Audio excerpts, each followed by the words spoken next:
Chapter 1. The beginning of a ray of light. Amidst the dimly lit sky, above the pure white clouds, a slender, almost imperceptible golden beam seemed to possess a life of its own, gently floating. My body, Lin Nuo's consciousness awakened. Have I transformed into light? Lin Nuo had indeed become a strand of light. Observe closely. This man, named Xiao Shui, had transformed into a ray of light. But no, how could such a thing happen in this world? No matter how difficult it was to accept, time would not yield. Moments later, I'm so hungry. I feel as though I am on the brink of starvation. How can I be this famished? Satisfying his hunger became Lin Nuo's most pressing concern. He scanned his surroundings and swiftly focused on the countless glimmering points of light encircling him. With determination, he wriggled his body, akin to a small serpent that had fallen into water, darting toward those luminous orbs. I shall feast. Upon making contact with the first light point, it melted into Lin Nuo's being like liquid. His body, as delicate as a single strand of hair, grew slightly more substantial, though only for an instant, as his form began to weaken. The light that constituted his body started to dissipate. What is happening? Could it be? The sun is setting. Lin Nuo gazed toward the other side of the clouds, where the fiery sun was gradually descending toward the horizon. As a ray of light, he possessed no autonomy to exist independently. Compared to the surrounding points of light, he may have been somewhat unique as a strand of light. Yet, once the sun dipped below the horizon, his uniqueness would not suffice for survival. In essence, he would simply vanish, which equates to death. Such a fate must be avoided at all costs. Even in his transformed state, Lin Nuo harbored no thoughts of accepting death. With billions of people on Earth, how could he, of all beings, be reduced to mere light? This is not a punishment, it is a reward, an extraordinary opportunity. How could he possibly succumb to death? Lin Nuo flailed his body, voraciously devouring the nearby light points that grew faint as the sun sank. Simultaneously, he exerted himself to glide toward the setting sun. Light, my light. In this moment, Lin Nuo's form was devoid of mass. Thus, he soared with remarkable speed. Yet, even with such velocity, he could only watch as the sun neared the horizon. No, I cannot catch up. Realizing that the sun would soon disappear, Lin Nuo reluctantly abandoned his pursuit. He could not eternally chase after the sun, it would inevitably set. He turned his attention to the surrounding light points, glancing at his own form.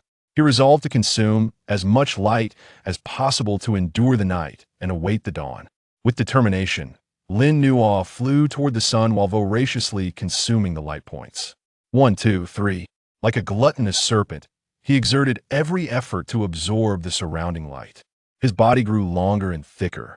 As the light that constituted his form increased, he sensed his strength amplifying, his speed quickening. Yes, he devoured relentlessly, while the sun drew closer to the horizon. As the sun finally dipped below the horizon, Lin Nuo's form underwent another transformation. His elongated body collapsed toward the center, gradually taking on a more spherical shape. The light within him swirled like a vortex, akin to a black hole possessing gravitational pull, drawing the light that formed his being tightly together, preventing it from dissipating. At that moment, from the position where the sun had set, a faint, imperceptible ray of light shot toward Lin Nuo like a meteor, merging with his spherical form. The world has sent you data assistance mode. Activated assistance mode can help individuals better understand their status. Name, Lin Nuo, status light, cluster rank, level 1, skills 1. Amplification level enhances basic physical performance of the host. Personal skills 1. Fusion level consumes light energy to fuse materials and forge equipment or new armor with various magical properties 2. Devour level consumes monster cores to gain their power 3. Light needle shooting level condenses light into needle-like forms and shoots them. Special skill database SS level. Vast data information transmitted by the world's consciousness, compressed and processed, allowing individuals to manually access the information within the database. Light energy 0, 10, accumulating enough light energy can trigger evolution. Description: a light cluster formed from pure light. Those favored by it may gain extraordinary physical attributes. The world data assistance panel. This is my golden finger. Moreover, judging from the various contents on the assistance panel, including the information revealed by my skills, it seems I may no longer be in that familiar world. Nostalgia, loneliness, anxiety, and a hint of excitement. Myriad emotions surged within Lin Nuo, a whirlwind of feelings. Since I am here, I shall find peace. At this moment, the sky had completely succumbed to darkness, yet Lin Nuo's form did not dissipate. Previously, his existence relied entirely on the sun's rays. Now, however, the light that constituted his being was tightly gathered, no longer subject to casual dispersal. Nevertheless, I'm still not full. Before the thought could linger, new light emerged. The cities below illuminated with bright lights in the darkness, enticing Lin Nuo's appetite. Artificial light is still light. Lin Nuo directed his gaze toward the city below, absorbing its illumination from above. Light energy 0.1. Light energy 0.1. His body gradually grew more substantial. It appeared that he could consume artificial light sources like street lamps. However, both the flavor and the energy contained within paled in comparison to the natural sunlight. There was no need to ponder too deeply. Any light that could be consumed was good light. Lin Nuo leisurely floated in the air, absorbing light while observing the city below. Towering buildings rose, cars traversed the streets. People bustled along the neon-lit avenues, and there was virtually no difference from his previous world. Were it not for the information provided by the assistance panel, Lin Nuo might have believed he was still in his own world. Monster News reports, a dark monster has appeared in Area B of Seiko City, officially named Greer. Greer typically emerges at night. Citizens are advised not to wander alone after dark. If you encounter a monster, please adhere to the monster prevention regulations and do not. On the streets, a colossal screen broadcast a program titled Monster News. Indeed, this is another world. Lin Nuo settled atop a large street lamp, consuming the light it emitted while reflecting on a situation. Chapter 2. Becoming an Armor Summoner. Thus, floating above the city, Lin Nuo continued to feast until the deep of night. His light energy successfully accumulated to 9.8. Soon, he would be able to evolve once more. Just as Lin Nuo contemplated making a final push for evolution, an icy, dark aura began to gather ominously closer. It felt as if it were an arch-nemesis, approaching with intent. Lin Nuo floated atop the street lamp, emitting a faint glow, directing his gaze toward the source of the ominous aura. The once desolate street was now devoid of life. At the end of the street, the presence revealed itself. A humanoid form, shrouded in a pitch-black shell, its grotesque head resembling that of an insect. Two human-like claws glimmered with a sharp luminescence in the darkness. Surrounding its body, tendrils of inky mist swirled ceaselessly. No way to fight back. Instantly sensing his inferiority, Lin Nuo turned to flee without hesitation. The dark aura and the light within him were simply not of the same caliber. He had just transformed from a flicker of light on the verge of vanishing into a radiant sphere. Even his offensive skills seemed limited to a mere grade light needle shot. How could he possibly contend with such a monstrous beast? At the moment when Lin Nuo resolutely turned to flee, the creature appeared to have locked onto its target, pursuing him with a speed that rivaled his own. How could it run so swiftly? It was akin to the speed of a high-speed train. Truly, it was a monster. Lin Nuo had no choice but to ascend into the sky, hoping to leverage his aerial advantage to shake off the beast. This was the advantage of being airborne. It must be stunned. Just wait until your grandpa of light evolves, then, well, settle the score.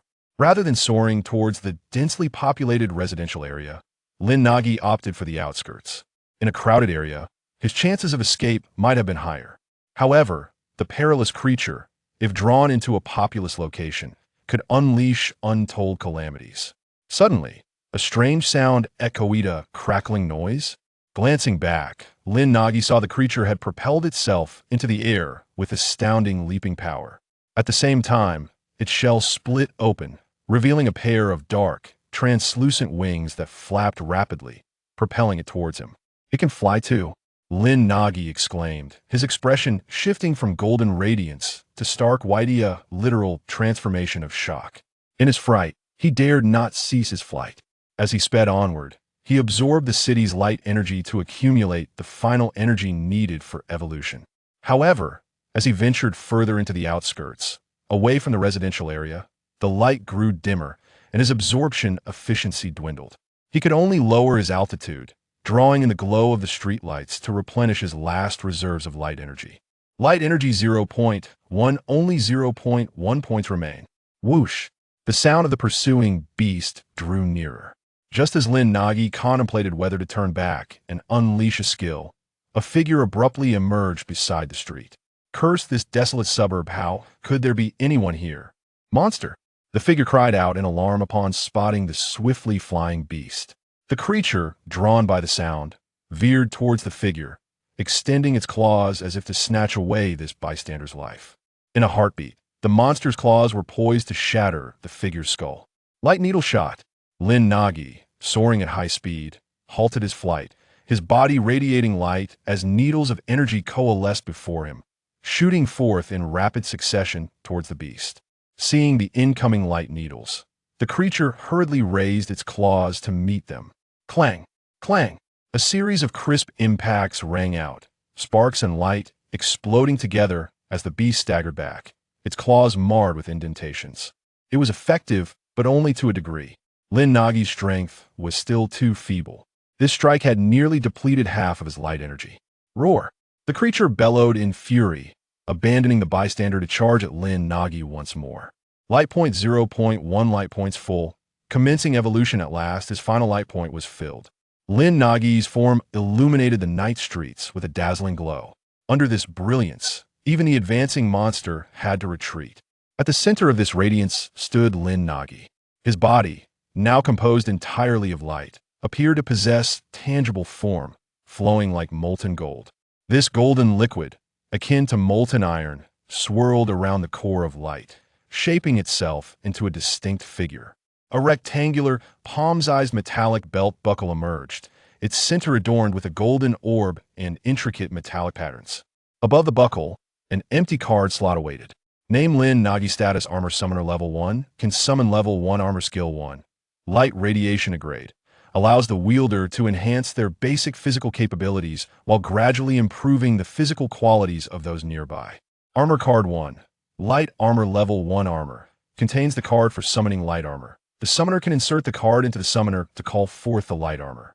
Skill Card 1. Shadow Piercer Grade. The summoner can insert the card into the summoner to utilize the skill, Shadow Piercer. Weapon Card 1. Shadow Sword Grade. The summoner can insert the card into the summoner to summon the weapon, Shadow Sword. Personal Skills 1. Smelting Grade 2. Devour Grade 3. Light Needle Shot Grade. Special Skill Database SS Grade. Summoning Conditions Level 1. Light Energy 0-100. Description: a powerful summoner forged from concentrated light energy, harboring the mystical power of light armor. The summoner can call forth light armor through the summoner, gaining strength that rivals that of a monster. The evolution was complete. Yet, I still cannot face the monster alone. Wait, isn't there someone nearby? What did they got? Did they run off? As the light faded, Lin Nuo, now a summoner, was struck forcefully by the monster's claw, sending him crashing to the distant ground. Oh, it hurt so painful. Wait, no, something feels off. It seems not painful at all. Lin Nuo, having withstood the monster's blow, felt no harm. In fact, he sensed no pain whatsoever. As a summoner, it appeared that his defensive capabilities were at maximum. Roar! The beast roared in rage and resumed its pursuit of Lin Nuo, delivering a heavy kick. Just then, another figure appeared in Lin Nuo's line of sight. More people were arriving. Isn't this supposed to be the outskirts? Where are all these people coming from? No matter. Flung into the air by the kick, Lin Nuo adjusted his posture mid-flight, heading toward the figure. The figure instinctively reached out, catching Lin Nuo and gazing towards a monster.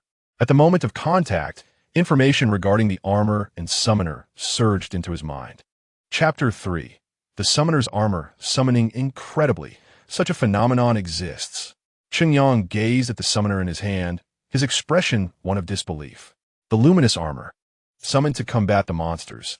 How could such a thing be possible? And yet, this summoner had fortuitously come into his possession. Roar! The monster charged towards Qingyang with a ferocious roar.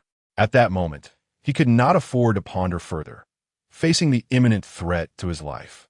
He had no choice but to place his hopes upon the summoner he held. With his right hand tightly gripping the summoner, he raised it high, revealing a metallic belt around his waist. To the right of the belt was a metallic knob, while to the left resided a card holder. Inside the card holder were the luminous armor card, shadow blade card, and shadow spike skill card.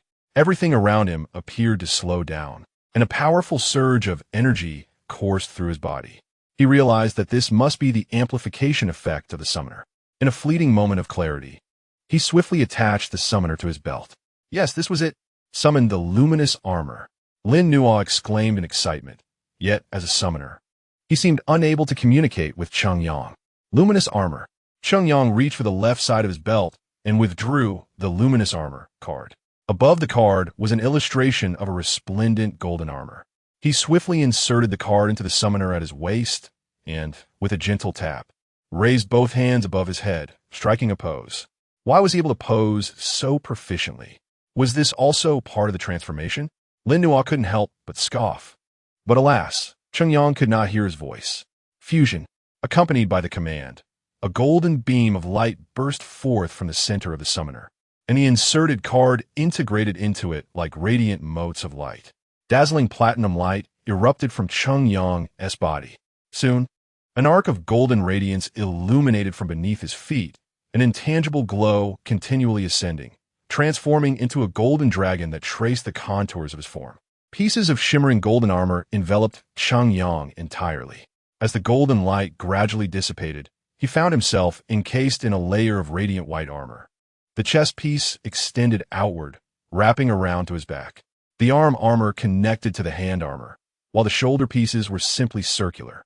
The faceplate covered his entire visage, with the eye slots shaped like car headlights, glowing with a crimson hue, the trailing edges extending to the sides of the helm.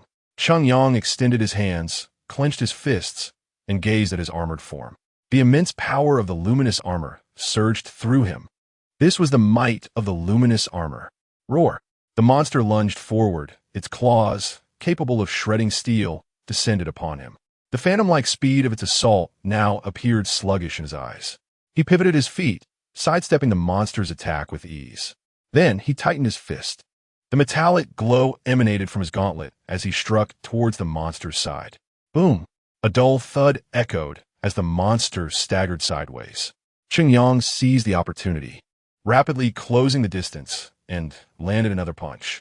One blow followed another, yet he had evidently underestimated the strain the armor imposed. Realizing this too late, he began to gasp for breath from the relentless assault. The summoning conditions for the luminous armor required a level of physical prowess akin to that of an athlete. Cheng Yang, merely a healthy, ordinary individual, could summon the luminous armor solely because Lin Nuo had restrained part of its power. This moment of vulnerability allowed the monster to capitalize, its sharp claws slicing upward. With a deafening screech, sparks flew as the armor's chest piece was scraped, causing Cheng Yang to stagger back a few steps. The monster seized its chance, raising its claws above its head, and unleashed a burst of purple fire. At this moment, Cheng Yang dared not be careless. He rolled to the ground to evade the fireball. Rising quickly, he retrieved a white bordered card from his waist. The card depicted an ordinary golden longsword, with an F in the upper right corner, indicating its tier. Shadow Blade.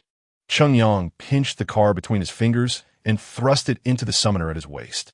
Instantly, golden light coalesced before him, which he grasped and held aloft. Boom! Another purple fireball hurtled towards Cheng Yang from the monster's maw. This time, he did not evade. Instead, he raised the shadow blade and swiftly slashed at the fireball. The fireball split in two, exploding behind him. The monster recoiled, seemingly flustered. Cheng Yang would not let this opportunity slip, disregarding his waning stamina. He unleashed the full might of the armor and charged at the beast. The shadow blade was raised high, hewing towards the monster's armored chest. Golden sparks flew as the gold met the black. The monster staggered back, falling to one knee, a long crack appearing on its shell. Cheng Yang, sword in one hand, reached for his waist again and drew another white border card. This card bore an F in the upper right corner, illustrating a series of golden needles. Once more, he inserted the card into the summoner, and golden light erupted from the shadow blade, enveloping the entire blade. Shadow Spike, pointing the shadow blade at the monster. He thrust it forward with great force. Countless golden needles erupted from the blade, raining down upon the creature like a storm of arrows. The monster, in a panic, raised its claws to defend, but the shadow spikes pierced through its defenses effortlessly, riddling its body like a beehive. The monster struggled for a moment, twisting in desperation, but ultimately could not withstand the onslaught and burst into a cloud of dark smoke. Within that smoke, a black diamond crystal floated ominously. Cheng Yang released his grip, and the shadow blade dissipated into motes of light. He then approached the monster's crystal, extending his hands towards the summoner. The crystal slowly ascended, drawn towards the summoner, where it was consumed by the golden orb at its center, disappearing from sight. This was the monster's crystal. Lin Nuo gazed at the floating crystal before him, emanating a dark energy, feeling an insatiable hunger. The monster's crystal could be utilized by Lin Nuo to forge weapon cards, armor cards, and skill cards, or it could be directly consumed for energy. The crystal before him was of F tier, and the monster that had just fallen was also of F tier. Thus, even though Cheng Yang, as a summoner, could not fully harness the power of the luminous armor, he had managed to defeat the monster. Let S convert it into a skill. Lin Nuo speculated that this monster's crystal would grant him an attack-type skill. Although he possessed several skills, only one, light-piercing shot, was an offensive skill. Subsequently, Lin Nuo commanded the light from the core of the summoner to envelop the monster's crystal, beginning the process of digesting and refining the crystal's energy into a skill card. As it melted, the crystal gradually liquefied, taking the form of a card, akin to molten iron being cast. Chapter 4. The Summoner's Interface. With a deep breath, Cheng Yang, who was on the verge of exhaustion from wielding his abilities to absorb the monster crystal using the summoner, reached his limit. Yet, he persisted, refusing to remove his armor, and turned his gaze toward the figure in the distance. It was the passerby who had fled in fright earlier. Now returned, the individual held up a phone, capturing the scene of Cheng Yang with a look of incredulity. Upon noticing Cheng Yang's gaze, the passerby quickly displayed a flurry of panic and fear. After all, the mysterious armor capable of vanquishing formidable monsters left many uncertain of its true nature. Would it attack him next? However, Cheng Yang merely glanced at him before swiftly departing the scene, retreating to a deserted corner. At that moment, the luminous armor could no longer be sustained, and with a resurgence of platinum light, the entire suit dissipated like an illusion from his body. The summoner, which held 3 cards, fell from Cheng Yang's waist, landing on the ground. Is all of this truly not a figment of my imagination? Cheng Yang picked up the fallen summoner, observing the faint glow reflected on its surface, and realized that this was no mere illusion. Lin Nuo contemplated the prospect of allocating one of the monster's energy to enhance Cheng Yang's physical attributes, thereby boosting his future enthusiasm for monster hunting. Yet, as this thought emerged, he experienced a moment of clarity, sensing a harmonious unity of mind and body. To elevate the holder's combat motivation, there is not solely one avenue. He could indeed draw inspiration from the auxiliary panel to construct a dedicated summoner interface. This approach would invigorate the summoner's zeal. Am I a genius? Without a doubt, I am. Summoner, Cheng Yang, race, human, summoning level, almost level 1, strength 5, the upper limit of the summoner's strength. Determining attack and defense. Mentality 6, the upper limit of the summoner's mental acuity. Influencing reaction speed, skill, efficacy, and resistance to the arcane. Physique 5, the upper limit of the summoner's physical condition, determining lifespan, resistance, and self-healing abilities. Skills, none. Armor compatibility, 70 light energy points, 20. Spending 10 points can increase strength, mentality, or physique by 1, applicable only to attributes under 10 points. Light points can also be used to purchase items in the shop. Click to view details. Lin Nuo displayed the newly conceived summoner interface on the dark surface within the armor summoner. The categories of strength, mentality, and physique were roughly estimated by Lin Nuo based on Cheng Yang's physical condition. After all, the myriad indicators of the human body could not be represented by mere numbers. Nevertheless, he could manipulate a portion of energy to enhance Cheng Yang's physical attributes. The transformation of the summoner immediately captured Cheng Yang's attention. He scrutinized the information displayed on the device, harboring no doubts regarding its authenticity.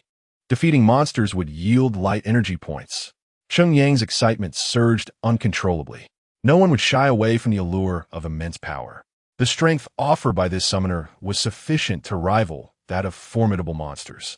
Undoubtedly, it was a divine artifact, and he was the fortunate one chosen by this artifact. From this day forth, his fate would be rewritten by its power. Suppressing his exhilaration and joy, Cheng Yang carefully examined the various metrics of his body displayed on the summoner. Meanwhile, Lin Nuo had successfully completed the refinement of the monster crystal. Refinement successful. Light energy 50. Acquired new skill F level. Light bullet. Light bullet F level. Compresses light energy to form a projectile that inflicts damage on enemies. In addition to the light bullet, there was another F level skill card. Shadow Fist F level. I am utterly exhausted. Refining the Shadow Fist has pushed Lin Nuo to his limits. The process of refinement is not as straightforward as described. It cannot simply function like a synthesizer, where Lin Nuo tosses in a monster crystal and presses a button to create armor, weapons, or skills at will. Refining skills is the simplest task, followed by weapons, with armor being the most complex. To create a piece of armor distinct from the light armor, using monster crystals requires Lin Nuo to invest time in understanding the energy properties of the crystals, personally designing and distributing the energy while channeling the power of the summoner. This process not only demands considerable time, but also a high level of knowledge. The means through which Lin Nuo acquires knowledge is solely through the singular SS-level skill database. The database compresses the vast knowledge transmitted from this world to Lin Nuo. It encompasses foundational knowledge and esoteric wisdom beyond human comprehension, knowledge Lin Nuo currently struggles to grasp. It embodies the principles governing this world, its fundamental laws. Only by learning to utilize such knowledge can Lin Nuo create new armors imbued with arcane power. Moreover, Lin Nuo may need to undergo 1 or 2 evolutions to elevate his life level, allowing him to comprehend knowledge that presently eludes him. Alas, as a summoner, there is little I can do. This new skill card shall be placed in the shop. After all, I have designed this exchange shop, yet it contains nothing available for redemption. What do I possess that I can sell? The knowledge within the database can be organized and offered for sale in the shop. The database encompasses an all-encompassing array of information. Knowledge about monsters, combat knowledge related to armors, and mystical theories. It even includes martial arts, swordsmanship, and techniques. These are not superficial embellishments, but genuine, substantive knowledge. When combined with the power of the armor, these skills will manifest extraordinary abilities. Cheng Yang held the summoner and gently tapped on the shop section. The content on the summoner swiftly transitioned to the shop interface. Light Fist F level, skill card. Insert into the summoner to utilize the F level skill. Light Fist redemption price, 50 light energy points, special price, 10 light energy points. Basic swordsmanship F level. Foundational sword techniques. Upon learning, one can master the skill basic swordsmanship. Minor enhancement for sword-related weapon cards and skill cards. Redemption price 10 light energy points. Basic fist techniques F level. Foundational fist techniques. Upon learning, one can master the skill basic fist techniques. Minor enhancement for fist-related weapon cards and skill cards. Redemption price 10 light energy points. Basic agility F level. Foundational agility techniques. Upon learning, one can master the skill basic agility. Enhances speed and agility. Redemption price 20 light energy points. A plethora of goods dazzle the eye. Fair to both young and old. Cheng Yang's heart raced with longing, yet he was compelled to suppress his desires upon glancing at his meager 20 light energy points. Chapter 5. The summoner and the diligent summoner. Cheng Yang tossed and turned in bed, unable to find solace in sleep. Despite his weary body, his mind was remarkably alert. The mere thought of the summoner, the luminous armor, and the monstrous beasts invigorated his spirit, dissipating his fatigue. He glanced at the summoner device on his bedside, shook his head vigorously, and picked up his phone from the other side of the bed. Initially intending to distract himself with his phone, he was captivated by a trending topic. It was the early hours of the morning, yet this trending topic surged ahead, eclipsing various celebrity gossip stories and seizing the headlines. The headline read, "A mysterious humanoid armor in District B of Siguang City defeats the newly emerged monster Greer. Accompanying the article was a video. Although the footage was somewhat blurry, a slow-motion replay revealed a figure clad in golden, enigmatic armor engaged in a fierce battle with a monster Greer. At the video's conclusion, the figure summoned a long sword in an extraordinary manner and executed an impressive skill. It was undeniably a scene of Cheng Yang in his luminous armor battling the beast. The visual effects were striking, showcasing armor made of aerospace alloys. It seemed implausible for the creature to leave no marks after a strike. Just landed in America. This is fake. The video is too blurry and easily manipulated. It's real. I'm the one inside the armor. Pay me 50 and I'll send you a suit. It's true. I'm a monster. Just crawled out a chicken and this guy took me on. It's real. I'm a chicken that got taken. Despite the video trending, the majority seemed skeptical of its authenticity. Cheng Yang continued to peruse the comments, gradually calming his inner excitement. Just as he intended to delve deeper into the discourse, the screen suddenly faded to gray, revealing an invalid link. The video had been taken down. Are you certain this video is genuine? Indeed, despite its rough and blurry imagery, a frame-by-frame examination confirms there is no fabrication. It's hard to believe, but it is undeniably true. The existence of armor capable of vanquishing monsters, was it a boon or a bane? For humanity, did it represent a foe or an ally? After a night of fermenting discussions, even though all related videos online have been banned or removed, those with determination continued to disseminate information about the armor and the monsters through various channels. The discourse surrounding the armor did not extinguish. Rather, it seemed to escalate. Some individuals downloaded the video to analyze it frame by frame, sharing their findings across numerous forums. Experts in photography and videography attested to the video's authenticity, noting no signs of deceit. As one of the primary figures behind this event, Cheng Yang, the current summoner of the luminous armor, rose early, washed up, and donned his running shoes. He had seen the various discussions online and felt an overwhelming sense of satisfaction. He embraced this feeling honestly. There was no shame in it. Everyone yearns for recognition and to be needed. The key lies in not becoming ensnared by vanity, avoiding arrogance. He was no more special than anyone else, merely a touch luckier. Last night, he had ventured forth and encountered this mysterious, powerful artifact. Some encounter opportunities, yet fail to seize them, ultimately fading into obscurity. He must not become one of those individuals. The serendipitous encounter could alter the course of his life. Chosen by the summoner device and the luminous armor, he must grasp this opportunity, strive to enhance himself, and hone his body to unleash the armor's full potential. Then, he would vanquish monsters, assist others, and become someone recognized and needed by others. He understood the summoning conditions of the armor. Only with greater physical prowess could he unlock more of its power and maintain the transformation longer. His previous summoning had ended in disarray due to insufficient stamina. Such a good lad. Perhaps the passerby he unintentionally encountered yesterday was a hidden golden card? Lin Nuo was quite pleased with this industrious summoner. He was generous in offering assistance to such a summoner, altering their life as trajectory. With the sound of Cheng Yang running in the park, Lin Nuo bestowed the effects of light radiation upon him. During this exercise, Cheng Yang's physique was transformed, enhancing his physical attributes. Some inherent deficiencies and ailments were gradually mended through the act of running, guided by Lin Nuo.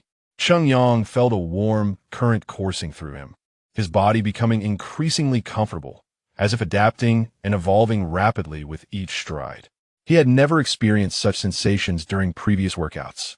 Realizing this must be the effect of the summoner device, he quickened his pace, pushing his endurance to its limits. Even as lactic acid built up within him and his stamina felt stretched to the breaking point, he pressed on. Stamina 1. Cheng Yang continued to run until he finally rested on a bench in the park. The summoner device indicated that his stamina had risen from 5 to 6.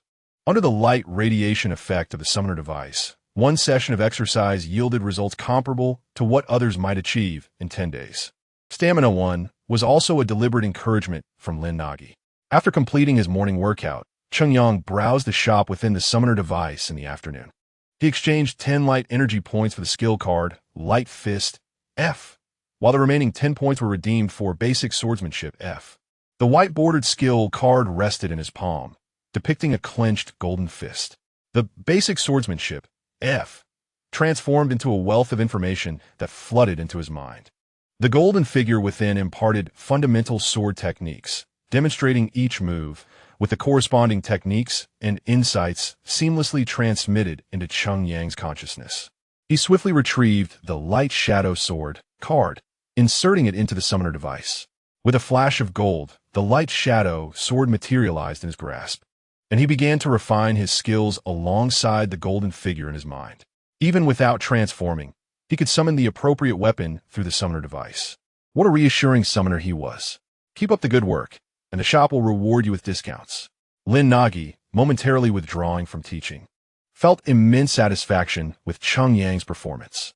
Notably, the golden figure instructing Cheng Yang in swordsmanship was none other than Lin Nuo himself. Transformed into light, Lin Nuo perhaps experienced an evolution of his very essence. His learning and memory capabilities far exceeded those of any human. Mastering such basic sword techniques posed little challenge.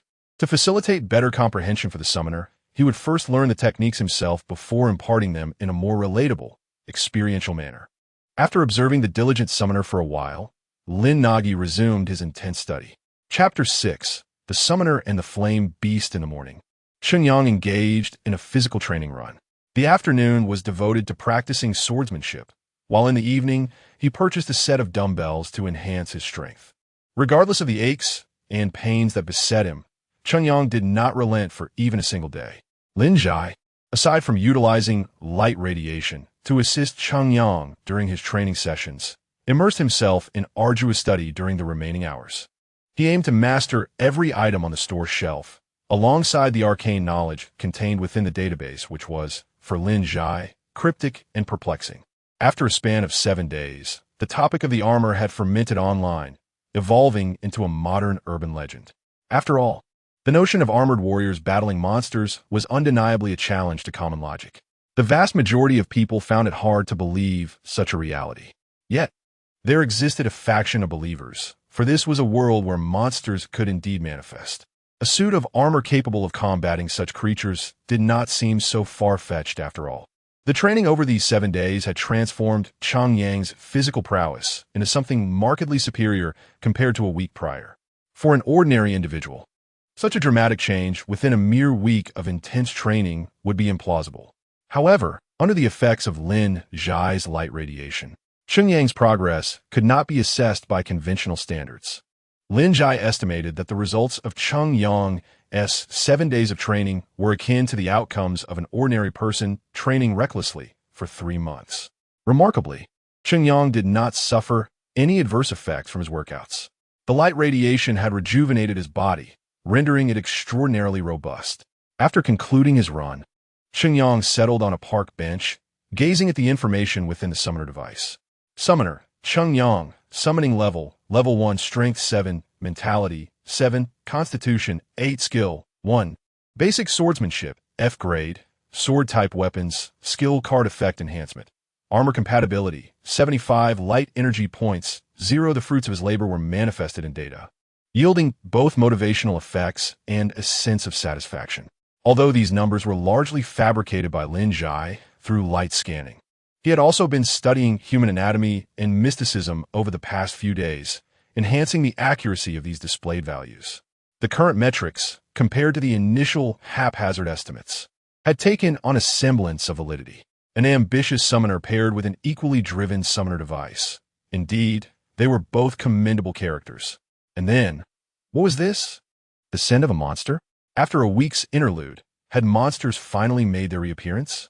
Having evolved into a summoner device, Lin Nuo's efficiency in absorbing light energy from sunlight had diminished considerably, falling short of the energy gained from vanquishing monsters.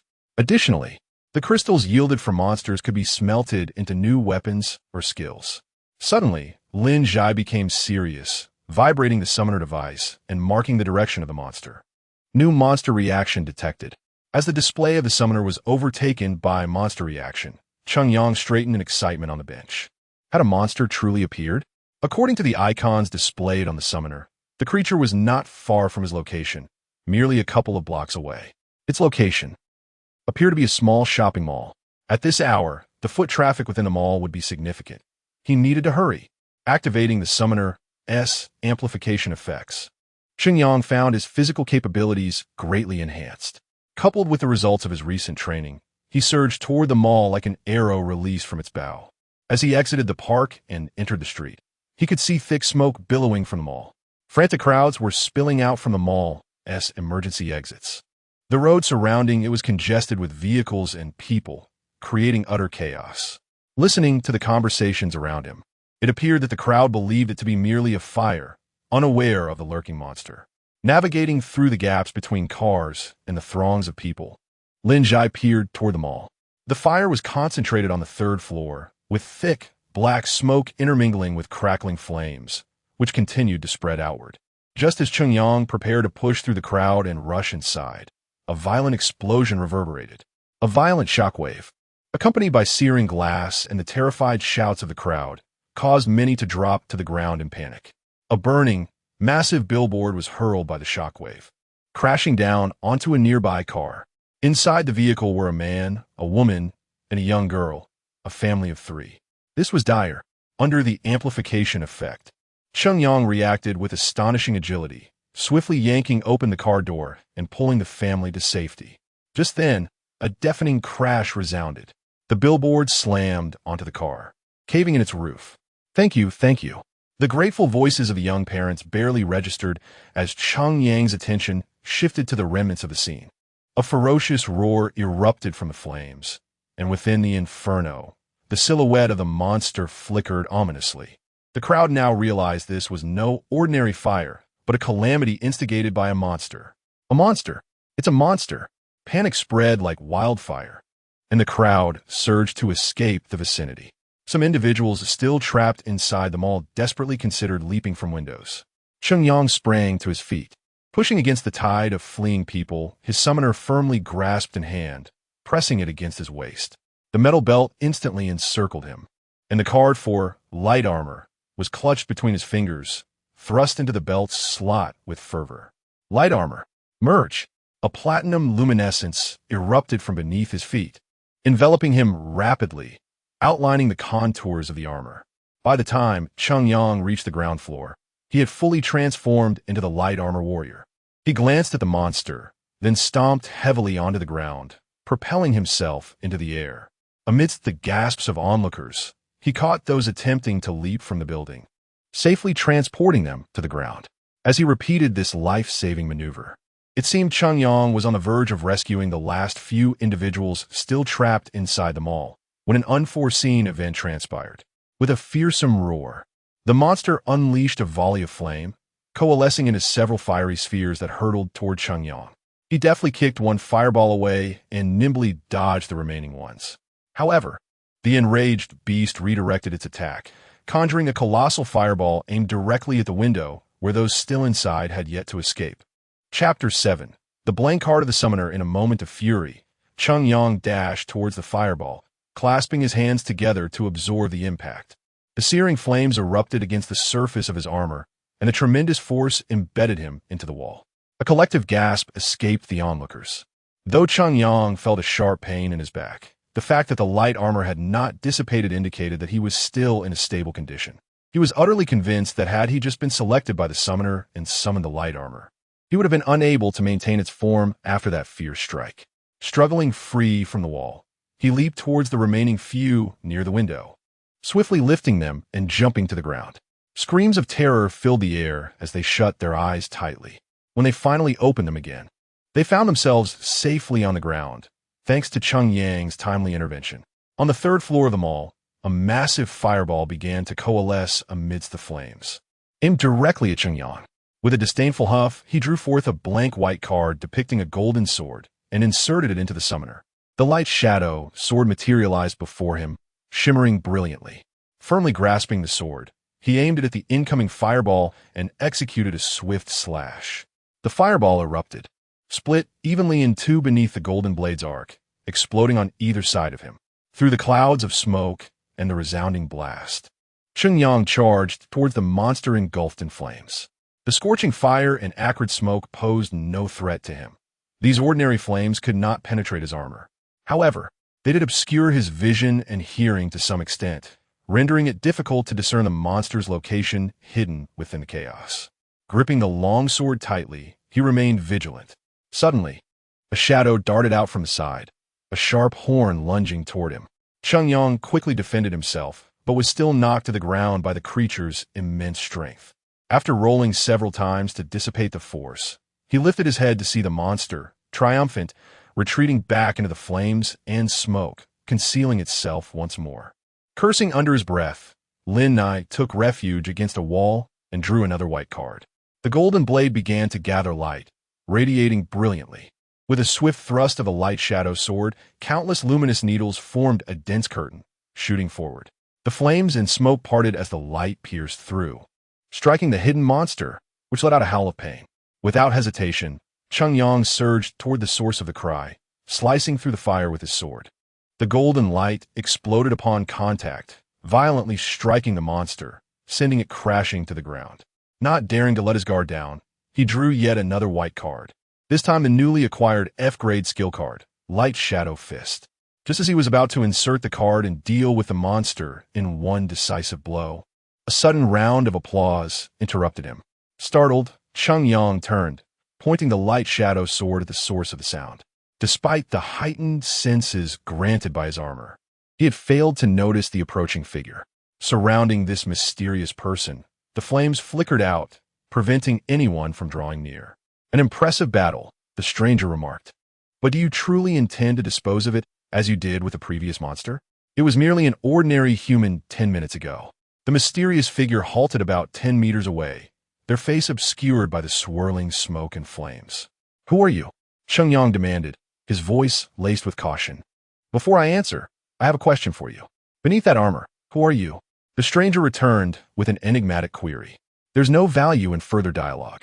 Cheng Yang raised his sword and charged at the mysterious figure, convinced they were no ordinary person and might possess knowledge about the monsters, or perhaps were a monster masquerading as a human. The stranger effortlessly sidestepped Cheng Yang's strike, not even tearing the fabric of their clothing. Cheng Yang quickly regained his footing, launching a punch toward the elusive figure. This time, the stranger extended a broad, smooth palm, catching Cheng Yang's fist with ease. A silver ring adorned the middle finger of that hand. Impossible, Cheng Yang thought. How could a human withstand my attack? Before his astonished gaze, the figure's hand appeared to distort, as if struggling to maintain its human form.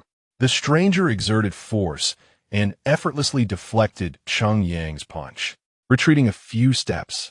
Is that all the strength your armor possesses? I am quite eager to see how you will respond when a human transforms into a monster. Cheng Yang charged once more, but the mysterious figure had vanished. He was now convinced that this was no human, but rather a humanoid monster disguised in human skin. With the figure's disappearance, the surrounding flames erupted violently once more. The fiery beast roared as it charged at Cheng Yang. Initially intending to swing his sword directly, Cheng Yang hesitated, recalling the stranger's words. This moment of indecision allowed the flaming beast to break through his defenses, leaping through the mall's window and landing in the plaza outside. This is not the time for mercy, Cheng Yang thought, tightening his grip on the light shadow sword. Resolute in his pursuit of the monster as he leapt from the mall to the plaza. With the light shadow fist, card in hand, he inserted it into the summoner. Golden light coalesced around his armored fist, enveloping it entirely. Don't hurt my mommy. A small girl, no more than 6 or 7, suddenly broke from the crowd, positioning herself in front of the monster amidst gasps of horror from the onlookers. The mindless beast, engulfed in flames, lunged towards the girl. Not on my watch, Cheng Yang shouted, executing the light shadow fist. His body transformed into a golden blur as he dashed in front of the monster, intercepting its attack. As the light shadow fist landed with tremendous force, golden light exploded outward, launching the beast away. Yet at the last moment, Cheng Yang tempered his strength, allowing the creature to crash to the ground, exhausted and devoid of the will to fight. Approaching the fallen beast, he withdrew a blank card, the very one Lin Nuo had just created using the power of light. This card could extract the crystallized essence of the monster without causing harm. As he inserted the monster card into the summoner, it illuminated with a brilliant glow. Dark energy was drawn from the creature's body and stored within the blank card. The form of the monster appeared on the card, while the beast on the ground reverted to its human shape. Chapter 8. The summoner and the renowned armor. The battle concluded, and both ambulances and fire trucks hastily arrived to assist the injured and extinguish the flames. Under the gaze of the crowd, Cheng Yang sought to depart. Wait, armor warrior, who exactly are you? No. Would you be willing to join the monster response team? The monster response team is a well-established civilian organization dedicated to the study and confrontation of monsters, possessing an official backing as well. However, Cheng Yang merely shook his head. He had no intention of revealing his identity, especially after encountering the enigmatic figure that seemed to disguise itself as a monster. With the enhancement of the summoner, even without transforming, his physical capabilities had already surpassed those of an ordinary human. Yet, in comparison to monsters, he remained excessively vulnerable. Should his identity be exposed to monsters, the repercussions will be dire. Please accept this business card. Should you have any questions or seek information, do not hesitate to contact us. The man from the monster response team, seemingly aware of Cheng Yang's inner worries and thoughts, ceased to insist and merely handed him a business card. After a moment's contemplation, Cheng Yang accepted the card and swiftly left the scene, finding a secluded corner to ensure the summoner had not issued any alerts before deactivating his transformation. He then quietly exited the explosion site. Meanwhile, after Cheng Yang's departure, a mysterious figure clad in garments atop a tall building turned the ring in his hand, surveying the mall below. The ability to extract monster energy without harming living beings was indeed intriguing. This mysterious armor was becoming increasingly captivating. After a moment of reflection, the figure transformed into a green phantom and vanished into the air.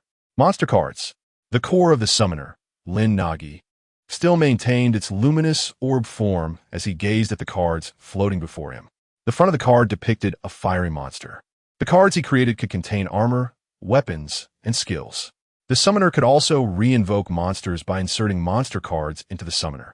However, the summoned monsters were not under the control of the armor summoner. This card, which housed monsters, was a temporary design crafted by Lin Nuo. After all, he had not squandered a moment during his 7 days of study. So, what should this monster be refined into? Monster cards could serve as monster crystals for fusion. Yet, special monster cards could be refined into attribute crystals. For instance, the fiery monster card before him could be refined into a fire crystal stone. The fire crystal stone could serve as the core for armor, enabling the creation of new armor. The strength of the new armor would, to some extent, depend on Lin Nuo's design skills and the summoner's attribute compatibility. If the fire crystal stone were used as the core, the result would be fire attribute armor. The core of the light armor would be Lin Nuo's light power, which would evolve and grow stronger alongside him. However, as it strengthened, the requirements for summoning would also increase. If the summoner failed to meet the transformation criteria or lacked the necessary attributes, they could only summon the most basic light armor. The basic light armor possessed no exceptional strengths and had balanced attributes. Conversely, armor created from fire crystals might prove far superior against certain special foes. Thus, the opportunity was rare. Not knowing when he might encounter another monster of this attribute, it would be wise to refine this monster into a fire crystal stone, serving as a reserve material for creating new armor in the future. Having made his decision, Lin Nuo hesitated no longer. Golden light engulfed the monster card like flames, commencing the refinement process. Simultaneously, the malevolent aspects of the monster within the card were gradually purified by Lin Nuo's light. Eventually, the monster was continuously purified and condensed into a red crystal. Refining F-grade monster, light energy 50, obtained item, fire crystal stone 1. Light energy is full, evolution commencing. The light energy garnered from refining the monster enabled Lin Nuo to successfully accumulate the remaining 50 light energy, initiating his evolution. However, before evolving, Lin Nuo did not forget to intercept a portion of energy and channel it to Cheng Yang, enhancing the latter's physical prowess. Name, Lin Nuo. Status, Intermediate Armor Summoner. Rank, Level 2, capable of summoning Level 2 armor. Skills 1. Light Radiation, E-grade. 2. Light Perception New. E-grade. Merges powerful perception, enhancing the holder's perception. 3. Card Fusion New. E-grade, expands card slots to 2, allowing the fusion of different cards during combat for greater power. Armor card, Light Armor, level 1, skill cards, 1. Light Shadow Thrust, F-grade, 2. Light Fist, F-grade, weapon card, Light Shadow Sword, F-grade, personal skills, 1. Refinement, E-grade, 2. Devour, E-grade, 3. Light Needle Shooting, F-grade, 4.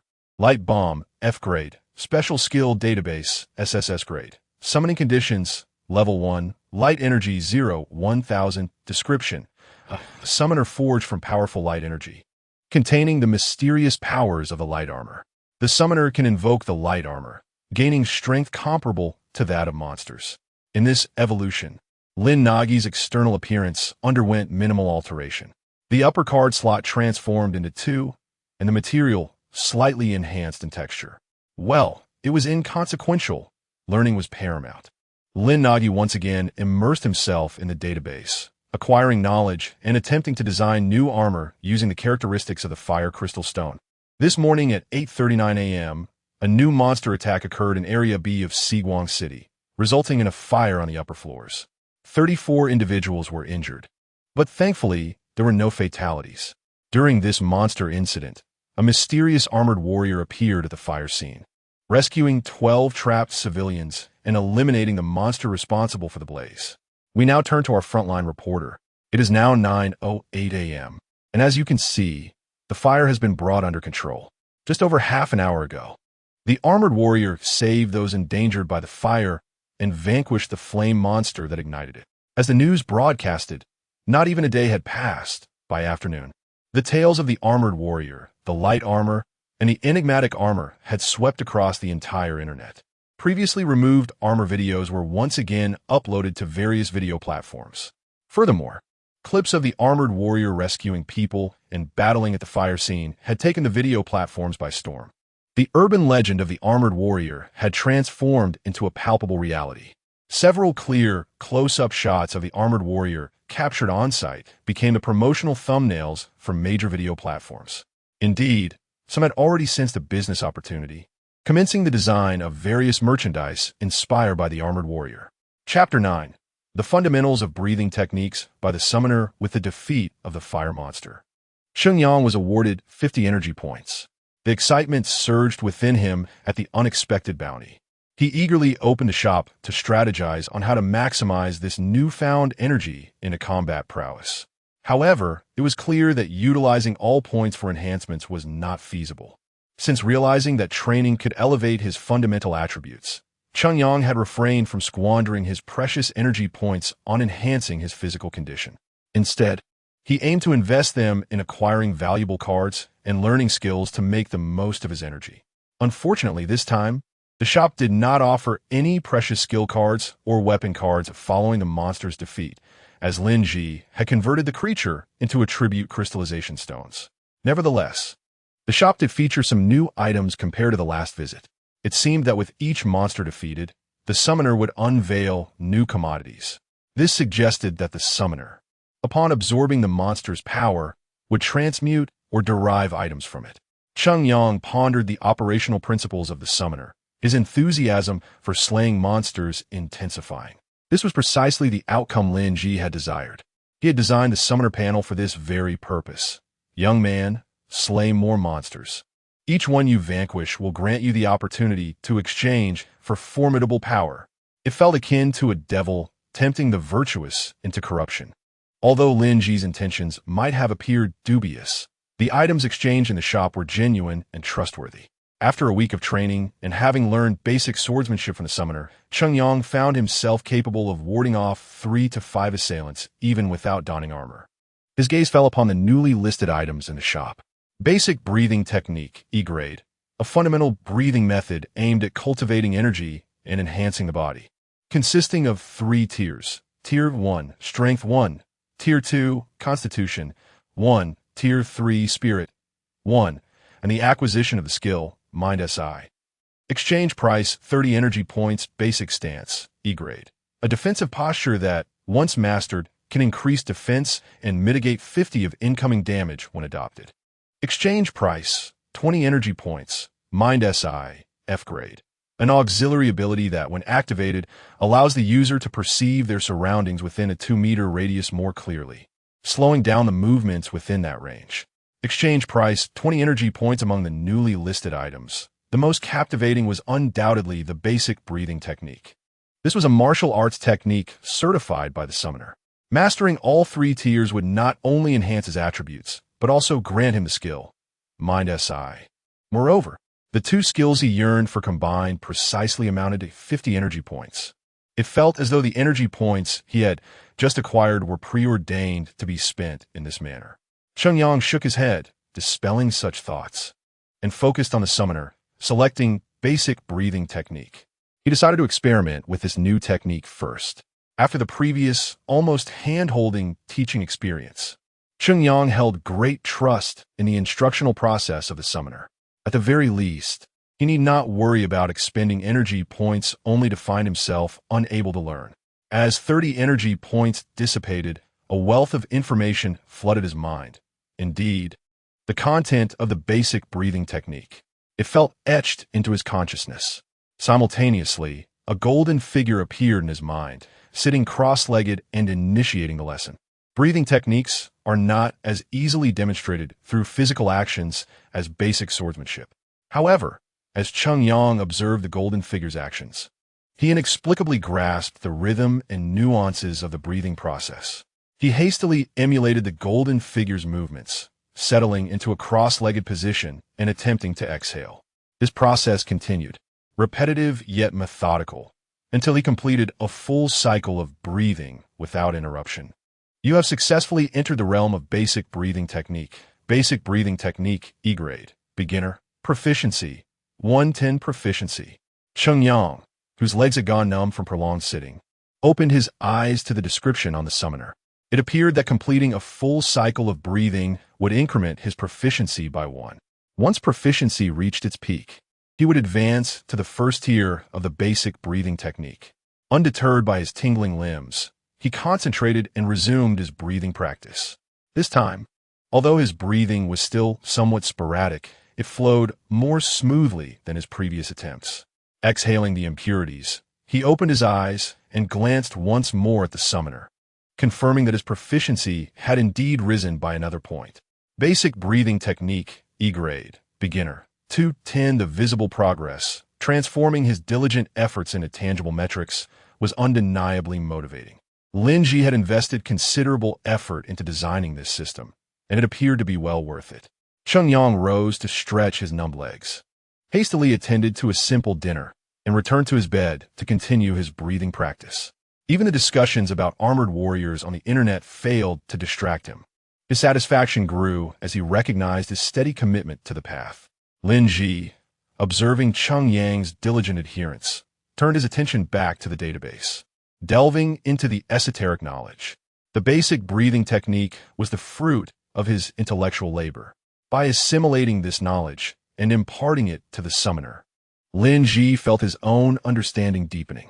No longer human, his memory did not rely on the brain, ensuring that the knowledge he mastered would never be forgotten. After yet another evolution, his learning ability and efficiency had markedly improved. As the summoner diligently eradicated monsters, he too sought to uncover new martial arts and techniques to offer in exchange. The city's night cloaked the sky in darkness, obscuring the stars. Chungyang persisted in his breathing until the late hours. Basic breathing technique, E grade, beginner, proficiency, 910. Now, only one final cycle remained to reach the first tier. Initially, completing a full cycle took an hour, but through continual practice, he now required only 30 minutes. Having already achieved a substantial portion of the last cycle in mere minutes, he expelled the final breath. Basic breathing technique, E grade, beginner, proficiency is now full. Basic breathing technique, E grade, tier 1 attained. Strength 1, basic breathing technique, E grade, tier 1, proficiency, 100. Chapter 10. The encounter of the summoner after bullying the foundational breathing technique has reached the first level. An overwhelming force surged through Chungyang's body from his dantian. Rising from his bed, he realized that this time his meditation lasted longer than before. yet his legs remained free of any numbness. He clenched his fists, feeling a notable enhancement in his strength, while his body felt more nimble. It seemed that the effects of the basic breathing technique extended far beyond the mere descriptions provided by the summoner.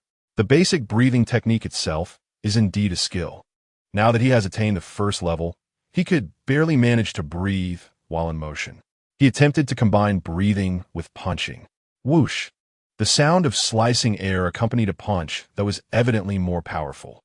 Indeed, the application of the basic breathing technique in combat significantly elevates one's physical capabilities. Cheng Yang continued to throw punches and kick, but the next moment he abruptly lost his focus and doubled over, coughing violently. Cough, cough, cough. It was clear that the risks were still too great, and he was not yet adept with this technique. Until he thoroughly mastered the ability to breathe while moving, engaging in vigorous actions during the breathing process was inadvisable. Furthermore, breathing while in motion greatly diminished efficiency, far inferior to meditative breathing. This skill is truly invaluable. Cheng Yang even believed that the basic breathing technique would be worth 100 energy points. The summoner had sold it to him for merely 30 points. Surely, an angel must reside within the summoner. Swiftly, Cheng Yang picked up the summoner device and gazed at another desired skill. This time he hesitated not, decisively exhausting his remaining energy points to acquire the skill, Basic Stance. As the exchange concluded, the training information for Basic Stance flooded his mind. Simultaneously, a golden figure began to demonstrate, meticulously repeating the movements to teach him the Basic Stance. Although merely a defensive posture, its intricacies were far from simple. Had it been before mastering the breathing technique, Cheng Yang would have struggled to comprehend its esoteric nature. However, after reaching the first level of the breathing technique, he found enlightenment in learning this Basic Stance. Before long, he successfully grasped its fundamentals. Basic Stance, level. Entry, Proficiency 0-10.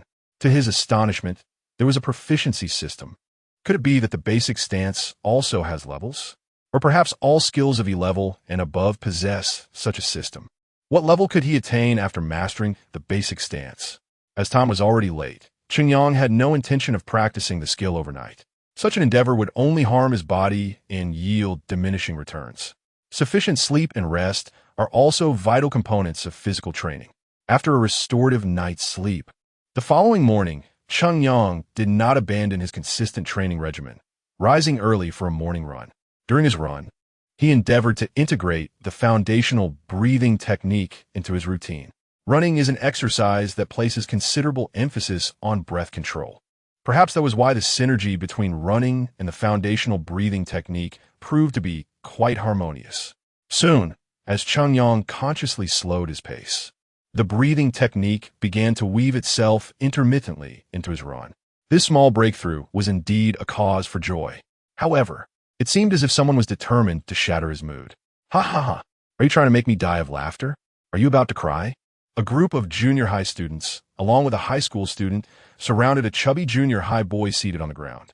One boy relentlessly kicked at his head, while another filmed the scene on his phone, seemingly to save it for bragging rights and remembrance. The chubby boy's backpack had been upended, scattering its contents across the ground. Stop it! Cheng Yang rushed forward. Someone's coming. Run! The bullies scattered at the sight of him, leaving behind the victim, who sat on the ground, cradling his head. Are you all right? Cheng Yang crouched down to check on the bullied boy. I'm going to be late. My mom doesn't want me to be late. The boy, gathering his scattered books, appeared somewhat slow and childish, perhaps with a mild intellectual disability. Cheng Yang chose not to press further, instead assisting him in collecting the fallen textbooks while noting the boy's name, Su Zihong. Ah, thank you. Noticing Cheng Yang's help, Su Zihong finally expressed his gratitude. Afterward, Cheng Yang watched as Su Zihong walked away. After some distance, Su Zihong seemed to realize something and turned back to bow in thanks once more. Are you saying there is bullying in our class? Minor conflicts between students are quite normal. How could it be that serious? What is your profession? Isn't that just a social drifter? Never mind. I will handle it later. You should leave the school. Outsiders cannot freely enter and exit. What if a student is harmed? Cheng Yang was sternly ushered out of the teacher's office. Throughout the entire process, The other teachers in the office barely glanced at him. He had initially intended to wait for the resolution, but was soon met by security, who promptly expelled him from the premises. Is this how your school operates? Cheng Yang felt a surge of anger. He shoved the security guard, intent on confronting the teacher again. What do you want to do? This is a school. Another guard in the booth rushed out, holding a baton. Cheng Yang seized the baton and yanked it forcefully. The guard stumbled forward and fell to the ground. Cheng Yang stepped forward, his formidable presence pressing down upon the guards. Do you even understand this is a school? Having already defeated 2 monsters, Cheng Yang's strength and temperament had transformed drastically. A dangerous aura emanated from him. Even he himself was unaware of its emergence. The guards had never encountered such a presence and were rendered speechless with fear. Cheng Yang, realizing that his demeanor was somewhat uncharacteristic, reminded himself that he should not escalate tensions with the 2 guards. He attempted to calm his mind using the breathing technique. Unexpectedly, a loud thud shattered the atmosphere, akin to something heavy crashing from above. Cheng Yang paused, turning to look toward the teaching building, feeling a wave of foreboding wash over him. It couldn't be, could it? The expressions of the guards shifted as they disregarded Cheng Yang and hurried toward the source of the sound. Cheng Yang followed closely behind. At that moment, the teaching building was filled with students on every floor. They crowded the corridors, craning their necks to see the scene on the first floor. Teachers, too, rushed Chapter 11. The summoner and justice a moment ago, I was aware of your circumstances at home. Your classmates often jest with you, but do not take it to heart. In the society we live in, one should not seek out thugs and invite them into school. Is there any semblance of a student left in you?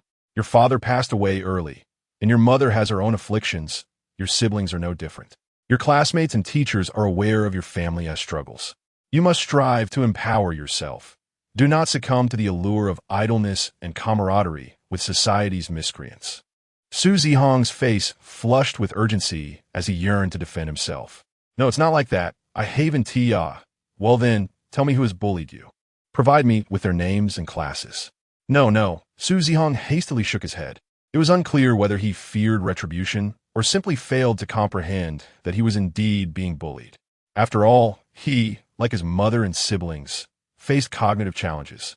With his father gone, even if he were to confide in his family about his torment, no one would grasp his plight. Return home and refrain from mingling with unsavory characters. Such baseless bullying, if it were to spread, would tarnish our school's reputation, and mine as well. The intellectually challenged have returned. The intellectually challenged have even recognized a big brother and mingled with society. That signifies an intellectually challenged delinquent. Su Zihong struggled to fathom the malicious insults hurled at him. Yet, as fists and feet rained upon him, he came to the stark realization that this was indeed bullying. However, weren't classmates supposed to be friends? Why then was this term bullying? These thoughts swirled chaotically in his mind until his cherished necklace, a gift from his parents, was yanked from his backpack. Amidst the raucous laughter of the crowd, labeled as mere teasing by the teacher, his necklace was tossed from the building, a cruel punishment for Su Zihong's attempt to seek help. They were aware that this necklace held profound significance for Su Zihong, and thus, the punishment was designed to leave a lasting impression. In a moment of desperation, Su Zihong leaped after his necklace, a decision that caught the group of raucous students off guard. It hurts! It hurts! Su Zihong cried, blood spilling from his lips. He understood pain, being struck, kicked, burned with a lighter, pricked by needles, and having his hair pulled all caused Chapter 12. The summoner and the acidic beast, what an extraordinary coincidence. Cheng Yang found himself doubting whether his identity had been exposed, leading the beast to target him. Or perhaps there were individuals capable of sensing the aura of the armor, thus pinpointing its location and dispatching the monster. Swiftly, Cheng Yang rose to his feet. The creature was situated on the first floor, while the operating room was on the top floor. Consequently, the commotion and chaos caused by the monster had yet to reach the surgical area. The elevator, it was infuriatingly slow. Without hesitation, Cheng Yang dashed into the hallway, drew the summoner from his pocket, and secured it to his waist, completing the process in an instant.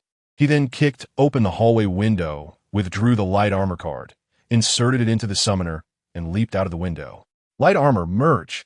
A golden radiance enveloped him from the ground up, swiftly solidifying into a platinum-colored armor, transforming him mid-air.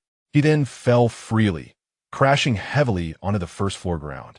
Slowly rising to his feet, the platinum armor shimmered in the sunlight, reflecting golden light as if the very essence of gold flowed through it. It was the armor warrior. Armor warrior, help! The monster is over there. The arrival of the armor warrior brought hope to the panicked crowd in the hospital lobby, calming them as if they had found their anchor in a storm. Some even had the presence of mind to pull out their phones and record. In just a day, the armor warrior had taken the internet by storm, becoming a household name in Sika City. Throughout the day, Qingyang had been preoccupied with various matters, entirely unaware of the widespread recognition the armor warrior had garnered. Roar! The beast's growl echoed through the hospital lobby, accompanied by the screams of those who had not yet evacuated. Qingyang paid no heed to the fervent gazes of the crowd and rushed into the hospital lobby. This creature was unlike the previous flame monster. It did not ignite a fire or create significant disorder.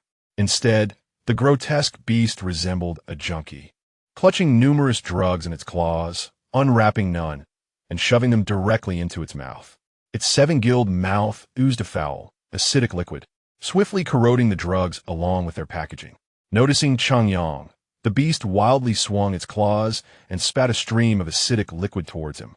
Qingyang deftly sidestepped, the flying acid splattering against the wall like bullets, eroding a large hole. Seizing the moment while the monster was occupied, Qingyang accelerated towards it. Bang! His fist struck with tremendous force. However, instead of the sensation of hitting a solid object, it felt akin to plunging into mud. His fist sank into the creature's chest as if it were a quagmire. The sudden, unexpected texture caused Qingyang to falter momentarily. The beast could transform its body into a viscous liquid to evade damage. No, it was more than that. This liquid possessed corrosive properties, acidic liquid. Lin Nuo within the summoner instantly recognized the monster's characteristics. The acid began to corrode the armor. The armor, being a tangible manifestation of Lin Nuo's light, could withstand such levels of acid without sustaining damage. However, in its transformed state, the armor existed in reality, partially depending on the summoner, Qingyang. Thus, while the armor could resist damage, Qingyang's stamina would deplete according to the intensity of the attacks he endured. The stronger the attack, the greater the stamina consumption. Realizing the precarious situation, Qingyang quickly exerted force to withdraw his arm from the monster's chest. Unexpectedly, the creature, as if losing weight, latched onto Qingyang's arm. Its claws reached for his chest. Sizzle! The dark claws scraped against the armor, producing dazzling sparks. Staggering, Qingyang stepped back twice to steady himself, seizing the monster's gooey body and smashing it against the hospital wall. Bang! With a thunderous crash, the thick concrete wall crumbled, dust swirling about. Basic breathing technique. Seizing the opportunity, Qingyang activated the foundational breathing technique he had recently mastered. Unlike his human form, in his transformed state, as he breathed, the armor ignited with golden light. The essence of the armor was Lin Nuo's light, and the breathing technique enhanced the summoner's physical attributes comprehensively. Therefore, the power of the armor would rise in tandem with the summoner's abilities, amplifying the light's strength. Light armor, radiant form, sizzle. A searing sound filled the air as scorching light enveloped the entire armor. Roar! The sticky beast clinging to the armor emitted a piercing scream and hastily transformed into a solid form, retreating. At that moment, Qingyang swayed his body, and the armor's brilliance began to recede. After transforming, maintaining the foundational breathing technique became increasingly challenging, and the intense stamina drain rendered him incapable of sustaining it for long. However, managing to free himself from the monster's liquid-like grip was sufficient. Roar! Hiss, hiss, hiss. The monster roared in fury, then opened its mouth, preparing to unleash another acidic projectile at Qingyang. Too slow, far too slow. Qingyang swiftly dodged, moving like a phantom, evading the acidic blast. If this is the extent of your tricks, then you ought to remain hidden in shame. As he spoke, Qingyang drew the Light Shadow Sword, F, card and inserted it into the summoner. Light Shadow Sword. As the card slipped in, Golden light rapidly coalesced into a shimmering golden longsword in Cheng Yang's grasp. Swish, swish. The distance between them closed rapidly under the armor's speed, and the sharp golden blade sliced through the air. Bang, bang, bang. The blade clashed against the creature's claws, the overwhelming force forcing the beast to retreat. Surrounding walls and objects were swiftly obliterated, glass shards littering the floor as papers fluttered about. Light armor, radiant form. As he continued to suppress the monster, Cheng Yang finally seized a fleeting opportunity and, without hesitation, activated the breathing technique, entering the radiant form. The armor's power surged tremendously, and the sword brimmed with light energy, becoming incandescently hot. Slash! The sword descended heavily. The monster's claws could no longer withstand the force, shattering into countless fragments beneath the blade. The sword, having cleaved through the claws, fell relentlessly towards the beast's head. Liquid form. The creature rapidly transformed its entire head into liquid, flowing towards one shoulder. The scorching blade struck down upon the monster's neck, embedding itself within the creature's viscous body. Yet at that moment the light shadow sword, now enhanced by the armor's radiant form, had become unbearably hot. Sizzle. Like a hot knife through butter, the monster's neck, along with half of its shoulder, was instantaneously severed by the blade. Thud! The monster's shoulder, along with an arm, was propelled away, while its body, akin to a cannonball, crashed through a wall, landing in the room beyond. Chapter 13. The summoner and the gorilla monster. Cheng Yang swiftly traversed the shattered walls, racing towards another room. Gazing at the beast sprawled on the ground, he brandished his sword and drew the card, Shadow Spike, F. Transform into the card of Shadow. Boom! A tremendous force collided with his armor from the opposite side. Cheng Yang was violently propelled backward, crashing through a wall, yet he did not cease. He barreled through 2 walls before being ejected from the hospital, landing heavily atop a car, finally coming to a halt. What was that? Amidst the debris and swirling ashes, a new beast emerged with a languid gait. Its body was shrouded in gray, as if a layer of hard rock had grown upon its skin. Too elongated, massive arms hung by its sides like the fists of a gorilla, resembling twin maces. Following this gorilla monster, the slime beast reattached the arm that Cheng Yang had severed. Trailing behind. 2 monsters this time? How careless. No, my senses have been fortified by the armor and the summoner. How could I have failed to detect the concealed beast? Could it be that this monster was also a temporary transformation of a human? Time offered no respite for Cheng Yang to ponder these matters. The gorilla monster charged towards Lin Nuo with disjointed speed, leaping into the air, its fists raised, ready to strike Cheng Yang with great force. Cheng Yang, gathering his scattered strength, rolled off the crumpled car to evade the blow. However, the vehicle was not so fortunate. With a single punch, it shattered into pieces, along with the concrete beneath. Such immense power. The gorilla monster seized the debris from the ground and hurled it at Cheng Yang. The air whistled as it was forcefully expelled, and the fragments hurtled toward him with the velocity of cannonballs. Cheng Yang gripped the shadow sword, his gaze fixed upon the incoming shrapnel. Slash! The fragments were effortlessly cleaved in 2 by the blade. Whoosh! To the side, the slime monster unleashed a barrage of acidic projectiles, sealing off Cheng Yang's escape route. The gorilla monster seized the opportunity, charging from the other side, accelerating with each step, using its shoulder as a weapon to collide with Cheng Yang. These 2 creatures coordinated their assault. The slime monster attacked from a distance, while the gorilla monster sought to close in with overwhelming strength. Defensive posture. As he assumed his defensive stance, Cheng Yang stood firm like a stone pillar. The gorilla monster crashed into him with a dull thud, only to be unexpectedly rebounded. The tremendous impact coursed through Cheng Yang's armored legs and into the ground, causing the stone pavement beneath him to shatter, cracks spider-webbing outward from his position. Seizing the moment as the gorilla monster lost its balance from the recoil, Cheng Yang tightened his grip on the shadow sword and closed the distance. Slash! Channeling all his might, he struck at the gorilla monster's neck. A harsh grinding sound erupted, sending sparks flying. Cheng Yang felt as though he had struck an unyielding stone, his hands vibrating from the impact, This defense was so formidable that even the cleaving force of the shadow sword could not breach it. At that moment, the gorilla monster regained its balance and swung its fist towards Cheng Yang's armored chest. Ugh! There was no time to adopt a blocking stance. Cheng Yang was sent flying by the force of the punch, crashing to the ground. It felt as if the air had been expelled from his lungs, leaving him momentarily breathless. Struggling to rise, he sensed a viscous grip ensnaring him once more, winding around his armored legs. The slime monster. When did it? Cheng Yang glanced at the slime creature, only to realize that half of its body had transformed into liquid, flowing into the sewer, then re-emerging from the manhole cover behind him. Thud! The ground trembled as the gorilla monster accelerated, charging towards the immobilized Cheng Yang.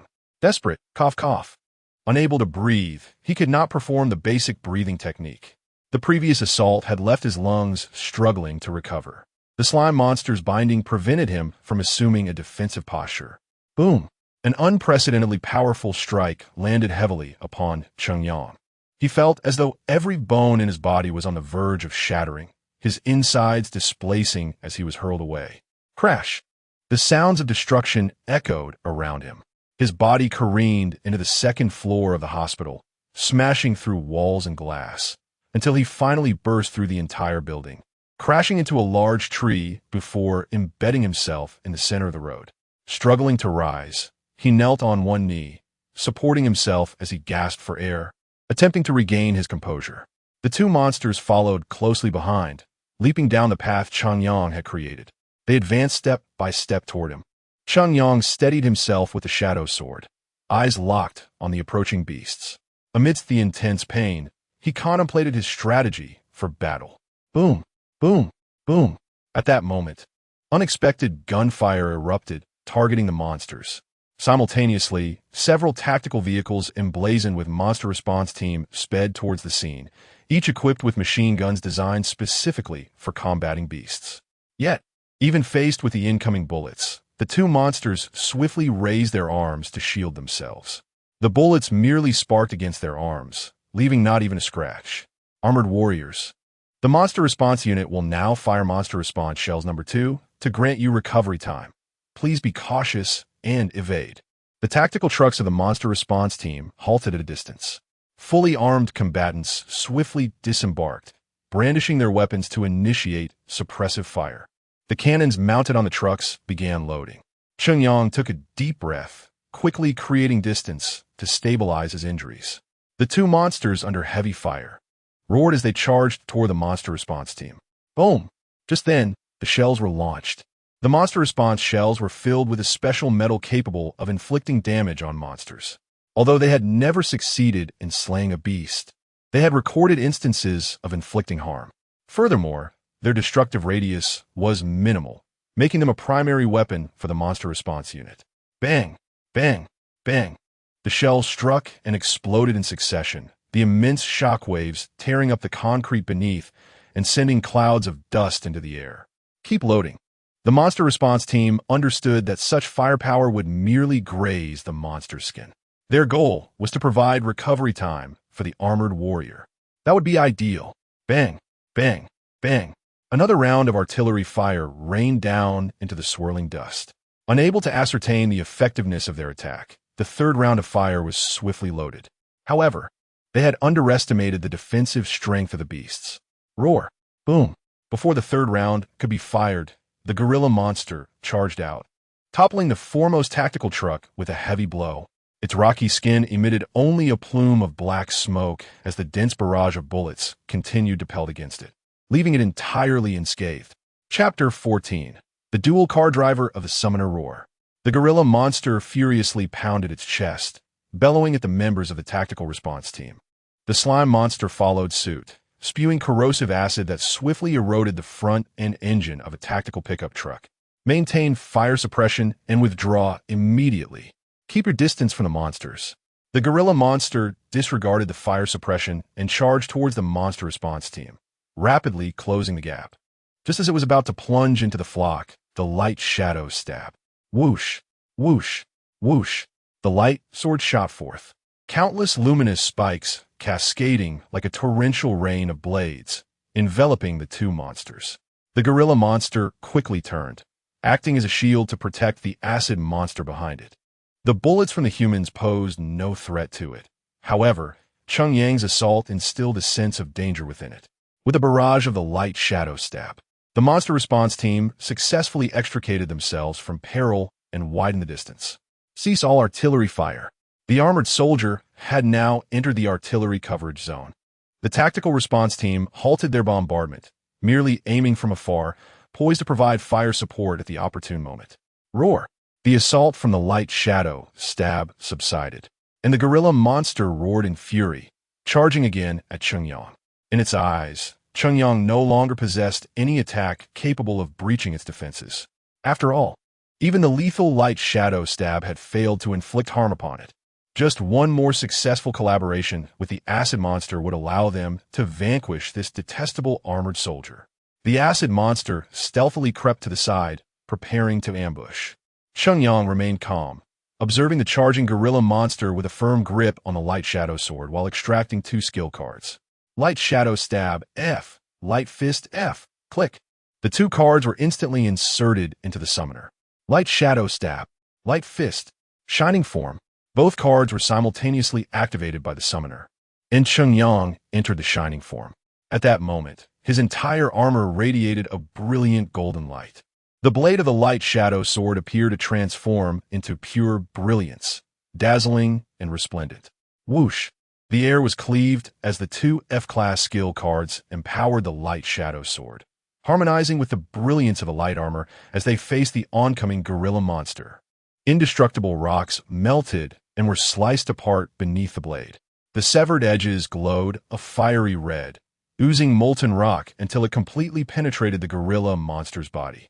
F-class monster slain, light energy points 50. Cheng Yang turned to face the other acid monster. Light shadow stab. The blade thrust towards the acid monster, and countless blade-like light spikes surged through the air, piercing towards it. In an instant, the acid monster became riddled with wounds, collapsing to the ground. F-class monster slain. Light energy points 50. With both monsters defeated, Cheng Yang withdrew two blank cards, absorbing their energies. Once the monster energy was fully absorbed, the illustrations of the two monsters appeared on the blank cards. Both monsters reverted to their human forms. Indeed, these two monsters were once humans. Cheng Yang felt a faint sense of conspiracy and unease, but forced himself to remain composed. He then approached the monster response team. Under the admiring yet wary gazes of the team members, he swiftly lifted the overturned truck using the power of his armor. The remaining members then realized that the armored soldier had come to assist in rescuing them. They quickly extricated the trapped comrades from beneath the lifted truck. Only after all members were freed did Cheng Yang hastily leave the battlefield, reverting from his transformation. As he did so, he nearly lost consciousness on the spot. Gripping the summoner, he leaned against the wall for support. This battle had nearly drained his stamina to the limit. Had he not reverted from his transformation, the effort of raising the pickup would have completely exhausted his last reserves of strength. The shining form combined with the dual skill cards was a desperate gamble for survival. His physical capacity was still inadequate. Yet the issue did not end there. As the summoner, Lin Nuo was acutely aware that the light armor was at a disadvantage.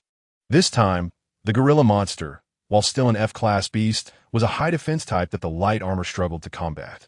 The light armor possessed balanced attributes, lacking in exceptional offensive power, defensive strength, or speed. Moreover, it could not exploit attribute weaknesses, nor was it vulnerable to any attributes. The gorilla monster's agility was severely lacking, making it exceedingly difficult to evade attacks. Utilizing an offensive armor to breach its defenses could easily lead to its demise. The new armor was still under design. Even if it were completed, Cheng Yang would find it challenging to unleash the armor's full potential if his compatibility did not meet the requirements. For now, he would first examine what the two new monster cards could be refined into. Then, he would put them on the market to recoup the light energy points expended this time. Ahem, it is merely a transaction of mutual consent. The Gorilla Monster card and the Acid Monster card. Lin Nuo intended to attempt refining a weapon card of higher difficulty this time. Golden light energy, akin to flames, engulfed, covered, and melted the two monster cards. As they melted, the cards gradually reshaped according to Lin Nuo's prior design. The power of that armored soldier was indeed growing incrementally. To his surprise, he had managed to eliminate two monsters simultaneously this time. The true nature of the armor that bestowed such formidable strength upon frail humans was becoming increasingly intriguing. At the headquarters of the Monster Response Department in Sika City, the combat video of the armored soldier was continuously played on the conference room's large screen. Adjacent to it were 3D models of the armor, meticulously illustrating the intricate details of the light armor. Included were 3D models of the light shadow sword, the skill cards, and the summoner. The light armor and the armored soldier had appeared several times, demonstrating immense power. The human side, regardless of the circumstances, would not be careless or inept enough to neglect gathering detailed information on the armored soldier and the light armor.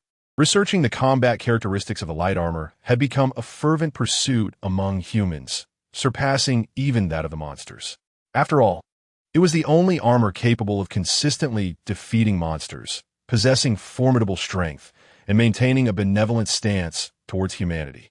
The primary weapon of the armored soldier was the light shadow sword. By inserting the card into the device at his waist, the light shadow sword could be conjured out of thin air, or rather, summoned as a weapon. Within the conference room, as the video of the light armor and its modeling played on the large screen, a female researcher was presenting her findings.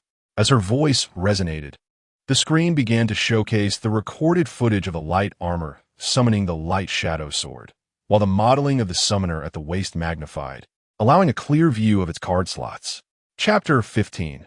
The summoner is analyzed in addition to the card for the light and shadow sword. There exists skill card for the light and shadow stabbing and the light fist. By inserting various cards into the device at their waist, the armored warriors are able to utilize a range of skills. Following the words of the female researcher, detailed models of each card appeared on the screen. These models were crafted from footage of the armored warriors in combat, edited and remodeled accordingly. Each card bore the letter F in the upper right corner, which could signify a special mark or perhaps a ranking of the card's power. The cards with letters closer to the beginning of the alphabet contained greater strength and effects. Of course, this is merely my conjecture, as the armored warriors have yet to use any cards beyond those marked with F. The female researcher proceeded to elaborate on the effects and abilities of each card. Through slow-motion analysis, it became evident that the combat techniques of the armored warrior exhibited a style reminiscent of human martial arts. The armor can also temporarily enter a radiant state, during which both defense and attack power are enhanced. As the researcher tapped the screen, a slow-motion combat video of the armored warrior was displayed, revealing the fleeting nature of the radiant form. Moreover, apart from the cards mentioned earlier, the armored warrior possesses blank cards, which can extract monster energy, allowing a transformed human to revert to their original form. The extracted monster energy is absorbed and stored by the special device at the waist. At this point, the female researcher paused, allowing for a moment of interaction among the attendees. Indeed, the ability to summon weapons and employ various skills through these cards makes the term summoner quite fitting. However, the female researcher refuted the murmurs from below. I speculate that the light armor is summoned through this device. What? Are you saying the armor is summoned through this device? So beneath the armor, there's a human. The armored warrior is not a creature akin to a monster. A vigorous debate erupted within the meeting. It is precisely for this reason that the armored warrior displays kindness towards humans, enabling them to appear without a trace at sites of monster disasters. Is this summoner accessible to anyone? Can one summon the light armor simply by using this device? A voice inquired. The energy response from the light armor is no less than that of a monster. It is indisputable that an ordinary human would perish under such overwhelming energy. The speaker's comments extinguished the burgeoning hopes among some attendees. If that is the case, why did the researcher previously believe that the light armor was summoned by humans? After a moment of silence, the researcher replied, "The individual who summons the armor possesses a certain uniqueness. Their genes exhibit a strong adaptability to the power of the armor. Moreover, they must possess a physique that is the pinnacle of human capability. Even if the summoner meets these conditions, maintaining the transformation for an extended period is a formidable challenge. Armor compatibility 85. The compatibility with the armor increased further due to this battle. The higher the compatibility, the stronger the power that Cheng Yang can wield. At this moment, in the hospital, although the monster had been dealt with by Cheng Yang, the recent commotion had still stirred chaos. Outside the operating room on the top floor of the outpatient building, a mother and her 2 children paced anxiously, their demeanor akin to that of a child faced with a daunting challenge. The doctors moved in and out of the operating room, maintaining the operation. It was clear that the unexpected monster incident had impacted the procedure significantly. The news of the armored warrior's resolution of the monster provided a semblance of calm to the operating room. The distressed mother attempted several times to approach and inquire about her child's surgical status, but her hesitant words were lost amidst the chaos of the doctors. At that moment, she resembled a child in an unfamiliar city, anxious, lost, and fearful. Nevertheless, she endeavored to uphold her role as a mother, attempting to reassure her other 2 children. Ding! The elevator doors opened, and a weary yet resolute Cheng Yang returned to the operating room's exterior. He glanced at the frantic mother and her children, then looked around. But he saw no representatives from the school. "Auntie, there is no need to panic. Please have a seat." Oh. I'm so sorry for the trouble caused to the school because of Zihong." The mother apologized humbly, seemingly mistaking Cheng Yang for a teacher from school. "Have any other teachers from the school come?" Cheng Yang pressed. "Mister, he came. He is Zihong's homeroom teacher. He even paid the medical expenses. He is a good teacher." Observing Su Zihong's mother's demeanor, Cheng Yang sensed something amiss. "Did Mr. He mention how Zihong got into this predicament?" "He said Zihong was playing with classmates in the corridor and accidentally fell out." "Accidentally? Playing with classmates?" Cheng Yang coughed, a sharp pain piercing his lungs. He had initially expected the school to conduct a thorough investigation into the incident and take the issue of bullying seriously. To his dismay, the school had hastily classified the situation as merely a playful accident between students. Why would the school choose to do this? Cheng Yang glanced at the distressed mother and her children. It seemed that due to Su Zihong's family's particular circumstances, the school had recognized them as a vulnerable group, incapable of voicing their concerns or pursuing the truth. They unconditionally believed the school's narrative, their physical limitations hindering any doubt. In such a case, it would be better to downplay the incident. The school's reputation would be preserved and the futures of certain individuals safeguarded. Perhaps at this very moment, some people were secretly relieved, grateful that this calamity had befallen this unfortunate, fractured, and tragic family. Thank goodness it was them. Chapter 16. The Summoner and Justice Unforgivable.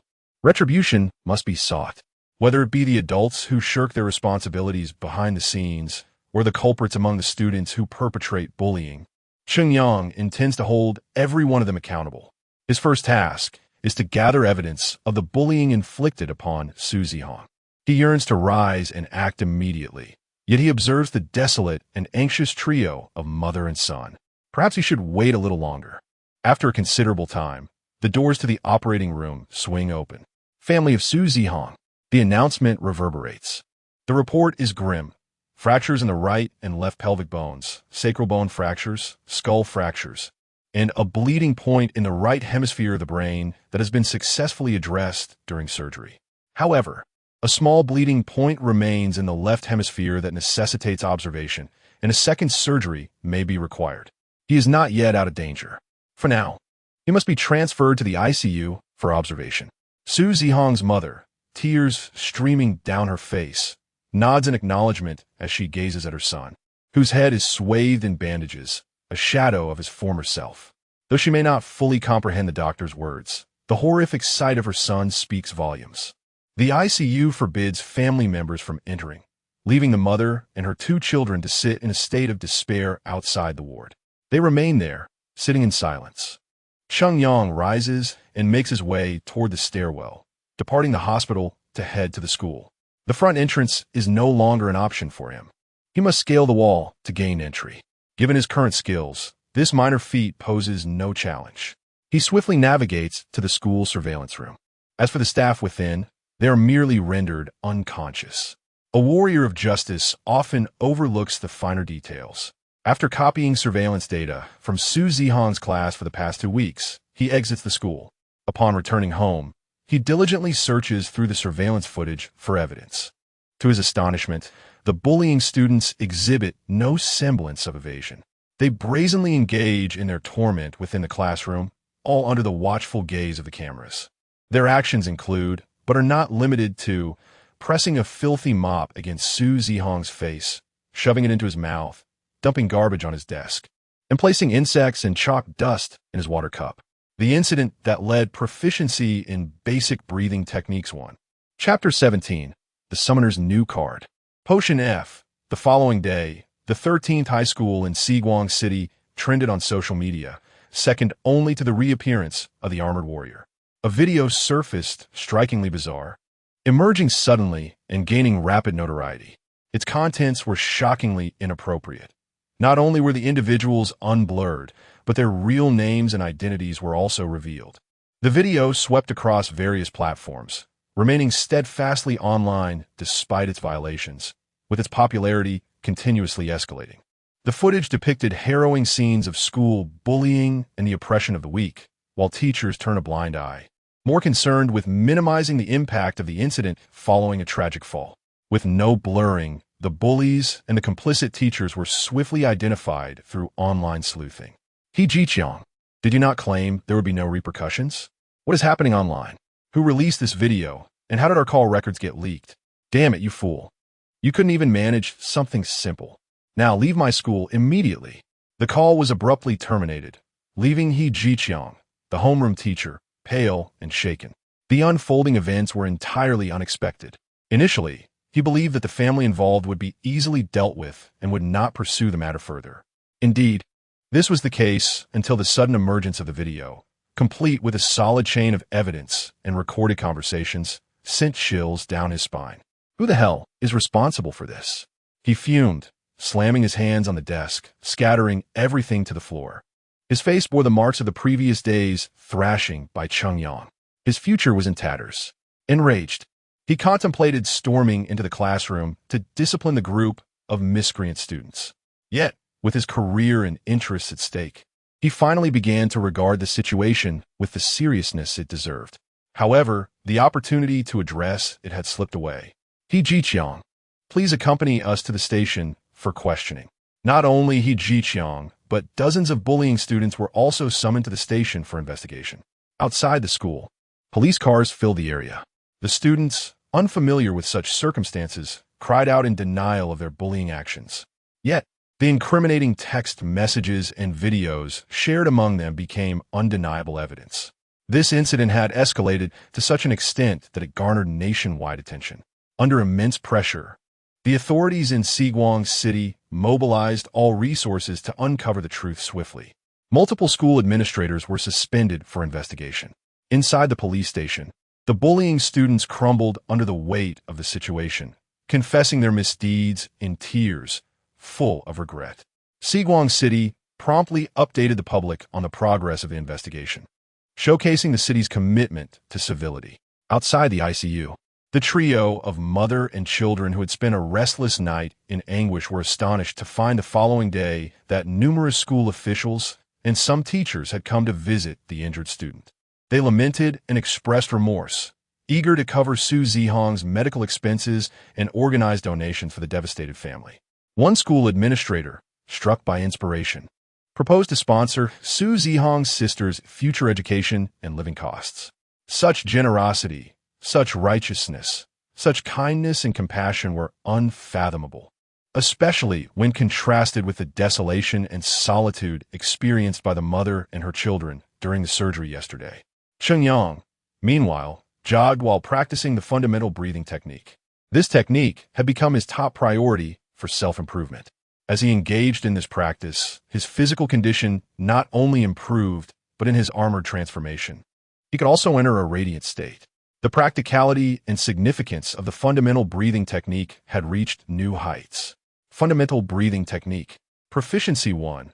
As his strides lengthened and quickened, his breathing grew more rapid, his chest rising and falling like waves. The injuries from the previous day's battle had been fully treated by Potion F, allowing him to engage in such vigorous exercise without adverse effects. Upon concluding his run, Chungyang paused, and the summoner's device emitted another notification. Constitution 1.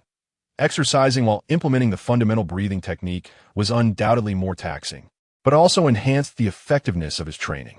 After finishing his run, Chungyang sat on a park bench, continuing to maintain the fundamental breathing technique. He then rose, walking while sustaining the technique, disregarding the occasional gasp for air and the pain in his lungs. Even Lin Nuo, an onlooker, was impressed by Chungyang's unwavering self-discipline. He was, without a doubt, the embodiment of relentless ambition in a summoner. In truth, Lin Nuo may not have realized the extent to which his design of the summoner's interface served as motivation for others. Chungyang's diligent efforts were reflected numerically on the device. Beyond the data, enhanced by Lin Nuo's influence, Chungyang could tangibly feel his body growing stronger with each passing moment. Desires for food and other trivial cravings paled in comparison to his relentless pursuit of self-improvement. Moreover, Chungyang was inherently a diligent individual, and with the summoner's aid, he felt propelled to new heights.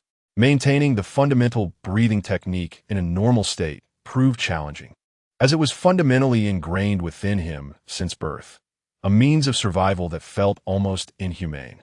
The fundamental breathing technique, a method of self-cultivation, when forced to operate intermittently throughout the day, left Chungyang mentally exhausted as if he had fought a fierce battle. His body suffered internal injuries, and he began coughing blood. Even his enhanced physique, bolstered by training and Lin Nuo's augmentation, struggled to endure such strain. Yet, after a day of self-torture, Chungyang paid no mind to his suffering. He retrieved the summoner's device, extracted the Potion F card, and inserted it into the device. The healing potion manifested in his palm, and he injected it into his arm's vein. His injuries rapidly began to heal. The cooldown period for the Potion F card was 1 day. After each summoning, he had to wait for a full day for Potion F to replenish. Chungyang had initially intended to visit the hospital to discreetly administer a dose to Su Zihong. Unfortunately, when he arrived, Su Zihong was still in the ICU, and even family members were forbidden from entering. The healing potion could mend physical wounds, but could not alleviate exhaustion. Nevertheless, Chungyang showed no inclination to rest. Instead, he steeled himself and began practicing fundamental stance E. Fundamental stance, it was a skill on par with fundamental breathing technique E, capable of bestowing formidable defensive capabilities upon the summoner and their transformation. However, since the last skill exchange, Chungyang had focused solely on mastering the fundamental breathing technique, leaving his understanding of fundamental stance at a mere introductory level. This time, he had utilized all 100 light energy points for card exchanges, neglecting to acquire any new skills. Chungyang worried about overextending himself, believing it unwise to divide his attention between mastering fundamental breathing technique and fundamental stance, lest he end up with nothing to show for his efforts. Chapter 18. The second level of the summoner's breathing technique, basic stance. Proficiency 1. The enhancement of proficiency in the basic stance does not occur as effortlessly as that of the basic breathing technique, which allows one to increase proficiency by merely meditating for a full cycle. This skill necessitates a defensive posture to withstand attacks. With repeated efforts, proficiency can be augmented. It is somewhat easier to improve than the basic breathing technique, though it requires considerable physical endurance. Bang! Chungyang assumed the stance and forcefully collided with the wall. Pain. Endure it. The more it hurts, the more effective it becomes. There is no need to fear injury. By tomorrow, when the Potion F card recharge completes, he will emerge unscathed. The effects of Potion F are commendable, yet it is merely an F-level multifunctional card. It cannot resurrect the dead, but can enhance cellular vitality, with a healing efficacy comparable to a regular person's self-recovery over 2 weeks. Therefore, Chungyang carefully gauged his limits, executing one last impact. Basic Stance Proficiency 1. Basic Stance E. Entry Level. Proficiency 10-10. Basic Stance Proficiency is full. Skill transformation occurs. Basic Stance E. Mastered.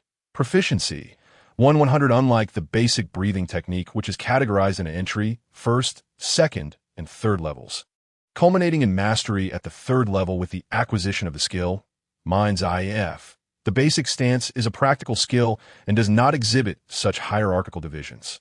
Cheng Yang continued to adopt the basic stance, once more smashing into the wall. For an ordinary person, such a forceful strike could result in fractures or worse. However, Cheng Yang merely felt a dull ache, which dissipated almost instantly. His basic defense had improved. The effectiveness of his stance had also increased. Indeed, the basic stance rightfully merits its E-level classification.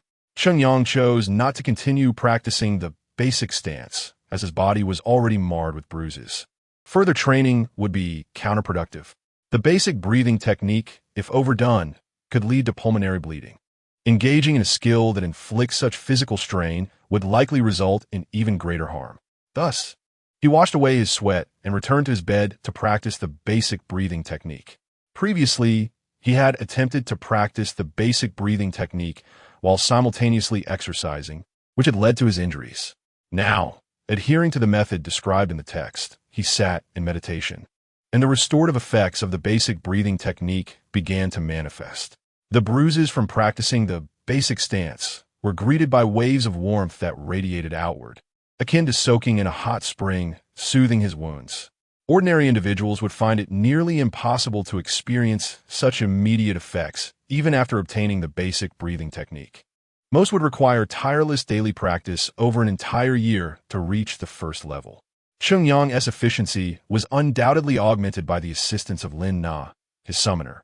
Under the enhancement provided by the summoner, his basic breathing technique skyrocketed in efficacy, ascending rapidly like a rocket. Such prowess is rare indeed. One would be hard-pressed to find a summoner of this caliber. Lin Nuo often felt as if he were witnessing a person cultivating immortality. After long hours of study, he would sometimes seek out captivating tales in the database for a brief respite. Cheng Yang dedicated every waking hour, except for sleep, meals, and walking, to rigorous training, pushing himself to the brink of exhaustion, only to recover with medication and continue his practice. Nonetheless, Lin Nuo had accumulated an impressive amount of study time. Given he did not require sleep, devoting approximately 18 hours each day to learning in the database, reserving the remaining time for relaxation and observation of Cheng Yang battling monsters. Admittedly, he too seemed quite industrious. Basic Breathing Technique Proficiency 1. Basic Breathing Technique E Proficiency. 56-100 Cheng Yang, now practicing the basic breathing technique in stillness, found that he could complete a full cycle in approximately 10 minutes, a stark contrast to the several hours it took during his initial attempts. Of course, while exercising, achieving a complete cycle remained challenging. Interruptions would disperse his energy, necessitating a fresh focus to regain momentum. Otherwise, his proficiency could have soared even higher. Lin Nuo observed as Cheng Yang completed several cycles before succumbing to sleep while seated. It was difficult to discern whether fatigue had overtaken him or if he had simply drifted off. The relentless nature of summoners was daunting. He too needed to exert himself diligently. First, he would immerse himself in the database for a continuous 48 hours. How vexing it was that his auxiliary panel lacked indicators for proficiency, values, or progress bars. This rigid world showed no flexibility, devoid of any semblance of wisdom. The next morning, Cheng Yang strapped on weighted leg bands, resuming his running regimen. Each band weighed 12 kilograms, effectively enhancing the results of his training. While running, he did not neglect the practice of his breathing technique. Upon completing his run, he did not remove the weights. Instead, he added a weighted belt and armbands, accumulating a total weight of 50 kilograms to maintain his daily activities. He dared to do so thanks to Potion F and the summoner's light radiation. Most would likely suffer injuries before even achieving physical conditioning. Subsequently, Cheng Yang visited the hospital to check on Su Zihong, who remained unconscious in the ICU. He continued his self-imposed rigorous training with the basic stance throughout the afternoon. In the evening, he administered a dose of therapeutic medication to recover from the day's extreme exertion, then seated himself in meditation to practice the breathing technique. As for work, Cheng Yang had resigned the day after becoming an armored warrior. Employment would only hinder his training and monster-slaying progress. Regarding finances, with the hacker F card in his possession, money held no significance for him.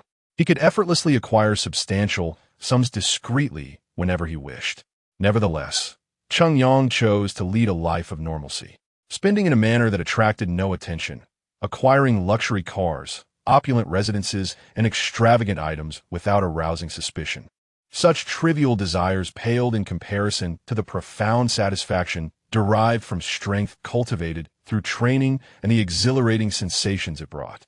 Nothing could compare to the sense of accomplishment gained from vanquishing monsters and safeguarding the populace. Basic breathing technique proficiency 1. Look at that sheer delight. Basic breathing technique E. First level. Proficiency. 86-100 as the clock struck 23:10. Cheng Yang resolved to exert himself tonight, striving to elevate the breathing technique to the second level. Achieving this advancement would undoubtedly yield significant benefits. Foregoing sleep, he summoned his energy and focused intently on his breathing. Proficiency 1. Proficiency 1. Proficiency 1. Basic breathing technique proficiency is full. Constitution 1. Basic breathing technique reaches second level. Basic breathing technique E. Second level. Proficiency 1,000 upon reaching the second level of the basic breathing technique. Cheng Yang felt an exhilarating lightness enveloping him. He exhaled heavily, releasing a tidal wave of stagnation that had lingered in his throat for decades, clearing his passageways.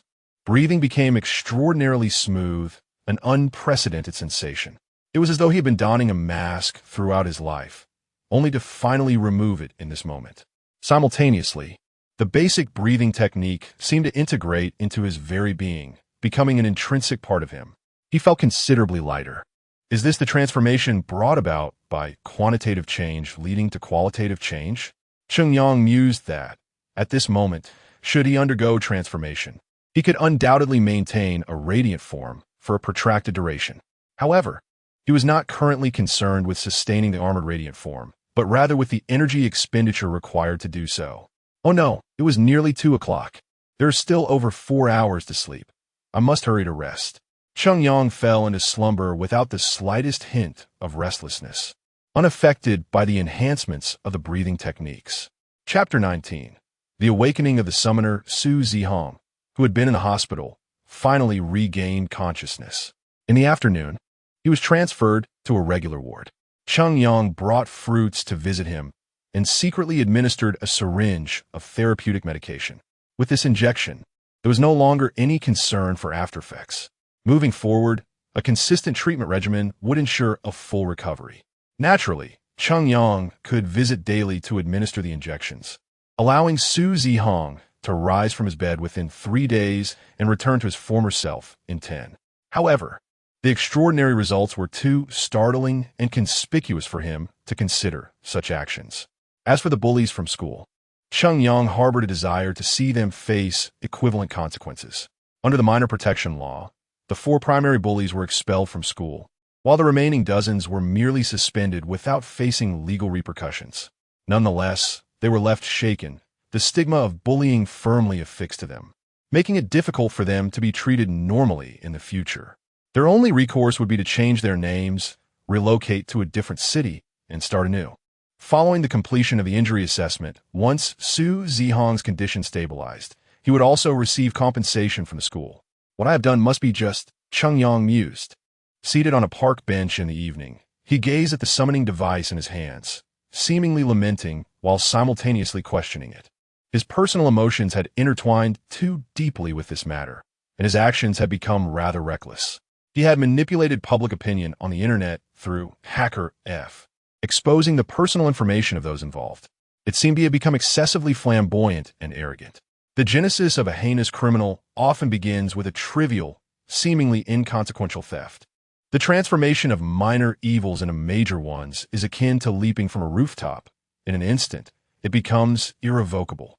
If he, wielding the power of the summoner, grew accustomed to such arrogance, step by step, he would become increasingly reckless, using the summoning device's power to rise above society and its rules.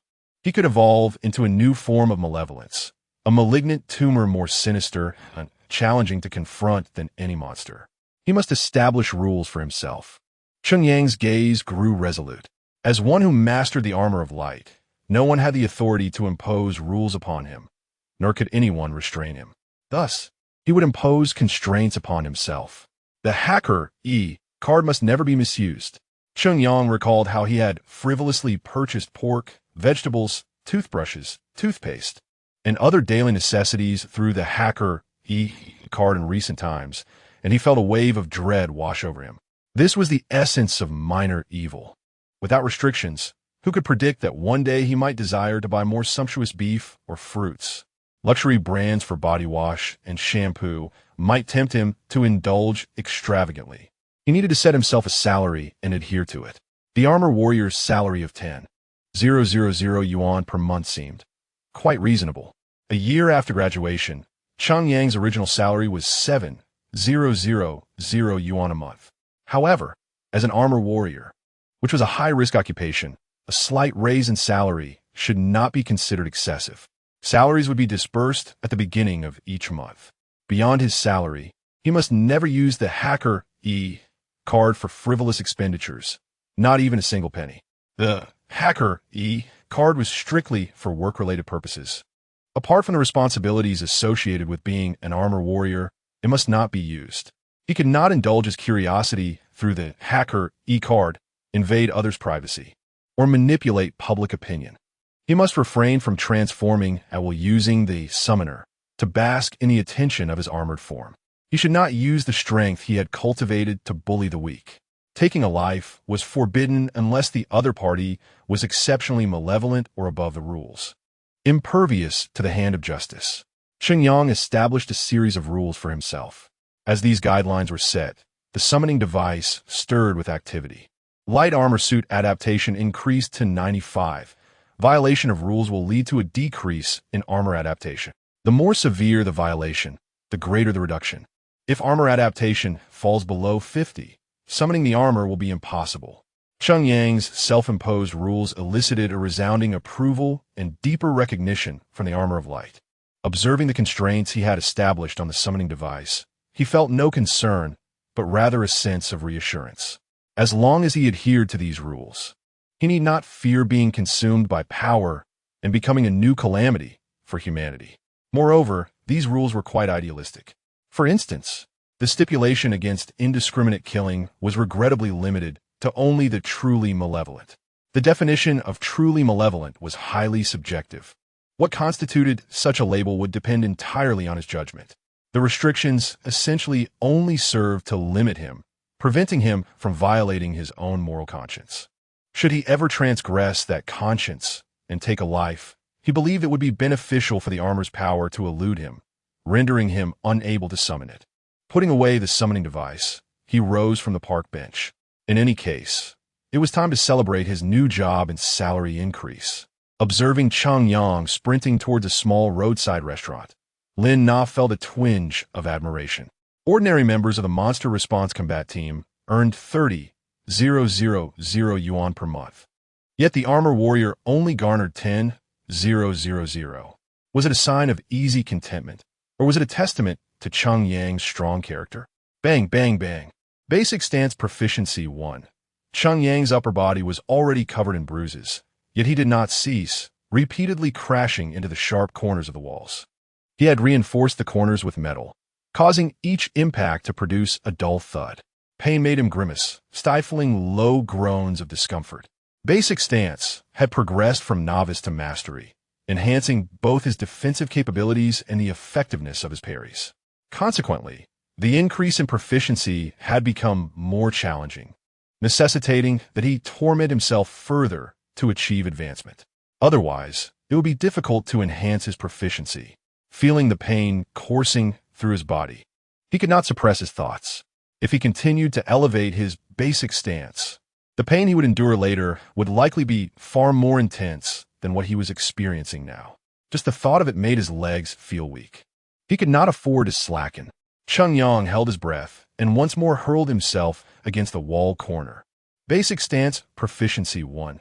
Basic stance mastery. Proficiency 56,100. Realizing he had trained enough for the night, Cheng Yang paused his rigorous practice and retrieved Potion F. inserting it into the summoning device.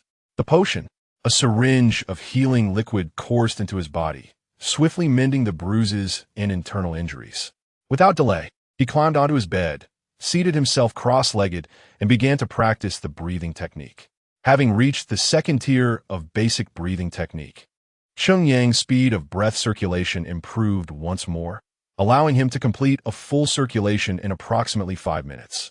Although he still could not maintain a constant state of breathing, he was no longer as clumsy as before, able to engage in activities while maintaining the breathing technique for extended periods. It could also be utilized for brief combat scenarios.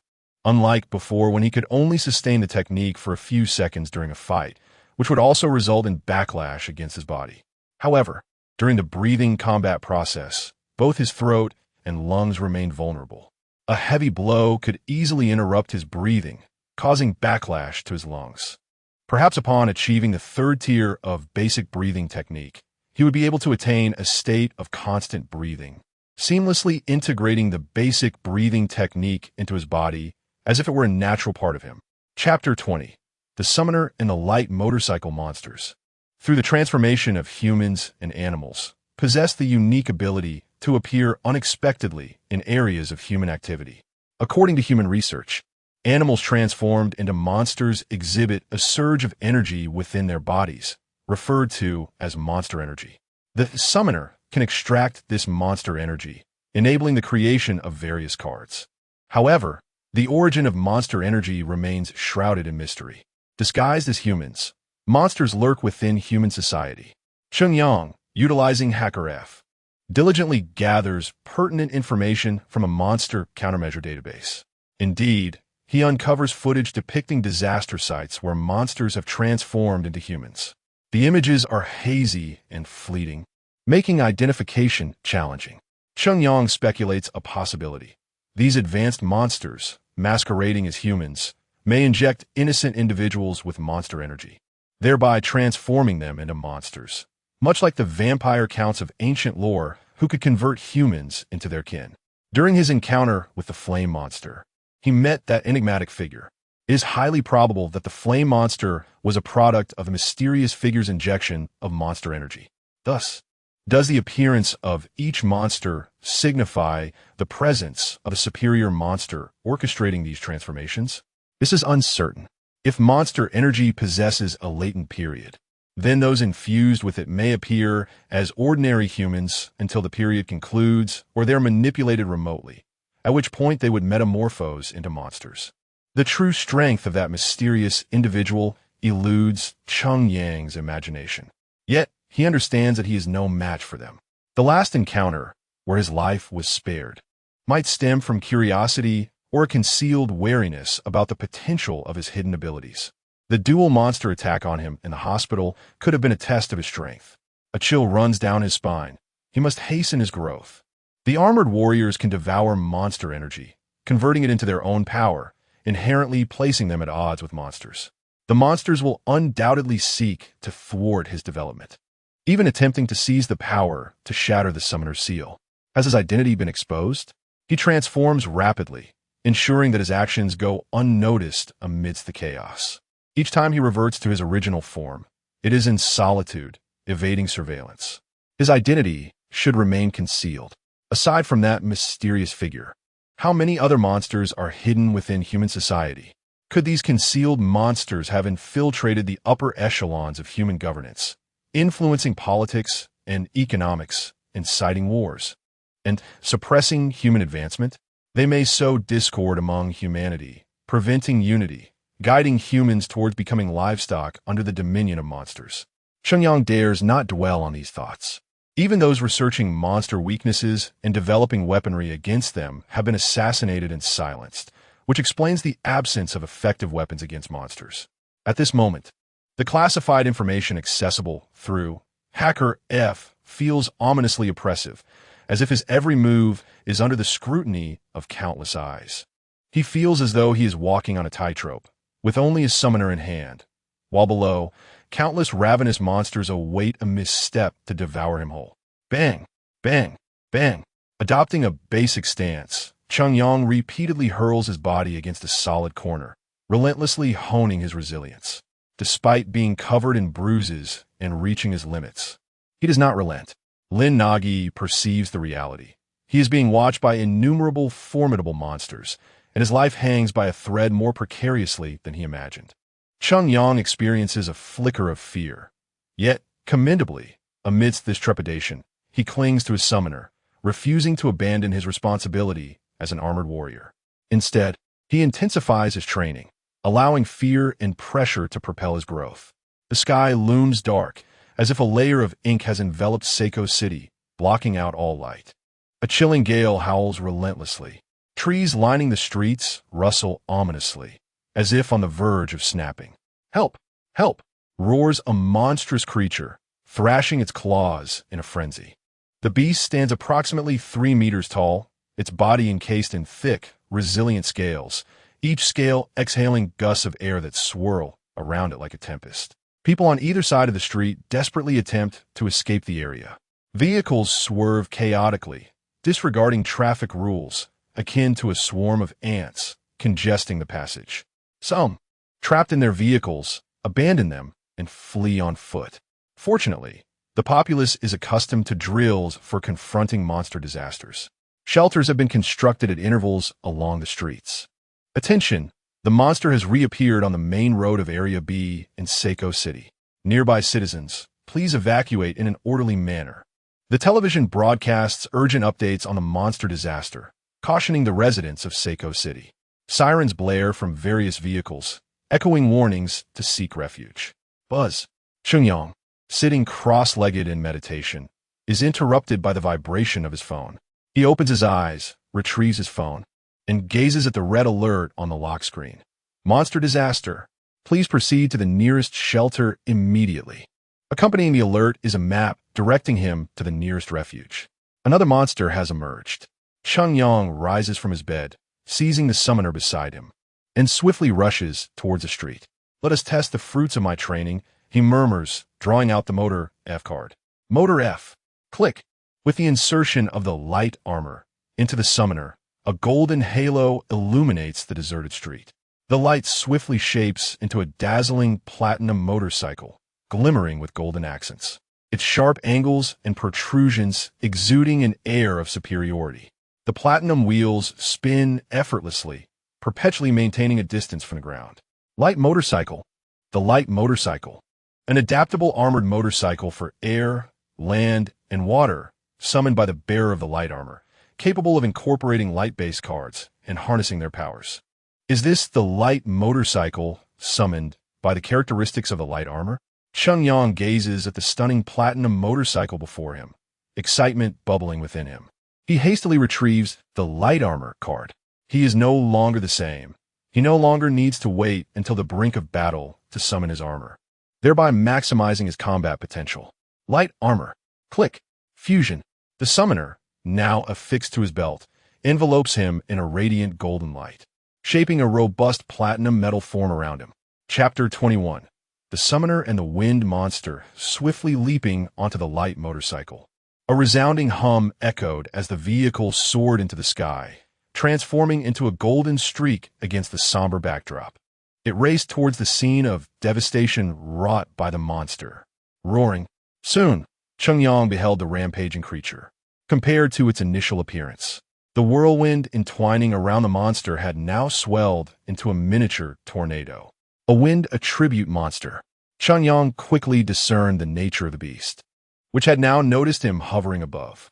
With a thunderous roar, it swung its claws, the scales encircling them erecting ominously. The air swirled rapidly before the raised claws, compressing into invisible air bullets that shot towards Cheng Yang. While imperceptible to the naked eye, Cheng Yang, now clad in the light armor, possessed enhanced vision and perception that far surpassed that of an ordinary human. He deftly maneuvered the motorcycle in a swift arc, evading the oncoming air bullets. Tilting the motorcycle, he aimed the ram against the monster and charged down with force. Whoosh! The air was torn apart, the golden light flowing like liquid, coating the ram in a shimmering brilliance.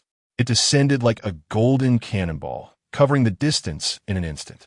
The sharp ram sliced through the swirling tornado enveloping the creature, crashing heavily against its defensive claws. The jarring sound of friction echoed as the concrete ground was swiftly scarred by the impact. Roaring, the monster lashed out with its claws, invisible blades of wind tearing at the motorcycle. In an instant, golden light and sparks erupted. Cheng Yang leapt off the motorcycle, delivering a powerful kick towards the beast. Shining form. Instant flash. The technique activated, radiating golden light that burst forth from the armor. In that moment, the air seemed to explode from the force of his kick. The golden brilliance detonating upon impact with the monster's body. Caught off guard, the monster was sent sprawling like a deflated ball, crashing to the ground. The resplendent light enveloping his armor gradually receded, returning to its standard form. The shining form, instant flash, was the stance Cheng Yang had adopted during his previous battles with the monster, utilizing a brief activation of the basic breathing technique to enter a momentary shining state, harnessing the power of the light armor. Now, having ascended to the second tier of the basic breathing technique, his physical constitution had been enhanced, allowing him to maintain the shining form for a limited time. However, such exertion drained considerable stamina and was reserved for critical moments. Thus, in typical scenarios, the instant flash would conserve energy more effectively. Roaring, the downed monster struggled, rolling over in a fit of rage before rising to its feet. Cheng Yang seized the opportunity to unleash a relentless barrage of punches. Swish, swish, swish. The air crackled with the force of his fists as the monster clumsily attempted to evade the onslaught. The swirling tornado around it coalesced into one concentrated mass aimed at Cheng Yang, a fierce gust blasting towards him. The biting wind, akin to countless blades, surged forth. Cheng Yang swiftly assumed a defensive stance, bracing against the multitude of invisible wind blades, retreating 2 steps. Roaring, sensing Cheng Yang's retreat, the monster triumphantly called out, its scales bristling ominously. Beneath those erect scales lay numerous tiny holes, continuously emitting wind that sustained a whirlwind encircling the creature. Not my watch. Although Cheng Yang was unaware of the monster's intentions, his body instinctively reacted, fists clenched as he charged forward against the oncoming tempest, aiming to disrupt the monster's actions. However, Cheng Yang's strike was just a fraction too late. The monster seized the fleeting opportunity, unleashing a torrent from all its wind holes. A fierce gale burst forth, visible to the naked eye, enveloping both Cheng Yang and the surrounding vehicles within its grasp. Such ferocity! Cheng Yang quickly positioned himself to brace against the howling winds. Yet, the monster's intentions were evidently more sinister than merely summoning a tempest. Roar! With another thunderous bellow, the surrounding winds shifted ominously. Cheng Yang's heightened perception allowed him to sense the impending danger, prompting him to plant his feet firmly on the ground, attempting to create distance. But the winds behaved as if collapsing upon him, binding him tightly in place. It felt as though the very space around him was saturated with invisible concrete, pinning him down. Roar! The monster roared once more, its sharp claws enveloped in a razor-sharp wind, striking out violently at the air. In that instant, the wind swirling around Cheng Yang transformed, converging into a concentrated blast directed at his back.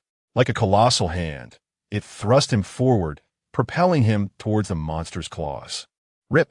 The claws struck fiercely against the chest of his armor, accompanied by sparks and golden light, causing Cheng Yang to stagger. The winds surrounding the monster shifted again, wrapping around it as it became a phantom, darting behind the reeling Cheng Yang. Swish! The claws descended once more, igniting another explosion of light against his back armor. Cheng Yang stumbled forward, regaining his footing to swing a punch backward.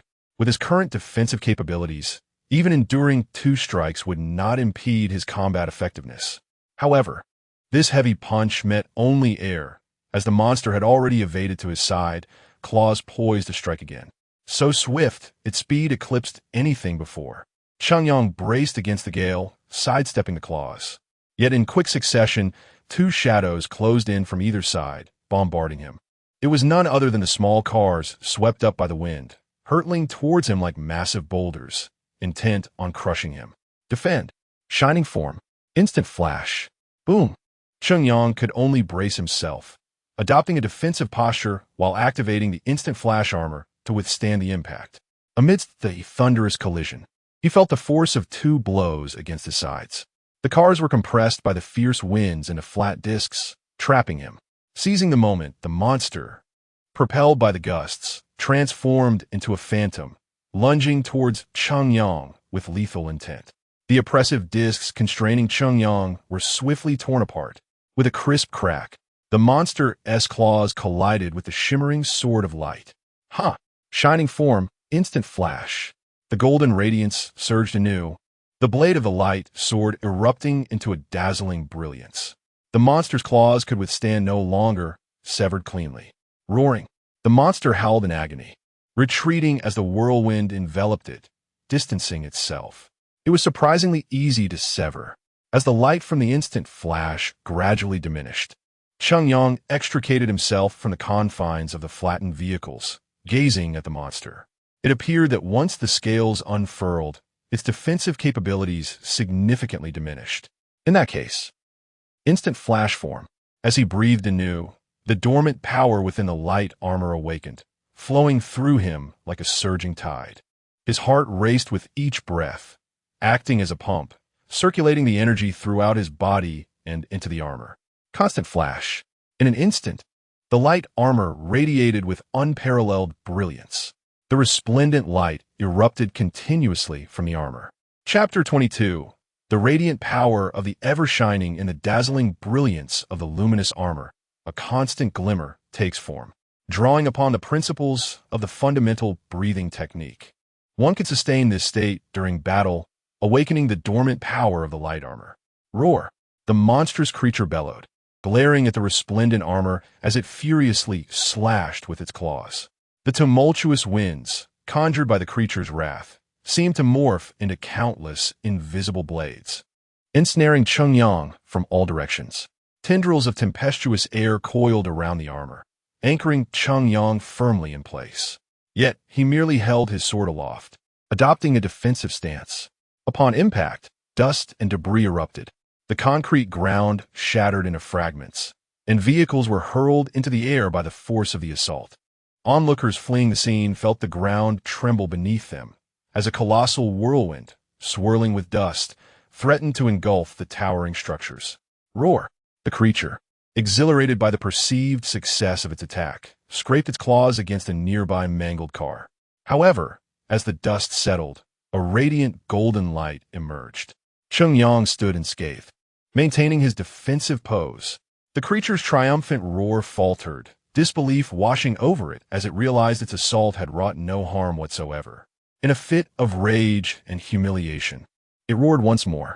The winds converged, forming a massive tornado that surged toward Cheng Yang. Yet, all that resonated was a crystalline hum. The golden figure vanished like a mirage, and the tornado struck empty air, crashing down upon the already fragmented pavement. The monster, momentarily stunned, quickly retreated, its ferocious eyes scanning for Cheng Yang's advancing silhouette. It summoned all its might, conjuring fierce winds to repel the oncoming threat. However, Cheng Yang, sword in hand, charged forward without hesitation. The gale, akin to silk being effortlessly sliced by a blade, parted before him. Swish! The golden edge struck true. The creature desperately raised its claws in defense, its scaly armor closing tightly for protection. Yet, it was a moment too late. Under the glimmering blade, its arm was severed and tossed into the air. Roar! With a pained howl, the creature staggered to the ground, its armor collapsing into a defensive posture. It summoned the winds around it, unleashing a torrent toward Cheng Yang. But in his ever-shining form, such winds posed no obstacle. Swish, swish, swish. The golden blade danced through the air, shredding the oncoming gusts into a flurry of fragments. As the winds diminished, Cheng Yang seized the opportunity to draw a card. Click! With the insertion of the light shadow spike F card into the summoner, golden radiance poured forth from a sword. The creature sensed impending doom and struggled to resist. Light shadow spike. Swish! As the blade lunged toward the creature, an array of luminous spikes erupted, piercing through the air like a hail of arrows.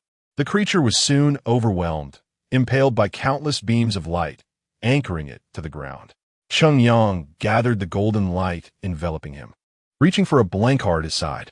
Whoosh! The blank card transformed into a brilliant golden glow, enveloping the incapacitated creature. Its energy was inexorably drawn out, manifesting as a monster F card, floating gracefully above. The creature, now devoid of its energy, lay unconscious on the ground, a mere slumbering taper. It appeared this monster had been transformed from an animal. Cheng Yang gazed at the fallen taper, sensing an unmistakable, chilling malice. It felt as though an invisible net loomed over the city, countless indifferent eyes peering through its gaps, coldly assessing him. He lifted his gaze skyward, confronted by an oppressive, ink-like darkness, heavy and foreboding, as though a torrential downpour were imminent.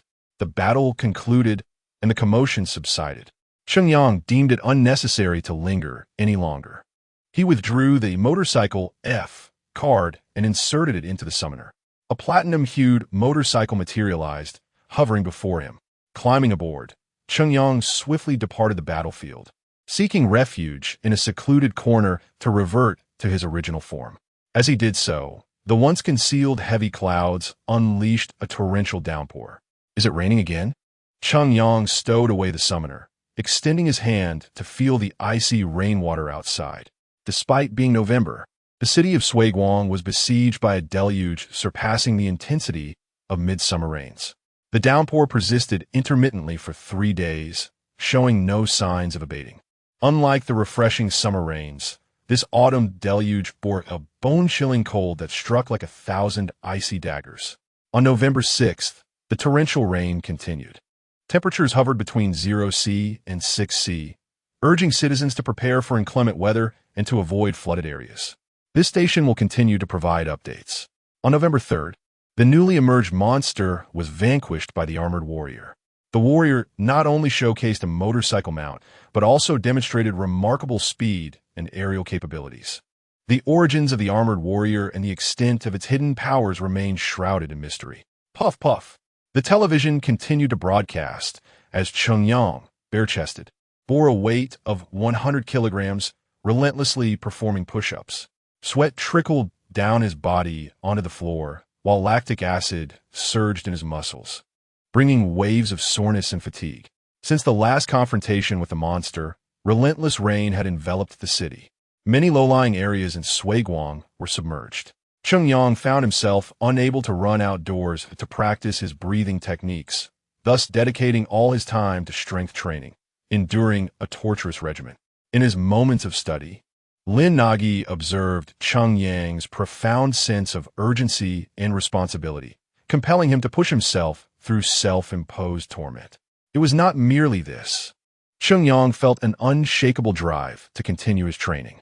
The thought of pausing filled him with guilt. How could he, chosen by the light armor, afford to be complacent in his training? To falter would be an affront to the summoner that selected him, to the luminous armor that embraced him. Thus, whenever he paused his rigorous training, feelings of guilt and anxiety would surge from the depths of his heart. Chapter 23. The Night City in the Rain. Seiko City possessing the Potion F card, Cheng Yang subject himself to self-imposed torment daily, inflicting wounds upon his body before using the Potion F card to restore himself. Each night, he practices the fundamental breathing technique until slumber overtakes him. It is worth mentioning that the Monster F card obtained from the wind monster he previously vanquished has been refined by Lin Nuo into a Crossbow F card. This Crossbow F card can summon ranged weapons that correspond to the characteristics of the summoner and their armor, while also allowing the wielder to utilize the card abilities through the summoning device. For instance, the Shadow Strike, a form of ranged attack, has consistently been driven by Cheng Yang's Shadow Sword. When employing a weapon from the Crossbow F card alongside the Shadow Strike F skill card, the resultant power is substantially amplified. The rarity of the Crossbow F card surpasses that of the Shadow Sword F card. The Shadow Sword, as a light attribute weapon, can only unleash its full potential when wielded by the light armor. Other armors may lack the requisite attribute compatibility to summon this weapon. Conversely, the Crossbow F and Motor F cards can summon various weapons tailored to the unique attributes of different armors, thus making them even more elusive. This is undoubtedly a testament to Lin Nuo's improving refinement skills. Lin Nuo has also completed a significant portion of the design for the fire-based armor. In this instance, aside from the crossbow F card, Chungyang has refrained from listing any other knowledge or skill-related items, focusing all his energies on acquiring knowledge pertinent to the knowledge base and designing new armor. He has temporarily named this new armor Fire Sparrow Armor. The Fire Sparrow Armor is more agile, boasts superior attack power, and possesses enhanced aerial combat capabilities. However, this comes at the cost of reduced defense, rendering it vulnerable to water attributes. While it may falter against water, the Fire Sparrow Armor can counter wood and wind attribute monsters. Accompanying the Fire Sparrow Armor is the weapon Fire Sparrow Blade F card. This armor represents Chungyang's first truly self-created set. In the process of designing the Fire Sparrow Armor, he has acquired a plethora of knowledge about armors, including an analysis of the light armor and the powers of monsters. The strength of armors primarily derives from various attributes centered around light and the essence of life itself, while the power of monsters stems from attributes dominated by darkness and the force of death. Among these, light and dark attributes are the most unique. Although the capabilities of the light armor may seem rather ordinary, it stands out as the most distinctive armor among all attributes, exhibiting the highest potential for growth. The crystallized stones used by Lin Nuo to craft other armors are also derived from the purifying power of light over the forces of monsters. Viewed from this perspective, both light and light armor possess the capability to nurture other armors. Perhaps there exists a corresponding dark armor? Of course, while Lin Nuo can forge and refine armors of other attributes, he is unable to create the dark armor. He even suspects that the dark armor may very well exist within this world, unlike the weak and mediocre light armor, which could potentially be immensely powerful, having amassed strength over time. If one were to boldly speculate if the light armor and light, representing his own power, can give rise to new armors, could it not be inferred that the dark armor and the forces of darkness may also give birth to some entity, perhaps in opposition to armor, a monster that stands in stark contradiction? This information is absent from the database, yet numerous gaps remain. For instance, if the dark armor truly exists, why has it not yet emerged to eliminate the nascent and unremarkable light armor?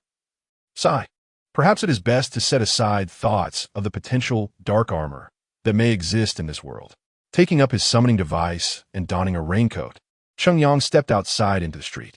The rain-soaked streets at night were nearly devoid of pedestrians. Lin Nuo, intrigued, cast a glance outside, observing the relentless downpour that had persisted for several days. The sound of vehicles splashing through puddles filled the air, accompanied by the constant blaring of horns.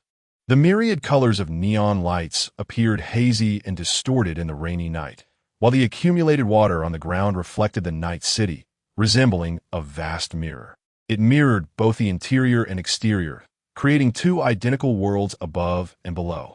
Bathing in the rain, it felt as if he were traversing the threshold between two realms.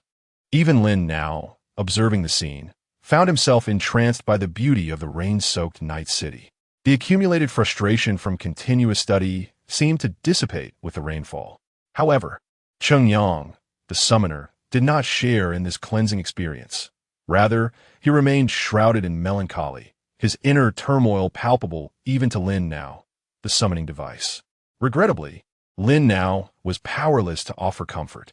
Perhaps as an armor summoner, Chungyang should consider regular psychological counseling? Should he perhaps list a psychological counseling item for sale? The peculiar abstractions brought about by the curse of knowledge. What am I even saying? Chungyang's purpose for venturing out this time was to visit Su Zihong in the hospital. Thanks to the Potion F card administered by Chungyang, Su Zihong's subsequent treatment has shown steady improvement day by day. He is recovering remarkably well. However, due to the incessant rain and Chungyang's anxious disposition, he had refrained from visiting the hospital until now. Perhaps seeking solace, Chungyang chose the hospital as his destination today. At the crosswalk before the traffic light, Chungyang halted at the intersection. The sound of splashing water and honking horns filled the air as vehicles rolled through the puddles. Once the red light turned green, Shengyang stepped onto the crosswalk. With that single step, he found his foot sinking into a shallow puddle, ripples spreading outward from beneath him. The rain continued to pelt the ground, striking the water that reflected another world. Suddenly, Shengyang felt a void beneath his feet, and the entire world seemed to still. Swish! A figure brushed past him, clad in a raincoat that obscured their face. Yet, Shengyang could discern that the individual held an umbrella adorned with a green-patterned silver ring. That ring was eerily familiar to him, as it belonged to the intelligent monster that had disguised itself as a human during the fiery monster disaster. Shengyang felt little fear. Almost instinctively, he reached for the summoning device at his chest, turning to pursue the mysterious figure. Chapter 24. The reflected world, however, when Shengyang reached out his hand, he grasped at nothingness. His body plummeted as if he were falling into an abyss, unexpectedly descending into another realm projected upon the water's surface beneath him. The mysterious figure seemed to have noticed Shengyang's movement and turned around, revealing a pair of emerald eyes. Under the gaze of those eyes, Shengyang felt as if everything around him had vanished. The immense pressure emanating from those green pupils felt as if they descended from a stormy sky. In that moment, he felt as insignificant as an ant being scrutinized. He could only watch in disbelief as he fell into the other world reflected in the water. What is happening? Is this the beast trick? Shengyang desperately tried to stabilize himself during his descent, clutching the summoner tightly, poised to transform at any moment. The mysterious figure merely glanced at him, their lips moving in a murmur he could not decipher, before turning away and walking into the rain curtain, disregarding Shengyang entirely. This was not the beast's doing. Moreover, the mysterious figure adorned with a ring was not the same enigmatic presence that had appeared at the scene of the fire monster. Lin Nuo, who had been observing the outside world, sensed the anomaly. Based on the knowledge honed from the database during this period, Shengyang's perspective and that of the summoner were distinctly different. It appeared that Shengyang had inadvertently entered a spatial rift. Such rifts were exceedingly rare, akin to a glitch in this world. The rift resembled a wound in the fabric of reality, without special circumstances. It would likely heal within minutes due to the world's self-repairing abilities. Yet, this spatial rift was evidently not so ordinary. It had not been mended by the world, indicating that something within it impeded its healing process. Lin Nuo remained unaware of what that something was, but the mere fact that it could prevent the world from repairing itself suggested it was anything but mundane. Lin Nuo found himself intrigued. It should be noted that his refinement skill allowed him to melt down not only monster crystals, but a variety of materials, even stones, into cards. However, the resultant power was often weak and without significant utility. If the materials contained special powers, he could forge far more potent items. Yet, Shengyang typically had no access to such materials, only encountering crystals infused with the powers of monsters. The object sustaining the existence of this spatial rift, preventing the world from healing, clearly possessed some unique power. For Lin Nuo, it was not just a potential source for refining cards. It could also serve as a subject of study, a means to illuminate and unravel the esoteric knowledge within the database, rendering it invaluable. Summoner, do not disappoint me. Find that object. I assure you, I will provide you with some truly exceptional items.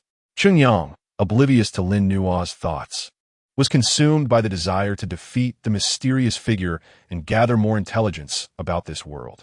His body continued to fall, yet he managed to maintain his balance in midair, drawing forth the summoner.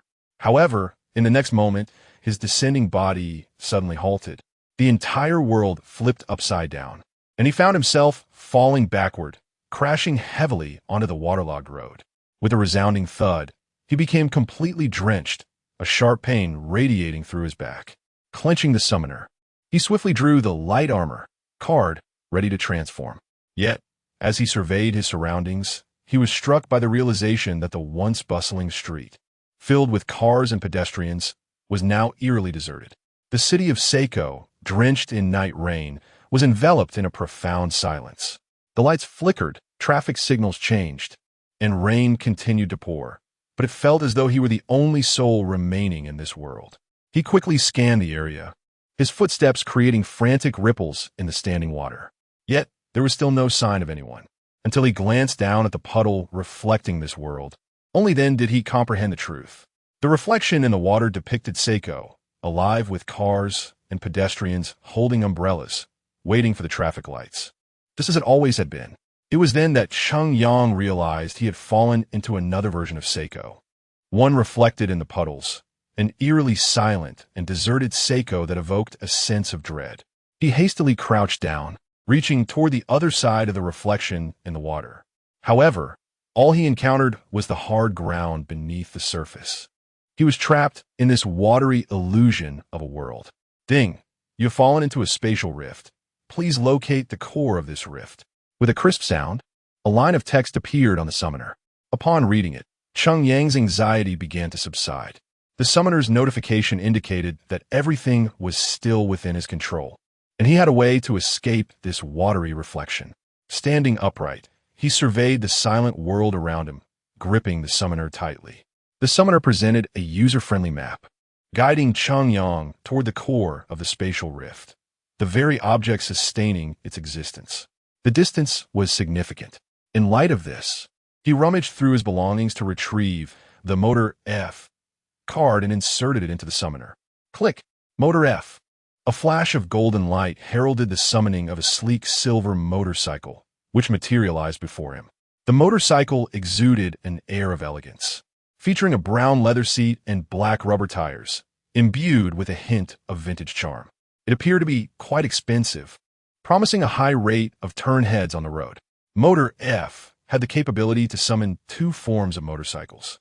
One was the previous armored combat motorcycle, capable of high-speed travel and equipped for skill car battles. The other was the standard motorcycle for everyday use, outclassing all current models in performance while conserving the summoner's stamina. Given the unpredictable nature of the situation, and with no need to rush to save the day, conserving energy was paramount. The two forms could be switched at will, akin to a transformation for the motorcycle. Climbing onto the motorcycle, the dashboard lit up, displaying a screen that synchronized with the summoner's information, revealing the map. He twisted the throttle. Veerum, the roar of the engine sent droplets of rain flying from the motorcycle. With that, the motorcycle surged through the rain curtain, propelling Cheng Yang swiftly toward the core of the spatial rift. The wide, empty road, despite the downpour, allowed Cheng Yang to fully unleash the motorcycle's capabilities. As he drew closer, he finally caught sight of the object maintaining the rift, its core. Lin Nuo also turned his gaze toward that magnificent core, and it was Chapter 25. The monster core in the crevice. The monster core. A purely natural monster core? No, it is much more than that. Sustaining the existence of this space is a colossal monster core, towering to the height of a building. Lin Nagi, having refined numerous monster cores, could immediately recognize that this was indeed a massive monster core. Yet it possessed certain differences, unlike the monster cores he had previously refined, which typically harbored malevolent powers akin to living entities rather than mere objects. The energy emanating from this core overshadowed that of ordinary monster cores. It resembled a peculiar artifact more than a living being. It was precisely this uniqueness that enabled the monster core to uphold the existence of this realm. Such rarity, such preciousness.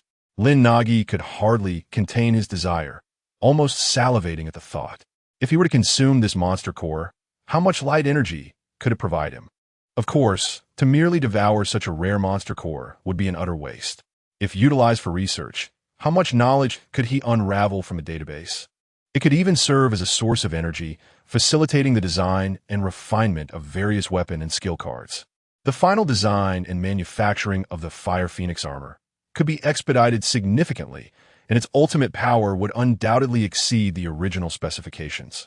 Moreover, Lin Nagi sensed that this monster crystal possessed additional uses. Within the depths of the monster crystal, it appeared to conceal other latent powers. In summary, my dear summoner, swiftly seize it from me. Cheng Yang, unable to hear Lin Nagi's entreaties from the summoner, deftly maneuvered his motorcycle to a halt 100 meters away from the immense monster crystal. So, this is the core that sustains the existence of the crevice. It is enormous. Additionally, its texture and aura bear a slight resemblance to that of a monster crystal. Chungyang was no longer the ordinary person he once was. Every aspect of his physicality had surpassed human limits. His compatibility with the light armor had risen to over 90, allowing him to wield some of its power even without transformation, thanks to the augmentation of the summoner. Thus, he could perceive the monstrous aura emanating from the monster crystal before him. He even sensed an impending danger. Gripping the summoner tightly, he dismounted from the motorcycle and cautiously approached the monster crystal step by step. In the eerie silence of the space, the rain continued to fall gently.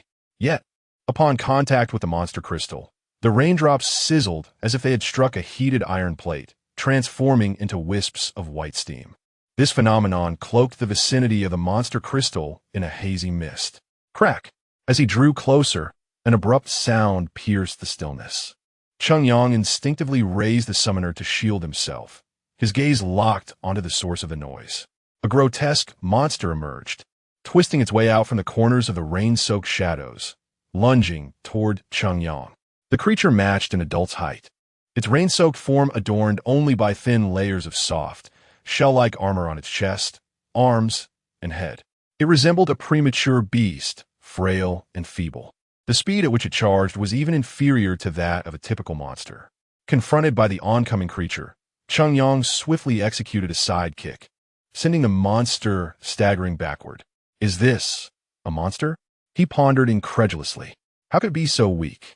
Compared to the monsters he had battled before, this creature was utterly feeble in terms of defense, speed, and strength. Even a few ordinary adults could easily surround and overpower it without difficulty. With no time to dwell on his thoughts, he rapidly pursued the monster, targeting its lower limbs. With a single kick, he brought the creature crashing to the ground. He then leapt atop it, one hand gripping its throat while the other delivered a powerful punch to its face. Soon, the monster's defenses crumbled, erupting into a cloud of smoke before vanishing entirely, leaving behind a small fragment of monster crystal on the ground. The monster crystal was merely the size of a soybean. Appearing insignificant, Chungyang raised the summoner and absorbed the monster crystal into it. Light energy 0.1. Just 1 point of light energy? No wonder it was so weak. What is going on? How could there be such a feeble monster? Chungyang stood up, puzzled, while Lin Nuo meticulously examined the minuscule monster crystal. He then consumed it. Light energy 1. After a brief analysis, he concluded that this tiny monster crystal was indeed linked to the colossal one. It appeared to be born of that immense monster core. Thus, could it be that this monster crystal possessed the ability to create such underdeveloped monsters? Indeed, just as Lin Nuo formed this hypothesis, Chungyang also began to notice an increasing cacophony of sounds in this eerily silent world. Figures emerged like phantoms, continuously materializing from the depths of the rain. Their crimson eyes glimmered in the dim light of the rain-soaked night as they growled lowly at Chungyang, surging toward him from all directions. Even though he confirmed that the strength of these monsters was not much greater than that of a human, the sight of so many monsters converging upon him still sent chills down Chungyang's spine. He steadied himself, casting aside hesitation. He swiftly withdrew the light armor card from his pocket, gazing at the platinum armor depicted on the card. His previously anxious heart regained its composure almost instantly. The silver-gray metallic belt had already wrapped around his waist.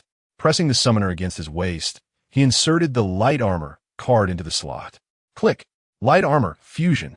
As the card slid into place, an overwhelming surge of power coursed through his body. A radiant platinum glow erupted from his feet, enveloping him entirely, forming a tangible silhouette that transformed into shimmering platinum armor. In an instant, several monsters lunging at him were caught off guard, obliterated by the blinding golden light, their warm forms giving way to cold monster crystals. The power of the armor instilled Chungyang with immense confidence. The movements of the monsters slowed to a crawl. Clenching his fists and bending slightly, he charged forth like a bulldozer, smashing through the throng of monsters, reducing them to shattered monster crystals. This place was truly a paradise for amassing light energy points. Chungyang gazed at the monsters before him, feeling that the myriad skills in the summoner's shop had lost their luster. Yet, it soon became apparent that the number of monsters surrounding him began to dwindle. Only then did Cheng Yang realize that the monsters here were not infinite. As he delivered a final punch to the last monster, silence enveloped the world once more. The monster crystals were all collected back into the summoner, totaling 103 monster crystals, amounting to 103 light energy points. Chapter 26, Storm. The natural card has never been so affluent. Basic fist technique, basic body technique, basic leg technique. All these fundamental skills could be purchased and mastered. Each day was filled with unparalleled fulfillment. This place was akin to a secret realm in a game. Cheng Yang suppressed his inner joy and, confirming the absence of other monsters, approached the enormous core. As he drew near, the massive core reacted once more. Its smooth surface began to distort, rippling as a figure emerged. The figure was reminiscent of the frail monster encountered earlier, yet its armor appeared sturdier, and it seemed more robust. Could it be that all these monsters originated from this core? At that moment, Cheng Yang realized this truth. Meanwhile, Lin Nuo sensed a distinct quality about this newly born creature. This monster seemed to harbor a peculiar power, strikingly similar to his own. In the next instant, Cheng Yang's conjecture was validated. The monster let out 2 roars at Cheng Yang, then astonishingly drew out a card. The card featured a black background, seemingly enveloped in a shroud of dark mist. Yet, without a doubt, in both size and design, it resembled the summoner cards created by Lin Nuo. A summoner card? How could this be? Cheng Yang was taken aback by the card drawn by the monster. The black mist coiled around it, obscuring the details. However, the card's upper right corner revealed its rank. E. An E-rank card. A card existing within the cracks of space, not forged by any summoner. Throughout the battles, even Cheng Yang had yet to acquire an E-rank card, and this monster possessed one. A weapon card? A skill card? Or perhaps an armor card? This creature had no summoner. Even if it held a card, how could it utilize it? Where did this card come from? Cheng Yang's mind brimmed with confusion, and his vigilance against the unexpected compelled him to act without hesitation, aiming to vanquish this monster. Yet, it was already too late. As the monster drew the card, it sprang into action. Its claws clenched the card tightly, as if gripping a blade, and it thrust the card forcefully into its chest. Stormy. Adaptability 100. Mindset leveled up. In an instant, the rain intensified dramatically. A fierce wind arose, and the water pooling on the ground broke free from the constraints of gravity, swirling around the monster and obstructing Cheng Yang's approach. At the epicenter of this sudden transformation, the monster's body began to change. Its muscles swelled, bones proliferated, breaking through flesh and skin to form a bony armor on its exterior. The patches of flesh armor rapidly hardened, spreading outward to become a thick shell. Sharp teeth tore through its jaw, transforming into keen bone blades. Its claws elongated, becoming razor-sharp. Its paws grew larger, tearing into the ground, covered by a tough carapace. From its back, a white bony tail emerged, with a white bone blade affixed to its tip. Such a formidable presence, stronger than any monster Cheng Yang had encountered before. What was that card? How could it transform such a frail creature into this formidable being? Cheng Yang could not discern, but Lin Nuo saw the card clearly. It was not a card crafted by any individual. Unlike the cards Cheng Yang created, this one was neither an armor card, nor a skill card, nor a weapon card. It was a most precious, a special natural card, Stormy card, a card born of pure power from this world. It possessed the power to upgrade. It could not be manufactured or designed, at least not at present. Even as an E-rank card, it was rarer than the D and C-rank cards created by Lin Nuo. One could say it was the most valuable item in this spatial crevice, aside from the core and the monster crystal. Whoosh! Accompanied by the sharp sound of slicing air, the downpour was swept aside as if by an invisible force. The bony monster dashed toward Cheng Yang like a white specter, its speed eclipsing that of any previous monster. At this moment, Cheng Yang had no time for other actions. He could only rely on the reflexes honed through countless training sessions and battles, assuming a defensive stance. Bang! The bone-covered fist struck heavily against Cheng Yang's guarded hands. A tremendous force erupted, creating a vacuum shockwave amidst the rain. Cheng Yang's body slid as if propelled, carving a trench into the cement surface. Seeing its attack land, The monster roared in excitement and charged again. Cheng Yang's hands grew numb from the immense blow. But in the face of unprecedented peril, he could hardly dwell on that. He swiftly propelled himself, rolling onto the rain-soaked ground to evade the punch. However, just as he dodged, the monster's tail, resembling a whip, came alive. It snapped out with agility, striking down fiercely toward Cheng Yang. Crack! The armor was struck by the bone blade, producing a sharp sound and igniting a burst of platinum sparks. Cheng Yang stumbled forward, rolling to evade the subsequent stab of the bone blade. At this moment, kneeling on one knee, Cheng Yang drew forth a card. Light and Shadow Sword F card. Click! As the Light and Shadow Sword F was inserted into the card slot, a golden light sword was summoned in an instant. Grasped firmly by Cheng Yang as he lunged toward the bony monster. The monster clenched its fist, its bones rapidly growing at the wrist, extending into two sharp bone blades that slashed through the falling rain, meeting the light sword head-on. Clang! Clang! Clang!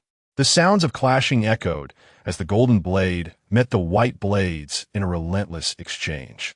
The monster's defenses were impenetrable, no matter how hard Cheng Yang tried. The creature effortlessly parried his strikes, continuously pressing him back. The tail blade, akin to a venomous scorpion, seized an opportunity and lunged toward Cheng Yang's chest. Swish! A heavy blow sent Cheng Yang staggering backward. Without allowing Cheng Yang a moment to catch his breath, the monster swiftly pursued him. The two bone blades aiming with lethal precision. One targeted Cheng Yang's head, the other aimed for his chest, while the tail blade slashed toward his neck from the side. Too fast, he could only employ the shimmering form, constant flash. With a change in breath, his heart raced, pumping blood at an incredible speed throughout his body. Cheng Yang unhesitatingly activated the shimmering form. Golden light erupted, the light sword in his hand shining brilliantly as he fiercely swung it against the incoming attacks. Chapter 27. The Power of Storm E. The sound of clashing broke through the downpour as the golden shadow sword sliced through the air with three swift strikes, effortlessly cleaving the monster's bone blade. The rapid flashes of golden light sliced through droplets of rain, akin to an unseen force, directing its lethal intent towards the creature's neck. The clash of the sword against the bone armor resonated with a persistent tremor. A gash appeared on the hardened armor as the monster staggered backward. With its bone blades held defensively, it braced for the oncoming assault from Cheng Yang's sword. The air crackled with energy, a brilliant white light and a radiant gold converging in an ethereal dance, piercing the rain curtain as they collided. The ground trembled beneath the chaos, cracks spiderwebbing across the surface, sending ripples through the accumulating water. Cheng Yang's breath became increasingly labored, his body radiating heat. His heart raced, blood coursing through his veins at an alarming pace. He realized he was approaching his limits. Maintaining the foundational breathing technique to achieve the constant flicker form exacted a tremendous toll on his body. Yet under this strain, the monster-s pair of bone blades could no longer withstand the relentless clashes, fracturing under the pressure. Seizing the moment, Cheng Yang unleashed a powerful downward strike with a golden shadow sword, radiating a blinding light as if the very essence of warmth and brilliance had coalesced into a tangible form. His veins bulged, skin flushed with heat. The breathing technique reached its zenith, and he swung the sword down with all his might. The monster roared in fury, retaliating with its bone blades. However, under Cheng Yang's formidable strike, the blades finally succumbed, emitting a mournful cry. In a violent clash, they shattered into countless fragments, scattering in all directions.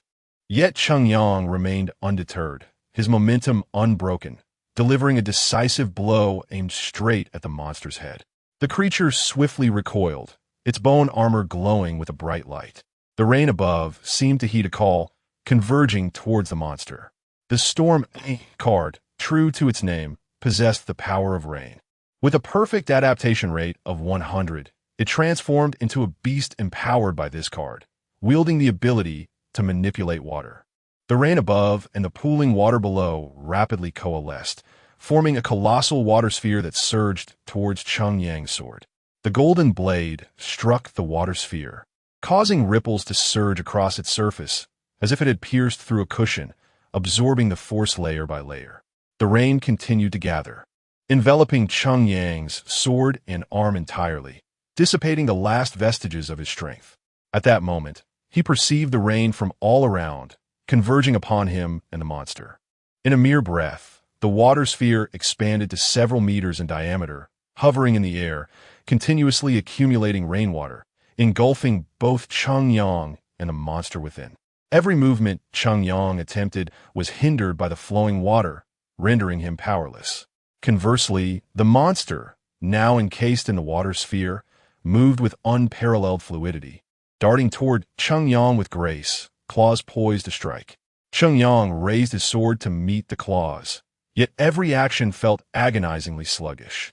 Before he could launch his counterattack, the claws struck heavily against his chest, leaving him as helpless as a toy adrift in a bathtub. The breathing technique faltered under the impact, his golden aura dimming.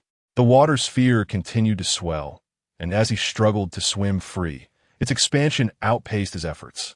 He could only adopt a defensive stance, bracing himself against the monster's relentless onslaught. The creature, now buoyant in the water, assailed him from all angles, claws slashing mercilessly, depleting Cheng Yang's stamina. His own energy reserves were dwindling. With the breathing technique disrupted, the constant flicker form had already drained much of his strength. Maintaining a defensive posture was becoming increasingly arduous. It was time to take a gamble. As the monster lunged once more, Cheng Yang clenched the golden shadow sword, activating the breathing technique. In a flash of brilliance, the sword's blade illuminated with golden light. However, this time, instead of swinging the sword, he hurled it at the monster with great force. The golden shadow sword soared like a thrown spear, slicing through the water, enveloped in a radiant glow, striking directly at the advancing creature. The monster seemed taken aback, unprepared for Cheng Yang to relinquish his weapon. It had not anticipated his sudden shift into the radiant form. The relentless pressure of the constant flicker form had already sapped much of the monster's strength. Now, faced with the golden sword piercing through the water, it could only raise its hand in defense. The claws met the blade with a clash, bone against gold, a cacophony of sound erupting within the water sphere as the golden light exploded outward. The claws shattered, and the bone armor fractured, while the golden shadow sword impaled the monster's arm, pinning it above. Dark green blood spread through the water. The monster roared in rage, its eyes aflame with primal fury, sensing Cheng Yang's vulnerability now that he had lost his weapon. In response, Cheng Yang drew forth a new card, Crossbow F, with a resounding click. The card slotted into the summoner, and a brilliant golden light materialized before him, conjuring the figure of a crossbow. Its platinum-colored frame shimmered, with a bowstring of condensed golden light. At the front, a platinum-tipped arrow awaited. Drawing back the bowstring, Cheng Yang concentrated the golden light into a luminous arrow, poised to strike. Maintaining his balance in the water, he endured the agonizing pressure in his lungs and activated the breathing technique once more. In a flash of radiance, the crossbow filled with golden light and released its bolt. In the water, the golden arrow surged forth, cutting through the liquid with unimpeded force, aimed directly at the monster's head. Within a massive water sphere, Cheng Yang's attack might be hampered. The tangible golden shadow sword had struggled to find its mark. Yet, the distorted light transformed into the arrow from the crossbow remained unaffected by the water's resistance. With a resounding impact, the arrow struck the monster squarely, halting its advance. A charred mark appeared on the tough bone armor. Though the monster thrived within the water, it was far less agile than on solid ground. If it had been on land, it might have evaded the crossbow's attack, but within this water sphere, it lacked the necessary leverage to maneuver away from the oncoming assault. The rain converging around them affected not only Cheng Yang. He raised the crossbow once more, directing it at the monster. The golden light coalesced into another arrow, launching with fervor towards the creature. Chapter 28. Defeating the storm, a monster, a series of 3 luminous arrows shot forth toward the creature, leaving it with no avenue for escape. The monster could only watch helplessly as the attacks struck its form. Despite this, it refused to disperse the amassed rainwater, charging directly at Cheng Yang, disregarding the assault of the shadow bow. The creature's only thought was to close the distance. Just to close the distance. Victory would be within its grasp. Cheng Yang seemed to discern the monster's intentions through its crimson eyes. Yet, he too awaited this very moment. As the beast lunged forward with reckless abandon, abandoning defense and evasion, he recognized that this was his opportunity to triumph. At this juncture, both the monster and Cheng Yang were nearing the limits of their endurance. The creature's armor was now marred with cracks and scorch marks. In its current state, it could not withstand his onslaught. The water surrounding them could not hinder the power of the Shadow Bow. Thus, Cheng Yang swiftly drew forth 2 cards, Shadow Stab F and Light Fist F. With a decisive click, the cards were inserted into the summoner, unleashing a torrent of radiant energy that surged through his arms. The Shadow Bow seemed to awaken, its string vibrating as golden light coalesced into arrows. His lungs were numb, and his blood boiled with the exertion of his breathing techniques, coursing through him like molten lava. In a flash of brilliance, he activated the enhanced form. Instant Flash. Shadow Stab, Light Fist. Under the augmentation of the Instant Flash, the combined might of the 2 F cards amplified the Shadow Bow's power. The golden arrows, like liquid light, broke free from the bow's constraints, quivering as they flew straight toward the monster. The arrows struck like scalding magma upon snow. The monster's defensive armor was swiftly dissolved and pierced by the blazing light arrows, penetrating its claws, chest armor, and muscle. With a heart-wrenching roar, the creature writhed, attempting to summon the water to shield itself from the assault. Yet, all efforts were in vain. The arrows, distorted and condensed from light, could not be obstructed by mere water. The monster, already at its last gasp, lacked the strength to withstand this final blow. It could only watch as the light arrows pierced its body, leaving a gaping hole in its chest. Agonizing pain racked its form, twisting its limbs in torment. As the light's power seeped through the wound, it flooded the creature's body until, under Cheng Yang's gaze, it erupted into a cloud of black smoke. Simultaneously, the pooled water surrounding the monster dissipated with a tremendous crash as it struck the ground. Cheng Yang steadied himself, descending alongside the water, which battered against his armor, merely causing him to sway slightly. He straightened and approached the site of the monster's explosion. This time, the monster left no crystal behind. Only a black card floated quietly on the ground, unclaimed by the rushing water. Gazing at the card, Cheng Yang extended his fingers to gently grasp it. There was no unexpected resistance. The card settled easily between his fingertips. Upon turning the card to reveal its face, he beheld a vivid depiction of a torrential downpour, so lifelike that it seemed poised to burst forth from the card, carrying with it a tempest of rain. In the upper right corner of the card, the letter E denoted its rank. Storm E, a nature card. This was Cheng Yang's first E-rank card, and it was exceptionally precious. Merely holding this card allowed him to sense the storm's power within. He felt that even without transforming, possessing this card would grant him a degree of control over water and rain for offensive maneuvers. However, the true utility of Storm E lay beyond that. It could be inserted into the summoner, activating the enhancement armor, allowing it to harness the power of Storm E, thereby upgrading and transforming the armor. This enhancement did not merely elevate the armor's base rank, but amplified its power, bestowing upon it the effects of Storm E. The higher the compatibility, the more profound the upgrade's effects. It also granted the armor the attribute of water when facing fire-based monsters. Inserting the Storm E card would enable him to counter them effectively. However, the compatibility of this Storm E card with the light armor would not be substantial. If it were a water-type armor, perhaps it could achieve a compatibility of 100, resulting in a flawless upgrade. Stowing the Storm E card away, Cheng Yang approached the enormous core, the monster's crystal. He then deactivated his transformation and removed the summoner. As he did so, a wave of weakness and pain flooded through his body. The gentle drizzle fell upon his scorched skin, evaporating almost instantly, creating a veil of steam around him. With each breath, he exhaled a mist tinged with crimson. The intense exertion of his breathing techniques had severely injured his lungs, and the blood, evaporated by the heat, was expelled as vibrant vapor. Clenching his teeth against the pain, Cheng Yang shakily retrieved the Potion F card from his pocket and directed it toward the summoner. Potion F. As the card was inserted, a golden light flashed, and a vial of potion materialized. Cheng Yang, trembling with pain, grasped the vial with his swollen hand and plunged it into a vein of his other arm, injecting its contents. With the entirety of Potion F coursing through his veins, a gentle wave of healing energy swept over him, soothing his injuries. The bleeding in his lungs ceased, and the muscles dissolved by heat began to cool. Though his skin remained red and inflamed, the intense heat began to dissipate, and his heart returned to a normal rhythm. However, his entire body took on a purplish hue. The internal bleeding had been halted, but it left behind a layer of bruising that had yet to fade, rendering him a shade of deep purple. At this moment, should Cheng Yang don a Thanos cosplay, he might very well secure the award for best costume.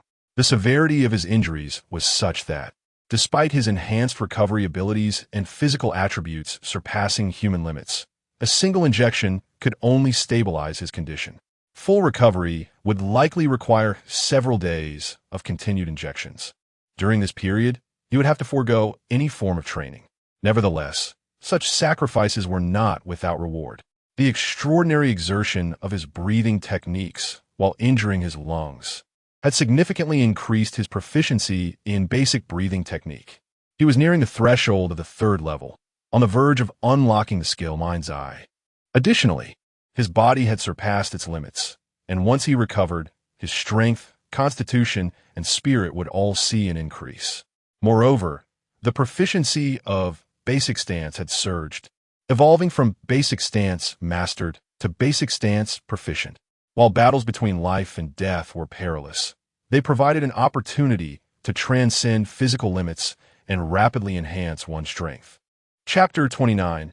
Ejected into the reflective world as his injuries stabilized, Cheng Yang lifted the summoner and aimed it at the colossal crystal before him. Even Lin Nuo could not instantaneously consume and refine such a monstrous crystal, brimming with immense energy. Moreover, he had no intention of recklessly melting this unique core. That would be a waste. Thus, he resolved to store the monstrous crystal using a blank card for research and future utilization. Following the prompt, Cheng Yang extracted a blank card and directed it towards the summoner. With a click, as the blank card was inserted into the summoner, its platinum hue seemed to awaken with power, radiating a golden glow. The massive crystal trembled in response. Subtle vibrations coursed through the enormous crystal, resonating with the earth.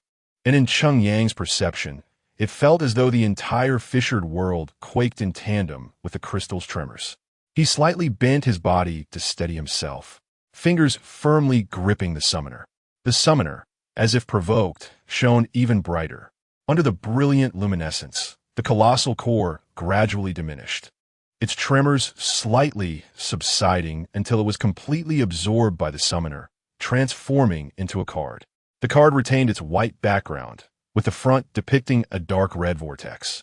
The vortex appeared to spin, drawing in the surroundings, as though it intended to engulf everything within its vicinity. The upper right corner of the card bore no letters indicating its tier. At last, it was in his possession. I shall thoroughly investigate how to utilize this item. Cheng Yang, filled with excitement, consumed the card containing the core into the summoner, eagerly enveloping the core in light, yearning to study it. Meanwhile, in the external world, as the core was entirely absorbed by the summoner, the surrounding environment seemed as if its very foundation had been extracted, resulting in a more violent tremor. Buildings appeared on the verge of fracturing and collapsing. Cracks emerged in the void, spreading like shattered mirrors. Without the core, could this spatial fissure endure? Cheng Yang observed everything around him, disregarding his pain, and prepared to move away. Just as he stepped forward, his foot landed heavily on a tranquil puddle. The water reflected the reality on the other side. His foot seemed to step into nothingness, plunging into the reflection of the real world in the puddle. Subsequently, his entire body followed, tumbling into the water, descending into another realm of reality. On the streets of the real world, Cheng Yang was violently ejected from a puddle. With inertia, he was catapulted several meters into the air as if falling upwards. Then gravity seized him, casting him back towards the ground and into another puddle, surrounding pedestrians. sheltered under umbrellas in the rain, gaped in astonishment. Some rubbed their eyes incredulously, staring in Cheng Yang's direction. This individual seemed to have just emerged from a puddle on the ground. Was it some novel form of magic? With a thud, Cheng Yang, captured by gravity, crashed into the puddle below, drenching his already wet clothes anew. The wounds on his body, which had just started to heal, seemed to burst open again with the impact. The pain compelled him to struggle on the ground for a moment before he managed to rise, unsteadily avoiding the pedestrians and departing the scene. As Cheng Yang left, the dazed onlookers approached the puddle, tentatively testing it to determine if a hidden pit lay beneath. At that moment, they realized that the relentless downpour that had engulfed Siku City for several days had begun to subside, coinciding with that person's fall from the puddle. Looking up, the dark clouds above Siku City appeared to disperse rapidly, as if brushed aside by an unseen hand. The rain ceased? How peculiar. With a bang, he twisted the key and forcefully pushed open the door to his home. Ignoring his drenched state, he stumbled toward the living room and collapsed onto the sofa. He felt as if his very bones had been extracted, collapsing into the sofa, slipping into unconsciousness, or rather, into a deep slumber. This slumber persisted until noon the following day, when Xingyang finally opened his heavy eyelids and rose from the sofa. His clothes, having absorbed warmth throughout the night, had regained some dryness, though the sponge beneath the sofa seemed thoroughly soaked. Only to take the sofa out to the balcony to dry it later, Xingyang thought, struggling to his feet. At that moment, his body ached even more than after his recent battle. His skin, muscles, and bones felt as if countless knives were slicing through them. After the battle, his body had felt somewhat numb. Now, as his spirit and body regained some vitality, the previously numb nerves honestly relayed the pain throughout his body to his brain. Ouch! Cheng Yang grimaced, unsteadily making his way to the balcony. Outside, Siku City basked in the sunshine, no longer shrouded in gloom, revealing a city that sparkled like jewels under the sun. Perhaps the consecutive rains had washed away the city's dust, or perhaps the unrelenting downpours had accentuated the rarity of the brilliant sunlight. However, Cheng Yang's thoughts drifted elsewhere. He retrieved the rainstorm e-card, gazing at the tempestuous scene depicted upon it. His fingers lightly brushed its surface, as if he could feel the dampness of the storm seeping through the card. Listening intently, it seemed as if the rain illustrated on the card began to flow with his focus. Was there a connection between this card and the incessant downpour in Siku City? The rain had only plagued the vicinity of Siku City, an extraordinary occurrence that defied meteorological norms, showing no signs of abating. And with his extraction of the rainstorm card, the downpour ceased. Could it be that this card was the source of the anomaly afflicting Siku City?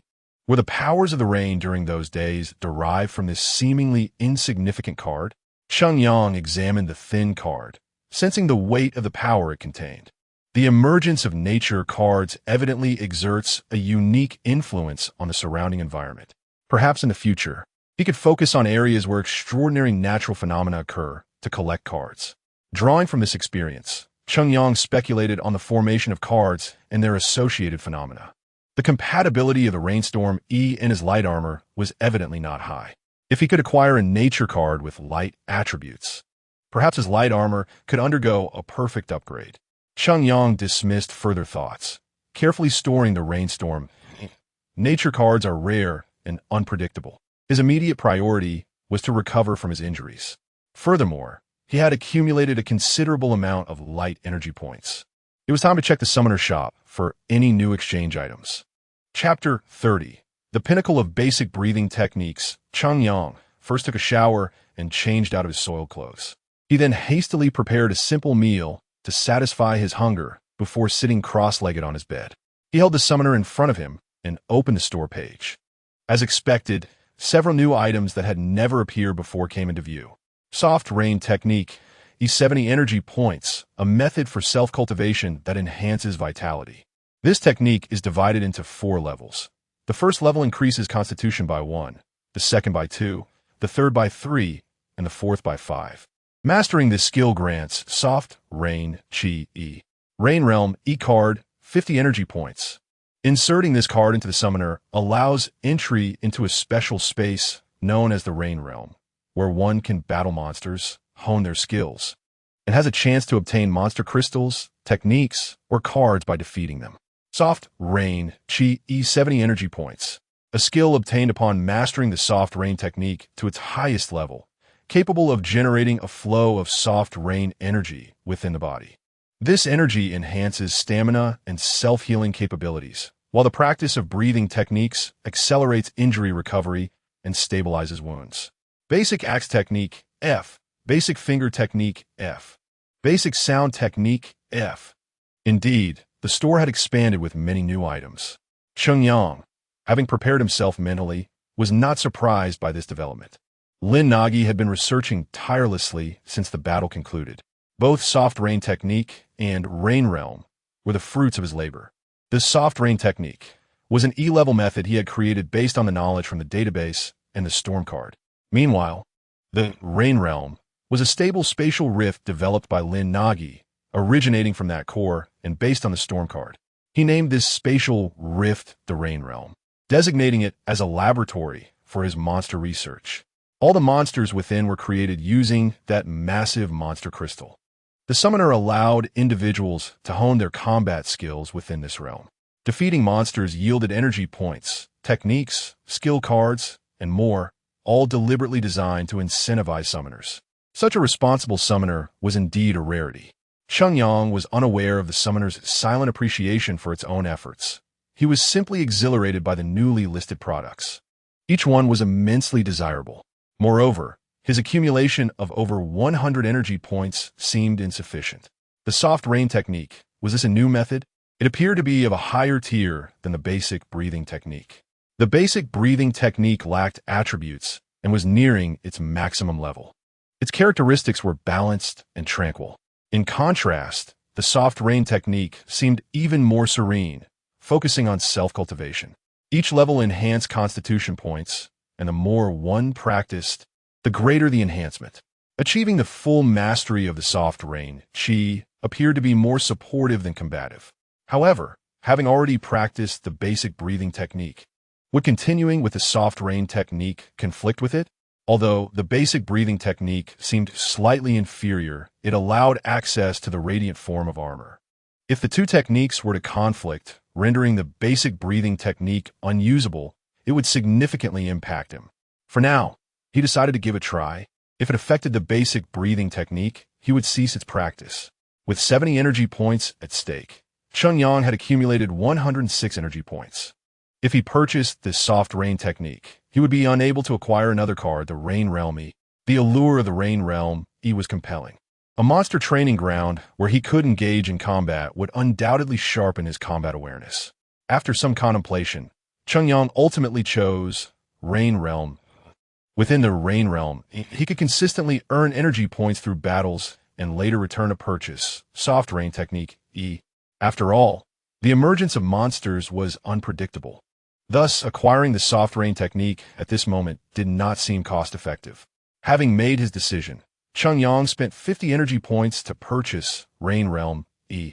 As the energy points were consumed, a white card materialized before him, which he grasped delicately between his fingers. The card's front depicted a blue water vortex, reminiscent of Storm.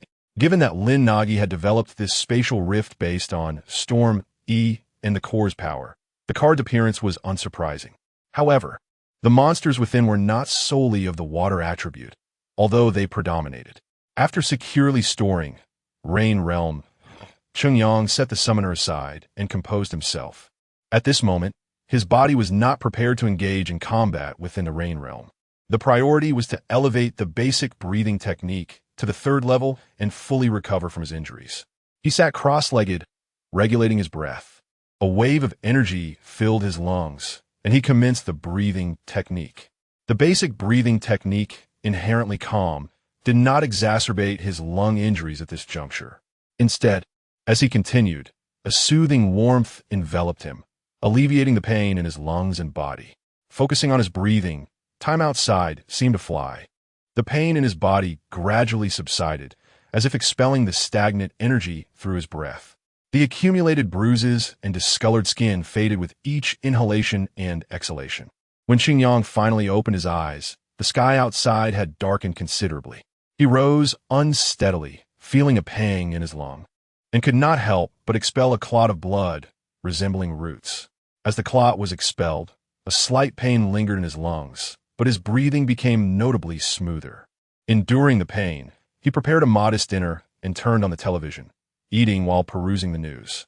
In the quiet room, the sounds of his meal and the news provided a semblance of life. Once he finished dining, Cheng Yang retrieved the summoner and inserted the Potion F card to administer a restorative injection. As the potion entered his system, the purple hue on his skin transformed to red, and his injuries showed marked improvement. It seemed that he would soon fully recover. Since basic stance was evidently not viable for further training, Cheng Yang returned to his bed, sat cross-legged once more, and resumed his breathing technique. The monotony of the practice did not bore him. Instead, he relished the tranquility, allowing his mood to settle as he sensed his body's enhancement.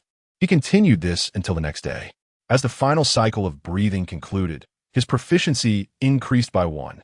Basic breathing technique, level 3, perfected, mentality 1. Acquired skill, third eye, third IF, beginner, proficiency, 0-10. He opened his eyes, and the clarity within them sparkled as the world around him became astonishingly vivid. With each breath, his body felt as light as a feather in the air. Was this the pinnacle of the basic breathing technique? Cheng Yang extended his hand, then closed his eyes, attuning to the skill granted by the highest level of the breathing technique, the third eye. In the realm of the third eye, amidst the darkness, everything around him became remarkably distinct. The tangible objects within a 2-meter radius transformed into luminous abstract lines. Even the dust suspended in the air appeared crystal clear, drifting slowly. He felt as though he could take on 10 foes. Chapter 31. Do not open the door with confidence. It's time for a good night's sleep. While Cheng Yang was engrossed in his cultivation, Lin Ji was not idle either. He was tirelessly analyzing the database. At this moment, both were mentally exhausted. Cheng Yang remained unaware of how diligently the summoner was restocking the shop. Having reached the pinnacle of the basic breathing technique, Cheng Yang began to prepare for the honing of a new skill, the third eye. He took a strip of cloth, rolled it into a band, and wrapped it around his eyes, completely obscuring his vision, allowing him to observe his surroundings through the third eye.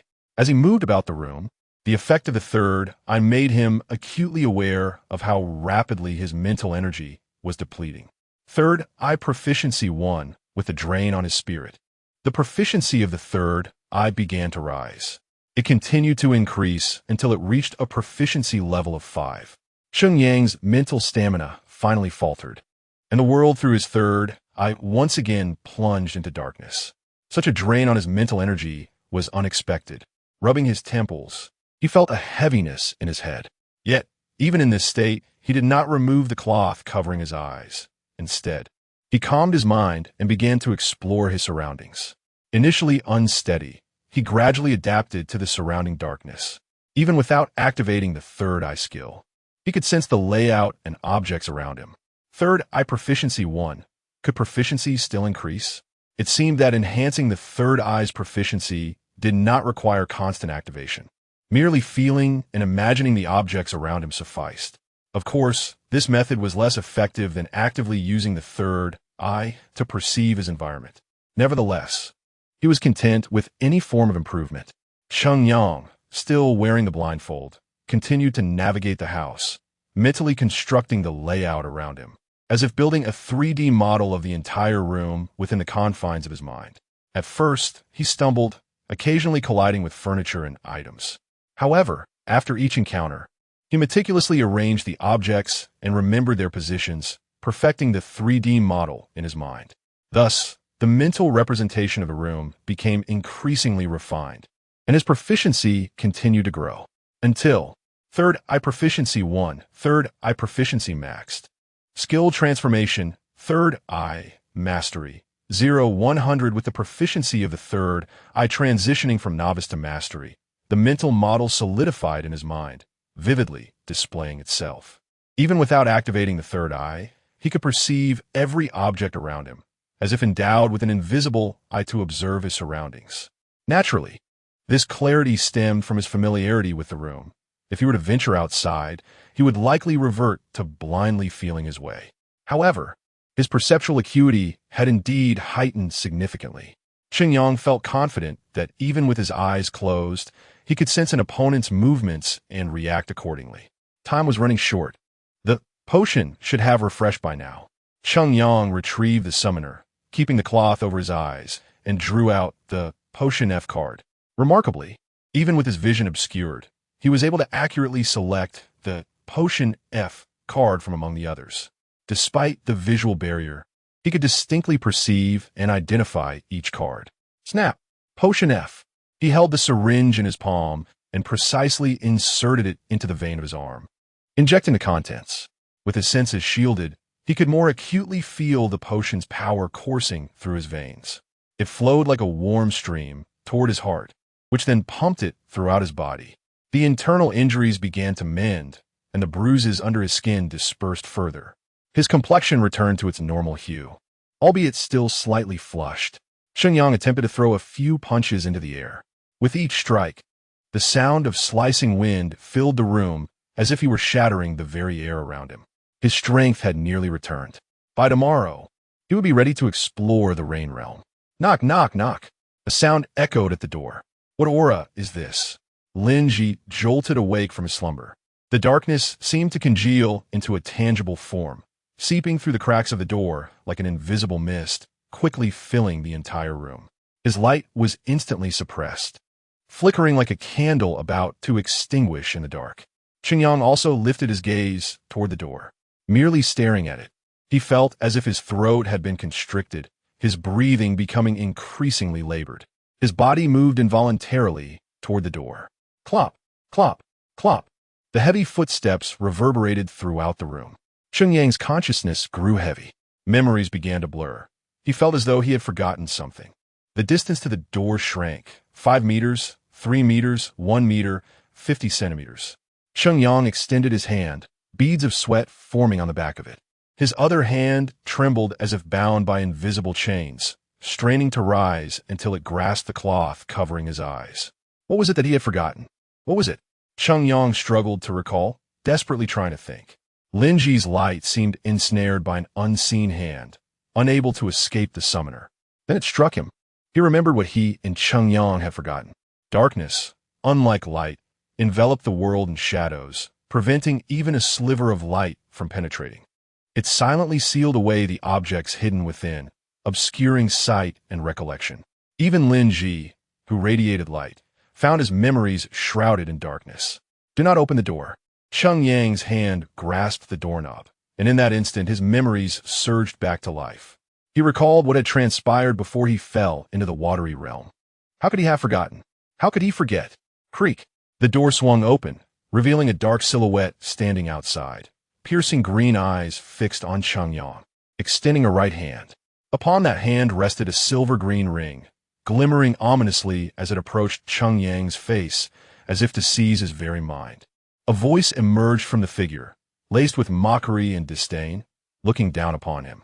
Found you. Whoosh. The breathing technique activated to its utmost. Qingyang's chest swelled, inhaling deeply as a surge of energy filled him, his heart pounding like an engine, pumping the invigorated blood throughout his body. The third eye expanded, slowing everything within a 2-meter radius. Boom! A deafening crash resonated. Yet even with the clarity of the third eye, Qingyang could not discern the figure's movement. He merely felt a sharp pain in his chest, his body hurtling backward, shattering a chair, toppling a table, and crashing against the wall. Pain. Excruciating pain. The blow to his lungs caused his chest to deflate, expelling all the air within, and his heart's rhythm began to slow. It felt Chapter 32. The deadlock approaches the figure seemed to possess an intimate understanding of Qingyang, having deliberately targeted his lung during the recent assault. Everything unfolded precisely as Qingyang had previously surmised. The creature before him was not only formidable, but also exceedingly cautious, continuously transforming and probing Qingyang, scrutinizing his combat style to ascertain his vulnerabilities. It had patiently awaited 2 days, ensuring that no unforeseen circumstances arose before it launched a direct attack on his weaknesses. During their previous encounter, The adversary had sealed his memories, and this meticulous observation spanned 2 days before it deemed the moment ripe to strike. This interval was likely spent confirming whether he had any allies, thus guarding against any potential surprises. Contemplating these thoughts, Cheng Yang felt an overwhelming sense of suffocation and pressure. This creature offered him no semblance of mercy. Breathe. Adjust your breathing. Ignoring the excruciating pain in his chest, Cheng Yang endeavored to regulate his breath. Though sharp agony radiated from his lung, was it still necessary to force out air? Your ribcage has already pierced your lung. Continuing to breathe in this manner will only exacerbate your injury. The mysterious figure calmly approached, exuding an air of control over the situation. Cough. Even if his condition worsened, Cheng Yang dared not cease his efforts. Stopping meant death. He needed to transform. With one hand, he reached into his bosom, yearning to retrieve his summoning device. However, the enigmatic figure effortlessly discerned Cheng Yang's intentions, swiftly closing the distance and delivering a kick that sent him sprawling. Through the perspective of his inner sight, Cheng Yang barely caught a glimpse of the impending kick. He forced himself to employ the basic breathing technique, raising his arm in defense. Bang! A deafening sound echoed as his arm bent and contorted under the impact, yet remained unbroken. His recent dedication to training in the foundational stance bore fruit. Crashing into the wardrobe, he fell to the ground, his entire arm rendered numb from the defensive maneuver. Did he intend to transform using the summoning device? The figure continued to advance, revealing Cheng Yang's intentions with chilling clarity. How could this be? How could he have discovered it? The mysterious being was systematically dismantling Cheng Yang's psychological defenses. Even now, he remained vigilant, fearing that Cheng Yang might suddenly unleash some last-ditch effort to drag him into the abyss. For years, their kind had ruled this world from the shadows, and never had there been a force capable of resisting or combating them. Thus, he was filled with an acute wariness of this newfound power, persistently transforming to test and lay traps, maneuvering Cheng Yang into an inescapable predicament. Are you surprised, frightened? The mysterious figure drew ever closer, lifting its foot to stomp down upon Cheng Yang's arm. Intense pain radiated from his arm, interrupting his already labored breathing. He gasped, coughing up blood. Meanwhile, the figure bent down, extending its hand toward Cheng Yang's chest. No cough, don't. Cheng Yang desperately tried to curl inwards to protect his summoning device. But all his efforts were in vain as the mysterious figure's fingers seized the device, extracting it from his chest. The platinum summoning device shimmered with golden light, illuminating the figure's face. To Cheng Yang's astonishment, this visage was not the same one he had glimpsed before plunging into the mirrored world. So, this is the summoning device capable of calling forth the armor of light. Then where is the card? Is it still on your person? The mysterious being scrutinized the summoning device, a satisfied smile gracing its features, before its gaze returned to Cheng Yang. In that moment, Cheng Yang struggled to control his breathing, even with a punctured lung. Fortunately, he had previously dedicated time to mastering the basic breathing technique to its utmost level. Otherwise, with such a grave injury, he would be unable to continue. Why? Why do you know so much about the summoning device? Cheng Yang inquired. Why? It is merely the result of your kind's own diligent research and investigation. Cheng Yang lifted his head, observing the figure's smug expression. He sensed that with the loss of his summoning device, the creature before him had grown increasingly arrogant, looking down upon him with disdain. It no longer exhibited the caution it had previously shown, brazenly disclosing information without reserve. According to its investigations, the creatures masqueraded as humans, covertly governing them with an air of superiority and contempt. The prior wariness had been solely in response to Cheng Yang, who possessed the summoning device. Now stripped of it, he had been reduced to a mere human, prompting the creature to revert to its haughty demeanor. Investigating, researching. Are you part of the monster countermeasures department, lurking within its ranks? Or does your status allow you unrestricted access to its data? Upon hearing Cheng Yang's question, the figure displayed a look of surprise. It had not anticipated that Cheng Yang, an ordinary human, could discern such truths, yet its eyes remained filled with disdain and contempt. To think you could perceive this. It was unexpected that someone other than the monster countermeasures department would awaken. No wonder you were able to become a summoner. The mysterious being, now in possession of the summoning device, was generous enough to engage in conversation with this insignificant human. At this moment, it felt assured of victory, brimming with self-satisfaction. What do you mean, the monster countermeasures department awakening? Cheng Yang endeavored to buy time, regulating his breath while simultaneously seeking to extract more information. Do you know why the monster countermeasures department operates as a semi-official, semi-civilian organization? Why does it deliberately maintain distance from official powers, striving for independence? The creature's words illuminated a truth for Cheng Yang. The Monster Countermeasures Department had likely realized that the leadership of humanity might have been supplanted or dominated by monsters. Thus, they sought to assert their independence and preserve their autonomy. However, it appeared that the Monster Countermeasures Department remained infiltrated by these creatures. Within it, there might exist deeper, more clandestine organizations working in the shadows against the monsters, researching methods to combat them. Otherwise, the department would have long since been fully absorbed by the official organization. Within its ranks lies humanity's hope. Even if I perish, I must ensure the summoning device hand over the card. I can grant you a swift end. The monster clutched the summoning device in one hand while extending the other, a green blade materializing in its left hand, pressing against Cheng Yang's throat. The sharpness of the blade seemed poised to sever his artery at any moment. Cheng Yang could only withdraw a card from his bosom, extending it towards the beast. Chapter 33. The Torrent of Storm. The mysterious figure extended a hand, gripping the dark card.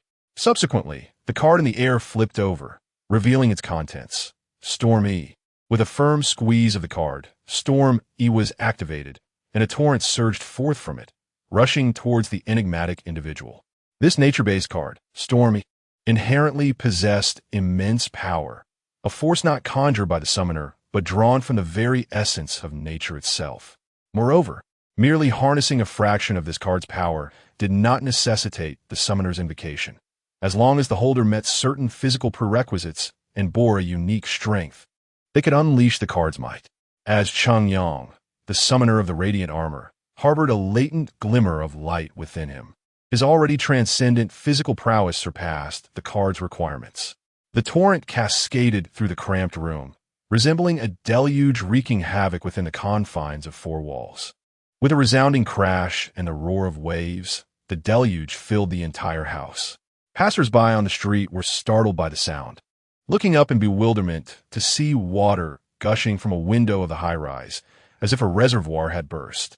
Cheng Yang was swept away by the rushing water, plummeting from the upper floors. The mysterious figure, engulfed by the sudden torrent, clutched the Summoner-S device, stabilizing himself amidst the deluge, fixating on Cheng Yang's falling form. He had acquired the Summoner's device, yet the card remained with the boy. He had to retrieve it. Suddenly, as he pondered, the device in his grasp emitted a brilliant light.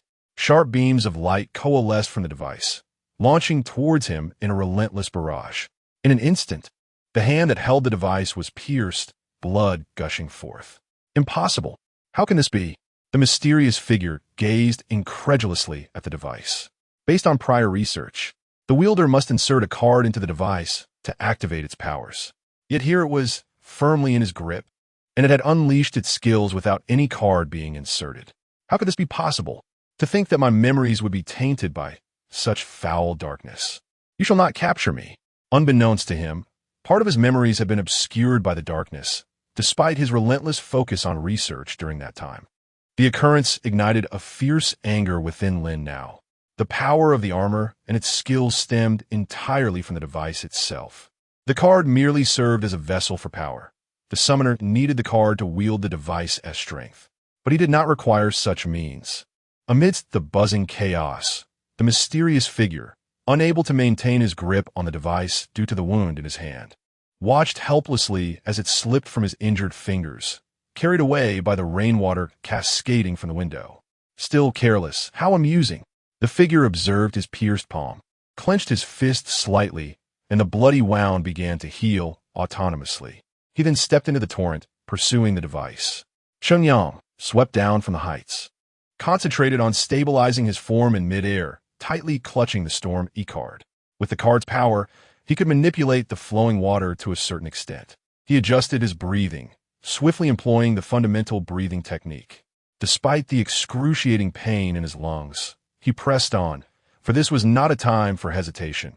In battle, he had never shied away from pain. Now, life and death hung in the balance. As his breathing shifted, his lungs expanded, and his heart, like an engine, roared back to life, pumping blood throughout his body. Veins bulged beneath his skin, giving him a somewhat terrifying appearance. But this was not a moment for concern. As the torrent swept closer to the ground, Cheng Yang's eyes widened, fixated on the earth below. Activating his inner sight, everything around him began to slow. The flowing water, the beating heart, the patterns on the ground, all became vividly clear. Storm. As the ground loomed near, Cheng Yang swiftly positioned the storm E-card before him, channeling its power once more. This time, he did not unleash its full strength, but merely tapped into a portion of the card's capabilities. In an instant, a column of water erupted from the card, crashing onto the ground. The reaction force propelled Cheng Yang upward, alleviating much of his falling weight. Yet, he was still thrown into the air, landing heavily on the water-soaked ground, rolling several times before coming to a halt. Gasping for breath, pain coursed through his chest with each inhalation. Struggling to rise, he gripped the storm card tightly, alert to his surroundings. He needed to reclaim the summoner's device. As the summoner, Cheng Yang could sense its presence. The device should have slipped from a mysterious figure's grasp. Where was it? His keen eyesight, transcending human limits, swiftly scanned the area. With his heightened perception, he quickly located the device, half submerged in water, half exposed to the air. It still emitted a faint golden glow. Upon spotting the device, Cheng Yang acted without hesitation. Pushing his fundamental breathing technique to its limits, his rapidly beating heart pumped blood into his legs. With a sudden burst of strength, he surged towards the device like an arrow released from a bow. Meanwhile, the mysterious figure leaped from the high-rise, extending his finger adorned with a green ring towards the rushing Cheng Yang.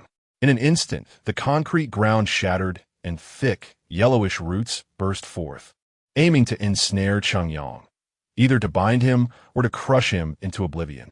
With determination, Cheng Yang activated his inner sight fully. As the illusory roots lunged forward with blinding speed, he did not hesitate. Within a 2-meter radius, everything slowed down in his perception. His body, agile as a monkey, darted through the gaps, evading the roots. Having endured countless battles and mastered numerous combat techniques, he had long surpassed human limits. Even without transformation, his strength had evolved into something formidable, akin to a diminished, humanoid behemoth. Chapter 34. The Wood Beast versus the Radiant Armor with a disdainful sneer. The mysterious figure observed Cheng Yang deftly avoiding the roots he had summoned.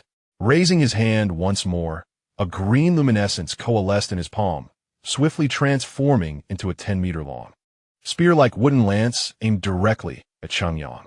The hand descended, and the sharp wood cleaved through the air, whistling as it tore through droplets of water. An unstoppable force directed at Cheng Yang, as if intending to pin the agile creature to the ground. In that moment, with the summoning device within reach, Cheng Yang felt a chilling sensation creep up his spine. A sense of impending doom overwhelmed him inexplicably, causing his heartbeat to race beyond its natural limits, endowing him with extraordinary physical prowess. Were he an ordinary human, such a rapid heartbeat would surely lead to instant demise within mere seconds. He quickly turned, only to find the formidable wooden lance poised to pierce him. In the blink of an eye, his heightened senses activated, rendering the surroundings as if caught in a temporal stasis. Light shadow sword. Almost instinctively, following the faint glow within him, the light-altered bloodline surged forth. Cheng Yang drew the light shadow sword F card. A flash of golden light appeared in his palm, and with all his might, he executed an upward slash toward the wooden lance. Everything transpired in a heartbeat. The mysterious figure merely glimpsed the golden flash before Cheng Yang, wielding the light shadow sword, struck at the lance. His body was flung like a rag doll, crashing to the ground. His palms split open, blood gushing forth, revealing the stark whiteness of bone. To his astonishment, The mysterious figure regarded Cheng Yang with newfound caution. Though he had always held humans in contempt, an instinctual arrogance coursing through him. The connection to the summoning device and the radiant armor ignited a genuine wariness within him, as if fear. Impossible. Absolutely impossible. How could the noble blood flowing through my veins harbor fear? His gaze darkened with lethal intent as he summoned a green long knife to his hand. The glint of murderous intent reflecting his desire to obliterate the source of his apprehension and prove that his caution stemmed not from fear. Yet even now, he retained his human form rather than reverting to that of a beast. Coughing, Cheng Yang trembled, using the light shadow sword to prop himself up. His vision blurred with blood, yet he squinted towards the approaching figure brandishing a blade. The onlookers had scattered in fright, leaving an eerie silence enveloping the scene, as if the world had narrowed down to this solitary figure drawing closer. In Cheng Yang's sight, he could see the figure moving, each step solidifying, radiating a palpable darkness that rolled over the sky, exuding an oppressive aura far surpassing that of the previous beast. However, Cheng Yang extended his bloodied hand, clutching the glimmering summoning device. With the recent attack, he had successfully retrieved his summoning device. It was time to transform. He inhaled deeply, steadying the agony coursing through his body, raising the device and pressing it against the belt that had already been summoned. He then drew the radiant armor card, his gaze unwavering as he fixed it on the mysterious figure. Radiant armor. Click. Fusion. With a burst of golden light, intricate golden patterns unfurled upon the ground, resembling a mystical magic circle. Subsequently, the gold radiated from the markings beneath him, enveloping his entire being and outlining a platinum-hued armored form. As he transformed, his injury stabilized. The agonizing breath ceased. Allow me to demonstrate the power of the radiant armor. Cheng Yang gripped the light shadow sword, not retreating, but charging toward the overwhelming pressure emanating from the beast. His body surged forward, becoming a streak of golden light. Thick roots erupted from the earth, twisting and reaching for Cheng Yang, forming a net to ensnare him. Yet, his movements remained unimpeded, wielding his sword as he unleashed a barrage of fierce sword energy, cleaving through the roots with ease, directing his assault at the mysterious figure. A sharp clash resonated as the light shadow sword met the green blade, sending ripples across the water's surface. I shall crush you along with this armor. The mysterious figure's face split into a sinister smile as he unleashed his blade, the green light shining ominously. The tremendous force knocked Cheng Yang backward, forcing him to regain his footing.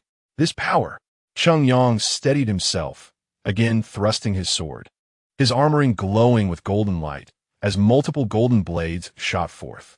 The mysterious figure, wielding his knife with a single hand, effortlessly countered Cheng Yang's onslaught with swift, precise strikes, the sounds of steel ringing in the air, leaving Cheng Yang dumbfounded by the speed. His senses heightened, the world around him slowed. Finally, he perceived the blade's trajectory, positioning his sword to block the incoming strike. Yet, the ensuing force bent him nearly to his knees. You thought I had revealed my full strength? The mysterious figure resumed his condescending stance, but with renewed vigor, his blade struck with even greater swiftness, revealing his lack of complacency. Shining form, constant radiance. Without a moment's hesitation, Cheng Yang altered his breathing, his heart racing anew. This time, the rapid rhythm was not only to empower his body, but also to fuel the armor's radiance. As the armor glimmered with brilliance, its power surged forth. Speed and strength reached their zenith, as time slowed once more in his heightened perception. Clang! The ethereal shadows clashed in midair, two figures darting across the water-esque surface, colliding and separating in rapid succession. The only indication of their fierce battle lay in the ripples expanding outward from their encounters. Another collision erupted. The ground quaked under the impact, water splattering into droplets before dissipating into vapor. The friction between their blades sent sparks flying. The mysterious figure's face, mere inches from Cheng Yang's helmet. Shining form. If I'm not mistaken, this is your limit? Hearing the mysterious figure's taunt, Cheng Yang offered no reply. The light shadow sword ignited with golden brilliance, cleaving fiercely at his opponent. They once again distanced themselves, Chungyang landing atop the water surface. While the mysterious figure, having evaded the attack, perched atop a streetlight, casting a condescending gaze upon Chungyang. If this is your limit, prepare to face despair. Behold my noble stature, my illustrious bloodline, and the power that lies beyond your reach.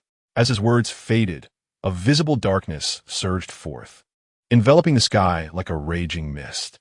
In an instant, even Chungyang's radiant armor seemed to be overshadowed, its glow dimming slightly beneath the oppressive force of the encroaching darkness.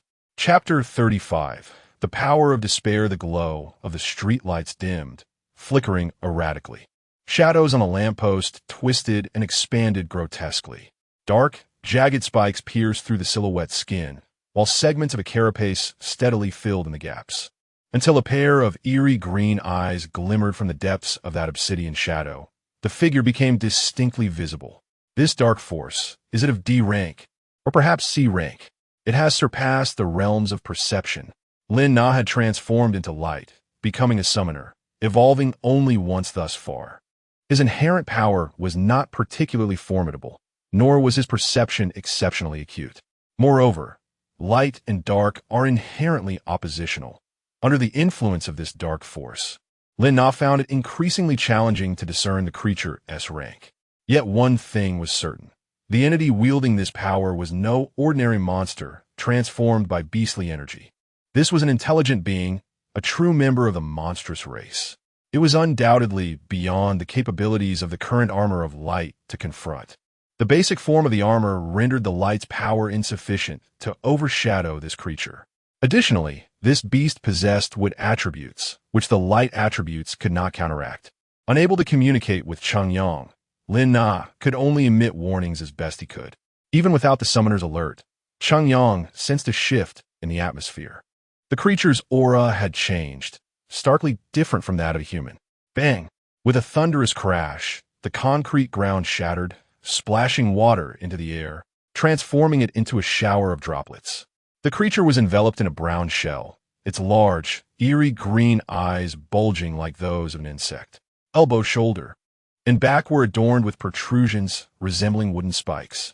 Unlike the elongated claws of previous monsters, its arms bore a resemblance to human limbs, with claws of a reasonable length. Standing just over 2 meters, its claws anchored firmly into the concrete ground. The unarmored calves and waist bulged with muscles akin to iron. Its humanoid claws gripped the previously wielded green blade, pointing it menacingly at Chungyang. With a mere flick toward the void, a gust of wind severed the airborne droplets, etching a watery line across the flowing surface below. In an instant, the ground at Chungyang's right bore a deep gash. Had that blow been aimed at him? No. It was intentional. This creature had deliberately aimed wide. Chungyang gripped the shadowy sword tightly, every muscle in his body taut, his skin stretched tight as if filled with steel. He pushed his basic breathing technique to its limits, his blood coursing as if boiling. Even his skin began to flush a deep red. The armor of light activated at full capacity, radiating a dazzling brilliance. With a mighty swing, Chungyang's golden blade descended, transforming his entire being into a flash of golden light, hurtling toward the wood creature. In that moment, everything around him began to fracture in his sight. The road, the water, the streetlights, the foliage, all dissolved into abstract, rough lines, leaving only the wooden beast in his vision. The air resonated with the sound of the blade slicing through. The distance between them vanished, and the sword struck heavily against the creature's chest. It connected. Chungyang felt an unmistakable sensation from the blade in his hand. This strike had surely surpassed any previous attempt. However, before his mind could fully process the scene ahead, a sense of despair engulfed him. His blazing armor and all his sword techniques executed in an unprecedented strike merely lodged against the creature's shoulder, inflicting not even the slightest injury. This creature had shown no intent to defend or evade. How could this be? Chungyang gritted his teeth, the brilliance of his armor unwavering as the blade twirled, launching 3 consecutive thrusts. One aimed at the throat, One aimed at the heart, one aimed at the brow. Clang, clang, clang. Yet, all he heard were the crisp sounds of impact. Each of the three strikes was effortlessly deflected by the beast. At this moment, the wooden creature didn't even bother to move the blade in its hand. Creak, creak, creak, creak. The monster emitted a brazen sound, extending its arms wide to welcome Cheng Yang's assault. Do you see now, little one? This is the true power of my kind. Beneath this might, you are but a mere 20-year-old child. Chapter 36. Yet I have given my all, the frail human has not fled. The creature of wood loomed over Cheng Yang from the heights of the building he had been thrown from, gazing down upon him. Cheng Yang remained silent. Despite the numbness enveloping his body, he resolutely raised the light and shadow sword with his right hand and drew a card with his left. How? Utterly displeasing. The monster's tone turned icy and filled with rage. Why did this weak human not exhibit fear? Why did he not flee in the face of overwhelming strength? Surely, upon witnessing such might, he should have displayed terror and begged for mercy. If he had not seen the true extent of the creature's power, raising a sword against it would be his ignorance. Yet, having already glimpsed that power, he still stood defiantly. This was an affront, a challenge to the nobility of the creature. A mere human, enslaved, a lesser race. Cheng Yang inhaled deeply, pain coursing through his lungs. Yet he did not cease his breath. Shining form, light and shadow stab, light fist, crack. The skill cards were inserted. In that instant, golden light erupted from the armor encasing Cheng Yang, the sword's blade transforming as if it were the sun itself. With a powerful leap, Cheng Yang's leg struck the ground, causing it to crack like a spider's web beneath his might. His body, aglow with golden light, surged into the air like an arrow released from its bow, hurtling towards the wooden monster. The sword descended with ferocity. In that moment, the power of the two skill cards erupted simultaneously, a blinding golden radiance exploding in the sky. The glass of surrounding skyscrapers glimmered with that golden light, prompting passers-by to shield their eyes against its brilliance. How dare this mere human? The monster, pushed to the brink of provocation, suddenly fell into a calm state. Its cold gaze met the descending blade. With a green blade in hand, it intercepted the sword. A faint green glow ignited, clashing against the dazzling golden light. Crack! The sound shattered eardrums, unleashing visible ripples in the air, and in an instant, the glass of the entire building shattered. Fragments rained down, scattering in all directions. The fleeing crowd clutched their ears, crying out in agony.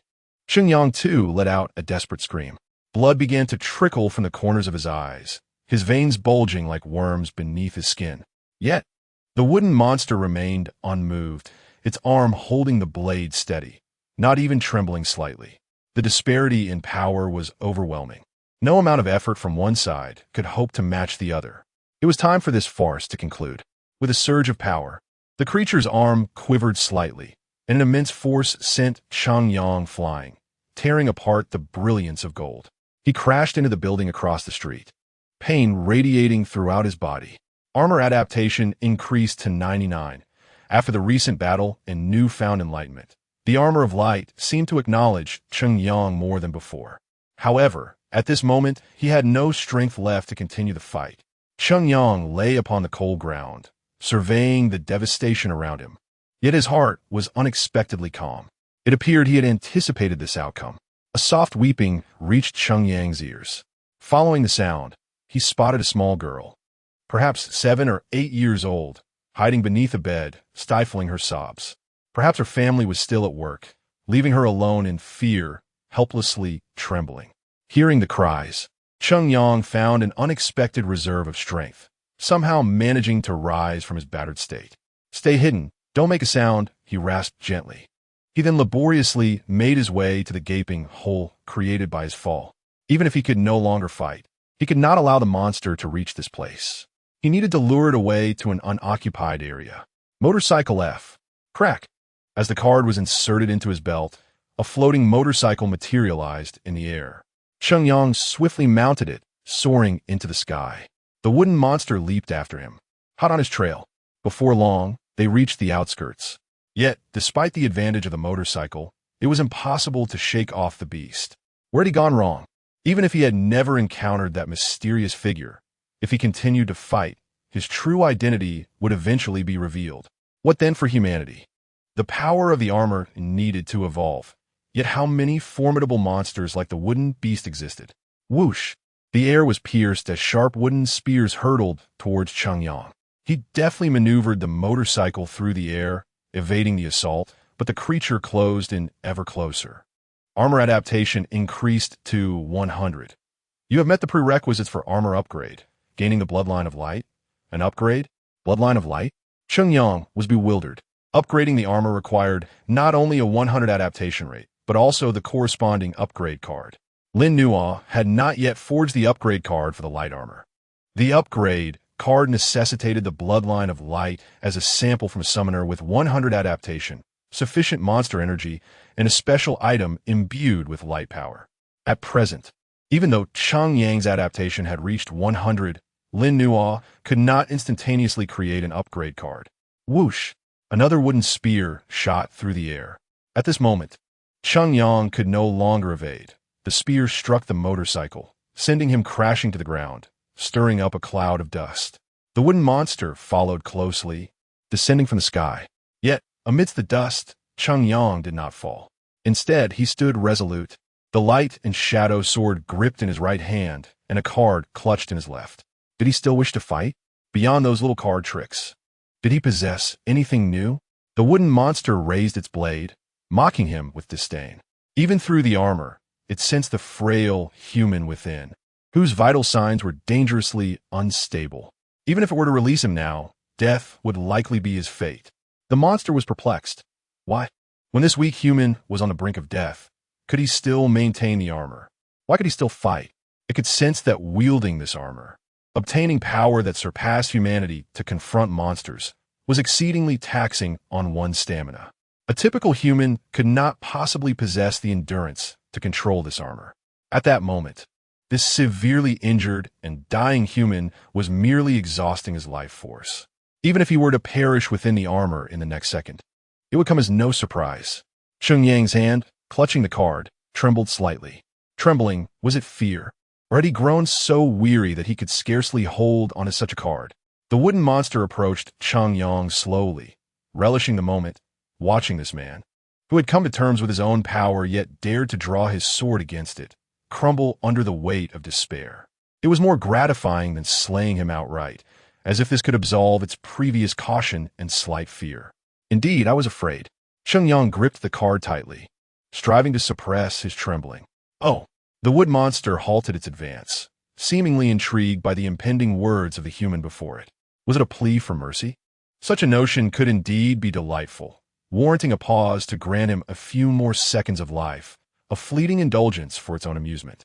He was engulfed by fear, anxious that he had not fulfilled his duty, that he had disappointed the summoner and the armor of light. Had the armor chosen someone else that night? Had the summoner selected another? Would the outcome of today have diverged? Had he truly given his utmost? Had he embraced the responsibilities of being chosen? Or had he acted too rashly? Despite Chungyang's self-reproach, his resolve only deepened with each passing thought. He acknowledged that he had not performed to the best of his abilities. There were certainly others who excelled beyond him, yet he had exerted every ounce of his strength. Storm E-Snap. The Storm E card descended from his fingers, plunging into the summoner. Compatibility 50. Armor Enhancement. Chapter 37.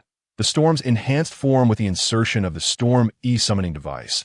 A thunderous roar echoed through the air. Torrential rain, swept by the winds, materialized around Chungyang, enveloping him in a tempestuous embrace. The rain shimmered with a cerulean glow, continuously adhering to his armor, coalescing into a distinct form. Blue patterns emerged upon the platinum armor. Crack! Accompanied by a flash of lightning, a bolt struck the chest plate, transforming into a silver electric pattern that protruded from it. Massive blue shoulder guards replaced the original smaller platinum ones, extending towards the arm guards. The center of the summoning device on his belt, a golden orb, shifted in hue, as if strands of golden lightning were trapped within, pulsating rhythmically. Light armor, enhanced, storm form. Chungyang raised his sword, and the curtain of rain instantaneously vanished. leaving behind the resplendent light armor. The base of the armor remained unchanged, appearing as though it had been fused with blue and silver components. Strands of lightning danced across the surface of the armor, flowing with potent energy. Cheng Yang felt his nearly exhausted body surging with unprecedented vigor. Yet this energy was not conjured from thin air. It was derived from the lightning of storm, electrifying his body and forcibly extracting latent strength. The currents of electricity coursing within stimulated every cell, breaking them down and transforming them into combat energy, until his very essence was consumed. That would be the moment of his demise. Is this your trump card? The wood monster raised its blade, transforming into a phantom that charged towards Cheng Yang. He lifted his shadow sword. Silver arcs of electricity leapt from his arm to the blade, enveloping it in a layer of lightning. Simultaneously, the power of storm amplified the shadow sword, spreading blue embellishments and patterns across it. As the blade met the sword, electric sparks flew. Open your mind's eye. Within the 2-meter radius of his expanded perception, everything slowed to a crawl. Yet Cheng Yang, infused with lightning and draining his life force, attained an unprecedented speed. It was as if his entire being had transformed into a streak of lightning, darting towards the wood monster. They collided and separated, only to crash together again. The sounds of clashing echoed, their speeds escalating with each exchange. Boom! Trees splintered, the earth rumbled, rocks crumbled into dust, and soil transformed into mere particles. The naked eye could no longer perceive the traces of their conflict, only witnessing golden flashes and electric bursts, green blades and shimmering lights incessantly colliding, tearing apart everything in their vicinity. Such power can still erupt? The wood monster sliced through Cheng Yang's assault, its gaze sharpening into a cold glare as it watched him stagger back. But if you think this makes you my equal, you are gravely mistaken, insect. As the wood monster spoke, it swung its green blade with a fierce countenance, unleashing waves of green wind blades towards Cheng Yang, much like a storm electrified by rain. In that moment, Cheng Yang inserted the Storm E card, enhancing his light armor with the attributes of water and electricity. Wind, too, belonged to the wood element. As a high-level wood monster, it wielded not only wood-based attacks, but also commanded the winds. Defensive stance. Cheng Yang swiftly positioned his sword horizontally, gripping the hilt with one hand while bracing against the blade's back with the other. Clang, clang, clang. The explosive sounds of impact echoed as he deflected the relentless barrage of wind blades. Allow me to demonstrate the essence of noble power. From 100 meters away, the wood monster raised an empty hand, targeting the reeling Cheng Yang. Whoosh! The wind stirred the trees, causing them to sway violently, leaves rustling together in a symphony of combat. The forest, a domain of the wood monster, became alive. In an instant, countless trees seemed to awaken, thrashing wildly as if summoned as minions directed at Cheng Yang. As they swayed, a tempest of leaves detached, spinning towards him like a multitude of razor-sharp blades. The air filled with glimmering leaves, swirling and rustling ominously. Cheng Yang tightened his grip on the shadow sword, lightning crackling violently along the blade. Slash! Slash! Slash! The blade descended relentlessly, cleaving through the array of leaves electrified by his strikes, tearing them into fragments. Yet the deluge of leaves was unending, transforming into a floating green tide that threatened to engulf him. Faced with the oncoming storm of foliage, Cheng Yang drew forth a card. Shadow, thrust F. Snap! The shadow thrust. With the card's insertion, the skill activated. Countless shadowy, sword images, crackling with lightning, surged forth alongside the thrusting shadow sword, shattering the deluge of leaves that enveloped him. The flickering lightning danced amidst the sea of green as everything around him became obscured by the shattered remnants of leaves. This is not good. Sensing the obscured visibility, Cheng Yang swiftly activated his mind's eye, disregarding his fatigue, and drew another card. Light Fist F. Within the realm of his heightened perception, the fragmented leaves abstracted into coarse black and white lines, swirling slowly around him. Amidst these chaotic lines, a massive root surged forth like a serpent, darting through the debris of leaves towards Cheng Yang. Snap! Light fist. Cheng Yang clenched his fist. Golden radiance entwined with silver lightning, striking forth with immense force. In an instant, the surrounding foliage disintegrated, and the advancing roots splintered under the impact, scattering into wood chips. However, as the first root was obliterated, more roots surged from all directions, akin to venomous serpents lurking within the debris. Now locked onto their prey, they surged forth with unbridled ferocity. Cheng Yang tightened his fists, one hand wielding a blade and the other a fist, continually unleashing strikes. The energy and vitality of his body waned as he exchanged it for overwhelming power and relentless attacks. Yet, all things have their limits. As his strength ebbed, the lightning began to seep into his organs, electrifying them and draining his power. One root seized the opportunity, coiling around Cheng Yang's neck like a constrictor. With a vicious whip, it hurled him towards the wood monster. The wood monster, having gripped its green blade tightly, lunged towards Cheng Yang. Steadying his breath and enduring the pain, Cheng Yang prepared to counter. Slash! The blade clashed against the sword once more. But how could the hastily swung sword of Cheng Yang withstand the full force of the wood monster's charge strike? The blade emitted a mournful cry, nearly slipping from his grasp as the overwhelming force knocked him back. His ability to stabilize himself was gone. Meanwhile, the wood monster advanced, transforming into a green specter, darting towards the flung Cheng Yang. With another strike, everything transpired in an instant, culminating in a rapid conclusion. Cheng Yang, battered by successive blows, was flung into the ground, shattering trees, crushing soil, and crashing into the earth below. Chapter 38. Secure it well. My unseen ere the beast showed no mercy. It lunged at Cheng Yang with blinding speed, the blade ruthlessly aimed at his neck. Wait, are you begging for mercy? The monstrous figure paused, glancing at Cheng Yang with eager anticipation for a cry of surrender. Such a display would epitomize human cowardice and elevate its own noble stature, effectively absolving it of the previous humiliation it had felt.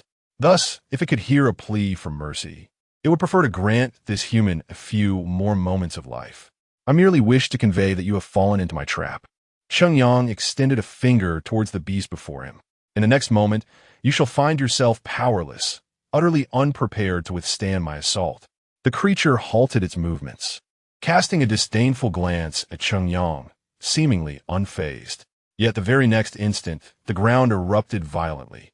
Torrents of water burst forth, shooting skyward in magnificent columns, the tallest reaching several dozen meters high. Nearby lay a water treatment facility, and beneath him were massive pipes transporting water. The storm E-card, primarily wielding the power of water, had seen Cheng Yang utilizing the electricity attribute of Storm E throughout their battle. In truth, from the outset, he had been harnessing the water's essence, secretly accumulating it within the underground pipes to generate formidable pressure. The beast's attack had been anticipated, and now he would unleash a close-range water assault. As for whether the beast would afford him the time to gather this power, Cheng Yang had gleaned fragments of its character from their recent combat: arrogance, disdain, and hubris. This was an inherent perception of humanity deeply rooted in its genes, unchangeable. It held humans in utter contempt, desiring to see them quail in fear and trepidation. As long as it could provoke him into calling for mercy, it would undoubtedly halt its advance. Thus, Cheng Yang locked eyes with the creature, plunging his luminous blade into its form. Experienced the humiliation of being outwitted and harmed by a mere human. Storm E. The full force of Storm E erupted, transforming Cheng Yang into a conduit for lightning, unleashing an unprecedented strike. Dazzling silver arcs of electricity danced within the waters, enveloping the beast entirely. A numbing sensation coursed through its body as the water conducted the electricity, rendering it immobile. Cheng Yang's blade, under this tremendous assault, began to slice through the creature's armored shell. Human, vile human, the beast's expression contorted into one of unbridled rage, its face contorted into a grotesque mask of fury. Even now, it could only refer to Cheng Yang as human, for in its eyes, there was no need to remember the name of a mere mortal. It had never introduced itself to Cheng Yang for the insignificant, lowly human had no right to know its name. Remember this wound. The blade continued to penetrate deeper, breaking through the armor and into flesh. Yet, Cheng Yang understood the futility of his endeavor. He could not slay this beast. Even this attack, executed with all his might and cunning, was barely effective. Otherwise, he would have been unable to breach its defenses. He could only hope that the next summoner would possess the affinity for fire armor, capable of countering this beast and ultimately defeating it. As for him, his insides had turned to char, and he remained alive solely by maintaining his transformed state. The moment he reverted, death would be inevitable. Remember this wound. It was inflicted by the first summoner of the light armor, the insignificant human, Cheng Yang.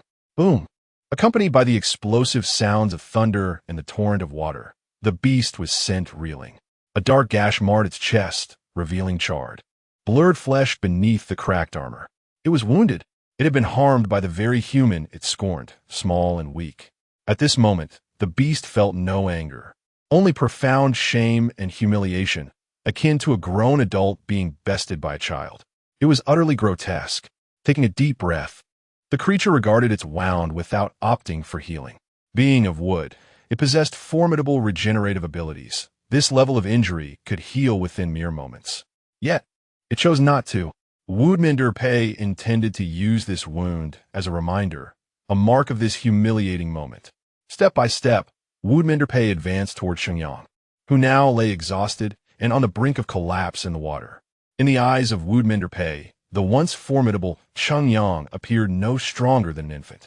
Nevertheless, this frail human had managed to inflict harm upon him with that armor. To Woodminder Pei, this was no different than being defeated outright. Woodminder Pei's gaze toward Cheng Yang was complex, weak, short-lived, and foolish. For ages, they had ruled over and enslaved the servant race. Cheng Yang, surrender the summoner's device. That artifact cannot remain in this world. As Woodminder Pei maintained its monstrous form, it knelt, extending a clawed hand to lift Cheng Yang's head. Under the immense, sharp claws, Cheng Yang's head seemed on the verge of being crushed. Cheng Yang merely stared calmly at the grotesque figure looming before him. You must recognize the truth of this world. Your kind has ruled over humanity far longer than you imagine. In this enduring span, humanity has endured. Your forbidden power only leads to self-destruction. That summoner's device brings naught but misfortune, and you yourself were nearly killed by it. Is there truly any difference between being ruled by your kind and by humans? Humanity's fleeting decades, born and perishing in an instant. Who truly cares about the identity of a ruler? Cheng Yang met the beast's fierce gaze, his lips parting to speak. The future of humanity rests in our own hands. If one day we meet our demise by our own actions, is our choice. But should others dictate our fate, then what does it matter if we self-destruct? The relationship between humanity and your kind can only be one of cooperation, not master and servant. To achieve such cooperation, power must be equal. You wish for me to relinquish the only force capable of harming your kind? Go ahead, kill me. Woodminder Pei regarded the frail human before him, who felt no fear. It could not discern the presence of the summoner's device or card within him. Perhaps. Woodminder Pei glanced at the fractured underground water pipe. Could it be that this fellow had thrown the summoner's device and card into it? Secure it well. Your unseen heir. Chapter 39. The hero of justice within the confines of a water pipe, Lin Ji was swept away by the current, distancing himself from the monstrous creature and Cheng Yang. All of Cheng Yang's cards had been collected by Lin Ji into the summoner. Although, apart from torrential rain, all these cards were crafted by Lin Ji, he did not perceive them as belonging to him. Throughout his time with Cheng Yang, Lin Ji had entrusted the care of these cards to him. They were Cheng Yang's possessions, and at this moment, he had already bequeathed their ownership to the next inheritor of the armor. Even now, it was merely a matter of safeguarding them, as Lin Ji believed. Curse it. Curse it. Lin Ji felt a profound sense of guilt. As a summoner, he had failed to detect the presence of the creature in advance. If it had merely been the summoner's memory that was affected, it could be excused, for the summoner remained fundamentally human. Yet as a being of light, his own memories had been obscured by darkness, failing to serve as a warning to the summoner. It was a dereliction of duty. The first summoner, Chung Yang, has perished. A notification window popped up. Is that all the money you have? With such a meager amount, do you look down on us? In an alley beside the street, a group of ruffians cornered a terrified student sitting on the ground. Scattered around him were his books, and his empty backpack lay discarded. One of the thugs clutched a black faux leather wallet, the student-s transportation card, campus card, and student ID strewn upon the ground. Please, give me back my wallet. The student struggled to rise, attempting to reclaim his wallet from the thug's grasp. However, his frail form was no match for the ruffians. He was easily held down, a brutal knee striking his nose. Blood gushed forth, and in agony, he collapsed back to the ground. You dare act tough with such a paltry sum. The thug loomed over the student, pressing his head into the filthy gutter, spitting a thick loogie onto the student's face. The student writhed in pain, unable to voice his cries, his mouth pressed against the ground. Looks like you need a lesson you won't forget. Let me treat you to something special. The thug, adorned with lip rings, bent down, gripping the student's head and forcing it toward the greasy, putrid water of the gutter. No, please. The student struggled desperately, but he could not resist. Watching helplessly as his face neared the foul waters, the acrid stench overwhelming him. We don't want to do this, but you need to remember. Next time, if you wish to avoid this fate, just lend us some money. The thug grinned maliciously, pushing the student's face closer to the muck. Please, no. The student was on the verge of tears. Help! Someone help me! Hey, you lot! Just as his head was about to be submerged in the stinking gutter, a sudden voice interrupted the thug's actions. Annoyed, they looked up to see a tall figure at the alley's entrance. Broad shoulders blocked much of the light, and a dark blue beret concealed half of his face, yet the exposed portion revealed a strikingly handsome and chiseled jawline. Do you have a business license for your coffee shop? Huh. Kid, if you don't want to die, mind your own business. The thug brandished a dagger, tilting his head back and extending his tongue in a threatening manner. Ah, a dagger, how terrifying. It was a gleaming 15-centimeter blade, capable of piercing an artery or reaching the heart, polished to an exquisite sharpness. The shadowy figure spoke with a teasing tone, observing the thug, who was now clutching his chest in fear. What's going on? This person is facing 3 armed thugs, yet speaks with such a provocative tone. The student, pinned to the gutter, stared in shock at the figure. You looking down on me? This isn't a toy. Or do you think I 1T stab you? The thug's eyes widened, approaching the alley's mouth with the knife in hand, his veins bulging in anger. No, please, I'm begging. The student thought, knowing that such a long dagger could easily penetrate his heart. Get lost if you know what's good for you, you scum. Bang! Before he could finish, a whooshing sound pierced the air, followed by a massive fist crashing into the thug's nose. In an instant, the sound of shattered bone echoed, blood gushing from the thug's face as he was sent sprawling against the wall, crashing into the gutter. The assailant raised his head, his bloodied fist aloft. Don't get too cocky, you pathetic thug. Whether it's 1 or 2 of you, I'll turn you into lifeless dogs.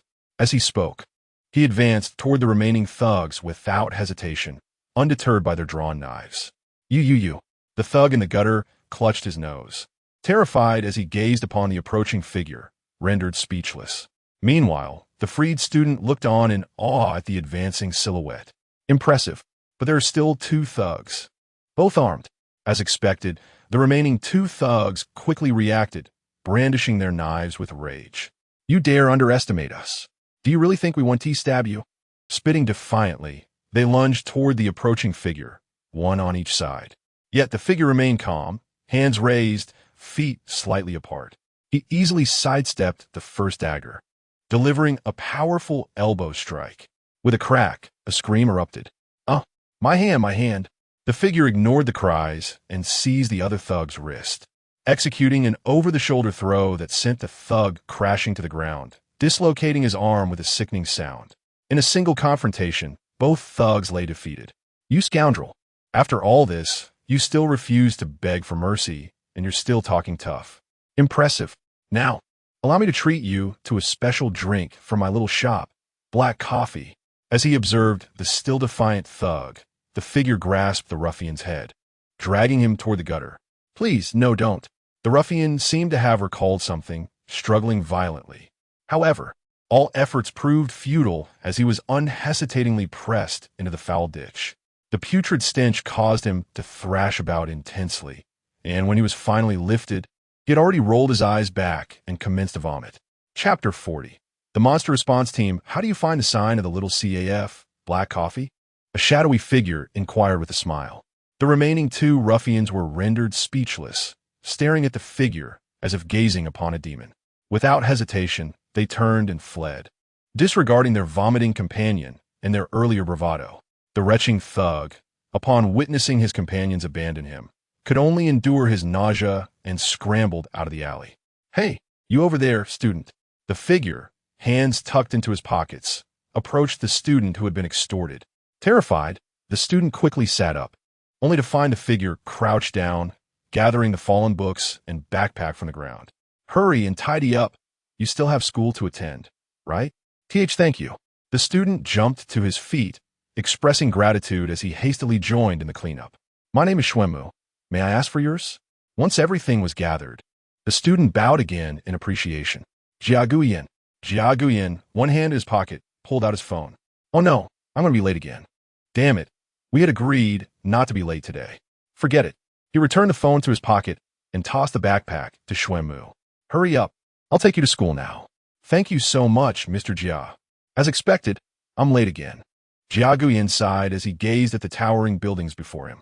This very structure was none other than the Monster Response Center of Xiguang City. Jiaguyan served as a senior officer in the Monster Response Department, responsible for combat deployment. However, he harbored a deeper, hidden identity as a secret member of the Monster Response Team. The Monster Response Team was a clandestine faction within the department, governed by stringent confidentiality protocols and comprised of its most pivotal members. Each member was personally selected by the captain to ensure the purity of the core operations, safeguarding against the infiltration of intelligent monsters. Indeed, Jiaguyan was aware that the higher-ups of the Monster Response Department had already been infiltrated by disguised monsters. He understood that human society could very well be under the dominion of these creatures, perceiving humanity as mere livestock in their eyes. Upon entering the Monster Response Department, Jiaguyan took the elevator to the deepest underground level. He then passed through several biometric security doors, finally arriving at the secret base of the Monster Response Team. The office of the team housed only a dozen individuals. Due to well-known, peculiar circumstances, the team members did not work in one location, but were divided into several small groups, each operating from different secret bases. Their group was particularly unique, not fitting the mold of a combat or research unit, but rather serving as a comprehensive integration team, consisting of both combatants like Jiaguyan and researchers studying monsters. "You're late again," a bespectacled woman with dark circles under her eyes remarked weakly, glancing at Jiaguyan. Despite her poor condition and cold demeanor, her face bore the delicate beauty of a fragile maiden. "Ahem, I encountered a boy being bullied by a gang today, so I intervened and defeated them, ultimately escorting the boy to school," he explained. "Last time you were late, you claimed to have saved a drowning girl. The time before that, you said you were chasing a fugitive, and the time before that. No, this time it's true. Each time has been genuine." Jiaguyan protested, slapping the table with the hand that had been in his pocket. The woman merely returned a nonchalant expression. "Damn woman, what S with that look? Fine. A fine of 5. Ugh. I won't bother arguing with you." Jiaguyan swiftly abandoned his defense, hands back in his pockets. His gaze fell upon the centerpiece of the office, the object encased in glass, the summoner device. Indeed, it was the armor summoner. As for its origins, Jiaguyan glanced at the woman he had just been bickering with, Baiyu. This summoner had been procured by Baiyu from an online source a few days prior. Though he wished to criticize its provenance, no one expected it to be authentic. The seller had been visited by them for verification.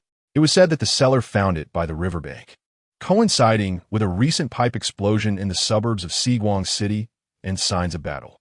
At this moment, the entire Monster Response Team came to a singular realization. The first summoner of the light armor had perished in that battle. In his final moments, he had cast the summoner into the ruptured water pipe, where it was ultimately discovered by a passerby and listed online as merchandise. Due to the previous summoner's demise, no one in this office knew how to operate the device. The armor summoner was currently one of the most classified pieces of information within the monster response department, with only a select few, including the captain, aware of its existence. Through Bayu's research, it was revealed that to activate this summoner, one must meet the compatibility criteria of the armor to gain recognition from the device and obtain transformation capabilities. However, such individuals were exceedingly rare. Bayu had been diligently testing a device to assess potential summoners, and some progress had already been made. That annoying woman, despite her bad temper, does possess some skill. She had previously identified the conditions for summoning the armor and the usage parameters for the cards. Bayu lifted her gaze, staring intently at Jia Guiyin. Though she said nothing, her eyes conveyed a multitude of messages. Don't stand there and obstruct my view. Jia Guiyin surmised this was likely her thought. Damn, that annoying woman. With his hands as pockets, Jia Guiyin turned away, making his way toward the summoner. Bayu then shifted her focus back to the summoner qualification sensor 1.0 she was studying. When Jia Guiyin had approached earlier, the device seemed to have reacted, prompting her to look up. This fellow, while lacking the qualifications for the light armor, exhibited a high compatibility with the new armor. Inside the glass enclosure, Lin Nuo watched Jia Guiyin, who approached with his hands in his pockets. The new armor, which was nearing completion, was the Fire Sparrow armor. Lin Nuo had been engrossed in its creation for 4 days and nights without rest.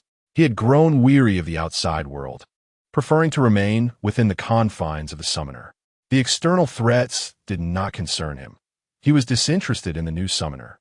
He merely needed to provide the power of the armor to a suitable new summoner, fulfilling the contract he had established. May you live longer. Lin Nuo silently wished as he gazed at Jia Guiyin through the glass. He had a premonition that this man might very well be the next summoner. Chapter 41. The emergence of new beasts in Area 11. An unusual energy reaction has been detected. Yin and Chun Xian. Equip yourselves properly and proceed to investigate. Understood. Acknowledged. As combat members, it is imperative to advance to the front lines to address any detected anomalies.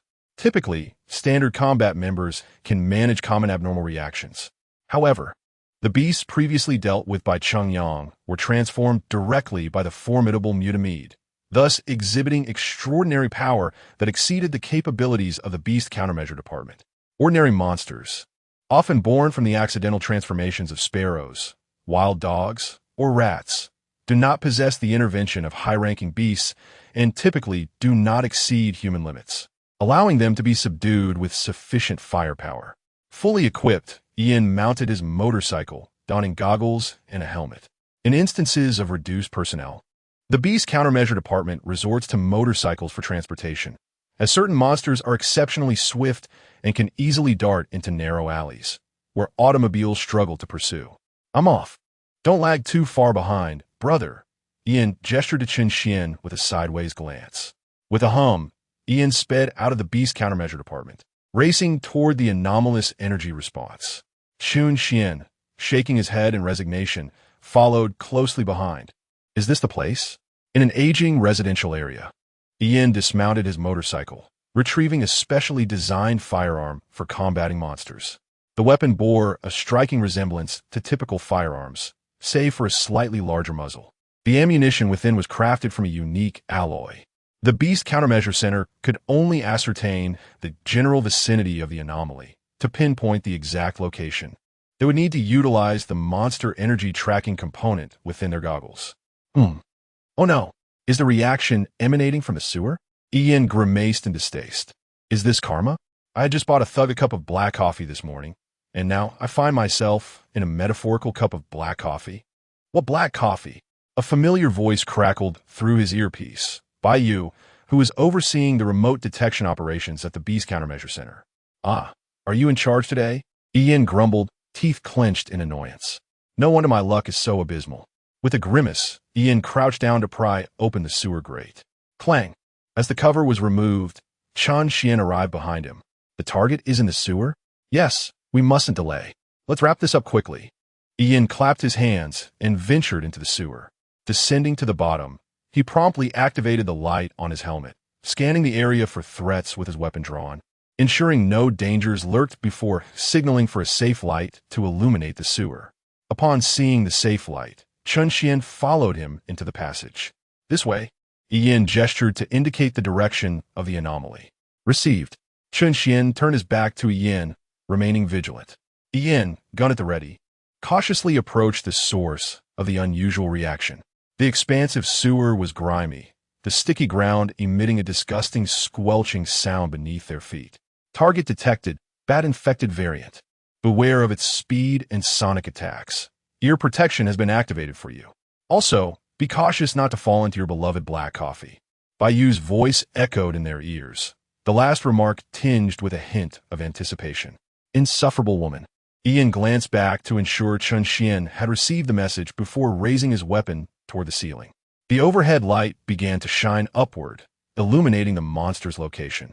As the light revealed a clearer outline of the creature, Ian's wariness heightened. The light abruptly halted. Light captured. Engage immediately. Bayu's voice urged. Without hesitation, Ian aimed and fired at the illuminated spot, joined by Chun Xian in unison. Only after firing did they clearly see the monster, a massive bat hanging upside down above them. It appeared to be the size of a young adult, its crimson eyes fixed intently on the two. Suspended from the ceiling, its claws had pierced through the concrete. With razor-sharp fangs and fur as dark as steel, they unleashed a barrage of specially designed bullets that erupted in the darkness of the sewer, blood splattering as the bat-ass wings were riddled with holes. With a pitiful shriek, it plunged into the filthy sewage below. Is it resolved? Ian remained cautious, aiming his weapon toward the murky water. Just then, a scraping sound emerged from his side. Instinctively, Ian twisted his body, bracing his gun. Squeak! A colossal rat, resembling a calf, lunged at Ian, its steel-like fangs clamping down on the barrel of his gun. The force sent Ian stumbling backward, nearly toppling into the flowing filth. The steel barrel was punctured. Damn it, your jinx is uncanny, Ian grumbled, eyeing the foul-smelling sewage behind him, convinced that if he fell in, even a thorough cleaning would not cleanse his spirit. Summoning his strength, he swung his arms, sending the rat, along with his gun, flying. He swiftly drew a pistol from his thigh, aiming at the airborne rat. Bang! Bang! Bang! A series of precise shots exploded the rat's eyes, shattering its skull and penetrating its brain. Stowing the smoking handgun, Ian barely had time to catch his breath when he heard a splash from the sewage. It was the bat that had fallen into the filth. He quickly pivoted, raising his pistol once more. However, Chun Xian was quicker, firing his automatic rifle at the bat that lunged at Ian. Blood erupted as the bat was obliterated, collapsing lifelessly to the ground. Is it resolved? Ian inquired, noting the temporary absence of unusual reactions. Has the anomaly vanished, insufferable woman? He pressed the earpiece, seeking confirmation from Bayu. Wait, Bayu's voice abrupt, Chapter 42. The summoner's reaction at this moment. Bayu's gaze was captivated by the summoner beside her. The summoner had remained silent since joining the monster countermeasure team, yet it had suddenly exhibited a response. This reaction, was it a sign of a monster's appearance? If this summoner could detect monster activity, why had it not reacted earlier? In an instant, Bayu pieced together the information in her mind. The light armor previously only manifested when formidable high-level humanoid monsters appeared. Low-level monsters and disasters, which the Monster Countermeasure Center could handle, typically went unnoticed. The monster intelligence previously summoned must have been acquired through this very summoner. Thus, the summoner's reaction indicated the presence of a high-level monster. The location was. She needed to leave immediately, disperse the surrounding crowd, and await reinforcements. Bayu paused for less than a second as she comprehended and confirmed these details before issuing commands once more. Even the derogatory term for Jiaqing Yin was temporarily set aside in her mind. She chose not to dwell on it. Receiving the directive, Jiaqing Yin did not question the rationale and swiftly began retracing her steps. However, just as she had taken a few strides, Chun Xian suddenly halted. Beneath his feet, the dark green moss appeared to come alive, creeping up his boots and anchoring him firmly in place. In the depths of the dark sewer, the sound of movement echoed, resembling claws striking the ground. Jiaqing Yin quickly created distance and raised her weapon to fire. Bang! Bang! Bang! Following the rapid gunfire, a humanoid monster emerged into the light. Its form illuminated. With dark green skin and a brown exoskeleton reminiscent of a cockroach, its limbs were adorned with steel-like bristles. Two subtly quivering antennae extended from its head, and a pair of sharp claws glistened with a layer of dark green slime. Its fly-like eyes betrayed no indication of its focus. The bullets Jiaqing Yin had just fired merely left wisps of smoke on the creature's exoskeleton and skin. Flee immediately. Bai Yu's voice rang in her ears, tinged with urgency and panic. At that moment, Bai Yu swiftly opened the glass cover of the summoner, retrieved it, and secured it in her bag. She then rushed from the elevator to the ground floor, mounting a motorcycle and bursting forth from the Monster Countermeasure Center through a hidden exit. According to the testing results she had conducted that morning, Jiaqing Yin possessed the qualifications to be a summoner. Bai Yu was well aware that she should not be this anxious. The summoner did not belong to her, even if it did. She lacked the authority to remove it from a Monster Countermeasure Center. Her actions were undoubtedly against regulations. If Jiaqing Yin did not possess the qualifications to summon, and the summoner fell into the hands of a monster, she would be committing a grave mistake. However, she could not stand idly by and watch Jiaqing Yin perish beneath the monster's claws. She had joined the Monster Countermeasure course because of Jiaqing Yin. They had known each other for a long time, akin to childhood friends. Throughout her elementary and middle school years, she had remained solitary, believing her peers too immature to engage with. In truth, she understood the real reason. Her introverted disposition prevented her from forging friendships. Her perception of her peers as juvenile was merely a self-justification. One fateful day, she encountered Jiaqing Yin, who had confronted a group of delinquent students, cornering them in the restroom and delivering a beating. At that time, Jiaqing Yin had sustained some injuries, but those troublemakers were left bloodied and bruised. The outcome was that Jiaqing Yin faced disciplinary action and was suspended for a year, while those delinquents transferred schools. The reason for their transfer seemed to stem from Jiaqing Yin's relentless pursuit. During his suspension, he would wait outside the school, confronting them whenever they appeared.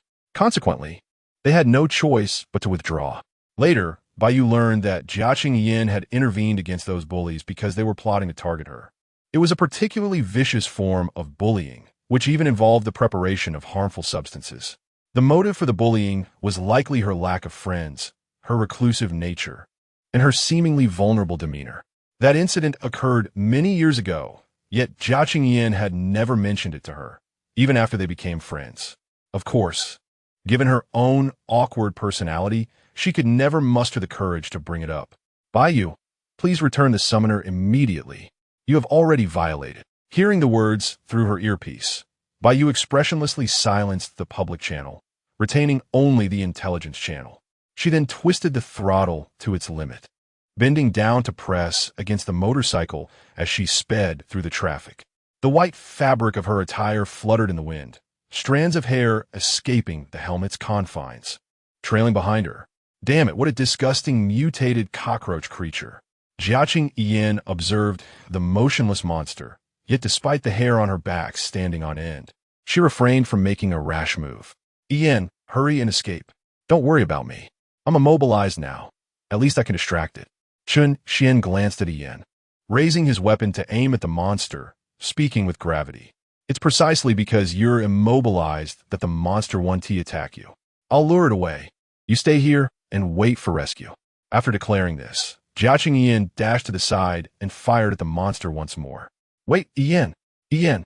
Chun Xian hurriedly attempted to call out in protest, but Jiaqing Yin had already fired, shouting aloud. Hey, cockroach creature, are you just standing there to lay eggs? Now is not the time for that. You're about to be crushed by me. Bang! Bang! Bang! As she spoke, Jiaqing Yin fired to draw the monster's attention. Sure enough, the creature turned its head toward her position. Yet, with those fly-like eyes, Jiaqing Yin could not ascertain whether its gaze had truly settled on her. Perhaps it had. Whoosh! The sound of rushing wind filled the air as the cockroach creature lunged toward Jiaqing Yin. Its speed was astonishing, closing the distance in the blink of an eye. Bang! Bang! Bang!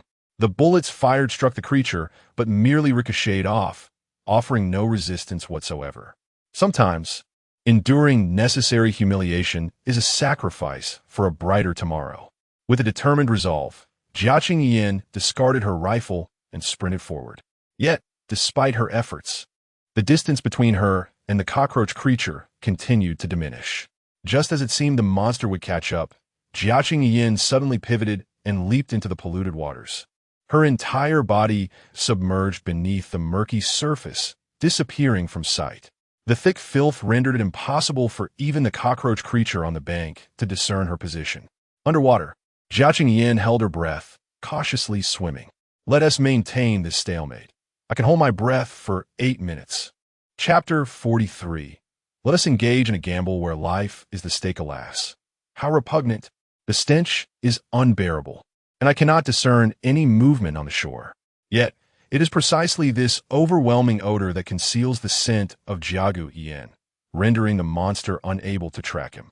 It did not leap down after me, did it?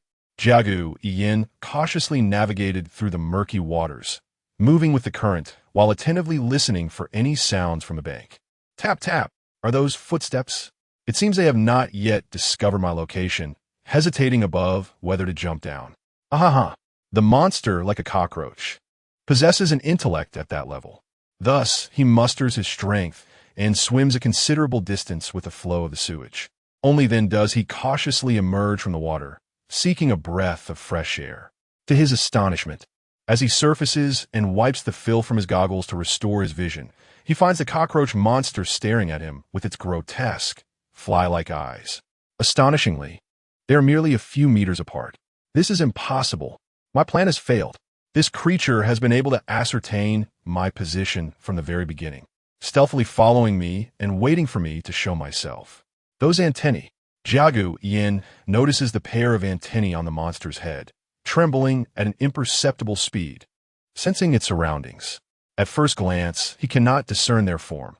Only the incessantly quivering phantoms above can be seen. I am out of options. Jiagu Yin gazes at the cockroach monster, knowing that at this distance, with its speed, a mere swipe of its claw could easily crush his skull. I am doomed. As the monster raises its claw, Jiagu Yin's mind races. Wait. He suddenly straightens up, crossing his arms and locking eyes with the cockroach creature. If you kill me like this, won't you find it dreadfully dull? Jiagu Yin is certain that this monster possesses a considerable level of intelligence. It has been aware of his location all along, yet refrained from attacking him in the sewage. It seems that it relishes the sight of him struggling in the muck. Perhaps it finds this amusing. The previously arrogant creature now hears such submissive words from him. What could be more delightful than this? As expected, upon hearing Jiagu Yin's words, the cockroach monster halts, seemingly intrigued to hear what he has to say. You wish to speak. What? It spoke. The monster has uttered human language. Undoubtedly. It is capable of Kamu. Chapter 44. I believe in you, this neighborhood, already aged and worn, now found its residents likely aware of the impending danger, beginning to evacuate. Consequently, the streets were sparsely populated. That despicable cockroach must be pursued, and it was imperative to lure it to a more desolate area. Engaging in battle within this residential zone would undoubtedly spell disaster. Regrettably, my earpiece had long since vanished, rendering me unable to receive orders from higher command. However, my combat suit was equipped with multiple tracking devices, ensuring that reinforcements could reach me without issue.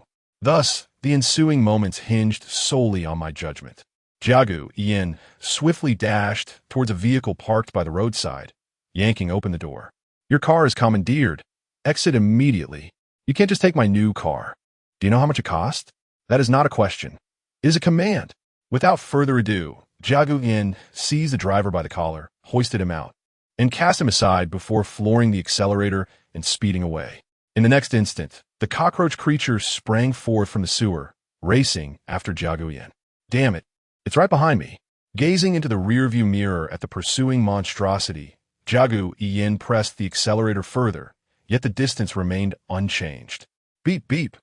The car's audio system activated and the navigation screen illuminated. Jiagu team member, follow the navigation promptly and lead the creature away from populated areas. Understood. What's that noise over there? None of your concern. Jiagu Yin slammed on the brakes, swiftly maneuvering the steering wheel into a drift, skimming the curb as he turned sharply. The creature, more brutish in its pursuit, crashed through a wall, relentlessly chasing after him. On the other side, Baiyu clung to her motorcycle, swiftly approaching Jiagu Yin's location, guided by the navigation. The situation was perilous, and time was running out. Virum, the speeding vehicle, with the relentless monster in hot pursuit, raced down the road. The surrounding buildings began to thin out. Jiagu Yin, adhering to the navigation, was successfully drawing the cockroach creature away from densely populated areas. At this moment, the creature was perilously close, its claws nearly grazing the trunk. Yet, Jiagu Yin had the accelerator pressed to the floor, unable to shake off the beast. Curse this wretched vehicle. Jiagu Yin briefly glanced away from the rearview mirror to check the navigation. Upon returning his gaze, he was startled to find the monster had vanished. What on earth? His heart raced as he quickly examined the other side of the mirror, only to find no trace of the cockroach creature. Suddenly, he felt the car tremble slightly and sensed a decrease in speed. Could it be? He rapidly reclined the seat back, throwing himself down. In the next instant, the creature's claws sliced through the car roof, narrowly missing Jiagu Yin's chest. Damn it! Jiagu Yin slammed on the brakes. In an instant, the speeding vehicle began to decelerate rapidly, the powerful inertia almost throwing him from his seat. However, the cockroach creature was not so fortunate. With the sudden halt of the car, its body was violently flung away. Jiagu Yin quickly raised his seat back, again pressing the accelerator, charging toward the cockroach creature. Seeing this, it swiftly grasped the speeding vehicle, leaping onto the hood.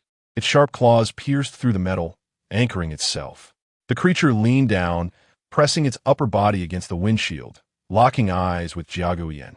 Jiagu Yin gritted his teeth, hands clenched around the steering wheel, prepared for a desperate confrontation. The cockroach creature seemed to find satisfaction in Jiagu Yin's expression. Don't underestimate me. Together, we shall descend into hell. Jiagu Yin roared, flooring the accelerator, his eyes wild with determination, revealing his teeth in a fearsome snarl. Then, without hesitation, he flung open the car door and leapt out, allowing the speeding vehicle, along with the creature, to hurtle towards the bridge. That hurts! Jiagu Yin tumbled upon landing, rolling to dissipate the force, his combat suit scraping against the ground to shield his skin. Despite this, he still sustained some injuries. Curse it! This will require at least 3 months of paid leave to recuperate. Rising from the ground, Jiagu Yin gazed ahead. The car had already crashed through the bridge railing, plunging into the rushing river below. Yet, he did not believe such damage could obliterate the creature. He needed to escape immediately. As he contemplated his escape plan, he noticed a claw protruding from the edge of the broken bridge. The cockroach creature had resurfaced from beneath the bridge. This fiend had not followed the vehicle into the depths, but had instead burrowed beneath the bridge at the moment of its fall. Human, you truly deceive me. The cockroach creature advanced slowly, exuding a formidable aura that pressed down upon Jiagu Yin. It seemed intent on dismantling his psychological defenses piece by piece. This time, Jiagu Yin chose silence. If there was hope for survival, he was usually adept at yielding when necessary. However, yielding did not equate to surrendering entirely. With no weapons in hand, he raised his clenched fist. Buzz! The sound shattered the cold, tense atmosphere. A motorcycle sped towards Jiagu Yin, rapidly closing the distance. That's you, foul woman. Jiagu Yin could hardly comprehend that Baiyu, the precious senior researcher of the Monster Response Division and Central Commander, had arrived. This could not have been an order from the Monster Response Team.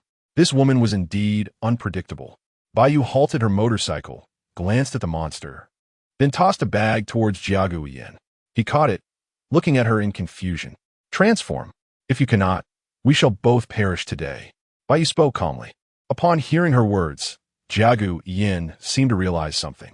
He reached into the bag, grasping a solid object, and pulled it out. It was the platinum armor summoner. You've truly lost your mind. Jiagu Yin gasped, taken aback that this rational woman had brought such a thing. Without a doubt, she had violated protocols gravely. I believe in you. Baiyu removed her helmet, fixing her gaze upon Jiagu Yin. Well, if that is the case, I shall trust your judgment this once.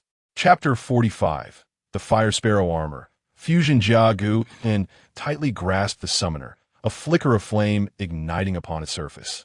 Subsequently, the flames swiftly enveloped the entire platinum-hued device, transforming its color. As the flames danced, the golden hue faded away, replaced by vibrant crimson patterns of fire. Baiyu fixed her gaze intently on Jia Gu Yin's actions, observing the metamorphosis of the summoner. The flames appeared to diverge from her expectations of a transformation effect. She had conducted meticulous studies on the armor of light, which did not possess the power of flames. However, it was evident that he possessed the requisite aptitude. Then why had he failed previously? Baiyu relinquished her contemplations and continued to observe Jia Gu Yin. Jia Gu Yin, gazing at the rejuvenated summoner, glanced towards the distant beast. He extended his hand, clutching at the void. Flames coalesced at his fingertips, shaping into a card of fiery red. The front of the card depicted an ensemble of armor in blazing red and black, accentuated with white components. The shoulder guards resembled the head of a fire sparrow on the left, while the right bore an outstretched claw, gripping a crimson orb. The chest plate evoked the image of a fire sparrow with wings unfurled.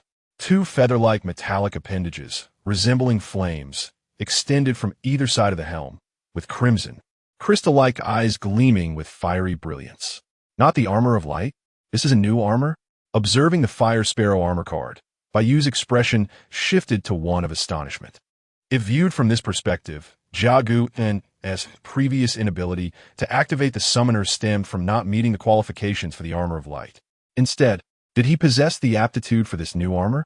Baiyu, as a researcher, instinctively began to collect precious transformation data, even at this moment. Yet, Jia Gu Yin was unconcerned with such thoughts. He pressed the summoner against his waist belt, focusing on the fiery red Fire Sparrow armor card. Fire Sparrow armor. Click. Fusion. As the Fire Sparrow armor card slid into the summoner, a crimson circular array unfolded beneath Jia Gu Yin's feet. Soon, roaring flames erupted from below, enveloping his entire being. These flames seemed almost tangible, clinging to Jia Gu Yin's form, rapidly coalescing into solid armor. The searing heat and blinding flames compelled Baiyu to instinctively shield herself with her hands. Yet her gaze remained fixed on Jia Gu Yin. As the flames receded, the ground beneath Jia Gu Yin had melted into a layer of crimson gel, while a suit of fiery armor enveloped his body. One arm hung down, while the other swept in front of him, dispersing the residual flames that clung to him. Yet, the armor, seemingly forged from fire, continued to shimmer with fiery radiance. The Fire Sparrow insignia appeared poised to ascend amidst flames at any moment. This power, is this the strength of the armor? Jia Gu Yin clenched his fist, feeling the armor encasing his body. He felt no hindrance or weight from the armor. It was as if this suit had become an extension of himself. His strength, speed, and perception had been amplified to an unimaginable degree. How does it feel? It feels absolutely magnificent. Jia Gu Yin cast his gaze upon the cockroach monster, which instinctively retreated 2 steps, unable to contain its trepidation. Unlike the previous mindless beasts, this cockroach monster sensed the formidable strength of Jia Gu Yin's armor, a power as fervent as fire itself. In its eyes, Jia Gu Yin was not merely clad in armor. He was enveloped in a blazing inferno. Boom! Jia Gu Yin brought his left hand down in a palm strike and his right into a fist, colliding them together. In that instant, searing flames erupted with sparks akin to molten lava from the point of impact. Fire Sparrow armor, the flame armor. The explosive fire, the agile spirit of the sparrow, merged into one. This specialized armor of speed and power wielded the might of flames. It could scorch and obliterate, yet also purify and lie in wait, possessing the power of rebirth through fire. Next, it shall be your unfortunate fate. Jia Gu Yin charged towards the monster, his fiery armor igniting as he transformed into a blazing entity, hurtling towards the beast. Despicable human. Though the cockroach monster was daunted by Jia Gu Yin's fiery prowess, its inherent superiority complex as a beast compelled it to attack rather than retreat. It harbored a visceral desire to shred both the armor and the human within, painting the ground with flesh and blood. Flames coiled around Jiagu Yin's fist as it collided with the claw of the cockroach monster. Boom! With an explosive sound, flames erupted, scattering as the cockroach monster staggered backward. Unlike Cheng Yang's initial transformation, Jiagu Yin's physical prowess and combat awareness far surpassed that time. He maintained the armor with greater ease and control. As the cockroach monster stumbled back, Jiagu Yin seized the opportunity, his agile steps drawing closer. Flames igniting from the armor at his feet, wrapping around his right leg. He then delivered a powerful kick to the monster's head. The searing flames, combined with immense force, created a deafening crack as the air exploded. Whether from the sheer force or the scorching flames, it was hard to tell. The cockroach monster had no time to react before it was struck heavily on the neck, sent flying and rolling across the ground. Roar! You vile human! Struck by the blow, the monster angrily rose, glaring at Jia Guyin, sharpening its claws as it lunged at him. Jia Guyin maintained his stance, extending a finger, pointing at the creature. The fiery armor refracted a blaze-like glow under the sunlight. Stinky cockroach, before you meet your end, would you care to lay some eggs and leave a legacy? I can offer you that chance. Jia Guyin mockingly taunted. Upon hearing Jia Guyin's words, the cockroach monster, nearly driven to madness by rage, could scarcely articulate a response, erupting in a series of roars. Then it lowered its body, limbs splayed out, abandoning its human form to become a gigantic, crawling cockroach, surging towards Jia Guyin with alarming speed. Indeed, a foul cockroach. Observing the approaching behemoth, Jia Guyin remained unfazed. Clenching his fists, he summoned 2 fireballs that coalesced in his outstretched hands. The fire sparrow armor not only possessed tremendous strength and speed, but also the capability to manipulate flames for ranged attacks. This was the culmination of Lin Zhi's extensive research. A powerful armor crafted with great effort. Fire sparrow feathers. As he compressed the 2 fireballs together at his chest, a violent reaction erupted at the point of contact, resulting in explosive bursts and splattering flames. The flames that burst forth transformed into feather-shaped fireballs, hurtling towards the cockroach monster. Chapter 46, Fire Sparrow Blade, Fire Sparrow/Whoosh. Countless fiery feathers shot through the air towards the cockroach monster. Its enormous, fly-like eyes clearly reflected the rapidly flying feathers. Then, its entire body transformed into a blurred phantom, darting swiftly from side to side to evade the oncoming feathers. The mist feathers effortlessly melted into the ground, embedding themselves deeply. Such astonishing speed. Ji Guyin gazed at the cockroach monster, unable to suppress his admiration. However, such speed could only be a short-term burst. Otherwise, had it pursued him at this velocity earlier, he would have been caught long ago. Yet at this level, it could hardly hope to evade his fire sparrow feathers. Ji Guyin maintained a continuous barrage of fire sparrow feathers, swiftly adjusting his position to follow the monster's movements. Soon, the cockroach monster was enveloped by a dense cloud of fiery feathers, leaving it with no means of escape. It could only adjust its body, using its hard shell to confront the feathers. Its claws moved like phantoms, slicing at the searing feathers. Time and again, its sharp claws shattered the feathers. But the fire sparrow feathers were not mere bullets or arrows. Once shattered, they transformed into searing flames that scorched the monster's shell and claws. Before long, the monster's claws and shell were engulfed in a deep crimson glow, emanating white smoke. Roar! The agony rendered the cockroach monster even more irritable. And in a fit of rage, it charged at Ji Guyin with reckless abandon. The speed at which it approached, oblivious to the onslaught, was nearly impossible to anticipate. In an instant, its shell was covered in cracks, and the charred monster pressed itself close to Ji Guyin. Its claws, like beams of light, swung toward Ji Guyin's neck. Just as it seemed poised to strike, Ji Guyin vanished like a wraith, leaving behind only a flickering flame as an afterimage. How could this be? This speed far surpassed my own. The cockroach monster quickly turned, but it was still a moment too late. It only saw a ball of fire hurtling towards it, moving with such swiftness that it could not defend itself. Enveloped in flames was a tightly clenched fist. Desperately, it raised its claws in an attempt to defend itself. However, The rapidity of the fire sparrow armor left it no opportunity for defense. It seemed that the outcome of the fist-s swing was inevitable, to strike the enemy with unrelenting speed. Bang! The fist landed heavily on the cockroach monster's face, and in an instant, the flames erupted. The immense force, combined with the explosive flames, crashed down upon its head. Its facial armor shattered, disintegrating into ashes amidst the flames. Its body was propelled away by the force and the explosion of fire, akin to a shell being fired, crashing through a low wall before tumbling to the ground, embedding itself deep into the concrete. Dazed, it shook its head, feeling the unbearable pain of its scorched body. So painful, so painful. Fear surged within it, filling its being with terror of the flames. It possessed reason and intelligence, and thus it feared. It longed to flee, yet another figure loomed in its mind. That man had bestowed upon it power, granting it a noble bloodline. Remember the price of this power. Remember who granted your life. Merely the thought of that man, no, that monster's voice, made it tremble in terror.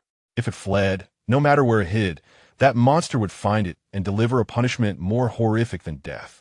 It was a rare, perfectly transformed individual, capable of controlling its beastly instincts with intellect.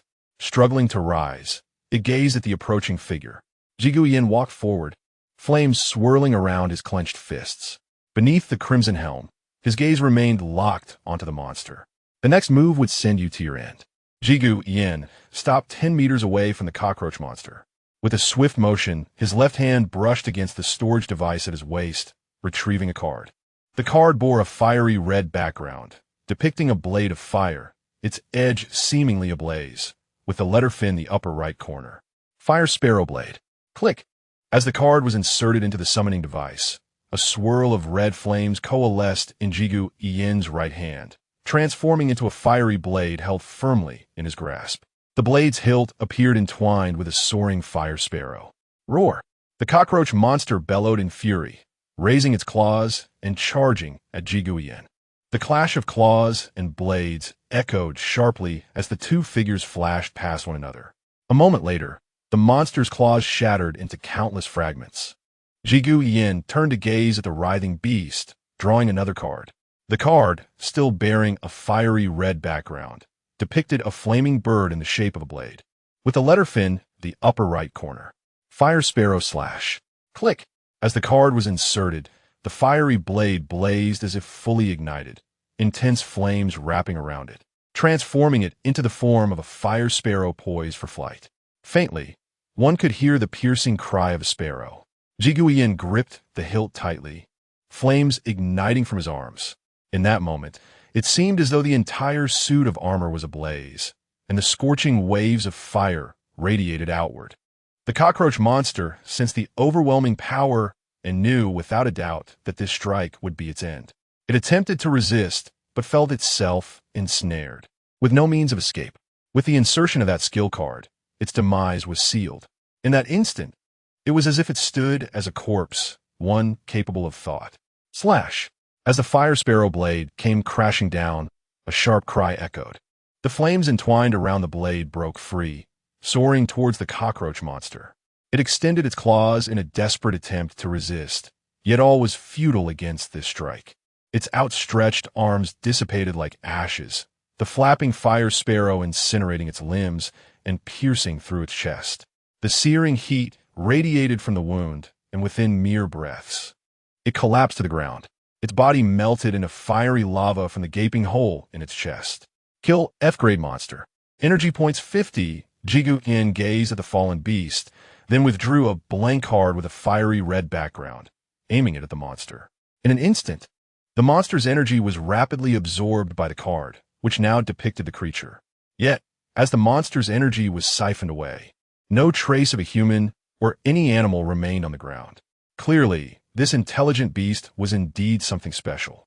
Jigu Yin looked at the monster card in his hand, and without further contemplation, he inserted it back into the summoning device. Chapter 47. Equipment Upgrade. The card disengaged from transformation. The armor upon the body seemed to revert from its tangible form into flames, transforming back into a card. The summoner remained unchanged, restored to Jia Yin's belt. However, The fiery patterns on the summoner persisted, altering its original appearance. Is this what a card truly is?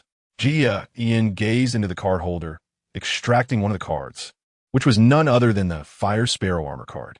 At this moment, Jia Ian appeared to have merely broken a light sweat, breathing heavily, slightly fatigued.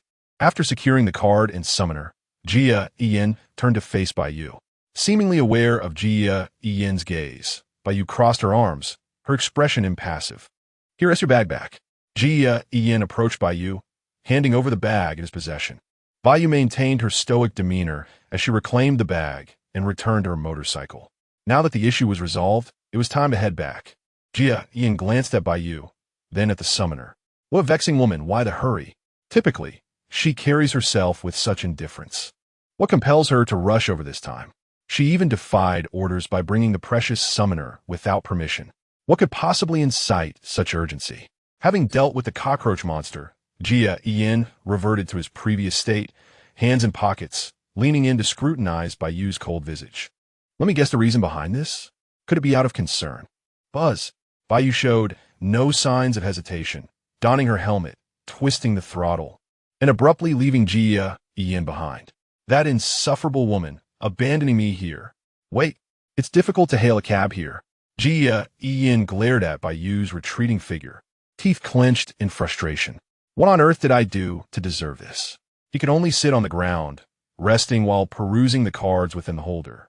Light armor card, shadow sword F card, shadow stab F card. Most of the cards were of the light attribute, which Jia Ian was unable to utilize. The fire attribute cards included Fire Sparrow armor card, Fire Sparrow blade F card, Fire Sparrow / F card, along with some attribute-less functional cards. Hacker F card, Motorcycle F card, Potion F card, Crossbow F card, Rain Realm E card, and the Natural Element Downpour E card. Is it possible that none of these cards can be used? After confirming the effects and functions of each card, Jia Ian returned them to the card holder. He then took out the summoner, examining the information displayed, and found his summoner panel.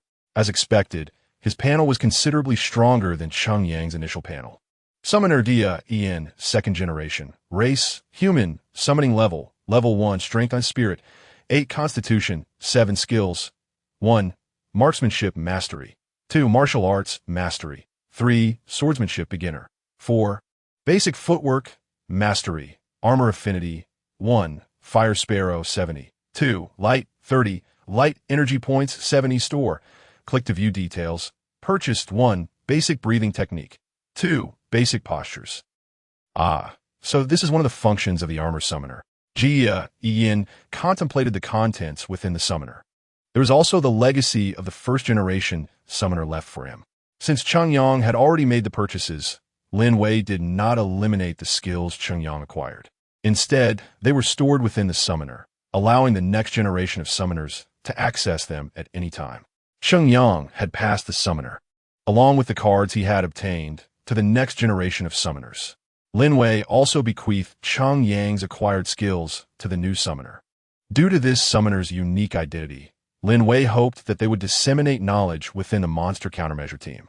After thoroughly reviewing the contents in the summoner, Jia Ian's mind began to churn with thoughts. Compared to monsters, humanity is undeniably feeble. The techniques within the summoner, such as the basic breathing technique and various combat skills, could other humans learn them? The combat members within the monster countermeasure team are selectively chosen individuals with combat talent, who, after rigorous training, can barely contend with the weakest monsters using firearms. Yet, even then, they remain pitifully weak in the face of the most ordinary monsters. However, if one could master those abilities, perhaps they could become slightly stronger, no longer feeling so feeble before monsters. If it were possible, Jia Ian gazed at the summoner.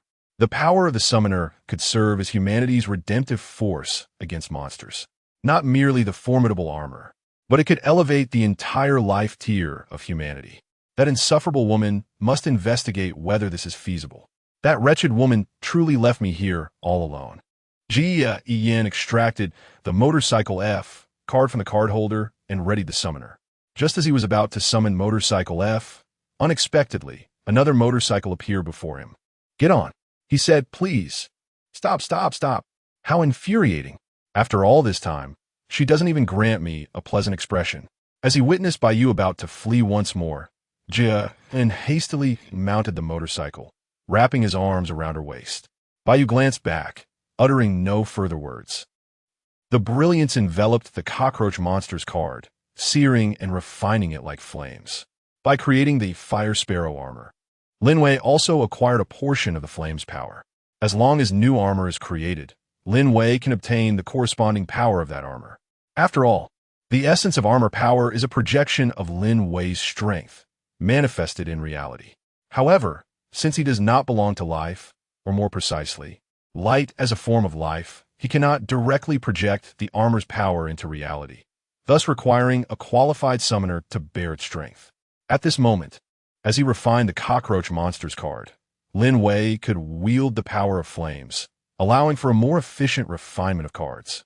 He could utilize the power of monster cards more effectively.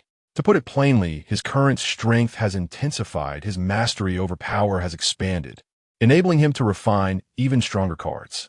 The knowledge acquired from the database could be better utilized. Light Energy 50. Although the monster card was transformed into Light Energy, a new card was refined by Lin Nuo. Equipment Upgrade E card. Chapter 48. Two perspectives. The Equipment Upgrade E card can be inserted into the weapon slots of summon items, thus elevating the weapon to grade E and endowing it with enhanced power. The Fire Sparrow Blade, the Shadow Sword, the Crossbow, and the motorcycle all possess slots similar to that of the summoner. By inserting the Equipment Upgrade E card, an upgrade is achievable. Naturally, these weapons may also be enhanced using nature type cards, bestowing upon them the attributes of the nature type. Furthermore, inserting a nature type card will prompt corresponding changes in both weapons and armor. For instance, when Chengyang upgraded the light armor with the Heavy Rain E card, the appearance of the light armor also transformed. However, it is likely that the Fire Sparrow armor will struggle to exhibit any power due to the incompatibility between the Fire Attribute card and the Heavy Rain E. The synergy between these elements is expected to be quite low, potentially even diminishing the Fire Sparrow armor as strength. Yet, circumstances are not always absolute.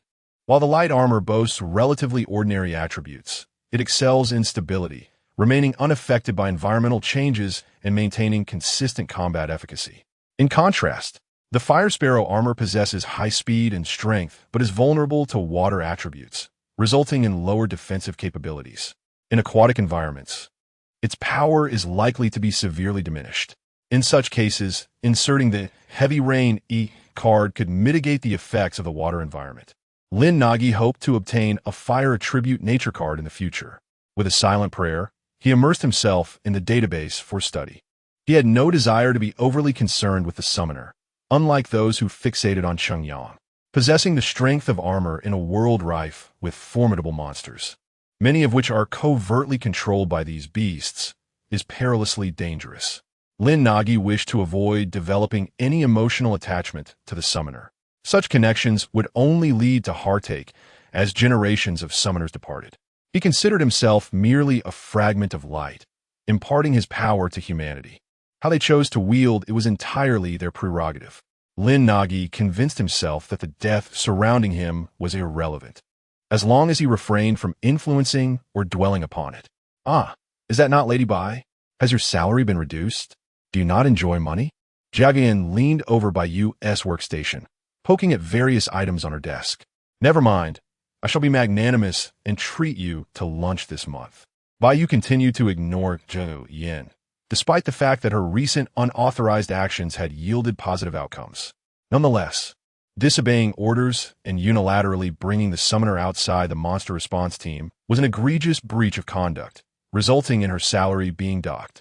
Were it not for her exceedingly rare status as a senior researcher, she might have faced demotion. Jiagu Yin had become the second-generation summoner of the summoning device, classified as strictly confidential by the monster response team. Currently, only a handful of individuals within the team were privy to this information, with no one in the upper echelons of the monster response department, aside from the team leader, being aware. Simultaneously, the monster response team was diligently researching the power of the summoning device. Jiagu Yin had already mastered the basic breathing technique. and other combat members of the monster response team were beginning to learn under his guidance as the first batch of experimental subjects.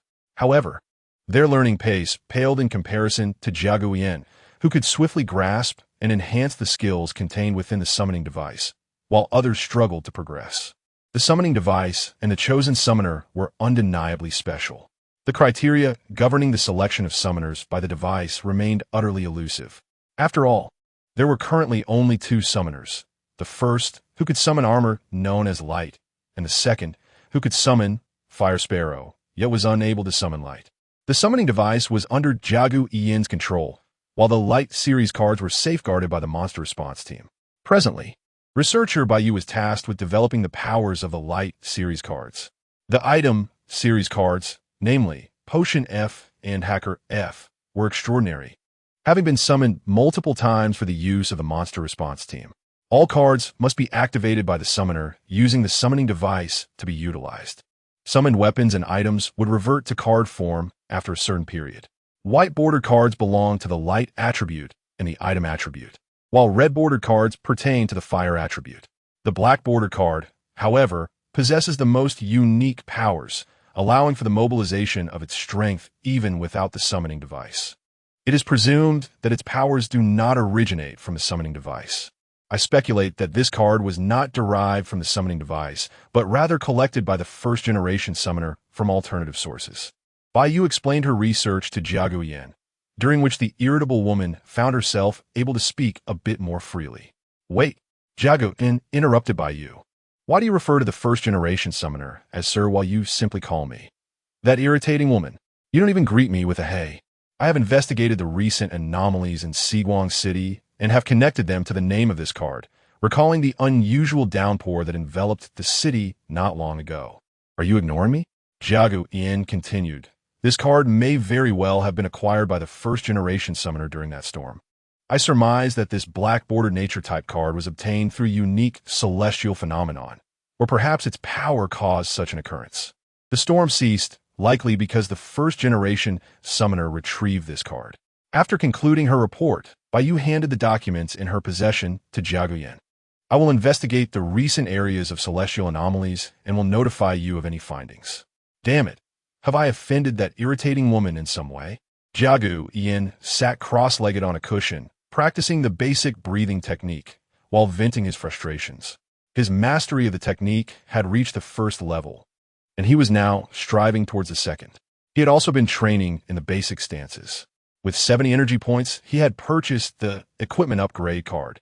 Baiyu walked past the training room, holding a stack of documents, glancing at Jiagu Yin as he meditated and practiced his breathing.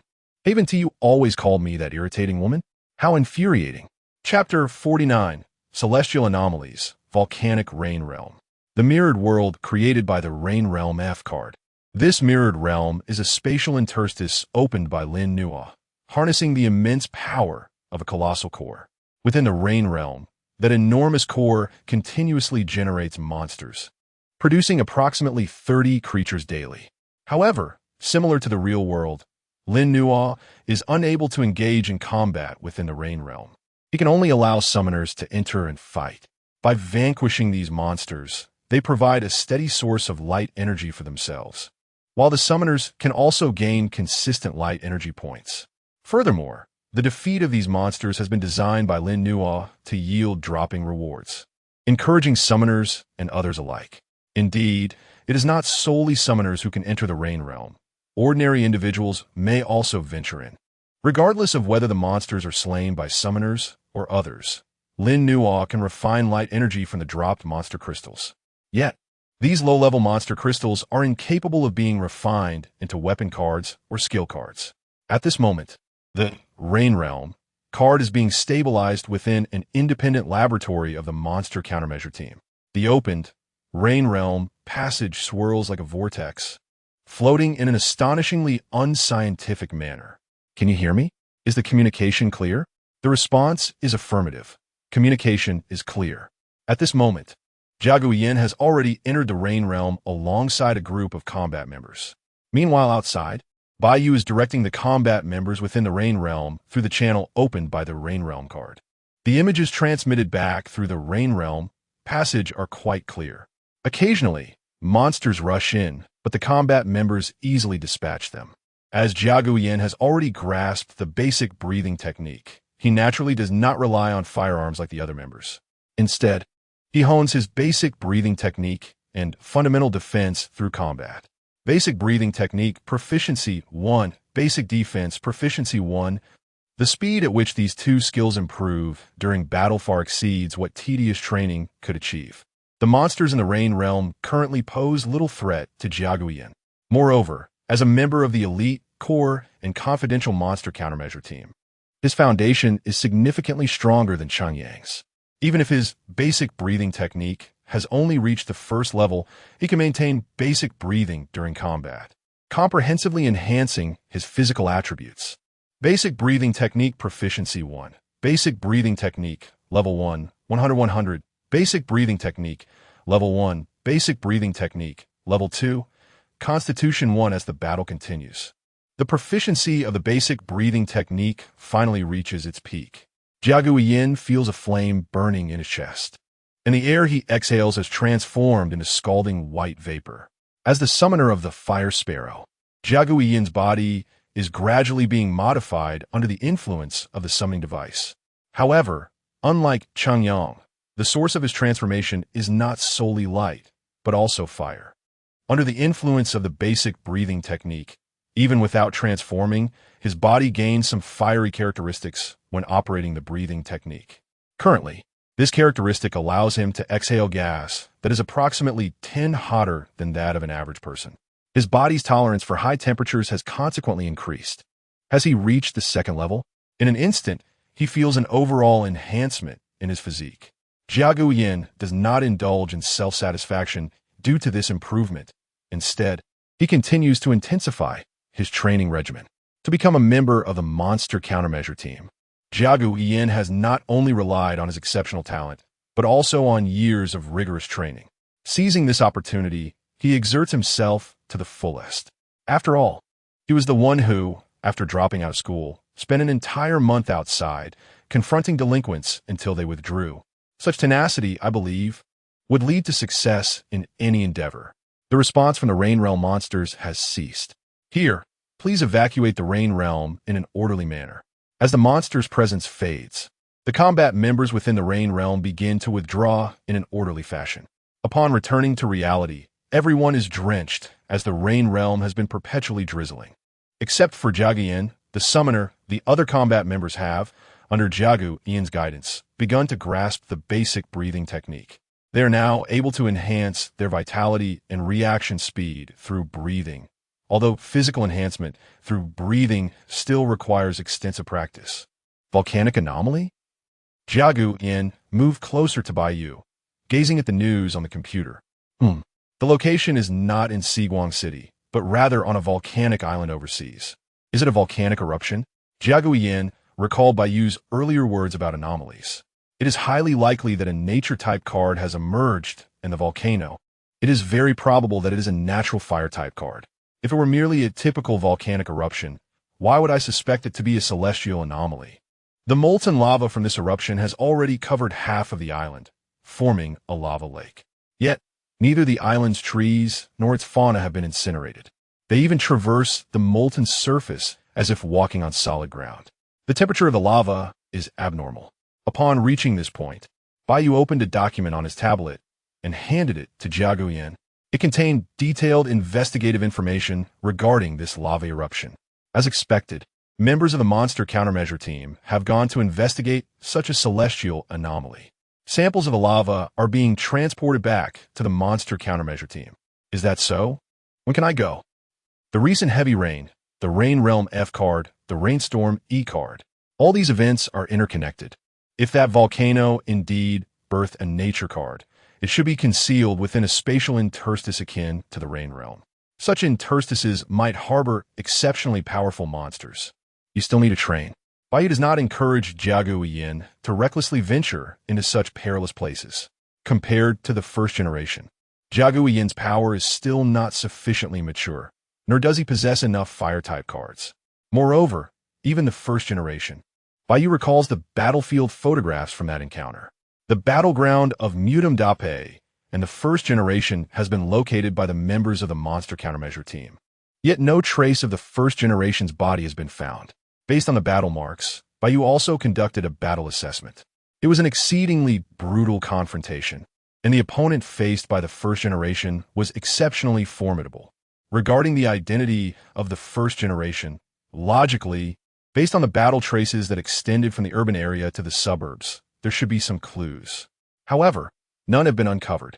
There are no signs of missing persons near the battlefield. It is as if the first generation vanished like a specter. Or perhaps some entity has erased not only the first generation, but all traces of his existence from this world. Upon contemplating this, Baiyu feels a sense of dread. If the news of the summoning device were to be exposed, would Jiagu Yin or the entire monster countermeasure team also be erased from this world without a trace? Without a single clue, it would be as if they had never existed. Baiyu's mood grows increasingly oppressive. Those ancient beings lurking in the shadows are formidable enough to evoke suffocating fear. Chapter 50. Jiagu Yin was disgusted. A low hum resonated from the summoning device, snapping Baiyu back to reality as Jiagu Yin raised the device before him. A monstrous creature had emerged in Zone D, Area A of Laiguang City. The heart of the city is characterized by its bustling activity and retains several ancient structures. Areas B and C primarily encompass the commercial and residential circles surrounding the educational district, while Zone D serves as an economic development zone, housing numerous factories. Baiyu promptly informed the Monster Response Team to deploy combat personnel. The Monster Response Team operates as a clandestine organization with minimal personnel. The presence of a creature detectable by the summoning device certainly indicated it was not a mere nuisance from the sewers. The members of the Monster Response Squad were unable to manage the situation alone.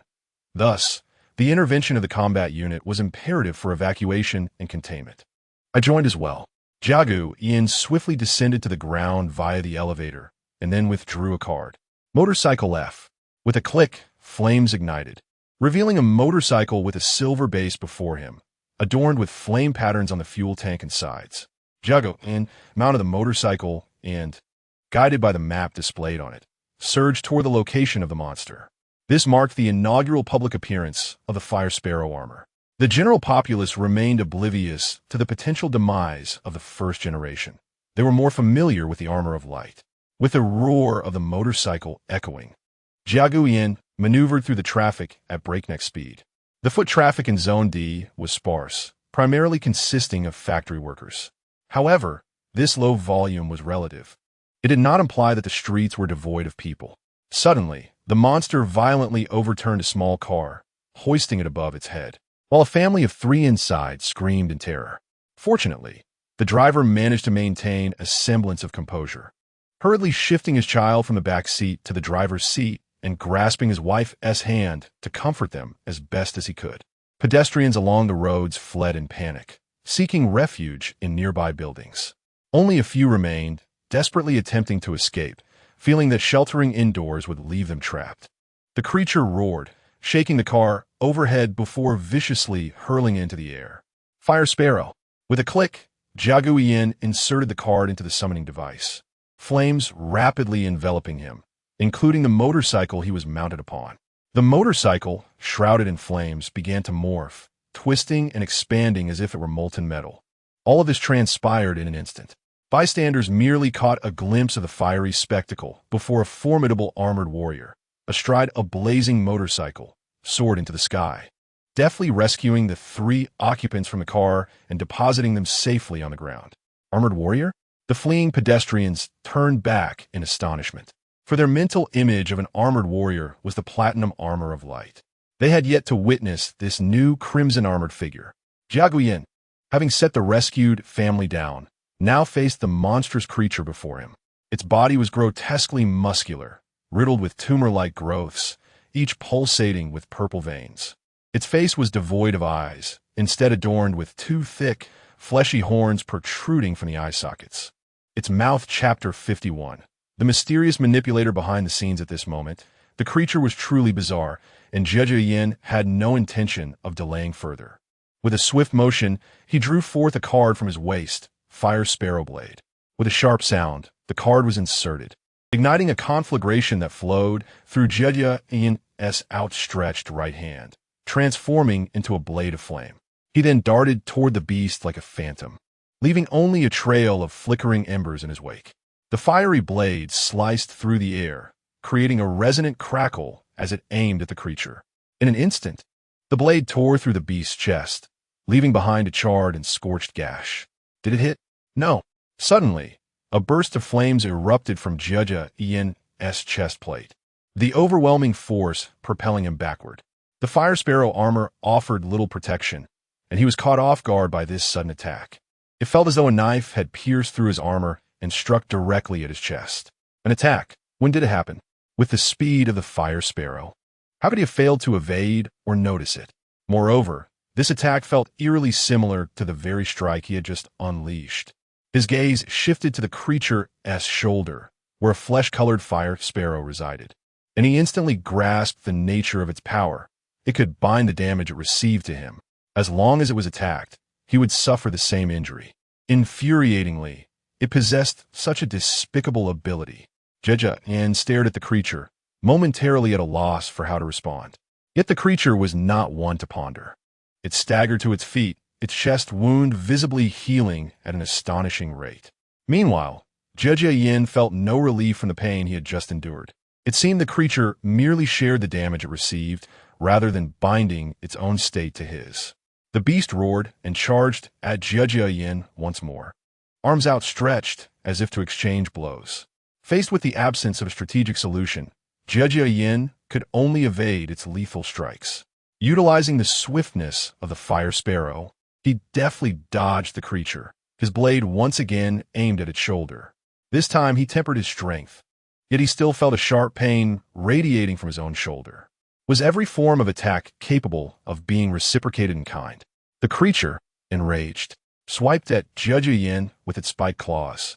As he moved, he transformed into a fleeting shadow, easily avoiding the onslaught. He then increased the distance between them. Fire sparrow feather. A plume materialized at his command, resembling a fiery dart, and shot toward the creature's thigh. Upon impact, Jia Yin experienced a jolt of pain in his own leg. Was there truly no way to distance himself further? Yet, if he ventured beyond the range of the fire sparrow feather, he would be powerless to inflict harm upon the beast. With a mighty roar, the creature charged again, this time with the fleshly fire sparrow head shifting toward its neck, seemingly poised to replace its exploded head. Though Jia Yin was unsure of the implications, an instinctive dread took hold of him. Should that head, modeled after the fire sparrow, succeed in replacing the beast's shattered visage, dire consequences would surely follow. However, attacking the creature would only result in a reciprocal blow to himself. The beast also possessed regenerative abilities, and with each successive assault, it was evident that the fire sparrow, with its low defensive prowess, would ultimately succumb. If only he had stronger armor, he could simply press on without worry. Yet, the fire sparrow was not equipped for such resilience. Curse it, why do I feel so targeted? It seems as if some unseen force is scheming against me. Jia Yin couldn't help but entertain this thought. The creature's every aspect seemed to counter him, raising suspicions of deliberate orchestration. Boom! The clash between the beast and the remnants of the armor resulted in a cacophony of destruction, buildings crumbling and the earth splitting as they battled. Despite the apparent entanglement, it was Jia Yin who skillfully evaded the creature's relentless assaults at an astonishing pace. With a swift motion, he tore through the flames, appearing behind the beast, and once more unleashed a strike. The creature's flesh was rent asunder, yet Jia Yin felt as though a whip had lashed against his back. The pain elicited a furious roar from the beast as it turned to retaliate, swinging a fist toward him. Jia Yin evaded with incredible speed, raising his blade as he observed the creature from a distance. The fleshly head, now fully shifted to its neck, had completed its transformation. At that moment, the creature suddenly froze. The fleshly head morphed again, reverting to the form of the fire sparrow. What just happened? In an instant, the creature's demeanor has entirely shifted. Jia Yin regarded the beast warily, drawing another card. A new armored warrior? It seemed the summoner had fallen into its hands. Suddenly, the creature spoke, its voice a stark contrast to the irrational beast it had initially appeared to be. Unlike the cockroach monster, which had exhibited intelligence from the outset, this creature seemed to have gained awareness and cunning in a mere heartbeat. It was as if it had undergone a transformation. No, it had indeed become something else. This beast was being controlled remotely, akin to a marionette. Enough with the nonsensical dialogue. Who are you? Jie Yin felt an overwhelming shadow enveloping him. The flames of his armor, the power of the fire sparrow, one irksome blaze. Who are you? The beast inquired about Jie Yin's true identity. What about your upbringing, fool? Don't you know to introduce yourself before asking for others' names? Jie Yin was already plotting his escape route in his mind. He needed to lure the creature to a deserted area before seizing the opportunity to flee. With this body's power, it was indeed challenging to inflict harm upon the warrior clad in flames. But unlike before, he had no intention of slowly uncovering its true identity. So, crack! The earth suddenly ruptured, and numerous thick roots burst through the concrete, entwining toward him. Jie Yin clenched the fire sparrow blade, slashing both horizontally and vertically. The searing flames surged like a dragon, obliterating the roots and turning them to ash. He quickly glanced toward the creature's location, only to find that it had not seized the opportunity to attack, but instead charged into a nearby building. Chapter 52. Weapon upgrade not good. Jiagu Yin recalled that there were civilians hiding in the buildings on both sides. He swiftly pursued at breakneck speed. His velocity was unmatched by the beast. Even though it had momentarily halted him with the roots, he could still regain the advantage and catch up. As Jiagu Yin breathed in, he activated the basic breathing technique for the first time in his armored form. Instantly, his breath became searing hot, as if flames were igniting within his chest. His heart raced rapidly, pumping the fiery energy throughout his body. The fire sparrow armor began to radiate brilliance. If it had previously resembled burning charcoal, it now resembled glowing embers, poised to burst into flames at any moment. The fire sparrow armor was in its blazing state. With a swift motion, the rushing flames tore through the air, transforming Jiagu Yin into a fiery phantom as he charged toward the beast. At that moment, thick roots burst through the ground, shattering the walls of the buildings and obstructing Jiagu Yin's path. He bent slightly at high speed, drawing his blade to slash. In an instant, the sturdy roots before him were reduced to ashes by the flaming edge of his sword. Jiagu Yin dare not pause, quickly striking again. However, it was too late. Before him stood the beast, one hand gripping a woman by the neck, lifting her into the air. The woman struggled violently, emitting sounds of fear and pain. Now can you reveal your true identity? The beast inquired, fixing its gaze on Jiagu Yin. I am not a savior willing to sacrifice my life for a stranger. A mere hostage cannot threaten me. Jiagu Yin gripped the hilt of his sword and drew a white card. Snap! Without hesitation, the beast snapped the woman's wrist. You bastard! Jiagu Yin stepped forward in fury, inserting the card into the slot of the fire sparrow blade. Equipment upgrade. Snap! Fire sparrow blade, F sparrow flame blade. Flames swiftly enveloped the entire blade, which became broader and more robust. The firebird depicted on the blade appeared to unfurl its feathers, resembling tendrils of fire cascading into the weapon. The closed eyes of the firebird opened, resembling a jewel forged from flames. Do you really think I hesitate to kill her? The beast taunted. The blazing firebird armor is nothing but an eyesore to me, more so than that light. However, your weakness is indeed akin to light, so utterly foolish. Jiagu Yin remained silent, yet the blade slowly ignited once more, his armor ablaze. Your abilities are not omnipotent. After battling you, I have determined that your attacks do not instantaneously feed back to you. There is a momentary delay. Jiagu Yin articulated his assessment. Indeed, the beast responded, seemingly intrigued. You wish to attempt killing me within that fleeting moment of delay? Then you must unleash your full power for the strongest strike. Should you fail to seize that moment, the backlash will return to you. Are you willing to gamble your life against mine? The beast was eager for Jiagu Yin to take the gamble, swapping its corporeal form for the life of a second-generation summoner, and their artifact was immensely valuable. Moreover, you will die before you can crush that woman's neck. Trust me, the moment your finger twitches, you shall perish. Jiagu Yin tightened his grip on the fire sparrow blade, extending a finger toward the beast's face. The temperature of the space escalated, and both were locked in a tense standoff. This fool is truly betting his life, echoed thoughts in the air. For the sake of an unfamiliar, ordinary human. So foolish. The beast regarded Jiagu Yin. Suddenly, Jiagu Yin moved without warning. One moment he stood defiantly, one hand gripping the sword and the other pointing at himself. The next, he vanished like a sudden blaze, akin to an explosive firework. He had not even twitched a finger. Fool, did you truly believe I would wait for you to make your move? Of course. He struck with all his might while the beast was unprepared. A voice resonated from behind. Then, fine, hair-like lacerations began to appear on the beast's arm, where it held the woman.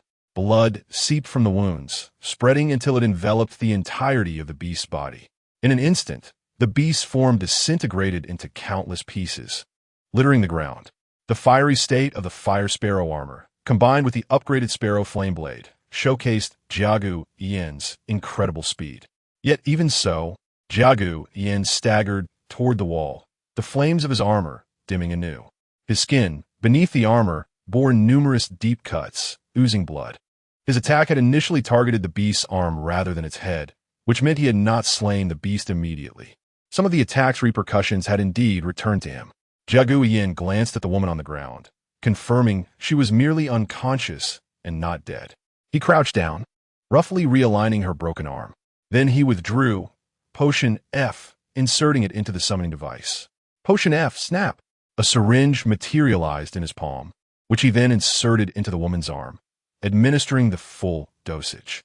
Afterward, he retrieved a blank card, capturing the crystal of the beast floating in the air. Once he absorbed the beast's crystal, the blank card displayed the entire figure of the beast. Ouch, it hurts! Damn it! Jiagu Yin lay in the medical room, bandaged and groaning in pain. This time, the beast concealed a far more powerful and mysterious creature behind it. Encountering the first generation could very well lead to the death of the first generation's beast, aiming to acquire the summoning device. I said it hurts. Why you ignored Jiagu Yin, lost in thought. Brother Yin, this time I brought you a gift. You will surely adore it. On the other side of the hospital bed sat Shen Xian, a member of the beast response team and Jiagu Yin's partner from their previous mission. Thank you. What is the gift? The authentic merchandise of the armored warrior. I managed to acquire an advanced version through special channels. Shen Xian produced a box. Its cover emblazoned with large letters, the strongest light armor legend. Beneath the bold text was an image of the light armor, exuding an aura of grandeur. Regardless, thank you. Has anyone ever complimented you on your gift-giving skills? Chapter 53. The Awakening of Jiagu Yin and the Acknowledgement of Light. As Jiagu Yin sat cross-legged on the hospital bed, he practiced the basic breathing technique. This technique, besides its application in combat, also expedited the healing of injuries. However, the shop of the summoner offered more suitable methods for recovery, such as the Misty Rain technique. Jiagu Yin currently possessed 82 energy points, sufficient to exchange for the Misty Rain technique. Yet, he deemed it unnecessary to do so until the basic breathing technique reached its pinnacle. The basic breathing technique allowed his armor to enter a burning state, while the exact transformation induced by the Misty Rain technique remained uncertain. He mused that it probably wouldn't conflict with his Fire Sparrow attributes. After persevering in his practice for the entire morning, Jiagu Yin had enhanced his proficiency by 61 points, bringing him closer to the third tier of the basic breathing technique, and he noticed an improvement in his physical condition. Rising from bed, he glanced at the bedside table, where a figurine of the light armor was displayed. The light armor. Gazing at it, Jiagu Yin couldn't help but reminisce about the first generation. Who was this first generation? Did they experience confusion upon acquiring the summoner? What emotions did they harbor when they transformed? What resolve drove their battles? Initially, Jiagu Yin felt a sense of pride upon being chosen by the summoner. However, this recent conflict had seen innocent lives harmed because of him, and formidable beasts had begun to target him. He became acutely aware of the responsibilities that accompanied being chosen by the summoner. Though he understood this principle from the outset, the gravity of that responsibility truly dawned on him only when he faced the monsters witnessing the threats posed to others because of his actions. Being chosen by the summoner, possessing the potential for the armor, meant he was the hope of humanity. The fate of mankind rested upon his shoulders. It was his duty to liberate humanity from subjugation, for he alone possessed the power to rival the beasts. He was to vanquish all monsters. The glances of his companions in the monster response team reflected these sentiments. The first generation must have comprehended these truths and recognized their own burdens, fighting against the beasts until death. Ultimately, they passed the summoner down the line, striving to illuminate the dimness with their flickering light, which now rested in Jiagu Yan's hands. Those cards represented the first generation's efforts to brighten that faint glimmer. As long as the legacy continued, infusing light into that spark, it could indeed become the sun that illuminated this dark world. Jiagu Yan was uncertain whether he could transform that flicker into a sun, but the first generation had already shown him the path. He must exert every effort to ensure that this hard-won light, handed down from the first generation, burned ever brighter. Even if he could not raise the sun, he would pass the flame to the next firekeeper, treating the monsters as firewood and the summoner as the campfire. Had the first generation pondered such thoughts? At that moment, Jiagu gazed at the figurine of the light armor, as if seeing the silhouettes of countless firekeepers beside it. How foolish of him to entertain such thoughts. This campfire in his hands could burn to its fullest. What was this nonsense about passing the flame? It was far too ominous. Jiagu Yan didn't find the contemplation of his own demise ominous. Instead, he deemed it unsettling to think of the generations that would succeed him, treating him as fuel for the flame. It was too grandiose. This narrative ought not to be so tragically heroic. He could elevate this flame to the heavens himself. Inside the summoner, Lin Nuo observed the interplay of light and fire before him. This light and fire constituted the core of his power and that of the two armors. Just then, the flame seemed to burn a bit brighter, and the light beside it also appeared to shine with greater brilliance. Lin Nuo opened the summoner panel he had created. The master displayed there had transitioned from the first generation, Changyang, to the second generation, Jiagu. Light armor compatibility, 43. Fire Sparrow armor compatibility, 78. Both compatibilities had improved, since Jiagu was recognized as the summoner of the Fire Sparrow.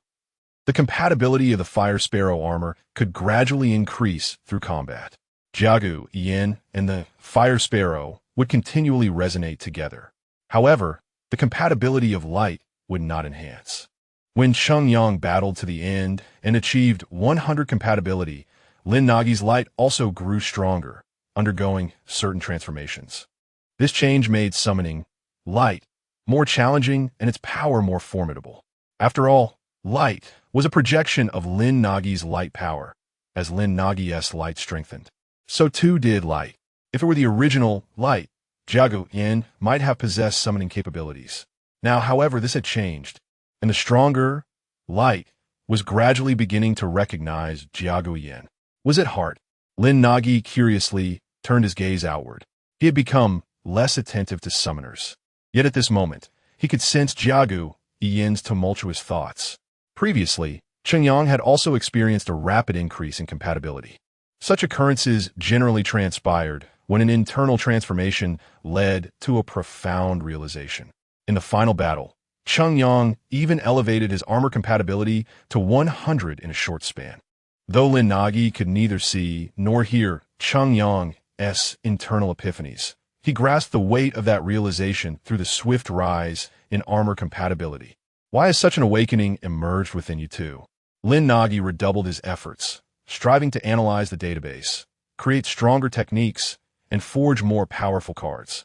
He was determined not to allow the past to repeat itself, especially after Jiagu experienced that kind of awakening.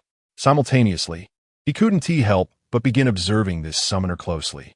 Unbeknownst to Jiagu he had inadvertently disturbed an indescribable presence.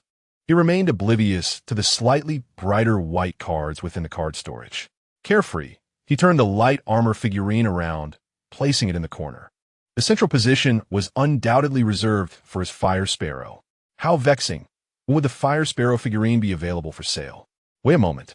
If the Fire Sparrow were to be produced as a figurine, surely a portion of the profits should rightfully go to him as licensing fees. As the heir of the first generation, the licensing fees from a light figurine should also be inherited by him. Though it claimed to be an official figurine, the licensing certainly lacked authenticity. Chapter 54. The training of the gentle rain technique. Jia Guyan was inherently a diligent individual, yet recently his efforts seemed to have intensified. He was even. Bai Yu observed Jia Guyan before her, simultaneously lifting weights while enjoying his lunch. Previously, he had mocked her for her unauthorized salary reduction, claiming he would come to her aid. Consequently, she had taken to following him daily, ordering the most extravagant meals from the cafeteria. The cafeteria at the Monster Strategy Center rivaled that of the finest restaurants, offering a range of meals from affordable to exorbitantly priced. With all this muscle training, will the Fire Sparrow not be able to accommodate you? Jia Guyan paused momentarily in his workout before resuming. If it doesn't fit, I can always consult a tailor. Thanks to the augmentation provided by his summoner, the effects of his training had vastly improved compared to before. Coupled with the potion card, any fatigue or injuries he sustained could be swiftly alleviated. Now, he trained during the day, encumbered by weighted belts, and practiced the basic breathing technique until he fell asleep at night. Have your previous injuries healed? With the potion card, such injuries would recover in merely 2 days. For an ordinary person, even with a potion card, it could take a week to heal from such wounds. However, at this moment, Jia Guyan's body had surpassed the limits of humanity in terms of recovery and physical prowess. The higher the constitution points, the stronger one's vitality and resistance. Bai Yu recalled the image of Jia Guyan when he had returned to the Monster Strategy Center, covered in blood and seemingly on the brink of death. She had brought him the summoner, compelling him to shoulder the burden of battling monsters and the responsibility of saving humanity, risking his life in the process. Was this truly a noble endeavor? You won't die, will you? I will certainly die after you, watching you marry, only to face a divorce due to your unpleasant disposition, ending up with little to no assets, living a solitary life. Ultimately, you would find yourself in a nursing home, isolated by others, reduced to sobbing under your blanket in the dead of night. How pitiful! Despite Jia Guyan's sharp retorts, Bai Yu remained unfazed, finishing her lavish lunch before departing. Only after her departure did Jia Guyan set down the dumbbells. The following morning, Jia Guyan basked in the sunlight on the balcony, seated on a cushion, engaging in the first breath of the day under the morning light. Basic Breathing Technique Proficiency 1. Basic Breathing Technique Level 2. Proficiency 1000. Basic Breathing Technique Level 2. Basic Breathing Technique Level 3. Spirit 1. Skill acquired. Insight Beginner. As the basic breathing technique reached its pinnacle, Jia Guyan exhaled a surge of hot, turbid air. In that instant, it felt as though every bubble within his lungs unfurled, and every bronchial passage became remarkably unobstructed. With each breath, his muscles felt as though they were luxuriating in a hot spring, constrained yet comfortable, thoroughly expanding and contracting, unleashing every ounce of strength within. He gradually rose, closing his eyes. Within the realm of his inner sight, even the dust in the air appeared exceptionally vivid. Even without employing the breathing technique, he could feel his body relaxing with each inhalation and exhalation. Each breath was exponentially more efficient than before. In this state of relaxation, his body remained perpetually at its peak, with full recovery of stamina. Simultaneously, he sensed that he could master every inch of his body, ready to unleash its full power at any moment. And this was merely in a normal state. Should he engage the breathing technique, he felt a rise in his body temperature. His lungs burned like flames, radiating warmth throughout his limbs. Was this the sensation of mastering the basic breathing technique at its highest level? After trying a few times, he settled back onto the cushion, retrieved his summoner, and gazed at the shelf within. Gentle Rain Technique E70 Light Energy Points. Fire Sparrow Manifestation E-Card 100 Light Energy Points. Summoning the Fire Sparrow Armor's beast form to assist in combat. The new card appeared promising. Alas, it was beyond his financial reach. Jia Guyan continued to peruse the other items, most of which were skills or martial arts. However, now that the basic breathing technique had reached its zenith, he resolved to exchange for the Gentle Rain Technique. With determination, he swiftly expended 70 light energy points to obtain the gentle rain technique. As the light energy dissipated, a golden figure seated upon a cushion materialized in his mind, and a rush of energy surged through his body. Guided by the golden silhouette, Jiagu Yin's consciousness traversed within him. The gentle rain technique was significantly more intricate than the basic breathing technique. Yet, perhaps due to the foundational knowledge gained from the basic breathing technique, he easily grasped the operational route of the gentle rain technique. The basic breathing technique centered solely on the lungs, utilizing breathing to attain strength beyond physical limits. Conversely, while the gentle rain technique also began with breath, its pathway extended beyond the lungs, directing energy through the meridians. Such a complex practice would be challenging to manipulate in combat at the novice level. You have successfully begun mastering the gentle rain technique. Gentle rain technique, E beginner. Proficiency, 110. As a summoner of the Fire Sparrow, Jiagu Yin encountered no attribute conflict with the gentle rain technique. However, he was uncertain if the transformation into the Fire Sparrow armor would be influenced by the gentle rain technique. Would the heavy rain E card, also of the water attribute, interact with the gentle rain technique? Jiagu Yin withdrew the heavy rain E card from his card holder. As a nature type card, this card could harness some power even without the summoner. Nevertheless, he was not particularly adept with this card, given his allegiance to the Fire Sparrow.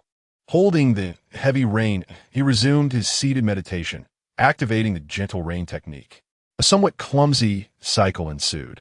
Urgent Laurent technique proficiency en 5. The proficiency increased by 0.5. This card could accelerate the proficiency gain of the gentle rain technique. How remarkable!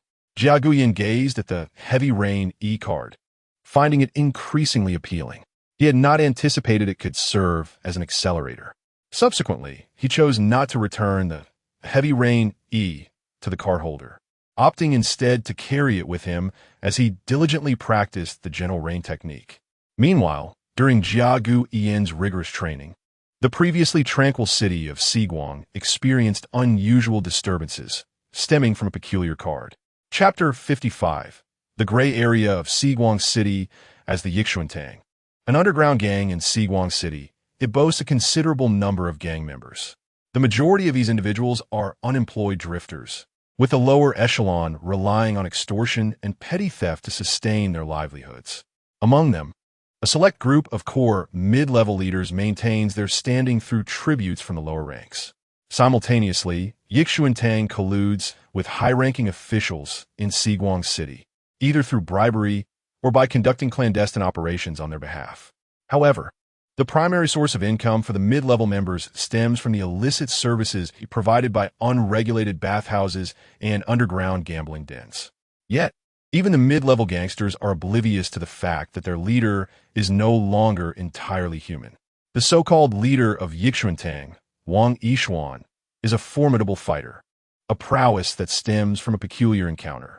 He was once attacked by a monster, sustaining grave injuries that left him unconscious. Upon awakening, he discovered not only that his wounds had completely healed, but that he had also acquired immense power. He could even transform into a monster. This transformation filled him with dread. Yet the intoxicating strength he possessed ensnared him. Utilizing this newfound power, he thrived within a small gang, ultimately overthrowing the former boss and consolidating control, leading to continuous expansion. He even fancied himself the chosen one, destined for greatness. Ever since he acquired this formidable power, everything he undertook seemed to unfold effortlessly, whether it was establishing gray industries, cultivating relationships with bribed officials, or conducting illicit dealings. All proceeded with remarkable ease, as if an invisible hand were guiding his ascent. Wang Yishuan attributed all these fortuitous occurrences to divine providence.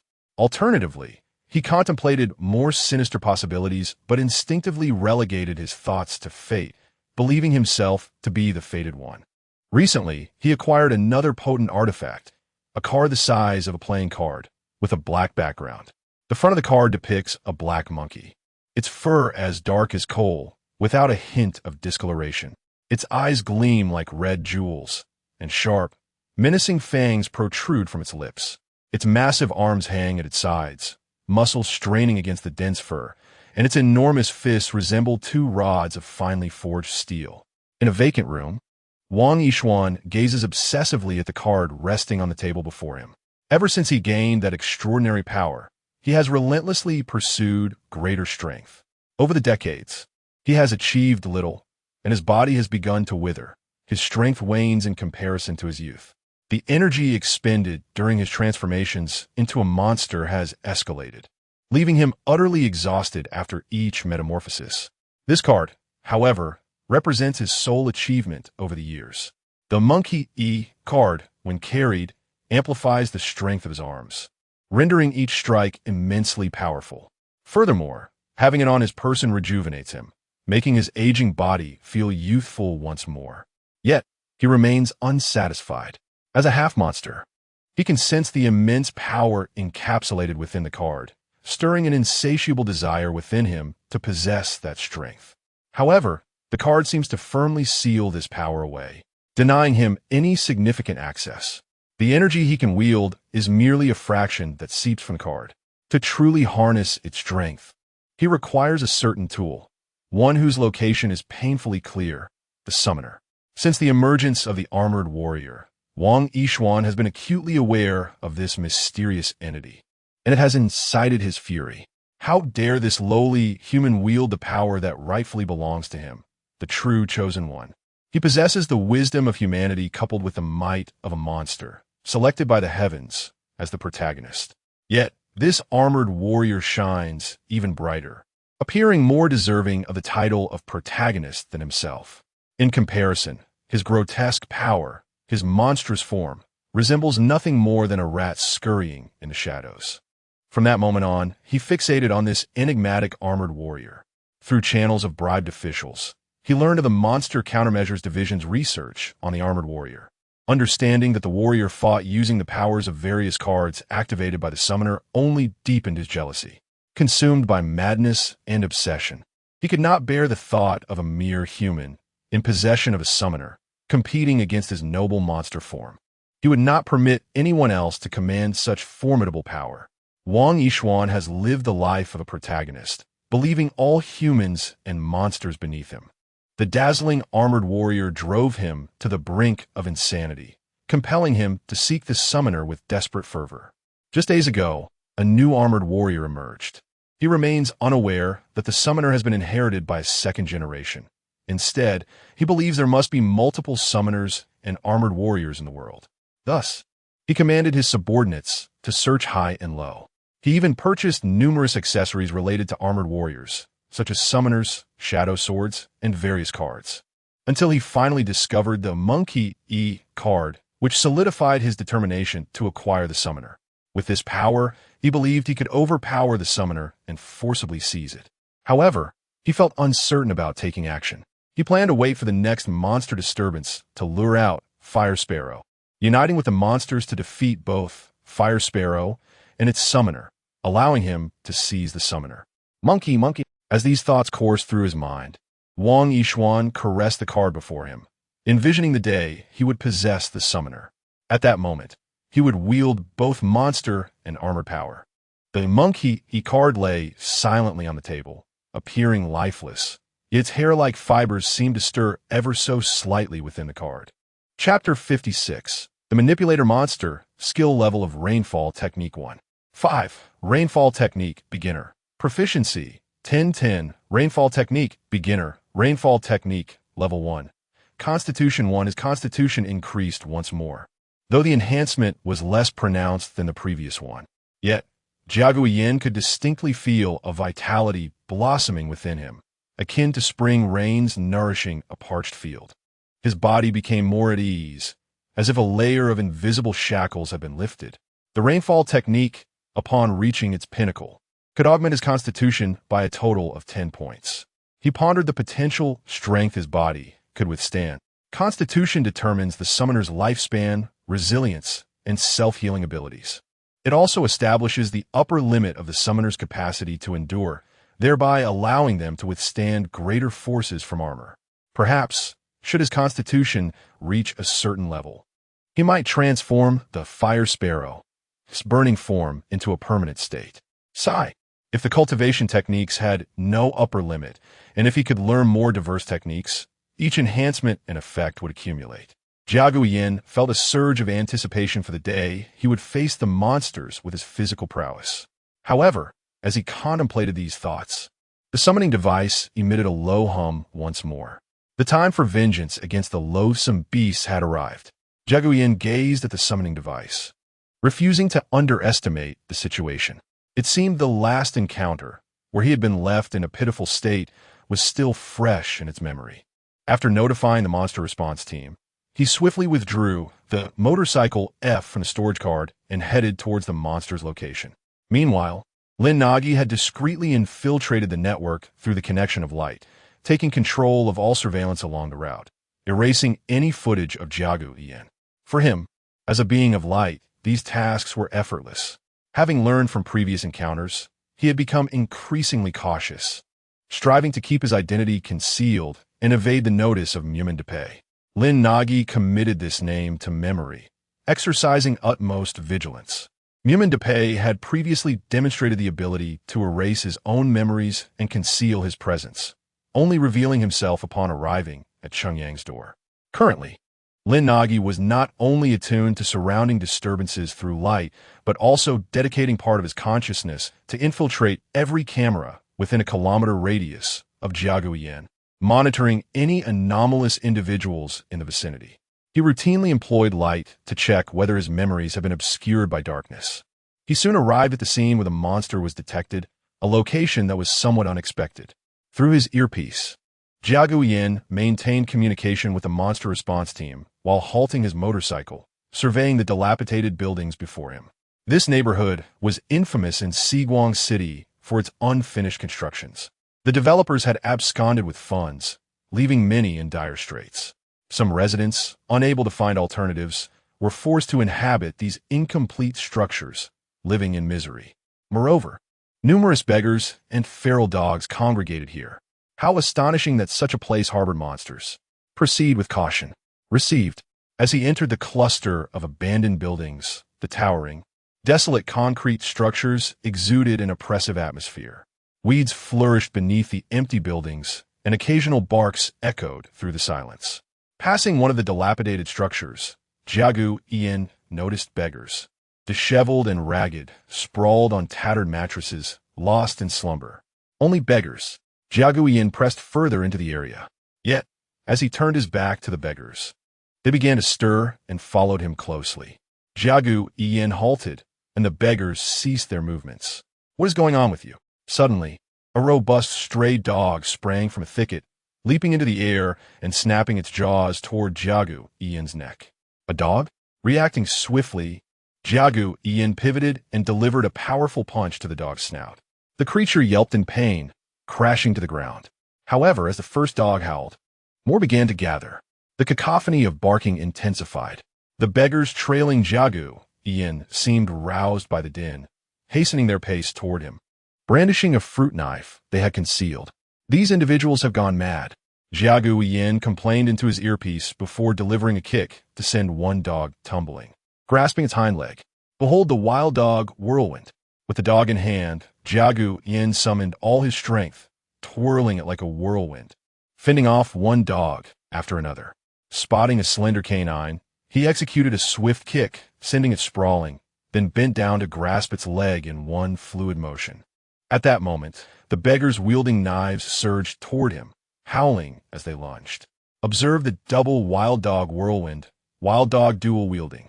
Jiagu Yin seized one dog in each hand, swinging them with such force that the dogs' mouths opened wide, expelling the remnants of their previous meal, thus augmenting Jiagu Yin's assault with magical damage. In an instant, vomit splattered, and the impact sent the beggars reeling. The surrounding dogs hesitated, dazed by Jiagu Yin's relentless onslaught. For a brief moment, he resembled the legendary warrior Lu Bu, instilling fear in the hearts of the petty thugs. Were these beings under some form of manipulation? Could not only dogs, but humans to be controlled? The behavior of both the dogs and the beggars was decidedly unnatural, reminiscent of puppets. Given the monster's response detected by the summoning device, It was not difficult to ascertain that the entity influencing these creatures to attack him was likely hidden nearby. How was this manipulation achieved? If such control could be exercised at will, then he should have been susceptible as well. Moreover, the ability to control a living being's actions so effortlessly seemed profoundly unnatural. Humanity had long been subjugated by monsters. Jiagu Yin kicked aside a beggar and swung the dog, knocking away another that lunged at him, creating distance. At that moment, the two dogs he held began to whimper, struggling to escape his grasp. Jiagu Yin released one dog, only to discover that the right dog had not attacked him. Instead, it staggered away, whimpering. Had it regained its senses? Understanding dawned upon him. The left dog was clearly less coherent than the right, still dazed and unresponsive, its mouth drooling. Food. The monster had manipulated these dogs and beggars through sustenance. Moreover, it appeared the control was temporary. Once the consumed food was expelled, they would no longer be under its influence. The beggars and dogs likely scavenged their sustenance from the surrounding refuse. The beggars might have also resorted to begging. Thus, they shared a commonality in their diet. Water.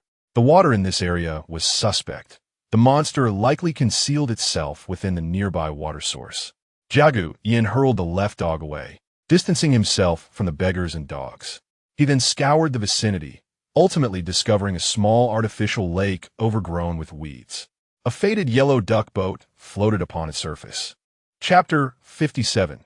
The aquatic beast Jiagu Yin did not approach the artificial lake directly. If a monster resided within these waters, it was highly probable that its attributes were related to water. Unfortunately, Jiagu Yin's fire sparrow was weak against water. He decided to test this hypothesis first. Drawing out the deluge E card, he pinched it between his fingers and aimed it at the small artificial lake before him. In an instant, the water within the lake began to churn violently, causing the little yellow duck at the center to sway with the tumultuous currents. Yet, when the lake finally settled, nothing unusual occurred. Had he misjudged?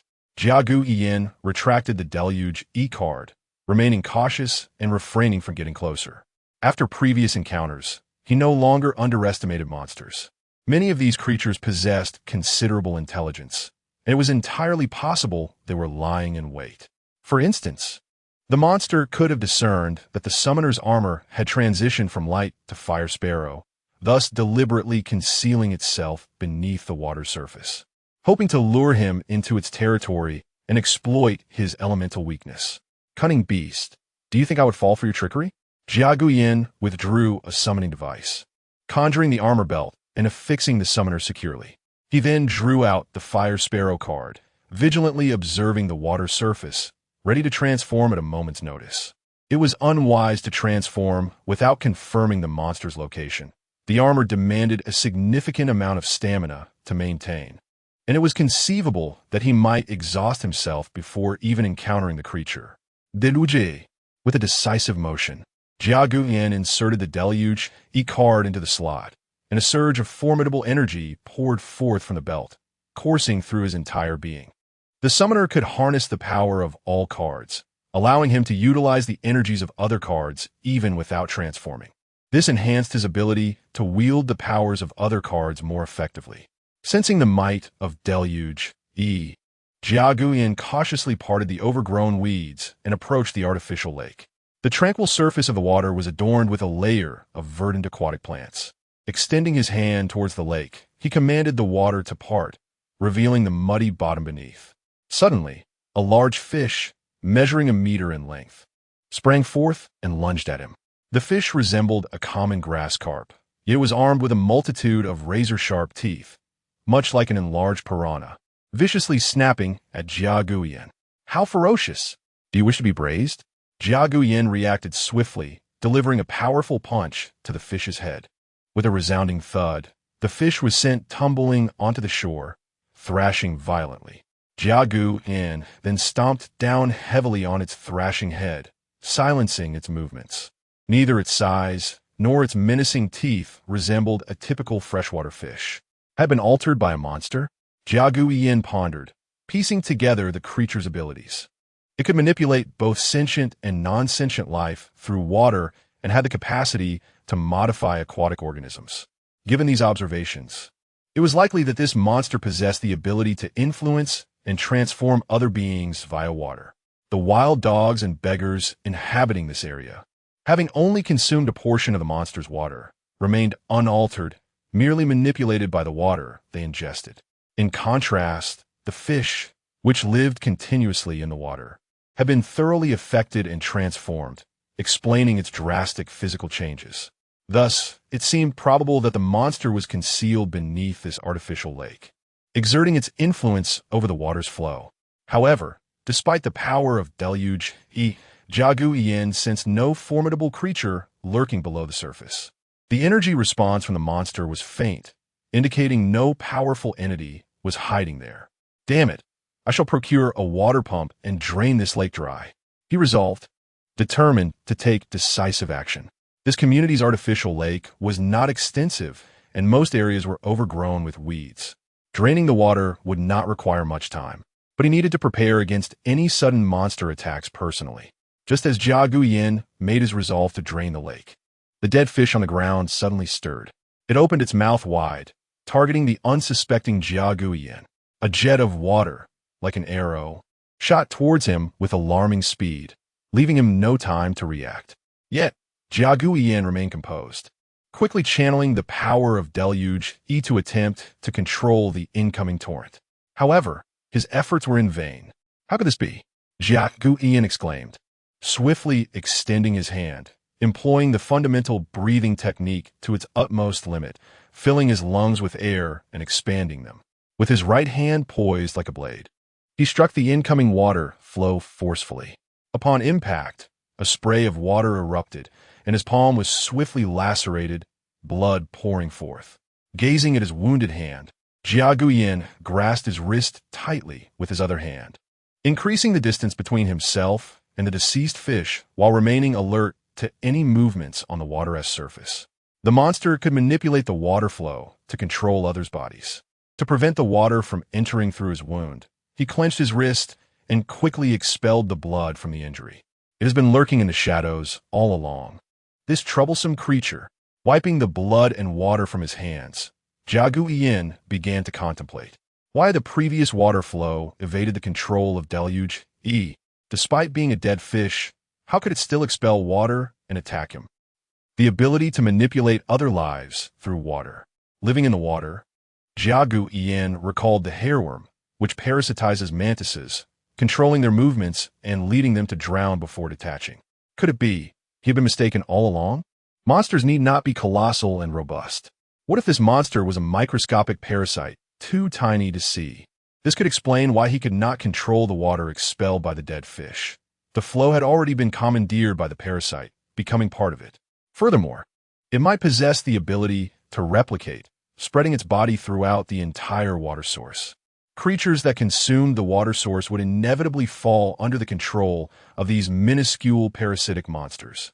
Fish, immersed in the water, would have their bodies entirely filled with the parasitic creature, thoroughly modified from head to tail.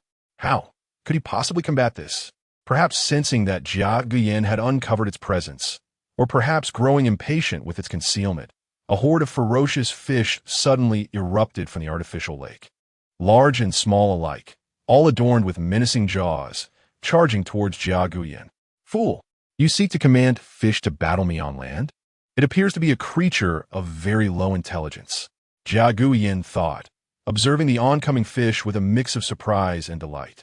He turned and fled, weaving past the weeds and dashing towards the shore.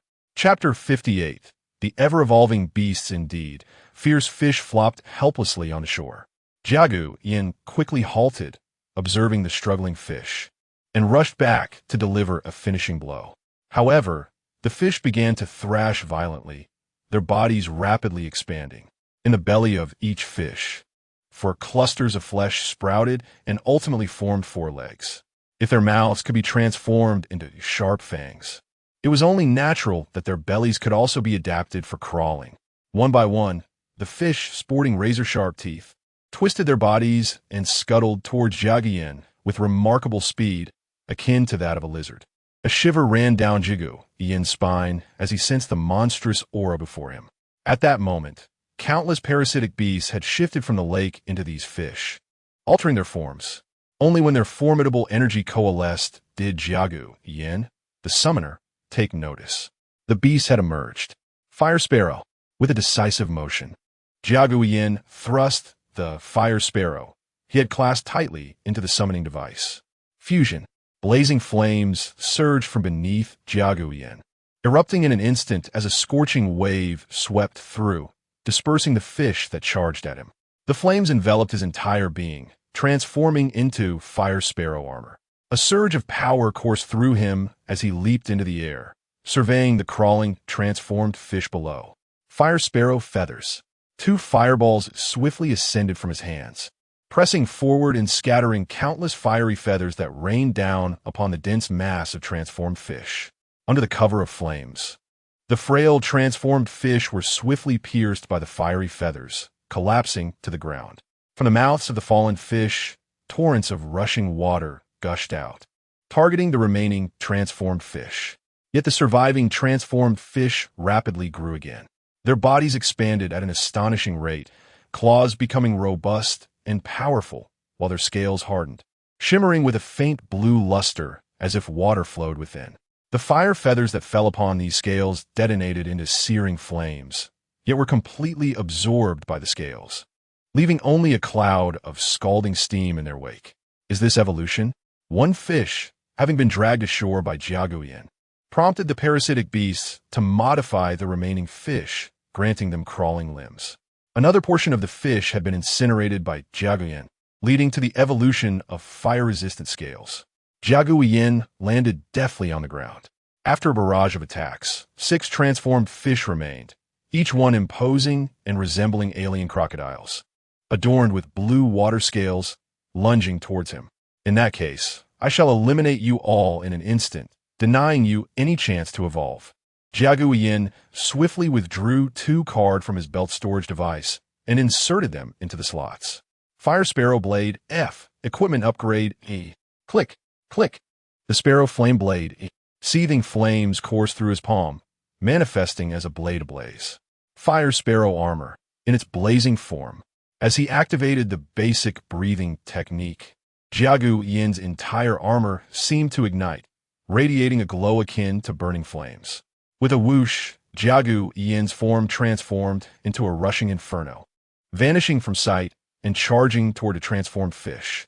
The fish, sensing peril, distanced themselves from each other upon Jiagu Yin entering his fiery state, thwarting his ability to strike them all. They possess intelligence, or rather, it seems they have modified the brains of these transformed fish. As they scattered, Jiagu Yin realized he could not attack them all. Thus, he would have to act swiftly and take down as many as possible. Gripping the Sparrow Flame Blade, flames entwined his arms, surrounding the blade. With a swift slash, the fiery blade carved a radiant arc through the air, cleaving a transformed fish in 2. Landing on his feet, he sprang again, seamless as flowing water, darting towards another transformed fish. This time, as he executed an upward slash, the unfortunate fish was cleaved from head to tail. From the carcasses of the 2 transformed fish, a stream of water surged forth, racing towards the others with astonishing speed. Impossible to catch. Yet, Jiagu Yin had awaited this opportunity. No matter how many transformed fish fell, it would not affect the true beast. These transformed fish are merely puppets of the parasitic beasts. The genuine monster resides within them. The water awakened my inner sight. In an instant, the world around him transformed into abstract, coarse black and white lines. Everything slowing down, clarity emerging. Even the nearly invisible water arrows were captured in the trajectory of his inner sight. Then, with a swift slice, the blade clashed against the water. Water extinguishes fire. Yet the weak, fragmented parasitic beast could not overcome the overwhelming flames of Jiagu Yin's Fire Sparrow. Hiss! The water arrow met the Sparrow Flame Blade head-on, instantaneously vaporizing into a cloud of steam. Jiagu Yin did not pause, his inner sight honing in on another water arrow emerging from the corpse of a transformed fish. Unexpectedly, this water arrow offered no chance, altering its course and burrowing into the ground, swiftly seeping through the soil's crevices. By the time Jiagu Yin swung his blade to strike the earth, it was already too late. The water had divided into four, infiltrating the bodies of the remaining transformed fish. Jiagu Yin sheathed his blade and stood firm, observing the four transformed fish that had dispersed around him. Their bodies underwent further modification. Their scales thickened once more, their necks and heads developing a layer of armor to shield their skulls. Their bodies grew larger, their hind limbs, covered in minute scales, rapidly developing powerful musculature. Their enormous tails became slender, while their forelimbs elongated slightly, sprouting sharp claws, perhaps due to their teeth remaining unutilized. The transformed fish's sharp fangs began to regress. Their mouths elongated and narrowed, resembling water guns. At this moment, their lengths approached nearly 2 meters. Growing stronger, a troublesome situation emerged. Jiagu Yin tightened his grip on the sparrow flame blade, gauging his remaining stamina. Having recently mastered the gentle rain technique, Jiagu Yin's breathing became prolonged and steady, and he felt no significant drain on his energy. However, resolving the four fish at once now seemed improbable. Thus, he could only strive to minimize their evolution as much as possible. Chapter 59. The Velocity of the Fire Sparrow versus the speed of evolution. Jiagu Yin's body surged forward once more, leaving only a fleeting silhouette of flames in its wake as he struck at the nearest modified fish. The modified fish reacted swiftly, its robust hind legs propelling it with force while its elongated tail maintained balance, narrowly evading Jiagu Yin's rapid assault. The blade of the fire knife grazed its scales, slicing through like a knife through water, inflicting a wound. How fast? The evolution of its powerful hind legs was presumably to match its own speed. However, relying solely on speed to catch up with the fire sparrow was a folly. Jiagu Yin's feet grazed the ground as he propelled himself with astonishing velocity. Flames erupted the moment he landed, his body accelerating like a rocket in a second thrust. Utilizing the immense power of his legs, he quickly closed the distance to the evading modified fish. Before the creature could grasp his presence, Jiagu Yin unleashed a flaming blade, striking with unparalleled speed aimed directly at the fish's eye. In an instant, the blade pierced through the gap in the fish's external skull, penetrating its eye and brain. The searing flames promptly incinerated the modified fish's brain and eye.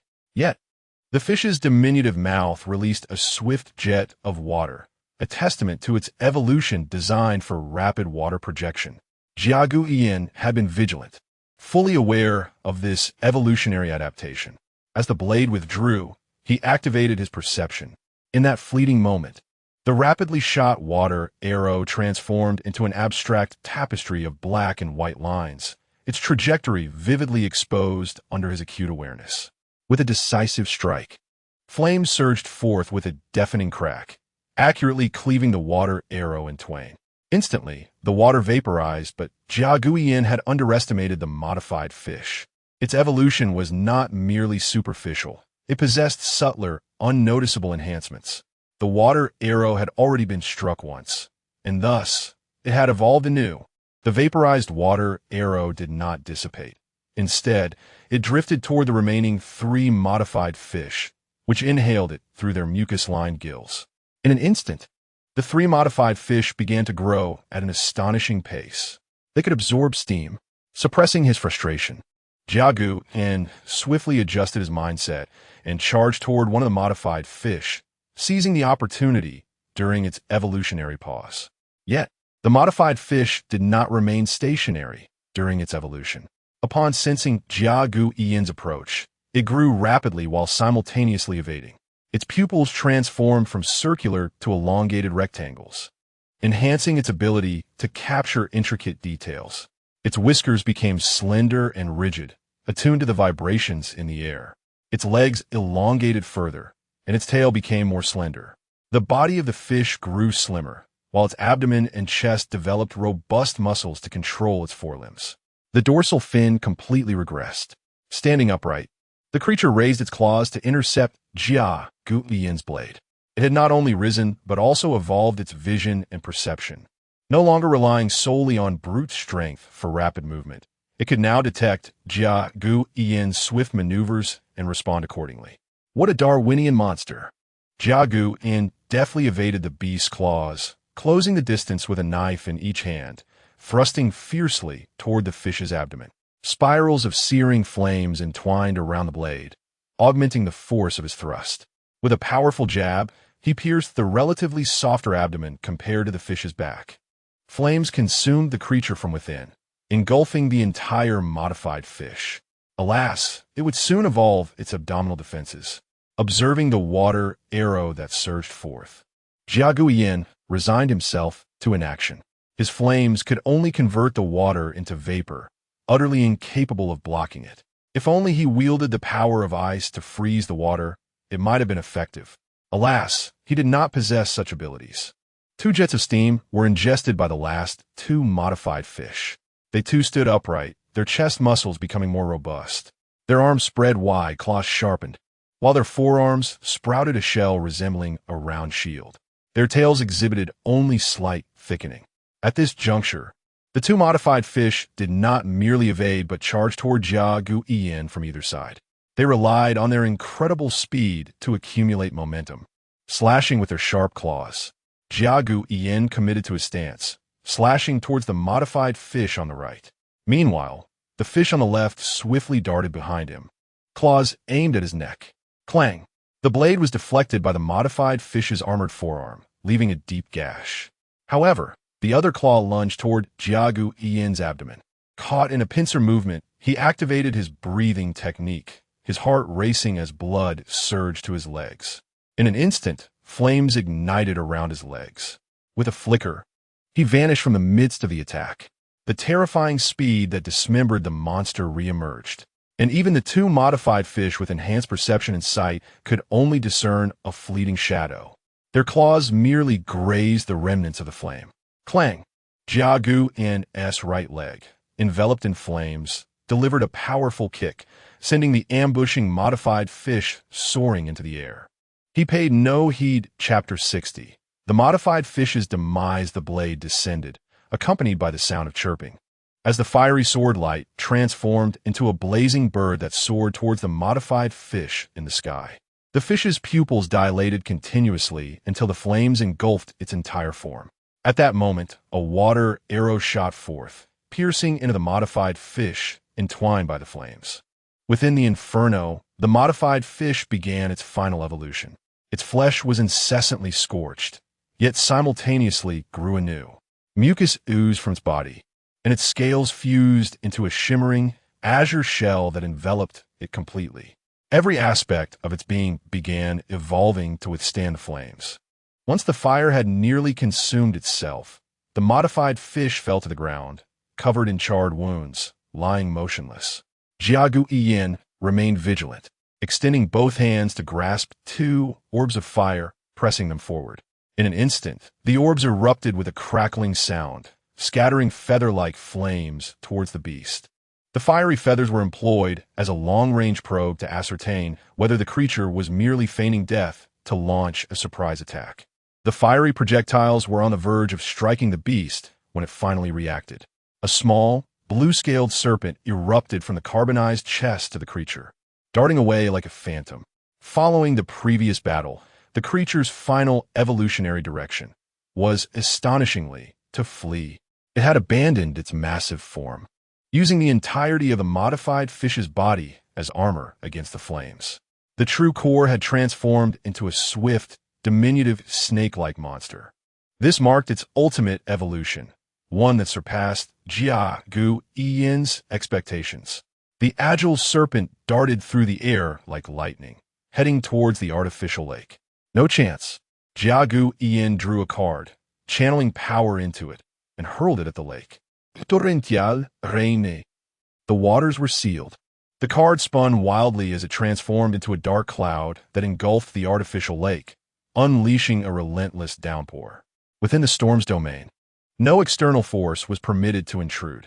The serpent, as swift as lightning, collided with the rain-shrouded lake, only to be violently repelled. Jia Gu Ian quickly recalibrated his breath, employing a fondational breathing technique. In an instant, His form became a fiery afterimage as he wielded the flaming sparrow blade, carving a sharp arc of fire towards the serpent-like beast. Swish! Death! This serpent was a collective manifestation of the parasitic beast's myriad forms, representing its true essence. As Jia Guiyin unleashed a full-force strike upon it, white steam erupted, propelled by the flames. The serpent was cleaved in two, writhing and struggling. Undeterred, Jia Guiyin continued his assault, wielding the blade with flames coursing through its edge, twisting the hilt. Swish, swish, swish, with a flurry of strikes. The struggling serpent was struck multiple times, disintegrating into countless fiery fragments. Boom! The beast's carcass exploded, scattering into a cloud of steam that dissipated in all directions. Once again, such a trick? Jia Guiyin, holding his blade, calmly gazed at the swirling steam. At that moment, the miniature black cloud created by torrential rain had enveloped the entire area of steam. Jia Guiyin had long anticipated this maneuver from the beast. The moment it transformed into steam under attack, his flames would be rendered ineffective. Thus, to counter this tactic, he had preemptively unleashed torrential rain. It appeared as though he was sealing the creature's escape route with the power of the card. In reality, it was a ruse to confuse the beast's judgment. Once the creature was repelled from the area, shrouded in torrential rain, he would unleash his full might to shatter its form. The beast had no choice but to become steam. Once it did, it would fall completely into his trap. The roiling clouds gathered over the artificial lake, enveloping the steam completely. Then, silver lightning erupted, dancing within the cloud. The covered steam was ensnared, torn apart, and decomposed, until the clouds settled, transforming back into a card that fell into Jia Guiyin's hand. The steam before him had vanished, leaving behind a crystalline essence of the beast floating in the air. Finally resolved? Jia Guiyin sighed in relief, brushing his left hand against his waist storage device to retrieve a blank card, which he tossed towards the floating beast crystal. The crystal shattered into countless specks of light, absorbed by the card, forming a monster card. Energy points 50. The card bore a red background, with in the upper right corner, depicting the true form of the beast on its front, a micro-monster resembling a paramecium, densely clustered together like cells. Though classified as an F-grade monster, it posed a significant threat. If the creature were to evolve several more times, he would undoubtedly be in grave danger. Having secured the monster card in his storage device, Jia Guiyin felt a wave of fatigue wash over him.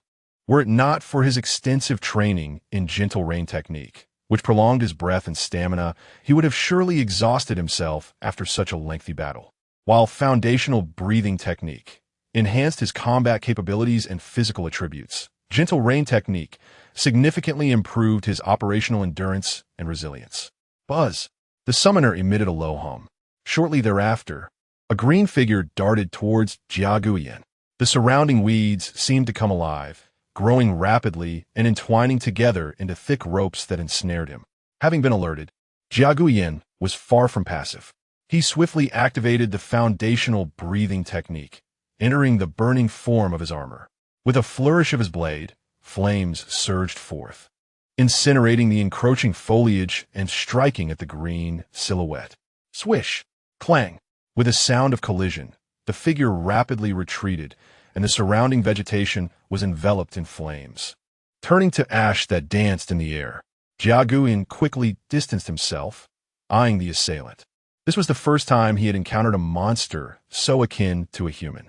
Its size was comparable to that of a human, covered in dense black fur, with massive arms clenched into fists, the surface of which bore a layer of hardened bone. A circular shell encircled its head, and its entire body was clad in an unknown, jet-black metallic armor. Gazing into its dark green eyes, Jia Guiyin felt an uncanny sensation, as if he were staring into the eyes of a human. Chapter 61. The Black Fur Monster, Who Are You? Jia Guiyin inquired, sensing an undeniable intelligence emanating from the creature before him. Yet, the black-furred monster offered no response, charging at him like a mindless brute. Had he miscalculated? Was this beast devoid of wisdom, merely a product of unfortunate coincidence? Or did it possess a motive for concealing its intelligence? Under what circumstances would a creature wish to mask its own cunning? Perhaps it sought to ambush him? As these thoughts raced through his mind, the black-furred monster closed the distance, leaping forward, its body enveloped in a layer of bone armor, delivering a heavy punch aimed at Jia Guiyin. The ground beneath them fractured, thick roots breaking through the surface, coiling toward him. Jia Guiyin could not afford to engage with such a formidable opponent. He drew in his blade, activating his fundamental breathing technique. The potent blood surged toward his legs, igniting them in a blaze of fire. In an instant, he seemed to merge with the flames, darting through the entangling roots and evading the assault. Yet his stamina waned. Despite the assistance of the rain technique, he felt the weight of fatigue pressing down. The timing of the monster's appearance was impeccable, coinciding with the moment Jia Guiyin had exhausted himself, vanquishing a parasitic beast. It seemed the black-furred monster had sensed his dwindling strength, swiftly closing in on him, fists pounding the ground. The earth erupted beneath him, countless roots twisting together, striking at Jia Guiyin. Gaining a moment to steady himself, he tightened his grip on the flame's sparrow blade, flames spiraling around him in a protective embrace. With a swift motion, he launched himself, the explosion of fire sending him hurtling through the air, scattering the thick roots and engulfing him in a cloud of ash as he aimed for the black-furred monster. His speed was such that only a flash of flame remained to the eye. The monster's eyes glimmered with a strange light as it regarded Jia Guiyin's approach, its right hand clenching a black card. That is, a nature card. In that fleeting moment, Jia Guiyin was struck with a profound shock. How could a nature card exist here? Who was this creature, and what attributes and level did that card possess? Was he truly outmatched? In the whirlwind of confusion, Jia Guiyin forced his thoughts down. This was not the time for uncertainty. In battle, one must focus solely on defeating the adversary. The blade, ablaze with intensity, remained unwavering in its course. The monster, clutching the card, radiated a dark luminescence. Tendrils of black energy flowed from the card, entwining around its arm. In an instant, the strength of that arm surged, the wind from its punch bowing the surrounding grass and lifting dust and debris into the air. With a resounding clash, fire met wind as blade struck armor. The ground beneath them collapsed, the force of the impact tearing apart roots and underbrush, enveloping the area in a cloud of dust. Even Jia Guiyin's flames were scattered by the ferocious gusts. The black-furred monster remained unyielding, its grip on the card summoning a swirling vortex of dark energy around its form. Under this overwhelming force, Jia Guiyin could no longer withstand the pressure, and the flames that had shielded him disintegrated. He was flung through the air as if stripped of support, crashing into the crumbling walls of a derelict building. The gray-white structure shattered upon impact, steel reinforcements snapping like twigs. Jia Guiyin lost track of how many walls he had shattered, feeling as though his very spine might break. The defense of the fire sparrow was far inferior to that of the light. While light could shatter walls and even penetrate buildings, the fire sparrow could not endure such a ferocious assault. With a flicker, the flames extinguished from his body, and his armor dissipated into embers. The card of the fire sparrow armor was ejected from his summoner. Exhausted and injured, Jia Guiyin quickly rose, seeking refuge in a corner of the crumbling structure. He retrieved potion F, swiftly injecting it into his arm. As the contents coursed through him, the pain began to stabilize, easing the agony in his back and the numbness in his legs.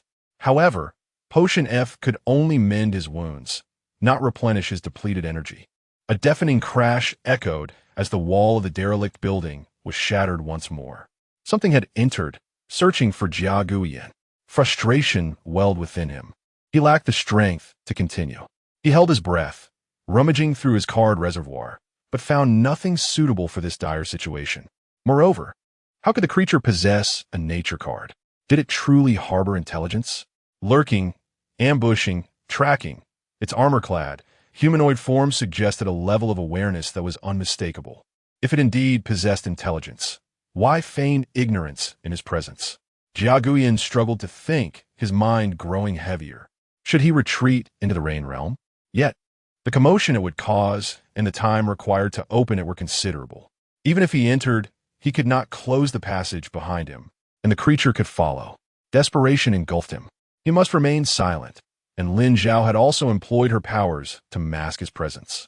He needed to recover his strength swiftly. The thought of the rain technique crossed his mind. It accelerated healing and could potentially enhance his stamina limits. Could it be utilized to hasten his recovery? He grasped the card of downpour, and began to channel the rain technique. Meanwhile, the black-furred monster continued its search within the ruins, its formidable senses failing to locate Jia Guiyan. Chapter 62. A Descent into Despair or the Dawn of Light. Come forth, Fire Sparrow. If you do not reveal yourself, I shall claim a life every minute. The black-furred beast seized a beggar by the throat and tossed him into the air.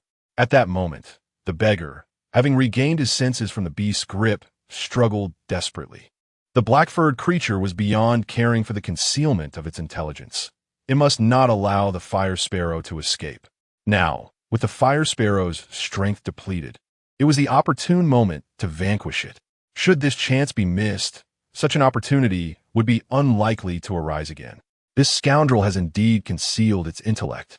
Gazing at the beast that threatened his life, Jia Guiyan had no thought of retreating. Such an option was not within his realm of consideration. Chosen by the summoning device, how could he witness lives extinguishing before him without intervening? To do so would render him unworthy of transformation. This was the burden of wielding such power. Yet, rushing in to save the beggar would be tantamount to courting death, and would also jeopardize the summoning device. Wait, the summoning device. Jia Guiyan observed the creature before him. It possessed wisdom, yet chose to shroud it. It also held a card, displaying an unwavering obsession with it. Unlike other beasts, it bore a striking resemblance to humans. Piecing together these observations, he endeavored to deduce the creature's intentions. If he were the beast, what motivations would compel such actions? The answer lay with the summoning device. This creature, endowed with intelligence, coveted the summoning device. Having acquired a nature type card, it was fixated on its power. Jia Guiyan understood his own possession of the torrential rain card. Without the summoning device, he could only harness a minuscule fraction of the nature type card's power. Thus, the beast was desperate to seize the full power of the card and plot to obtain the summoning device. Its awareness of the summoning device and armor indicated that it was deeply entrenched within human society, perhaps even occupying a position of influence. This knowledge allowed it to grasp the intricacies surrounding summoning devices, cards, and the mysteries they entailed. It possessed a humanoid form and intelligence, yet sought to conceal its wisdom. It was among those beasts that lurked within humanity, covertly ruling over them, a genuine member of the monstrous kin. Jia Guiyan's deductions were mostly accurate, yet the ultimate conclusion diverged. Wang Yishuan was merely an accidental recipient of beastly power, not a true member of the monstrous lineage. Jia Guiyan reassured himself that even if there were discrepancies in his deductions, they would not be significant. In this dire scenario, how could he save those lives? 10, 9. Damn it. Are you giving no time at all? Jia Guiyan was resolute in his commitment to save even a single life. The legacy of flames and light had been entrusted to his hands, and he could not allow this pure light and fire to become tainted in any way. 6-5. Wait. Jia Guiyan stepped forward, revealing himself in his human form. The black-furred beast halted, then carelessly discarded the beggar. It charged toward Jia Guiyan, intent on eliminating him first. How foolish to emerge like this. The creature was excessively cautious, providing no opportunity for retaliation. Jia Guiyan had initially intended to stall for time through dialogue. If the creature's objective was the summoning device, it would likely seek information related to it. However, the creature allowed him no chance to speak, intent only on dispatching him and seizing the summoning device for itself, with no interest in cautious tactics. This left no room to showcase his own intellect. Fire Sparrow, clink, mirje. Though his strength had not yet returned, he had no choice but to transform once more. Flames instantaneously coalesced into a suit of armor, enveloping Jia Guiyan's form. An overwhelming fatigue surged through him, leaving him with insufficient energy to summon the Fire Sparrow blade. He could only engage the black-furred beast with bare hands. Utilizing the speed granted by the Fire Sparrow armor, Jiagu Yin became embroiled in a relentless struggle with the beast. At this juncture, he could only engage in a battle of attrition. He noticed that the beast, as time passed, was also depleting its strength. Moreover, the nature type card in its possession was gradually exhausting its power. The black-furred beast seemed to perceive Jiagu Yin's strategy, abandoning their struggle and redirecting its assault toward the unconscious beggar, intending to employ the same tactic. You have two choices. Either this life perishes, or you rush to save him. The black-furred beast cared not for the morality of its methods. For Jiagu Yin, however, there was but one option. He forcibly activated the basic breathing technique. Flames surged once more from his legs, his form akin to a raging inferno, leaving only an afterimage in his wake. Just as the beast's attack was poised to strike the beggar, Jiagu Yin swept him up, creating distance between them. Yet even in this act, his shoulders still bore the brunt of the attack, causing him to kneel weakly. To the nameless beggar who awoke, life had dealt him a cruel hand. His father succumbed to uremia, leaving his family in crippling debt from treatment. His mother remarried, and his brother starved. To escape the burdens of debt, he discarded his identification, clandestinely boarded a train, and found himself in Laiguang City. One leg was crushed, and lacking identification, he could not secure employment, leading him to amputate his own leg. He tended to his own wounds. For over 2 decades, he had crawled and begged in Laiguang City. In all that time, no one had regarded him as a human being, not even himself. He rummaged through refuse, awaiting the mercy of others. He was bullied by fellow beggars who snatched away his meager earnings, and taunted by mischievous children wielding slingshots. This was the essence of his existence. He remained oblivious to the reason for his continued survival. Death felt indifferent to him. Sudden demise would not be surprising. Yet now, without question, he was acknowledged as a human being by this fiery armored warrior. He could scarcely recall the last time someone had treated him as such. For the sake of a filthy beggar, you shall perish here today. How utterly foolish to waste the summoning device and armor in his possession. The black-furred beast turned its gaze toward Jiagu Yin, finally unleashing its scorn. The more Jiagu Yin resisted, the more irate the beast became. I am the true sovereign of this world. Why can this fool act so grandly? Why can he so brazenly risk his life to save another? To rescue a mere beggar? How infuriating! This hypocrite is undoubtedly putting on a fade, disgusting, repugnant. Jiagu Yin rose to his feet, clutching the beggar. He faced the black-furred beast, recognizing the dire straits he was in. If it were the first generation, surely they would have fared better. Perhaps the summoning device had fallen into his hands in vain. He ought to have exercised greater caution. The black-furred beast raged, spewing invectives endlessly, while Jiagu Yin remained motionless, striving to regain his strength. However, maintaining the armored form left him no opportunity for recovery. Each moment he regained strength, the armor absorbed it entirely. At the very least, he must ensure the beggar and the summoning device were safely extricated. He could not allow the innocent to suffer because of him. He must not let the light extinguish in his hands. He bore the responsibility of passing on the flame. This was the final duty of the first generation, and he too must strive to fulfill it. Jiagu Yin set his final objective, wagering his very life upon it. The flames of the summoner gradually diminished. Yet amid this feeble glow, a faint radiance began to emerge. Chapter 63. To my unseen air, with a swift motion, the foundational breathing technique commenced. Jiagu Yin's lungs felt as if they were being pierced by countless searing blades with each breath. He was acutely aware that his lungs had sustained severe damage due to reckless breathing. Yet, there was no option to halt, having wagered his very life. He could not afford to hesitate. Flames engulfed Jiagu Yin's legs as his body once more enveloped the beggar, vanishing from sight. The black-haired beast roared in furious disbelief, unable to comprehend that this fiery warrior would truly gamble his life for a beggar. As Jiagu Yin dashed forward, he drew the card labeled Storm, thrusting it toward the summoner. Storm, compatibility at 10. Armor enhancement. The power of Storm surged through him, manifesting as a droplet pattern upon his chest armor, granting him a modicum of control over the water's force. In that moment, he could spare no further thought.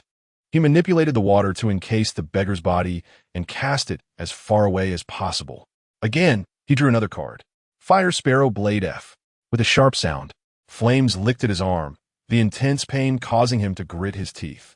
The flames transformed into a blade as he landed on the ground, his body sinking and carving a long trench into the earth. The black-haired beast charged after him, unstoppable, smashing through a concrete wall with a powerful punch aimed at Zhejiayan. The clash of blade against fist resounded with a deafening crash. In that instant, Zhejiayan's strength was inadequate to withstand the beast's might. His body was uncontrollably forced backward, nearly toppling over. He attempted to regulate his breathing to enter a fiery state, but the severe burns in his lungs denied him that opportunity. The basic form of the Fire Sparrow armor was no match for the black-haired beast. As he faced the relentless barrage of fists, he sought refuge in speed. However, the previous exertion had left his leg muscles utterly fatigued, and as he attempted to summon their strength, he felt an overwhelming weakness. A heavy fist struck him, sending him crashing into a concrete wall. The wall cracked under the impact, and Zhejiayan's ribs fractured instantaneously. The black-haired beast pursued him without pause, its clenched fist glowing ominously with the power of Monkey E, preparing to unleash its mightiest blow. With his mind's eye open, Zhejiayan perceived the impending strike. Chapter 64. The Ascendance of Monkey E. A radiant golden circle unfurled beneath the feet of Jiaguyan. Brilliant, shimmering platinum light enveloped his entire form, gradually morphing into a tangible suit of armor. The chest plate extended outward, gracefully arching to the back, while the arm guards connected seamlessly to the gauntlets, with simple circular shoulder pads on either side. A faceplate shielded his visage, with eye openings shaped like luminous curves, glimmering with a crimson glow and tailing off to the sides of the headpiece.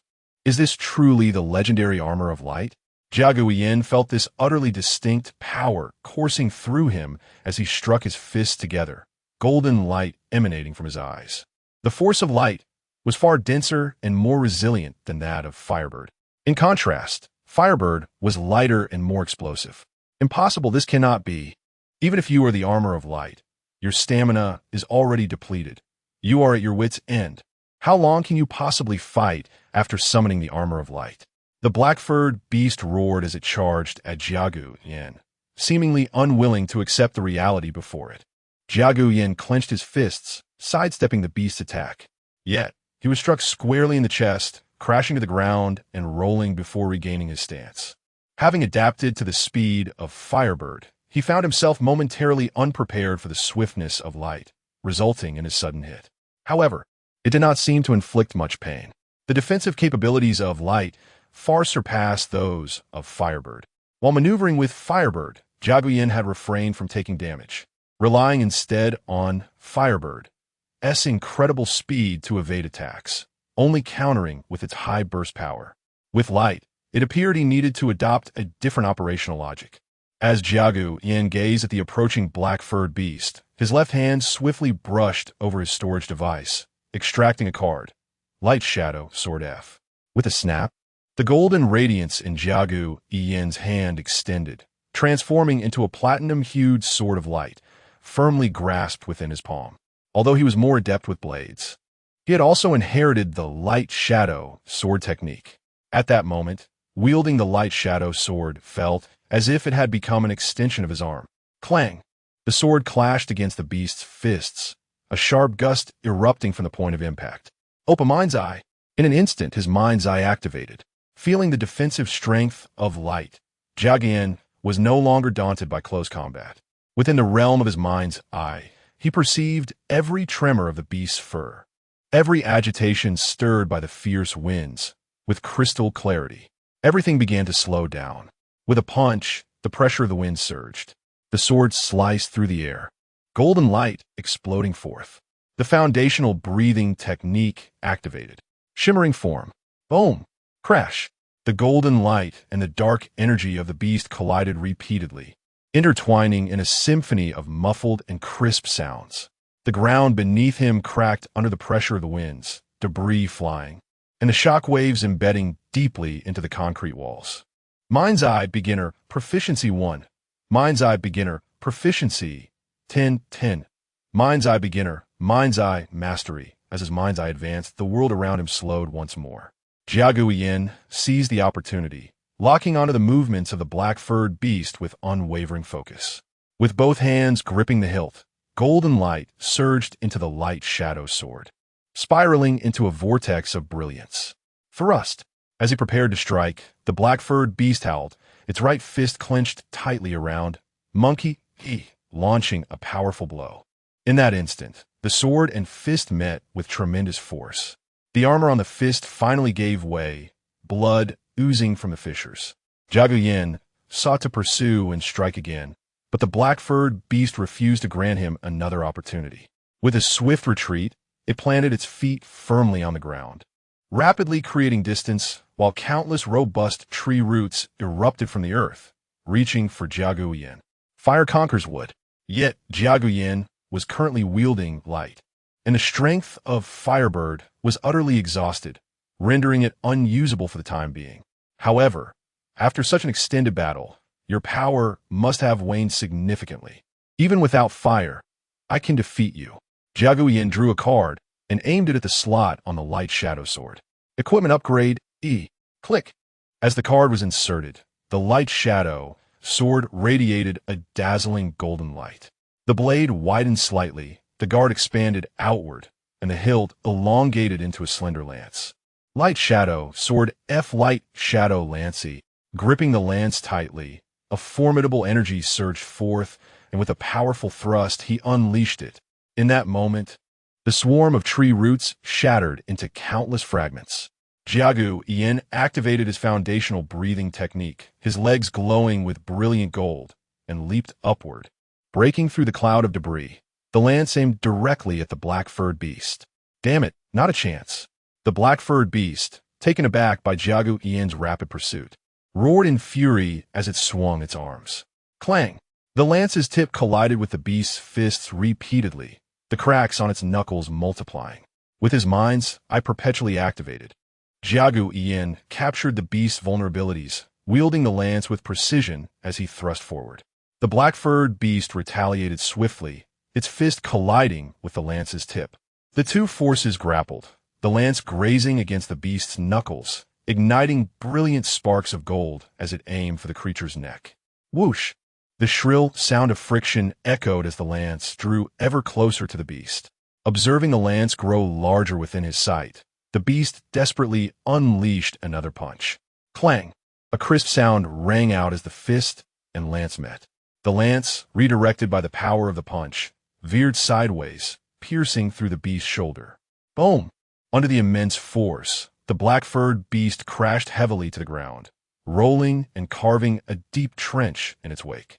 The creature, unable to comprehend the events unfolding before it, watched as Jiagu Yin advanced once more, its fists pounding against the earth in frustration.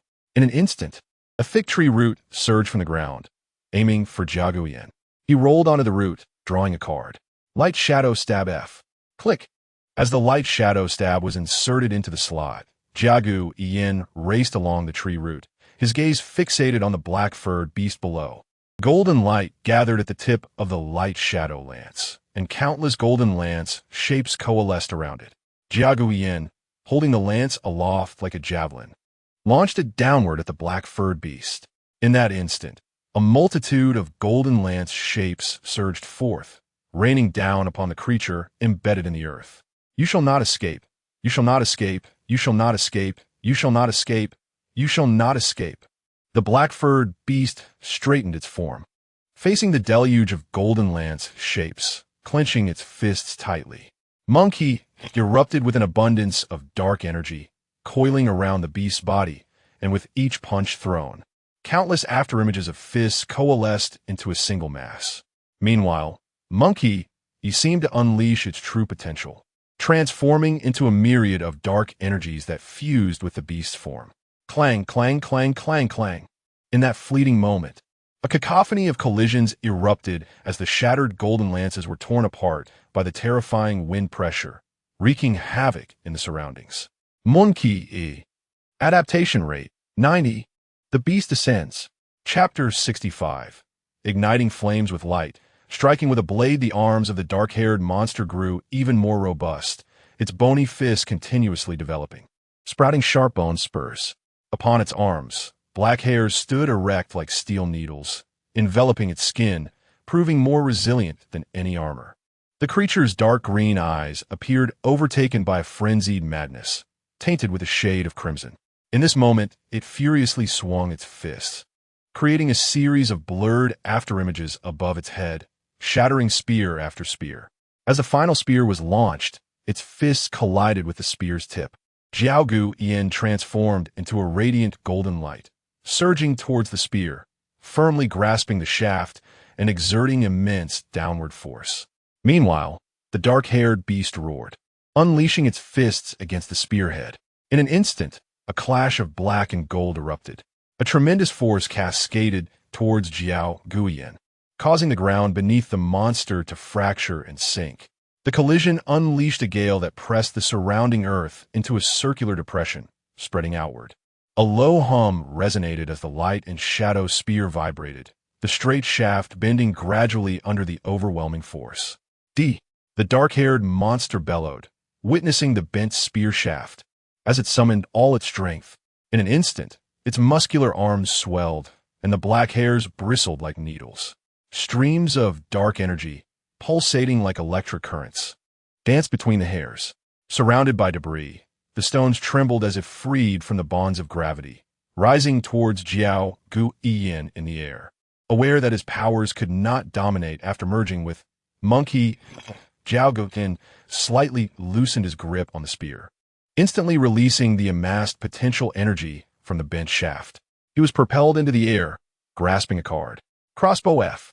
With a flash of gold, a golden crossbow appeared in his hands, aimed at the dark-haired beast below. Thud, thud, thud. Golden arrows shot forth with precision towards the creature. In a fit of rage, the monster swung its fists, its body transforming into the agile form of a monkey. With nimble movements, it evaded the arrows, leaping towards a derelict building, swiftly traversing between the collapsing floors. Jiao Guiyin adjusted the crossbow's aim, targeting the dark-haired beast as it bounded closer. Thud, thud, thud.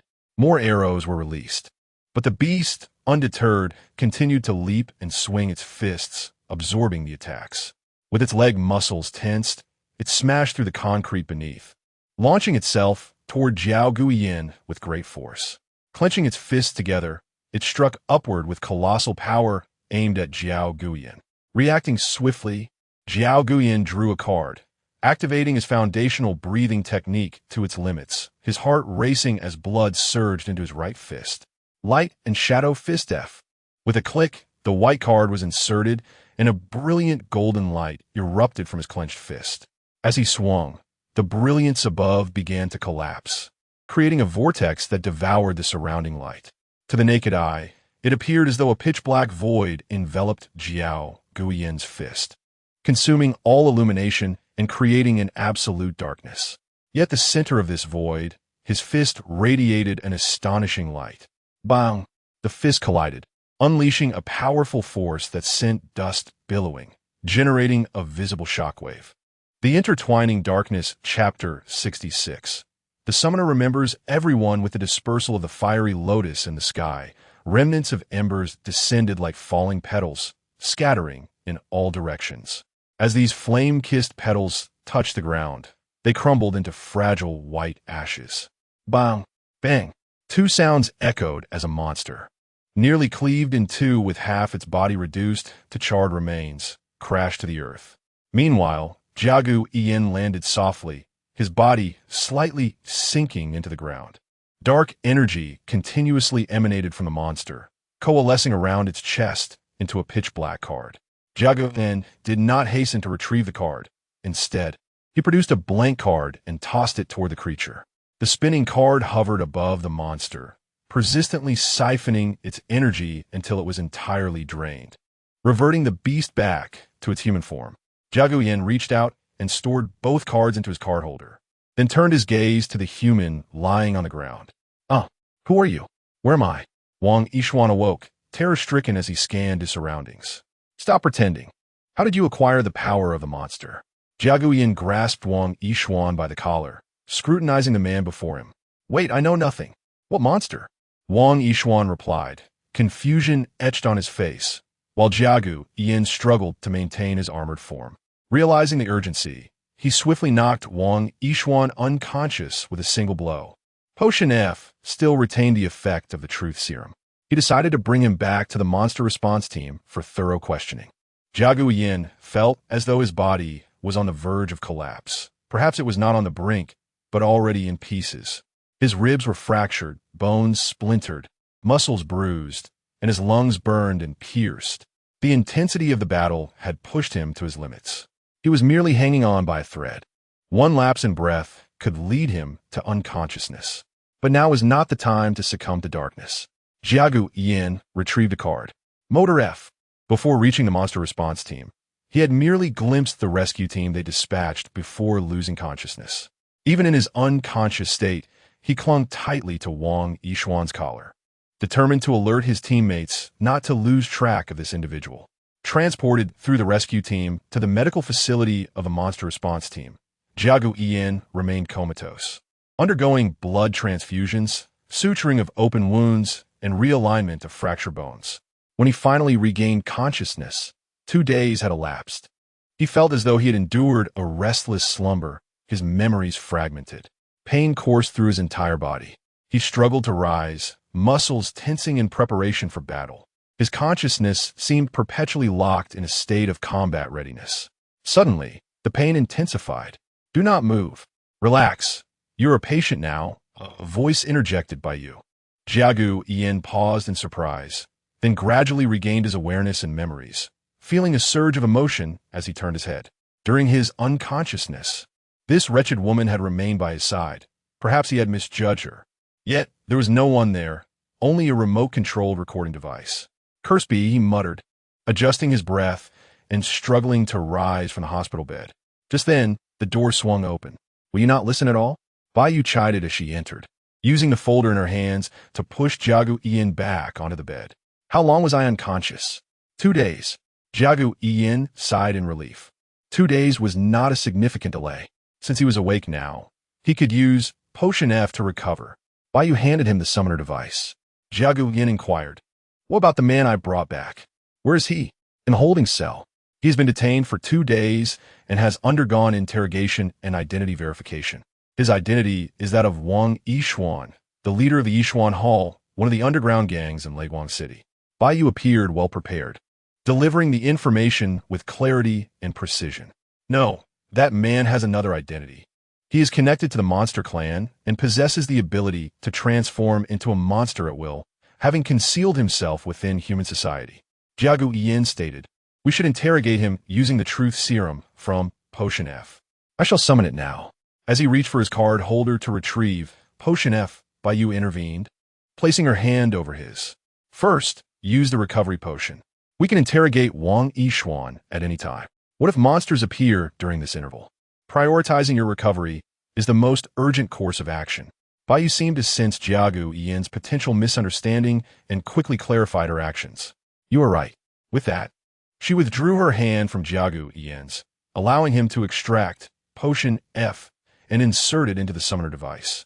He then injected the summoned Potion F into his veins. The pain subsided, the fractures began to mend, and the wounds began to heal and scab over. His breathing seemed to ease as well. Wang Yishuan's life trajectory revealed anomalies upon investigation. Until the age of 26, he had led an unremarkable life, ultimately straying into the underworld. After 26, however, his life took a dramatic turn, thriving in the gang world. If there were any irregularities, it likely occurred within that year. While Wang Yishuan had yielded no useful intelligence during interrogation, the capabilities of the monster response team were exceptional. Through supplementary investigations, they had already gathered some information. Upon Bai Yu's conclusion, Jiagu Yin posed another question. Afterward, please investigate the information on Xingyang. After receiving the legacy of the first generation, the name Chengyang surfaced in Jiagu Yin's mind. He realized that Chengyang was indeed the name of the first generation, who had also lived in Leguang City. This could be linked to recent missing persons reports. Understood. Baiyu affirmed as she exited the infirmary. Jiaguyan then drew the card for light armor. At that moment, the armor had regained its original hue, restored from black and white. Chengyang, Jiaguyan whispered the name, feeling as if he were not merely uttering a person's name, but invoking a presence that had vanished completely from this world. Everything associated with that individual had dissipated, erased by the monster that had slain the first generation. It was as though the monster taunted him. What is the worth of your efforts when no one remembers your name? In the end, all that remained was nameless residue. No one would remember him. No one would understand him. No one would ever know of his resolve, his sacrifice of life for humanity, nor his fierce battle until the last moment. After death, all would forget him, his parents, his beloved, his friends, everything he held dear. A wretched soul, forgotten by all. Jiaguyan clutched the light card. He remembered Tengyang. As long as the beacon that carries the call of light and fire endures, there will be those who remember him. That is sufficient. And within the beacon, Lin Nuo shall remember everyone. Chapter 67. A new armor equals new strength even with the aid of Potion F. Jiaguyan's injuries were grievously severe this time. Had it not been for the ancestral power passed down through generations, Jiaguyan might have succumbed to his wounds. Drawing forth storm, he sat cross-legged on the hospital bed and commenced the practice of gentle rain technique. This technique is primarily supportive and healing in nature, significantly accelerating the recovery of injuries when executed. In his current state of heavy injury, Jiaguyan seized the moment to cultivate gentle rain technique. Morning dedicated to gentle rain technique, afternoon to gentle rain technique, followed by a dose of Potion F. He continued with gentle rain technique into the night. Bolstered by the amplification effect of storm, by the following evening, gentle rain technique finally ascended to the second layer.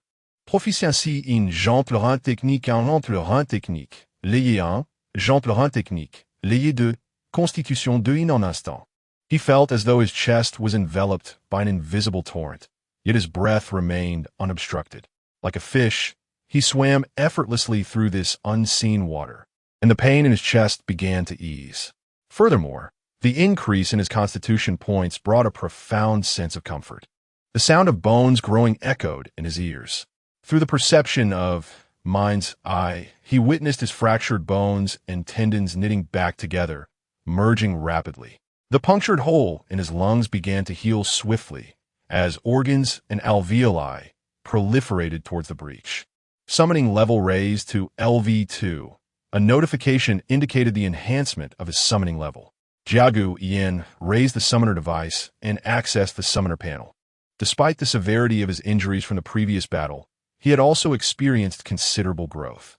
His skills had gained significant proficiency amidst the dance between life and death.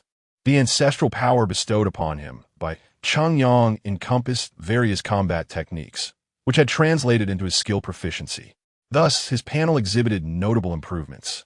Summoner, Jiaguyan, second generation. Race, human, summoning level, level 2, capable of wielding E and D grade card powers. Strength 15, mentality 14, constitution 17, skills 1. Basic stance, E, mastery, proficiency 124-50002. Light and shadow swordplay, E, entry, proficiency 8-10-3. Light and shadow fist technique, E, entry, proficiency 4-10-4. Mind's eye, E, mastery, proficiency 16-105. Marksmanship F, expert, proficiency 552-10006. Combat technique F, expert, proficiency 854007. Blade art F, expert, proficiency 222-10008. Basic footwork F, expert, proficiency 351-1000. Techniques 1. Basic breathing technique E, layer 3, proficiency max 2. Gentle rain technique layer 2. Proficiency 0-1000. Armor compatibility 1. Fire Sparrow 86. 2. Light 53. Energy points 180. Shop. Click to view details. The battles between life and death indeed yield substantial enhancements. Whether in attribute points, proficiency, or armor compatibility. The sole drawback is the toll it takes on one's vitality. However, following this battle, the shop should offer some valuable items. After all, it had not only vanquished two monsters, one E grade and one F grade, the latter possessing unique evolutionary capabilities, but had also acquired a nature-based card. Opening the shop, Monkey Breathing Technique, E 50 energy points, simulating the breathing of monkeys, enhancing agility and vitality, thereby improving response time and sensitivity. The technique is divided into 3 layers. The first layer grants 1 mentality. The second layer grants 1 constitution and 1 mentality, and the third layer grants 2 mentality. While mastering the skill, Wood Source Chi. Wood Source Chi E 50 energy points, a skill obtained upon reaching the highest layer of the monkey breathing technique, capable of generating a flow of wood source chi within the body, enhancing reaction speed and bodily sensitivity. Explosive Flame E card 100 energy points, concentrates flames throughout the body to execute multiple successive attacks. The more segments, the greater the power, but each increase in segment doubles the burden on the body, capped at 5 segments.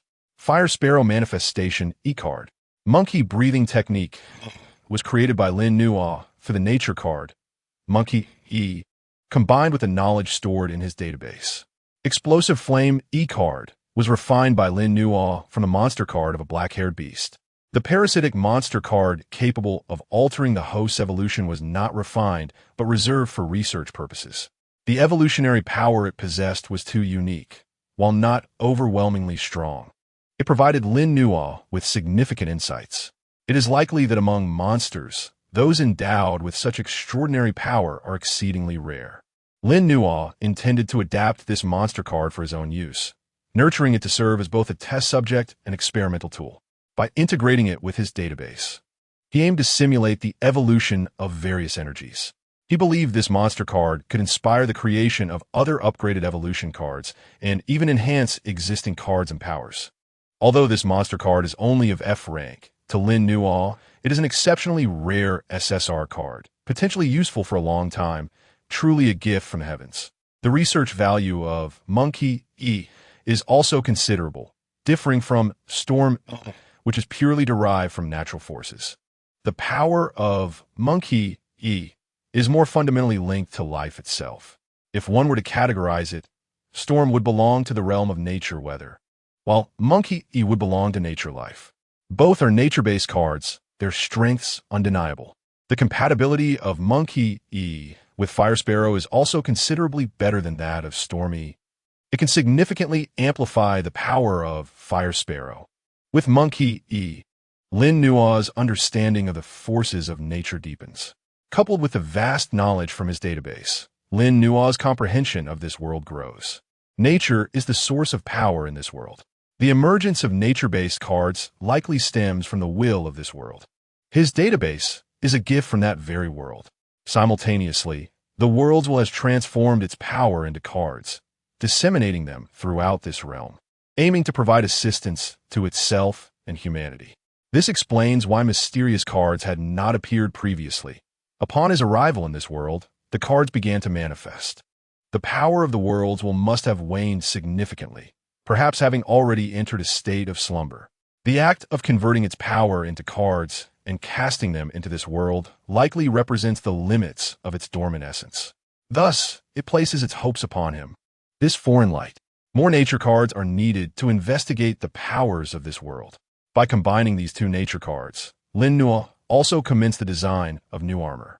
The more armors he creates, the more power he acquires, growing ever stronger. The birth of each armor signifies Lin Nuo's mastery over a new force. The process of creating and designing armor is, in essence, Lin Nuo's journey to create and comprehend new powers. Yet, he still requires a water crystal stone. Chapter 68. Coercive Interrogation. Jia Guyan chose to spend 100 light energy points to purchase the Fire Sparrow Manifestation E-card. With the remaining 80 points, he planned to wait until he accumulated another 100 points to acquire the Explosive Flame E-card.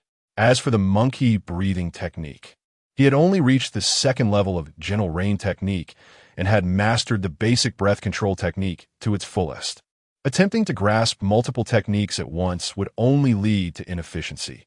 Thus, mastering the gentle rain technique before pursuing others would be more prudent. Sitting cross-legged on his hospital bed, as his light energy points diminished, flames began to coalesce in the palm of his hand, and a new crimson card materialized. The card's reverse was as blazing red as fire, while the front depicted a bird formed of flames. Similar to the fire sparrow within the card displayed intricate details in each feather. Its eyes glowed like rubies, and the fiery feathers seemed to flicker and dance as if they were alight within the card. Gazing at the card, Jia Guiyin felt a sense of familiarity. It was as if the fire sparrow would take flight and fight at his command with a mere thought. Fire Sparrow Manifestation, he was exceptionally unique among the array of Fire Sparrow combat cards. The Fire Sparrow summoned was not merely a simple fiery bird. It projected the form of Fire Sparrow armor, embodying a fraction of the Fire Sparrow's power. Its potential for growth was substantial, indicating a bond with Fire Sparrow, distinguishing it from ordinary cards. After solidifying his understanding of the Fire Sparrow Manifestation, Jia Guiyin stored it back into his card holder. He then withdrew the Monkey E as a newly acquired nature-type card. Monkey E felt entirely different from Raging Rain E, offering a distinct enhancement to Jia Guiyin. Grasping the Monkey E and channeling its power, he could feel his arm muscles swell significantly. His arms surged with an electric energy, amplifying his strength. Did Monkey E only enhance his arm strength? Certainly not. Under its influence, his overall physical prowess experienced growth, though the enhancement in his arms was the most pronounced and perceivable. Regrettably, it was not a fire attribute nature card, leaving him uncertain of its compatibility with Fire Sparrow. He sighed, recalling that his previous adaptation with Raging Rain E and Fire Sparrow was a mere 10. The enhancement of the armor was imperceptible to him. In fact, after integrating Raging Rain, he felt his fire attacks had diminished in potency, replaced instead by a newfound ability to manipulate water flow attacks. Today, he was nearly ready to rise from the bed. He had no time to languish idly. At that moment, no one was monitoring him around the hospital bed, presenting a rare opportunity. He was determined to conduct the interrogation of that individual. Although Bai Yu had mentioned that Wang Yishuan could remain here indefinitely and would not escape, Jia Guiyin still harbored concerns about unforeseen complications. The wood attribute monster that had previously lurked in the shadows left an ominous impression on him. Prolonging the situation could prompt the opponent to notice, potentially leading to unnecessary troubles. Casting aside his pillow and monitoring equipment, Jia Guiyin rose from a bed. After a period of uninterrupted practice with the gentle rain technique, his body had regained its mobility. While he still felt slight pain at the site of his fractures when standing, this degree of discomfort was manageable through sheer willpower. Jia Guiyin rolled his neck and strode toward the door of the ward. "Wait, Mr. Jia Gu, you cannot move yet. Step aside. I understand my own body better than anyone." The doctor and nurses hurriedly attempted to restrain him. But Jia Guiyin's tall and robust physique was far beyond their capacity to contain. "Please do not cause us any trouble, Mr. Jia Gu. I will not be a burden. If anyone inquires, just say I snuck out." Jia Guiyin brushed past the doctor and nurses, making his way to the area where Wang Yishuan was detained. At that moment, only a young nurse trailed after him. Wang Yishuan was confined in a transparent cell, under 24-hour surveillance. The hysterical phase had passed, and he now sat quietly inside. "You have come," Bai Yu remarked upon seeing Jia Guiyin, showing little surprise. "You may return. If he can walk here without issue, it means he won't perish anytime soon." Bai Yu directed his gaze toward the nurse, following Jia Guiyin. "Yes, Researcher Bai." The nurse exhaled in relief, promptly responding with respect before leaving the holding room. "Use the truth serum. Regular interrogation methods will be ineffective against him. His memories may have been tampered with." Bai Yu wasted no time in pleasantries and swiftly addressed the matter at hand. Jia Guiyin was eager to proceed. As Bai Yu opened the holding room door, he, along with another combat team member from the Monster Response Unit, accompanied Bai Yu into the chamber. "Are you here for interrogation again? I already told you I know nothing. Do you have an arrest warrant? Do you possess the authority to interrogate me? Your current actions constitute a serious violation of my rights. Wang Yishuan appeared quite defiant, as if his steadfast allies had employed insufficient interrogation techniques. Proceed. Baiyu nodded toward Jia Guyan, who was brimming with excitement as he retrieved the summoning device, extracting Serum F and approaching Wang Yishuan. Truth Serum? This will be my first time using it. Although he had long desired to do so, opportunities had eluded him. Wait, what do you intend to do? Wang Yishuan sensed impending dread and struggled futilely. Under Jia Guyan's formidable strength, he was restrained as easily as a child, his head pressed against the table, immobilized.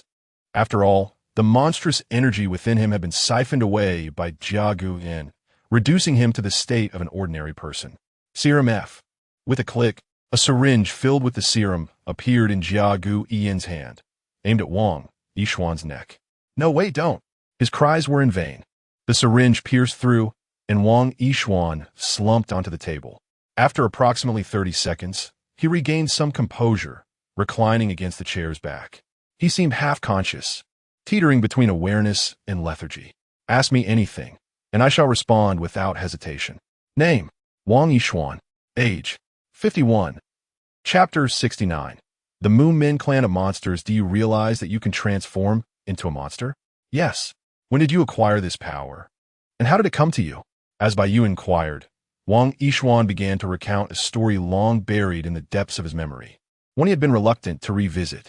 At the age of 26, a quarter of a century ago, he encountered a mysterious figure capable of conversing with monsters. The hideous beast knelt before this enigmatic individual, attentively listening to his words. Witnessing the scene, Wang Yishuan found himself faced with two grim choices, either death or servitude to the creature. What did you choose then? Did you become its servant? Baiyu queried.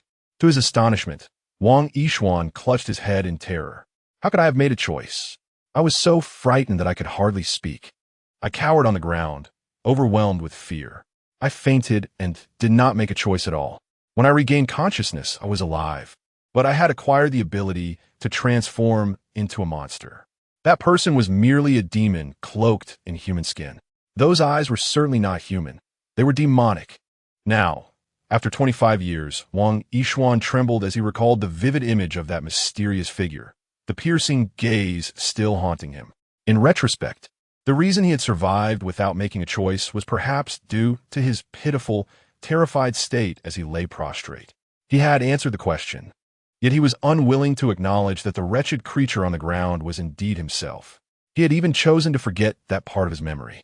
As he ascended in status, seemingly guided by some mysterious hand, he became increasingly reluctant to accept that the terrified, prostrate individual was his past self. Thus, he began to hypnotize himself into believing that he was special, a child of destiny, the protagonist of this world. Everything in this realm revolved around him. He even sensed that someone had been quietly propelling him forward along this path, yet he remained in denial. You are all futile. Humanity is futile. You have never truly witnessed the power of that clan, which emboldens you to take such reckless actions. Even the will of this world, the very essence of this planet, bows beneath the might of that clan. Resisting such power is utterly meaningless. Becoming a servant is humanity's sole option. As Wang Yishuan spoke with increasing mania, the shackles on his wrists clanked loudly. He pointed a trembling finger at Jia Guyan. Chapter 70. Journey to the volcano after receiving emergency medical attention. Wang Yishuan ultimately succumbed to his fate, succumbing to a frightful demise. However, he did provide the name of a monstrous clan, Mumin. The name that appeared in Jiagu Yan's mind was Mumin Depei. Jiagu Yan could not ascertain whether this enigmatic figure was indeed the mysterious individual Wang Yishuan encountered 25 years ago. As Jiagu Yan walked, he suddenly came to a halt. What is the matter? Baiyu turned around to gaze at Jiagu Yan, who was looking down, lost in thought. Time was of the essence. Mumin was still searching for him, and the next appearance of a monster would undoubtedly be a trap. The evolved monster that had ambushed him, along with Wang Yishuan's attack, might not have been orchestrated by Mumin, but rather an unforeseen occurrence. The next monster-esque appearance would most likely be a design by Mumin, meant to ensnare him and eliminate him.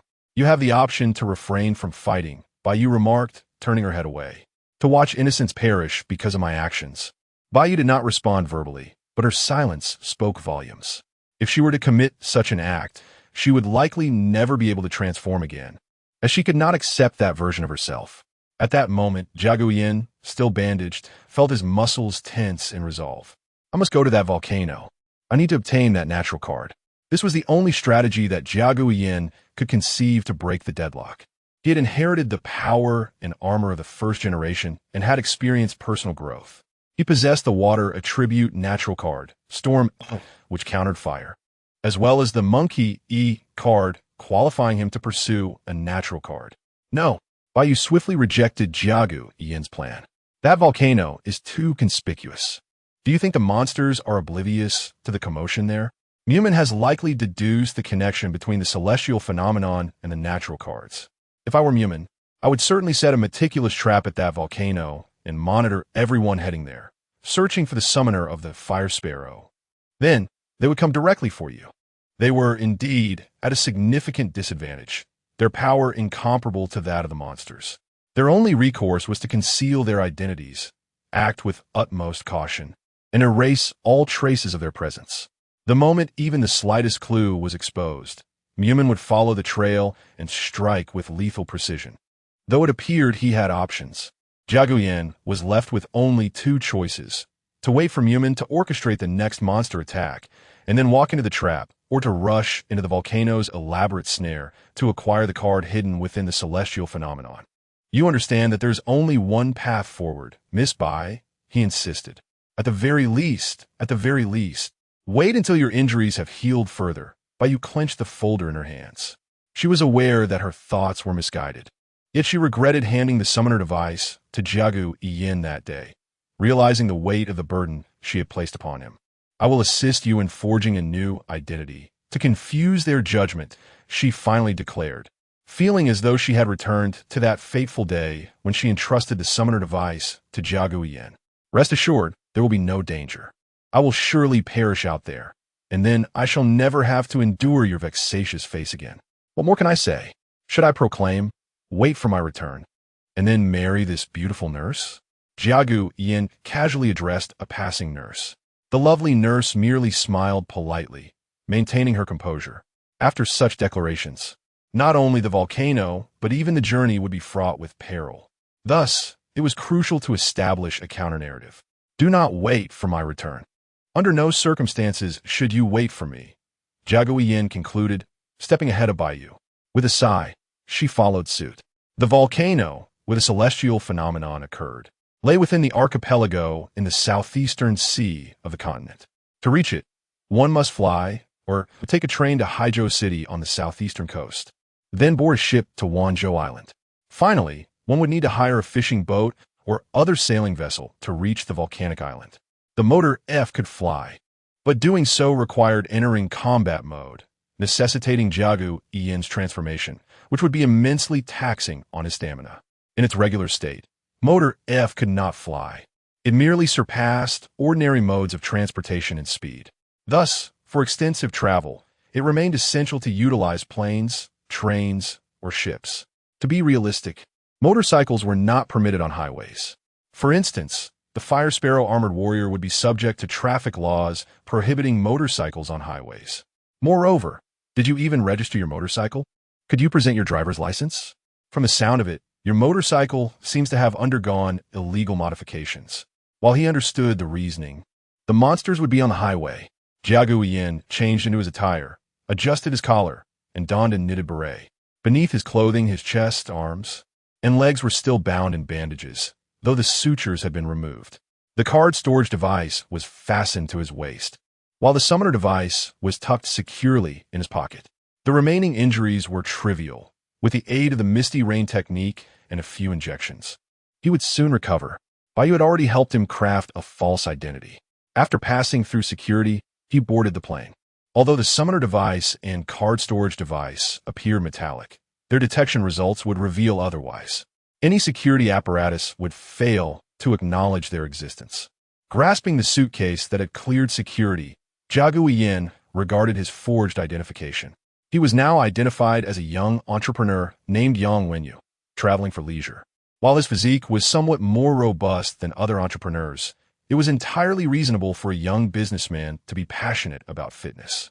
As he observed his identification, curious onlookers maintained a respectful distance, for Jiagu Yan's physique was indeed striking, and he was undeniably handsome. Once aboard the plane and feeling the ascent, Jiagu Yan removed his hat slightly to shield his eyes. He then began to channel the misty rain technique to heal his injuries. Despite engaging in this technique, he remained acutely aware of his surroundings, as his current mental state had transcended human limits, entering the realm of heightened perception. Within a certain radius, he could distinctly sense the movements of others. According to Bayu's deductions, Mumin was fully aware that his primary area of activity was in Shaguang City. To travel from Shaguang City to the volcano, he would inevitably need to take this flight from Shaguang City to Haizhou City. Thus, Mumin likely had agents or monsters assigned to all flights between these two locations to probe for the summoner's presence.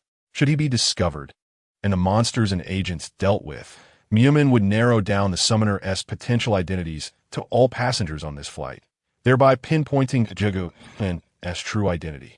To prevent such a scenario, Bayu had remotely sanitized all boarding and surveillance information using Hacker F. He too was operating under a fabricated identity. Let the probing commence. Chapter 71. Coerced feeding in the serene cabin. Jiagu Yan reclined quietly against the plush seat, deep in contemplation. He sought to uncover the potential existence of the summoner amidst the flights between two locations. The most convenient guise for this endeavor would be that of a crew member. At that moment, a flight attendant wheeled a cart by, and Jiagu Yan observed her before shaking his head. It was not entirely certain that she was indeed a crew member. After all, the number of crew members was limited, making them easily identifiable. A wooden door could also serve as a deceptive barrier, concealing spies disguised as unsuspecting passengers. If a spy aimed to uncover the identity of the summoner, who would be the most suspicious? After much contemplation, Jiagu Yan glanced at his own robust physique. It dawned on him. The greatest flaw was indeed his own body. How infuriating! He had already noticed a female passenger nearby, who kept casting furtive glances in his direction, her legs tightly crossed. In light of this, Jiagu Yan retrieved a glasses case from his bag and opened it. Inside lay a pair of exquisite gold-rimmed glasses. The mere sight of the delicate gold frames and the brilliance of the high-transparency lenses emanated an air of sophistication. He donned the gold-rimmed glasses, completing his disguise flawlessly. Now, anyone who looked would hardly discern his true identity as a member of the monster countermeasure team, coupled with the identity of the Fire Sparrow summoner. The aura imparted by these glasses transformed him into a figure reminiscent of an ambitious young entrepreneur.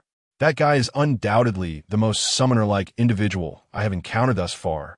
A beautiful, long-haired flight attendant observed Jiagu Yan from a corner, her heart racing with excitement. How can an ordinary person possess such formidable muscles? Despite Jiagu Yan's strength, his tall and well-proportioned frame still appeared quite harmonious. After all, the Fire Sparrow was a highly agile armor. As a summoner, Jiagu Yan was, in fact, a dexterous and robust man. I must conduct a test. In accordance with her master's orders, she resolved to err on the side of caution and eliminate any potential threats.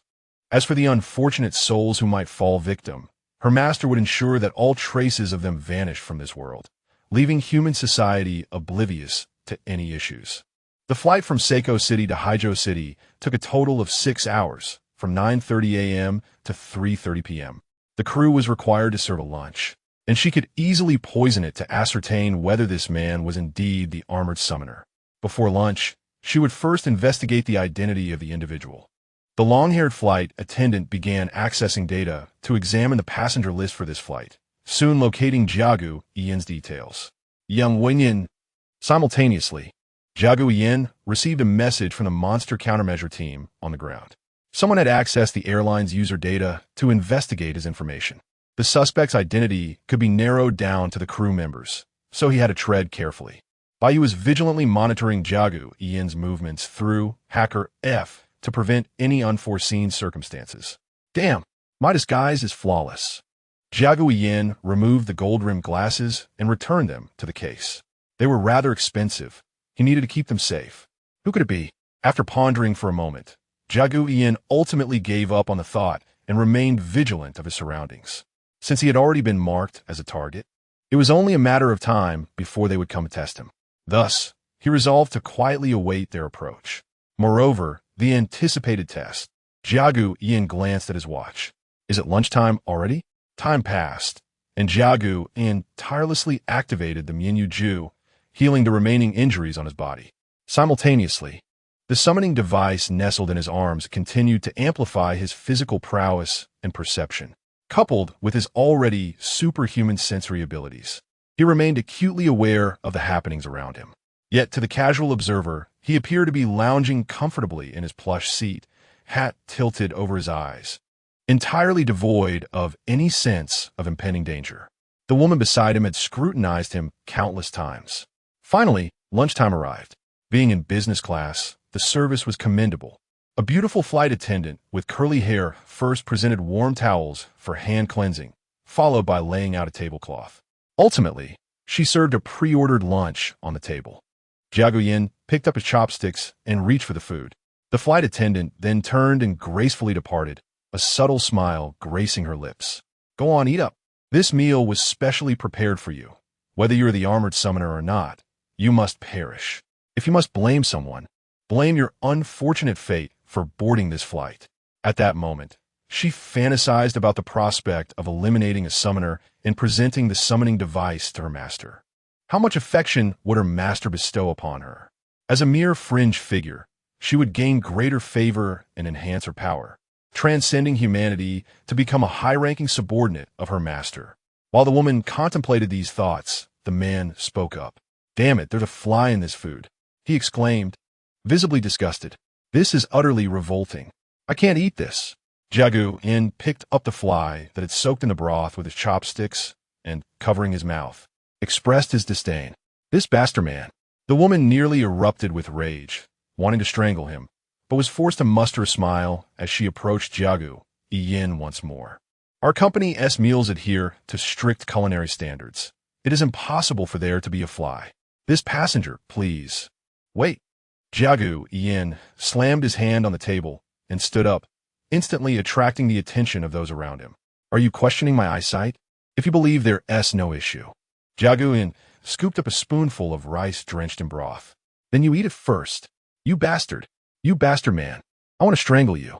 The woman was acutely aware of what she had added to the soup. I'm sorry, sir, but that does not comply with company policy. Flight attendants cannot consume passengers' food.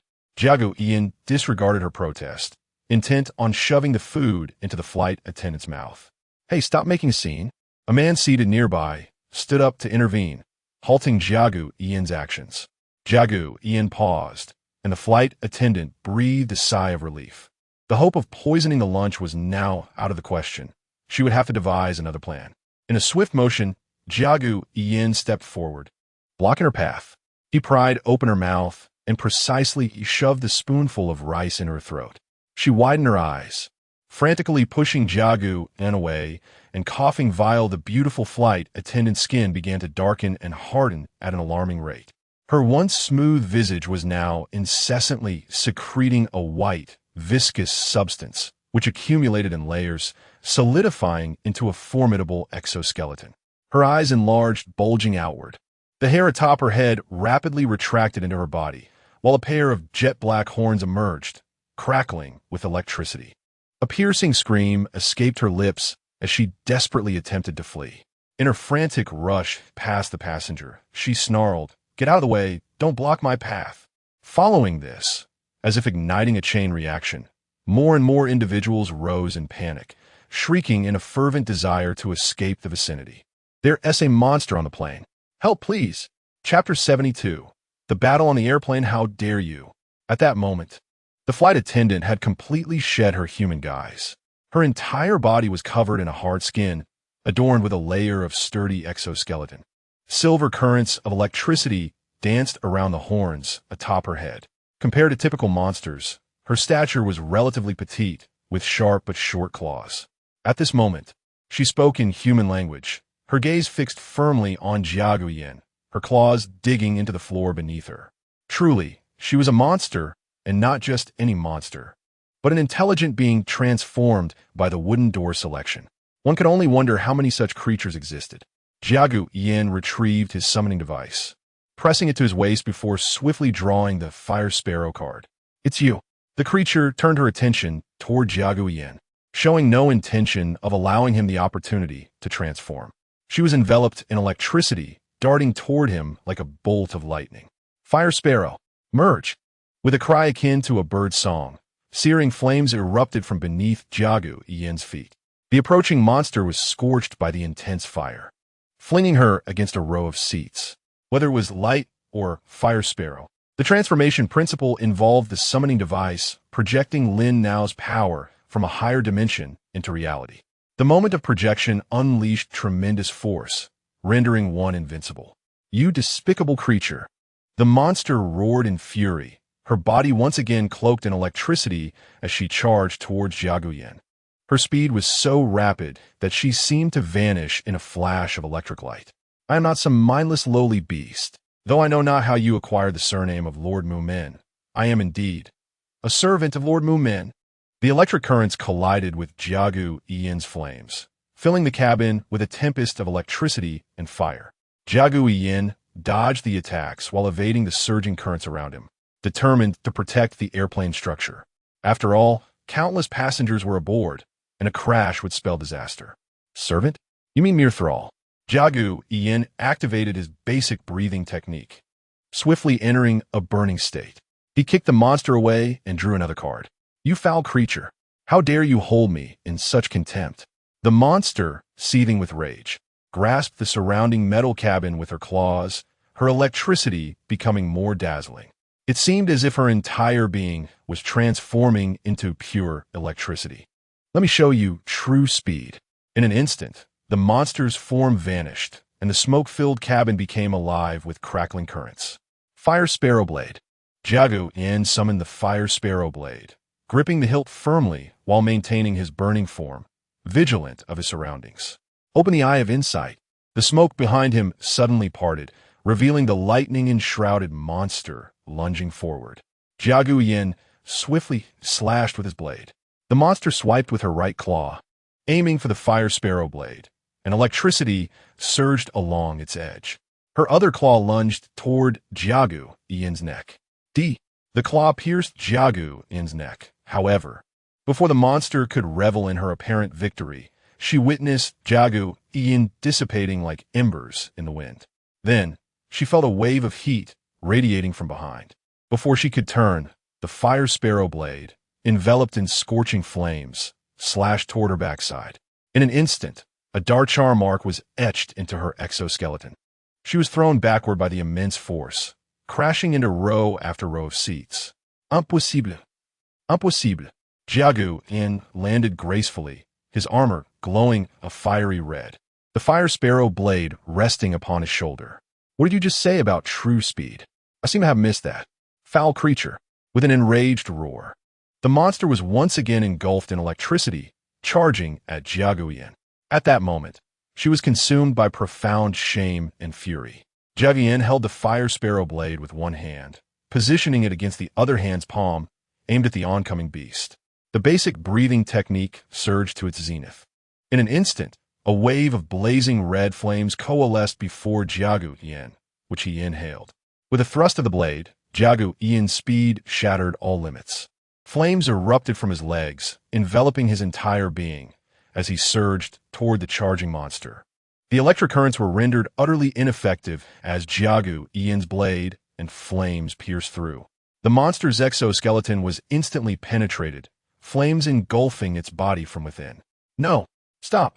The engulfed monster thrashed desperately, trying to free itself from the blade piercing through it, but the flames consumed it completely, relentlessly incinerating its flesh and armor.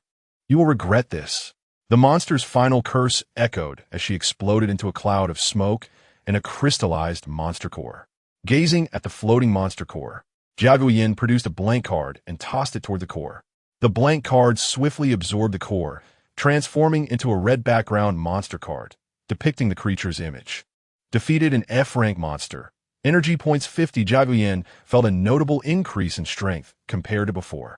Throughout this battle, He had been cautious not to damage the aircraft while deftly handling the monster. He had maintained a position of dominance over the creature.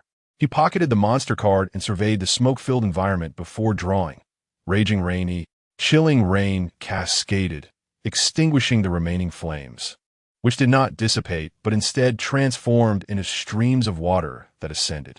The airborne debris was absorbed into the water, forming a dark water sphere that returned to the Raging Rain E card. Having neutralized the hazard around him, Jiagu Yin retracted Raging Rain E. Just then, the airplane lurched violently. What is happening? Jiagu Yin steadied himself, recalling the monster's last words. Could there be a hidden trick? He approached a nearby window, noticing the dark chaos outside. A thunderstorm raged around them. Coupled with the monster's ability to manipulate electricity, it seemed she had conjured a tempest. Jiagu Yin dashed toward the front of the airplane, intent on reaching the cockpit. Chapter 73. Switching Armor, the Second Storm Form, the Fire Sparrow Armor. Monsters truly appeared, leading to an eruption of battle. What was the cause of the recent turbulence? Are we going to crash? Panic swiftly spread throughout the aircraft. During the recent skirmish, passengers in business class fled to other sections. However, those areas also experienced the repercussions of the conflict. In this moment, witnessing the emergence of the Fire Sparrow, it became evident that it had vanquished the beast that threatened the plane. Yet, the ongoing turbulence and the shifting environment incited uncontrollable fear among them. Is the cockpit door locked? There was no response from within, and no method could pry it open. Flight attendants rushed around the cockpit door in a state of chaos, fully relying on Jiagu Yin as their pillar of strength. Step aside. Jiagu Yin raised the Fire Sparrow blade, its edge instantly turning a fierce crimson, slicing through the steel door of the cockpit. Upon entering, he discovered that both the captain and co-pilot had succumbed to unconsciousness. Gazing through the cockpit's glass, he saw the aircraft hurtling uncontrollably toward the looming thunderstorm. The monsters had not posed much trouble for Jiagu Yin. The true peril awaited him here. It was no wonder that the wooden door had placed such a tempestuous creature aboard the plane, to conjure a storm at a critical moment. Even if it could not overpower the armored warrior, it could summon a tempest, leading all aboard, along with the aircraft itself, to a shared demise. Find a way to wake them up, Jiagu Yin exclaimed, dragging the captain and co-pilot from their seats. Typically, commercial aircraft possess an autopilot feature. They merely needed to disperse the storm ahead. As the plane drew closer to the tempest, the turbulence intensified. Even if he possessed the means to scatter the storm, he had to escape the aircraft. But how could he leave? At this altitude, the pressure difference between the inside and outside rendered the doors immovable. Even if he summoned the power of his armor to forcibly open the door, the cabin would depressurize, swiftly expelling all items and passengers into the void. The plane might also disintegrate due to structural damage. At this proximity, even if the two pilots awoke, evading the storm would be impossible. Create a small hole in the window. Once it's done, return to seal it with metal. This was the only solution left. At this moment, the two pilots finally began to regain consciousness and comprehend the dire situation. Their faces turned pale as they beheld the storm ahead. There was no altering the flight path now. In agreement with Jiagu Yin's assessment, he declared, "I will handle the storm. You maintain the aircraft's stability." Jiagu Yin swiftly exited the cockpit. The crew calmed the passengers, instructing them to return to their seats, fasten their seatbelts, and don oxygen masks. They then isolated the cabin from the others, returning to their seats, preparing for the worst, and wearing oxygen masks, all while looking at Jiagu Yin with a blend of terror and hope. Meanwhile, Jiagu Yin had already raised his blade and plunged it into the window. The glass was swiftly severed, and a powerful suction emanated from a breach. All loose items in the cabin began to surge towards the opening. Jiagu Yin steadied himself and, amid gasps of shock, leaped through the newly formed hole. The chaotic winds whipped at Chapter 74. Arrival at Haizhou City. Crisis resurfaces at last. We are emerging. Have we finally traversed the stormy region? A glimmer of light breaks through the dark expanse shrouded in thunder and clouds. The entire passenger aircraft fills with exuberance, a palpable joy of surviving a near calamity. Exhausted yet resolute, Jiagu Yin summons his remaining strength to guide the plane through the final stretch of turbulent clouds. Boom! Bolts of lightning strike Jiagu Yin, while the sunlight ahead grows increasingly brilliant. Following closely, the massive aircraft gradually pierces through the remnants of the storm. Jiagu Yin, hovering in midair on his motorcycle, ceases his basic breathing technique, feeling the fatigue begin to take hold. The storm form of his light armor dissipates, its blue attachments transforming into luminous particles that retract back into the summoning device at his waist, reverting to the Storm E-card. Next, a crucial task awaits. He must erase the memories of all passengers aboard the aircraft. Some of them, having glimpsed his face, could unwittingly provide clues for the monsters seeking him. Jiaguian gazes at the approaching aircraft and extracts a card. Potion F. Equipment upgrade. Click. The potion upgrades. The forgetting potion. He inserts the 2 cards into the summoner, and a syringe materializes in his hand. Grasping the syringe, Jiagu Yin switches back to the Fire Sparrow armor and re-enters the plane through the opening he had cut. Upon returning, the sight of the Fire Sparrow stirs excitement among some extroverted passengers who are already contemplating whether to seize the once-in-a-lifetime opportunity to take a photograph with the legendary creature. What an incredible tale to tell. They encountered a monster mid-flight and were saved by the Fire Sparrow. This experience could be relished for years to come. Jiagu Yin, however, pays no mind to their enthusiasm. He removes a steel plate and positions it over the previously cut opening, utilizing the power of fire. He melts the edges of the steel, welding the breach shut. The pressure differential between the interior and exterior of the aircraft quickly stabilizes. Though such hasty repairs cannot ensure lasting stability, they should suffice until the plane lands. Forget my face and everything associated with me, he murmurs, shattering the forgetting potion above the remaining passengers. Green mist erupts, swiftly enveloping the cabin, ensuring that everyone inhales the potion equally. Subsequently, Jiagu Yin removes his armor and returns to his seat as if nothing had transpired. In truth, beneath the bandages on his body, some wounds that had begun to heal now reopen, oozing with fresh blood. What has happened? The Fire Sparrow armor appeared, vanquishing both the monster and the storm. But where has the armored warrior vanished in the blink of an eye? How infuriating not to have captured a photo. This event could be celebrated for a lifetime, sharing a plane with the Fire Sparrow warrior. Quiet, please. Passengers, maintain order and refrain from causing chaos. The cabin, however, seems to have devolved into even greater disorder. A slight smile graces Jiagu Yin's lips, as even the pain from his re-injured wounds feels somewhat diminished amidst the chaos. With no opportunity to continue his rain technique, he leans against the wall, awaiting the aircraft's landing. Eventually, the plane lands punctually at Haizhou City Airport. Relevant personnel and crew swiftly take charge, isolating and controlling the passengers aboard. Jiagu Yin's travel records, information, and even surveillance footage along the route are remotely deleted or modified by Baiyu. Once the plane touches down, Jiagu Yin discreetly slips away from the airport. Everything is orchestrated to conceal his identity.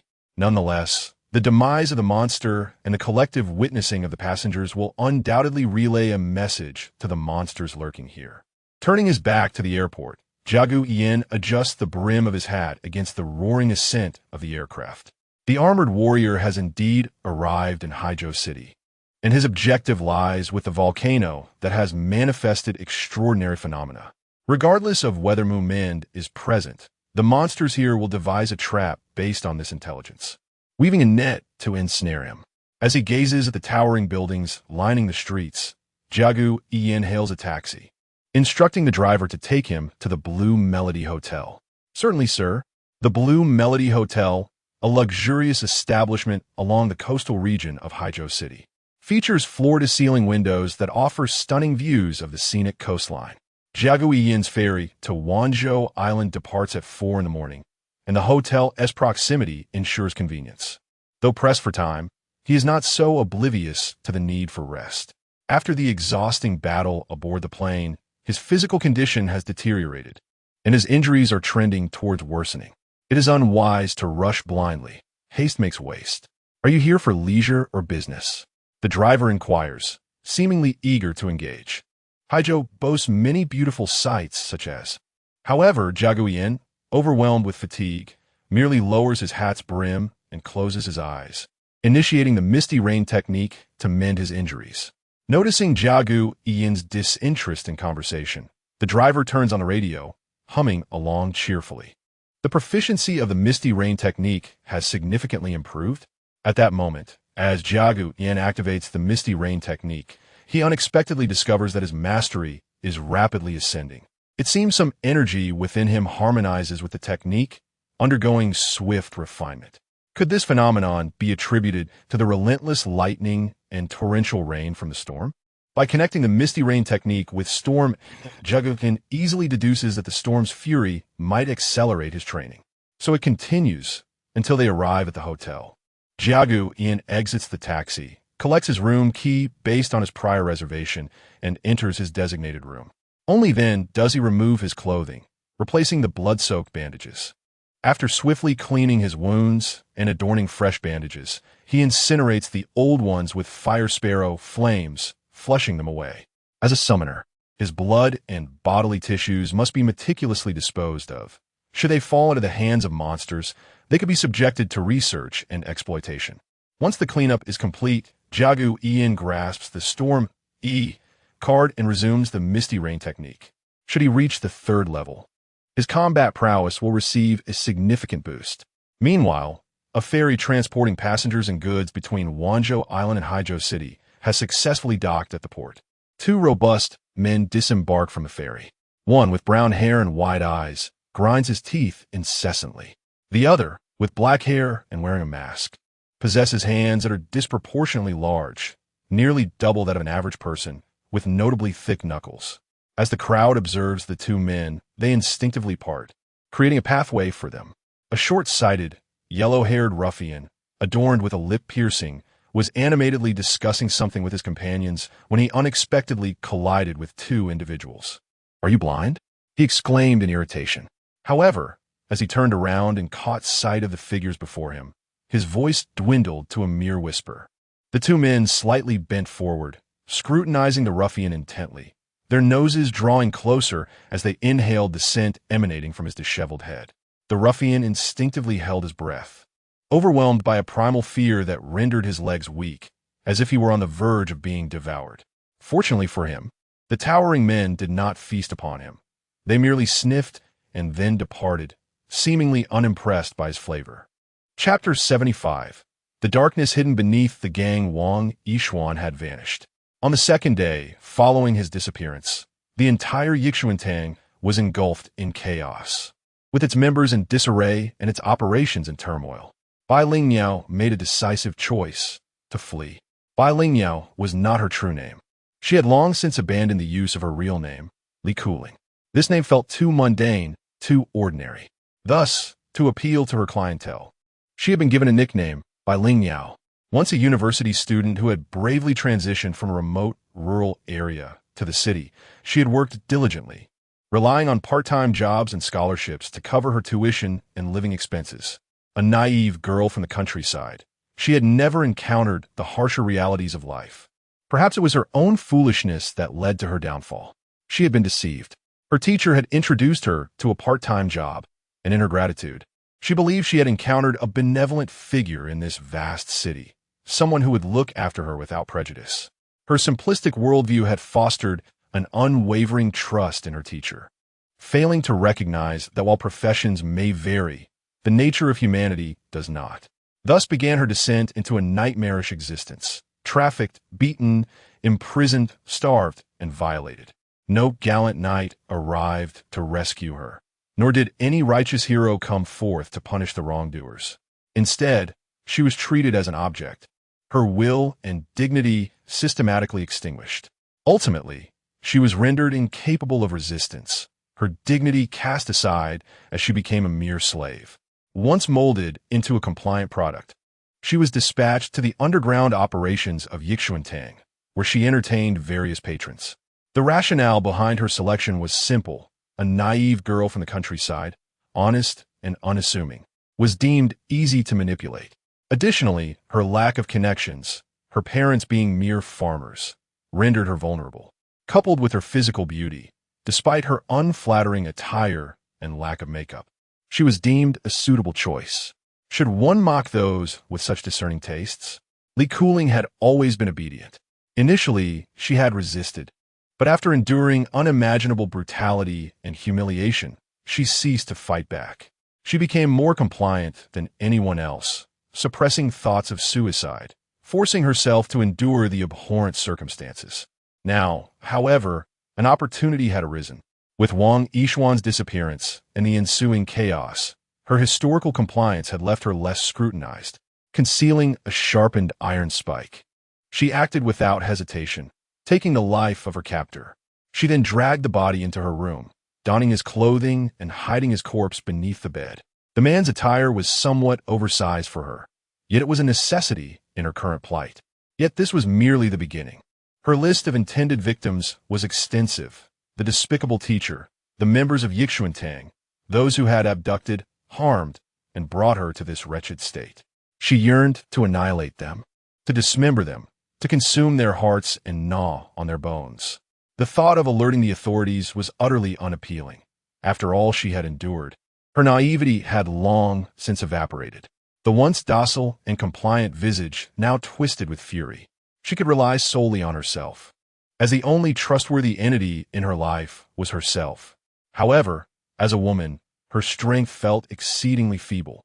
The act of killing this thug had merely been a consequence of his own negligence. Even if she concealed the body, it would not be long before its absence was noted and the corpse discovered, leading to the inevitable realization of her crime. Li Kuling contemplated setting the place ablaze, but she remembered the innocents trapped within, enduring similar cruel fates. Time was of the essence. She must escape. The current disarray within Yixuantang facilitated her departure. Upon stepping into the long-forgotten world outside, she savored the taste of freedom, even if she recognized its illusory nature. Tears threatened to spill forth, but she held them at bay, her heart still surging with rage. She stealthily returned to her school, lingering in the parking lot until, by some stroke of fate, she spotted the vehicle belonging to her teacher. Patiently, she awaited the moment when he would unlock his car. Her sharpened iron spike now transformed into a dagger at the waist of the man who had once guarded her. As she waited, her thoughts crystallized, mapping out her escape. Having committed murder, there was no possible way for her to remain in Liguang City. Her only option was to flee as far as she could before the body was discovered. Finally, the figure she could never forget appeared before her. He possessed a suave demeanor, appearing gentle and courteous, a facade that had once deceived her. Concealed in the shadows, she awaited the moment he would unlock the car. Once he did, she swiftly entered the passenger seat. As she prepared to commit her act of vengeance, she felt no hesitation. With a firm grip on the dagger, she swiftly severed his throat. He clutched his neck in terror, desperately attempting to stem the flow of blood, but it gushed forth, granting him no reprieve. His eyes widened in shock as he recognized her face, disbelief flooding his mind. He had been thoroughly prepared, believing that a girl from the countryside would never have the opportunity to rise again after being sold. Even if she escaped, she would inevitably be recaptured. He had experience. Moreover, Yixuantang was not an ordinary gang. Yet he could never have anticipated that this simple girl he had chosen would, upon escaping, neither report her plight nor seek help, but instead come directly to kill him. She offered him no chance for explanation, no opportunity for negotiation. Confident that with time he could pacify her, he had no reason for concern, believing Yixuantang's members would soon come searching. He had even rehearsed the lines he would utter, feigning ignorance, claiming he too had been deceived, and that he would immediately report her disappearance, expressing remorse for the past few days. But why, oh why, was this wretched girl like a madwoman, attacking him without a word of explanation or inquiry? As his consciousness faded, Li Kuling remained composed, seizing his hair and pressing his head against the steering wheel. Like a farmer slaughtering a chicken, she ensured that his blood flowed onto the floor mat rather than spilling everywhere. From the outside, he appeared simply to be resting against the wheel. Once she confirmed his stillness, Li Kuling reached into his pocket to retrieve his phone, unlocking it with his fingerprint. His identification had long been confiscated, rendering her unable to purchase a ticket. How could she escape? Using his phone, she ordered a bus to the school entrance. Chapter 76. The arrival of Jiaqi Yin at this moment, the two corpses remained undiscovered. Li Kuling had already boarded a long-distance bus heading to Haizhou City. She intended to travel to Haizhou City, then take a ferry to Wanzhou Island, and subsequently find a way to smuggle herself abroad. Although she appeared calm, deep within, she harbored doubts about the feasibility of her plan. She suspected that she would ultimately be found, facing a painful demise, or perhaps enduring torment and humiliation before being subjected to the law, culminating in a death sentence. Such a fate held a peculiar absurdity that could shatter her spirit. Nevertheless, she resolved to escape as far as possible. After an entire night, Li Kuling finally arrived at her destination, Haizhou City, just before noon the next day. Following a brief lunch, fatigue enveloped her, yet rest was not an option. She needed to devise a method to board the ferry to Wanzhou Island. The only idea that came to her mind was to conceal herself among the cargo, sneaking into the ferry's hold. However, this notion proved impractical upon further contemplation. She lingered at the port, searching for opportunities, wandering aimlessly until deep into the night. Her heart grew colder with each passing moment, and she realized that smuggling herself was an unattainable dream. Her fate had seemingly been sealed. Where had she gone wrong? It was not a singular misstep. Rather, the moment she entered the gaze of those predatory eyes, her doom had been sealed. In the early morning hours, law enforcement began searching near the port, while members of a gang clad in black suits also commenced their search. Li Kuling's chance for escape had evaporated. Desperately, she roamed the port, evading detection, but ultimately, she was discovered. There she is. A man in a black suit, his tie undone and shirt disheveled, shouted. Instantly, a cacophony of footsteps erupted, and more individuals began converging upon her. Li Kuling sprinted, attempting to evade them, her head bowed in a frantic dash. Yet, how could she hope to outrun this group of men? A figure in black seized her arm, yanking her back with force. A brutal slap struck her face, causing one side to swell instantly. She drew a dagger, but a powerful hand clamped down on her wrist, rendering her immobile. More figures emerged, closing in. Is this the woman? Don't be fooled by her petite stature. She is ruthless. Having killed 2 of our brothers and fleeing, he perhaps speaking the truth would result in abandonment and disdain. Yet, as long as one continues to deceive, it is conceivable that trust could be gained, allowing an escape and a chance to survive. However, gazing upon Jiaqi Yin, she resolutely refused to lie to her benefactor. To deceive and exploit a person of such unwavering righteousness would render her no different from those wretches. She might face abandonment, be handed over to the authorities, and endure further torment and humiliation. Yet, that fate would be preferable to betraying this man before her. Upon hearing her words, Jiaqi Yin glanced back, and then spoke. It must be you scoundrels who have driven this situation. After uttering this, he furiously advanced, delivering a kick to one of them. After all, this band of ruffians had committed countless misdeeds. No matter how he struck, it could never be deemed a misstep. Chapter 77. Are we about to fight? Jiaqi Yin approached to finish off the wounded, but his motives were far more complex than mere anger. Upon realizing that this woman had taken a life, he sensed that the situation was anything but simple. To be cautious, it was prudent to incapacitate all those involved, thereby preventing any further dissemination of information. As for the woman who had committed murder, Jiaqi Yin had engaged in brawls himself, having dealt with ruffians over black coffee and similar trivial matters. He saw no fault in his actions, merely considering himself overly hospitable. He believed in understanding the reasons behind another's misdeeds before passing judgment on their character. Her admission of guilt, her refusal to deceive herself, and her willingness to have him take her away indicated that her nature was not inherently malicious. There must be a reason for her actions. Come with me. Let's clarify this matter, he urged. Time was of the essence, with the ferry about to depart. Given Jiaqi Yin's status, acquiring another ticket and adopting a new identity was not a daunting task. Thus, he led Li Kuling aboard the vessel. Shortly after their departure, 2 imposing men arrived at the scene of the conflict. They surveyed the scattered thugs, crouched low to the ground, sniffing the air like beasts. The scent of flames lingered, a call from the fire sparrow's summoner. It was delectable. The two towering figures exchanged glances, saliva pooling in their mouths. Then, to Jia Gu Yin's horror, they lowered their heads and began to feast on the unconscious thugs. One of the men eventually paused and turned to his companion, who had removed his mask, revealing a terrifyingly grotesque maw. "The ferry is about to depart. We must stop," he said. "Understood." The man bit off the entire face of a gang member on the ground before they both stood and departed. In their wake, the gang members lay scattered, their faces entirely devoured, seemingly oblivious to their own pain or even to the fact that they were still alive, merely existing in a state of unconsciousness. The ferry was vast. After ticket inspection, they boarded a bus to the port where the ferry docked, then ascended a gangway to enter the interior. Although it was Jia Gu Yin's first experience aboard a ferry, the luxurious suite provided him with VIP service. He was guided to the suite without any inconvenience. Even as a novice traveler, through the suite's window, the surface of the sea was clearly visible. Once the door was closed, Jia Gu Yin turned his attention to Li Kuling, who was observing her surroundings. "Please recount the events," he prompted. This was the first time in a long while that she had found someone to confide in. As she spoke, her body trembled, tears streaming down her cheeks. "That's enough.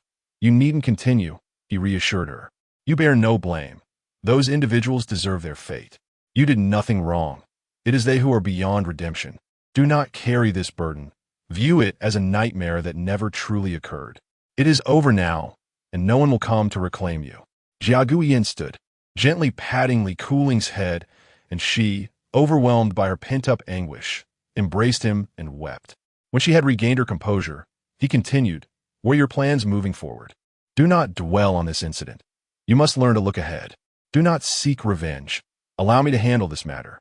I don't know," Li Kuling replied, shaking her head in confusion.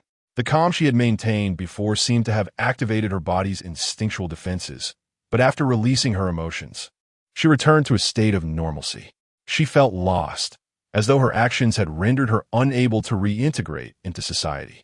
Her parents' hopes now lay shattered as they watched their daughter transform into a fugitive. "I will find a way to mitigate the repercussions of this incident and restore your identity, allowing you to return to your previous life." Jia Gu Yin reiterated the words of Bai Yu from his earpiece. After all, Bai Yu was far more reliable in such matters than she. His own course of action would likely involve dismantling the Yixuantang after the volcano expedition concluded. "Thank you." Li Kuling wanted to express her gratitude, yet the words that came forth were merely a simple thank you. She felt her appreciation lacked depth, devoid of sincerity. She wished to convey more, only to find herself reverting to her previous self, the taciturn rural girl who struggled to articulate her feelings. "There's no need for thanks." Jia Gu Yin observed her gratitude, feeling a twinge of guilt and unease. He had long been aware of the Yixuantang's existence, yet had chosen to ignore it, focusing solely on combating monsters and honing his skills. The power of his armor was meant to protect humanity. Had he recognized this sooner, perhaps these events could have been avoided. The notion of no time was merely an excuse. He could have sacrificed some sleep to address these issues. With a few days of adjustment, his current physique should be able to withstand it. Jia Gu and gazed out at the sea, exhaling a heavy sigh. Meanwhile, Li Kuling, perhaps exhausted to her limits, lay down on the bed and fell asleep.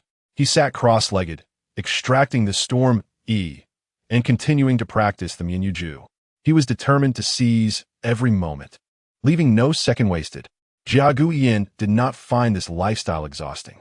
Rather, when a legacy of power was bestowed upon him and the light armor was granted, he felt a collective responsibility. Burdened by the hopes of the previous generation, he was compelled to strive harder, to exert every effort. Every moment must be dedicated to refining his combat techniques and mastering martial arts. The sun rose fully, casting a shimmering light across the sea's surface. Suddenly, the vessel jolted violently. Jia Gu Yin opened his eyes, quickly leaping from his bed, his right hand instinctively reaching for the summoner hidden within his clothing. Though he was engaged in practicing Mianyuju, he had never let his guard down. The events on the plane had been exposed. Those on the other side of the wooden door were now aware that the Fire Sparrow and its summoner had arrived in Haizhou City and were en route to Bay Island. There was no doubt that monsters were lurking aboard this ferry, and he had to be prepared for battle at any moment. Stay here and do not wander, Jia Guyan instructed as he roused Li Cooling before swiftly making his way to the deck. As he navigated through the corridor, he encountered two towering men approaching. Their stature and build were nearly identical to his, prompting him to take a second glance. The two men also turned their attention toward him. As they brushed past one another, one of them suddenly twitched his nose and halted. Stop! In a narrow corridor, the three tall men stood their ground, maintaining distance but facing away from one another. The air grew thick with tension. The doors on either side of the corridor swung open, but upon witnessing the standoff among the three imposing figures, the onlookers wisely retreated. A bead of sweat formed on Jia Guyan's forehead. The two monsters, also facing away from him, exchanged glances. Without his transformation, Jia Guyan felt physically vulnerable, and the monsters were in no better condition either. The scent of flames wafted through the air. I'm so hungry. At last, the masked man made the first move, turning to face Jia Guyan as he tore off his mask. Beneath it lay a spiral of jagged teeth, reminiscent of an eel's maw. The center of his mouth was lined with barbed tongues writhing and twisting, lunging towards Jia Guyan. Jia Guyan executed the fundamental breathing technique, and in an instant, his body transcended its limits, retreating towards the rear deck. Chapter 78. The Oceanic Series Monsters Bang. Three figures, propelled by immense speed, leaped onto the deck. Just as the Maw Man was about to sink his teeth into Jia Guyan, he executed a mid-air kick aimed at his face. The Maw Man swiftly raised his arm to defend, absorbing the full force of Jia Guyan's strike. At that moment, another man opened his mouth wide, fixating on Jia Guyan with bulging eyes, as if they might pop out of their sockets. In an instant, a powerful suction emanated from his mouth. What? Caught off guard, Jia Guyan's airborne body was uncontrollably drawn toward his opponent. The Maw Man seized the opportunity, lunging at Jia Guyan, his grotesque maw poised to bite into his neck. Not on my watch. Focus, activate. Jia Guyan stabilized himself in midair, clenched his fists, and delivered a decisive blow to the Maw Man's face. Simultaneously, he unleashed a kick, propelled by the suction, aimed at the large-eyed man's head. The sudden counterattack took both the Maw Man and the large-eyed man by surprise. They had not anticipated Jia Guyan's rapid response while suspended in the air. This was far from what the intelligence reports had suggested. An untransformed armored warrior should have been no stronger than an average person. Yet, this individual, even in his untransformed state, exhibited remarkable combat prowess, rivaling the strength of their monstrous human forms. The two men quickly raised their arms to defend, interrupting their assault and retreating. They then rapidly swung their arms, unleashing torrents of dark energy. Their human forms twisted and morphed into monstrous shapes. The Maw Man transformed into a fearsome, humanoid sea creature, adorned with tentacles atop his head and massive hands covered in sharp-boned spurs, his body coated in thick, slimy scales. The large-eyed man morphed into a creature enveloped in a robust shell, his hands resembling large trumpets, akin to a turtle-like beast. Monsters! Monsters have appeared. Flee for your lives. Upon witnessing the beasts, the individuals on the deck descended into chaos, scattering in all directions. Jia Guyan had already drawn his summoning device, pressed it against his waist, and extracted the Fire Sparrow card. Fire Sparrow. Click. Fusion. Flames surged through his body, coalescing into a tangible armor. The dazzling crimson armor shimmered with a mystical light, as if flames coursed through it. Having completed his transformation, Jia Guyan nonchalantly waved his hand. Let's take them on together. Enraged, the two monsters charged at Jia Guyan, flanking him from both sides. Jia Guyan tightened his fists, feeling the power of the armor as he unleashed a flurry of punches. Clang! Clang! Clang! The three forces collided, sending sparks flying in all directions. Arrogant little brat. The hard-shelled monster extended its trumpet-like hands towards Jia Guyan. In an instant, a powerful suction re-emerged, drawing Jia Guyan uncontrollably toward the hard-shelled beast. The tentacled monster seized the opportunity to lunge at Jia Guyan, swinging its tentacles. Observing this, Jia Guyan swiftly activated the basic breathing technique. Burning form. As he entered the burning form, an overwhelming power erupted once more, igniting his armor in flames. Jiagu and tightened his fists and struck out at the incoming tentacles. His blazing fists, engulfed in fire, shattered the air as they moved. Yet, the tentacled monster showed no signs of hesitation, manipulating its appendages to ensnare Jiagu Yin's arms. At that moment, the suction from the hard-shelled monster ceased, replaced by two torrents of blue water that cascaded over Jiagu Yin. The searing flames were instantly extinguished, and the tentacles tightly coiled around Jiagu Yin's arms, the suction cups adhering firmly to the armor. They began siphoning off Jiagu Yin's stamina. He could feel his energy rapidly depleting, causing even the fiery form of his armor to dim. The Fire Sparrow armor. Your fiery bird is indeed formidable. Even Lord Mumin is wary of it. But when faced with our water, your so-called fiery bird is merely a drenched chicken. The hard-shelled monster intensified the water flow, exerting control over Jiagu Yin, while the tentacled monster consistently drained his strength. Struggling against the tentacles binding his arms, Jiagu Yin reached for his card storage device, extracting a card. Although he wielded light less adeptly than Fire Sparrow, he had no choice but to resort to light now. Light armor. Click. Fusion. As the card slotted into the device, the flames receded, giving way to a brilliant radiance. The platinum-hued light armor enveloped Jiagu Yin once more.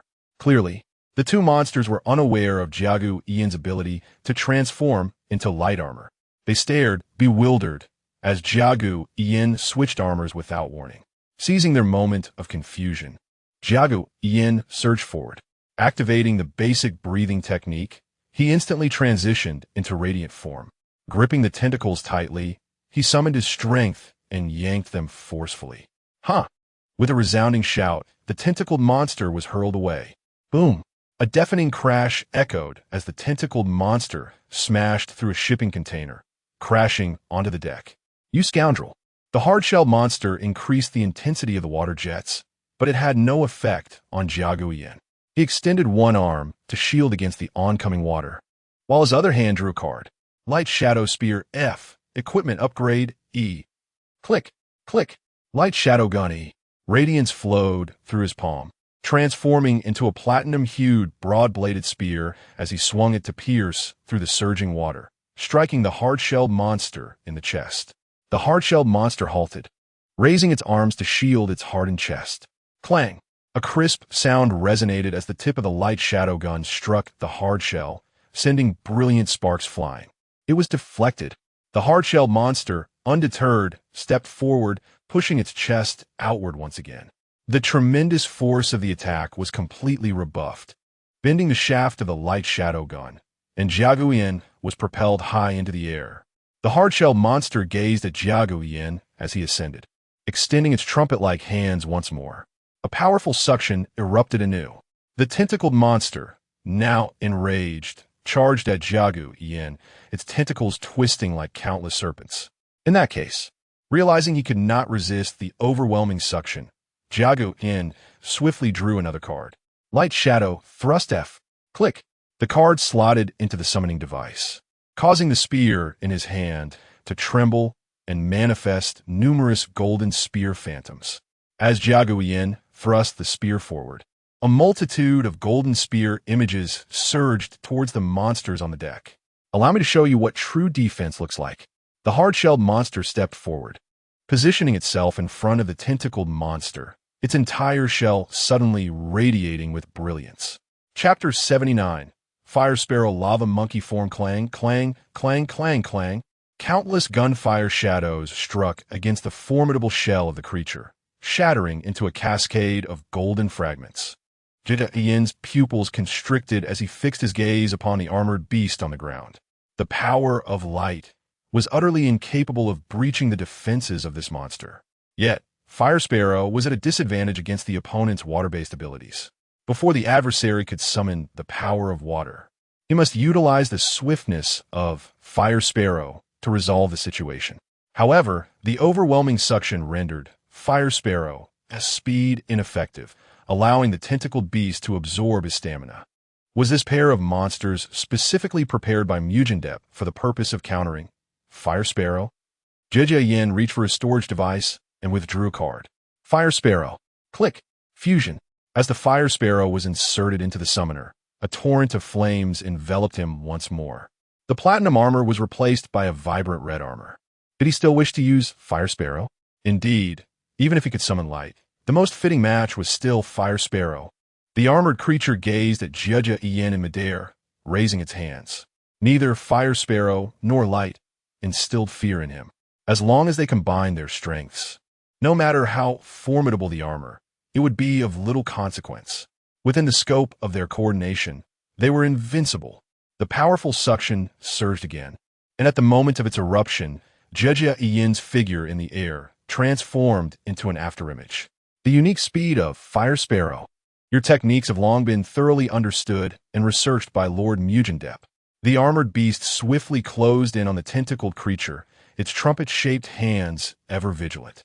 As long as they did not provide an opening for the swift movement, they could control the opponent with suction the moment they appeared. Then, they would use their tentacles to weaken with water. No matter how fast or strong Fire Sparrow was, it would still be of little concern. At this moment, Jie Yin darted behind a cargo box and opened the summoning device's shop. Explosive flame, 100 energy points. Purchase. How vexing it was to be fighting while shopping for cards. It felt rather beneath his dignity. Jie Yin, please remove this segment of shopping during combat. Thank you. It appeared.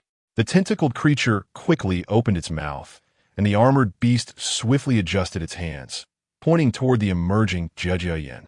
Suck. Under the powerful suction, the newly appeared Jie Yin transformed into an afterimage once more. Do you seek to exhaust us? Do you think you can outlast us? The armored beast taunted the spot where Jie Yin had vanished. Indeed, the monster's endurance far surpassed that of the armor, although Jie Yin had cultivated the soft rain technique. Enhancing his combat endurance, he was still no match for the true monsters. However, Jie Yin's intention was not to exhaust himself.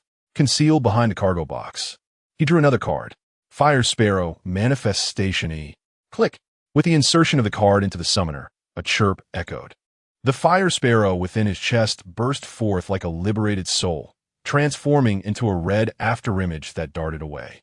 The armored beast was swiftly drawn to this movement, directing its hands toward the fleeting afterimage. Meanwhile, the Fire Sparrow soared into the air, flapping its wings. Fire Sparrow feathers. A multitude of fiery feathers coalesced and launched downward toward the two monsters. At last, the monsters beheld the true form of the Fire Sparrow. It was not the Fire Sparrow armor. At this moment, Jie Yin emerged from another direction, rapidly drawing a card. Fire Sparrow Blade F. Equipment Upgrade E. Sparrow Flame Blade.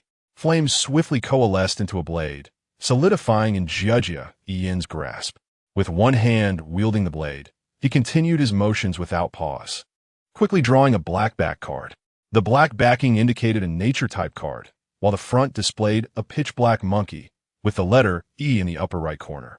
What card is that? Another card outside of the known intelligence. Is this what Lord Mugendep referred to as the terrifying growth potential of armor summoners? Click. With the insertion of Monkey E into the summoner, a surge of immense power coursed from his waist throughout his body.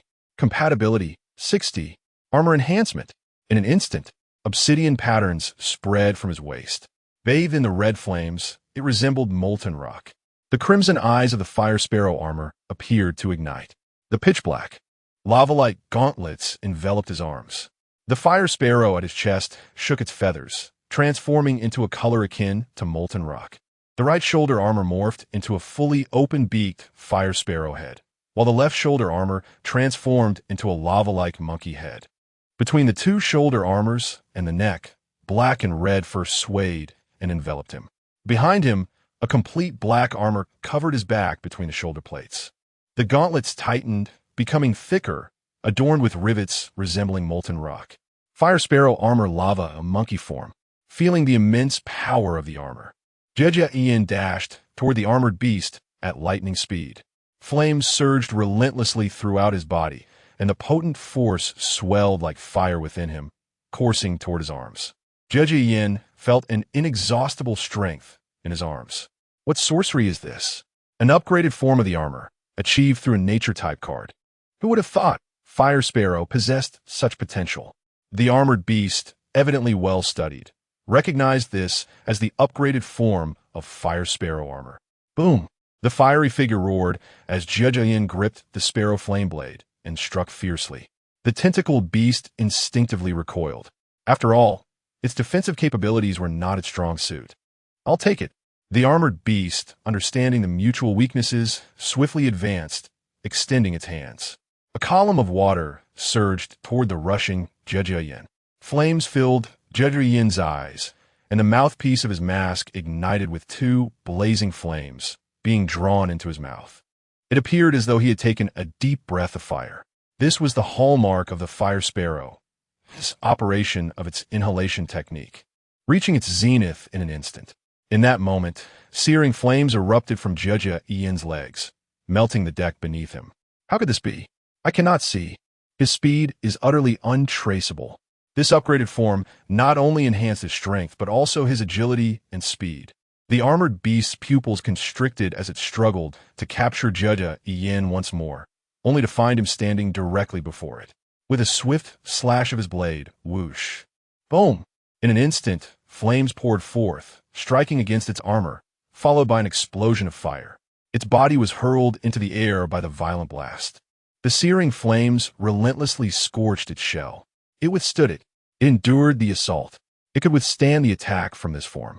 The armored beast felt a surge of joy within, swiftly twisting its body in midair, extending its hands toward Jia Yin. What's the significance of the upgraded form? It still cannot breach my defenses. As long as it can control the opponent's form with suction, then collaborate with the tentacles to suppress with water flow. However, at this moment, Jia Yin, still on the ground, tightened his grip on the blade, locking his gaze on the airborne creature and extracted a card. Explosive Flame. Click. Chapter 80. The Summoner Beyond Intelligence E-Level card. Yet another card beyond intelligence. The shell monster felt a chill down its spine. This battle was entirely composed of cards that lay outside the realm of information. The opponent's combat system had transcended the limits of intelligence. What was initially a guaranteed victory had turned into this predicament due to a lack of information. How infuriating! At this moment, Jia Yin paid no heed to the monster's inner turmoil. As the explosion flame was inserted into the summoning device, a powerful inferno enveloped the entire set of armor. The molten lava armor on his arms began to blaze fiercely, glowing a vivid red. First strike of the explosive flame. With a swift motion, flames erupted from beneath him, melting the deck as they surged outward. Jia Yin's body shot forth, soaring into the sky, leaving a faint afterimage in his wake. The blade of the flame knife, engulfed in searing fire, burned violently, occasionally splattering molten lava. The shell monster's pupils constricted, fixated on the incoming blade. The sound of the exploding flames reached its ears with clarity. As it finally discerned the blade, all that remained was the shrill whistle of its swing. Each explosive sound resonated with unparalleled sharpness until the blade blossomed into a brilliant lotus in midair, striking heavily against its chest. The intense flames detonated upon impact, surging forth. Its body was once again propelled like a cannonball. It had endured. Moreover, the distance had widened. Feeling its body being thrust away, the shell monster experienced a fleeting moment of joy. Yet before it could fully revel in this triumph, Jia Yin had already executed a second strike in midair. The flames rippled rhythmically from the summoning device at his waist, spreading throughout his body. Second strike of the explosive flame. With a swift motion, its speed and power surged. In the blink of an eye, he was once again before the shell monster, offering it no chance to react. Crash! The body was struck once more. This blow, which had never failed, finally pushed the shell monster beyond its limits, causing a fissure to appear in its once unyielding armor. As it felt the crack in its shell, an indescribable dread surged within the shell monster. Impossible, impossible. My armor has shattered. It has shattered. The shell monster gazed at Jia Yin, who raised his blade once more amidst the resplendent flames, its heart now consumed by fear. It yearned to flee, but there was no opportunity left. The rapid third strike would offer no quarter, destined to crush it. The attack of Explosion Flame E is divided into 5 stages. Each stage's power escalates exponentially, but the burden on the body is equally formidable. The first stage imposes a burden of 1, the second a burden of 2. The third stage doubles to 4, the fourth to 8, and the fifth reaches a terrifying 16-fold. At this moment, Jiagu Yan was only contending with the 4-fold burden of the third stage. He felt a fierce discomfort throughout his body, as though his lungs might burst. His muscles swelled like inflated balloons. Third strike of the explosive flame. As he swung the blade, the accumulated might surged forth, akin to a punctured balloon releasing its contents. Jiagu Yan gripped the blade with all his might, nearly losing his hold. This strike had reached the limits of his control. It was the strongest blow he could deliver. He could only open his spiritual eye, barely managing to guide the trajectory of the swing toward the shell monster. Without a doubt, the hard shell shattered under the blade's assault. The blade did not relent, tearing through the shell and slicing into the soft flesh beneath. Accompanied by a crescent of crimson brilliance, the shell monster was bisected, its form exploding into a cloud of dark smoke. Kill E-level monster. Energy points 100. Another tentacled monster witnessed this scene and lost all will to fight. It only desired to leap into the sea and escape this place. To relay the latest intelligence regarding the Fire Sparrow armor to Lord Newman. This armor had grown beyond expectation. No ordinary monster could contend with it. If allowed to achieve the highest compatibility with the volcanic natural card, it would undoubtedly pose a grave threat. I am not fleeing. I merely wish to convey the latest intelligence. The tentacled monster dashed toward the edge of the deck, intent on leaping into the sea. Meanwhile, the Fire Sparrow in the air was already poised for action. As Jiagu Yan flung a card, the Fire Sparrow swiftly opened its beak, seizing the card. Fire Sparrow /F. Flames erupted from the Fire Sparrow's beak, enveloping the card and unleashing its power. Instantly, the Fire Sparrow's feathers ignited fiercely, soaring in searing flames, its wings unfurling like a blade. No, don't. The tentacled monster, witnessing the approach of the Fire Sparrow, desperately attempted to defend itself. Tentacles reached out to ensnare the incoming Fire Sparrow, seeking to bind and devour its power. Yet the Fire Sparrow merely severed the myriad tentacles and swiftly created distance. Gazing down at the monster, the Fire Sparrow could engage in battle and harness the powers of certain cards. However, both combat and card usage drained Jiagu Yan's stamina. Confirming the power of Fire Sparrow manifestation, Jiagu Yan wasted no time, gripping the flame knife and aiming it at the monster. Basic breathing technique activated. Flames surged in his hands, spiraling into a fiery vortex that entwined the blade. With a thrust, Jiagu Yan transformed into a crimson specter, surging toward the tentacled monster. The tentacled monster retreated continuously, but under the Fire Sparrow's rapid strikes, it proved futile. In an instant, Jiagu Yan pierced through its back, exploding it into a cloud of smoke. Kill F-level monster. Energy points 50 next. Jiagu Yan withdrew 2 red background blank cards from his card holder and tossed them into the air.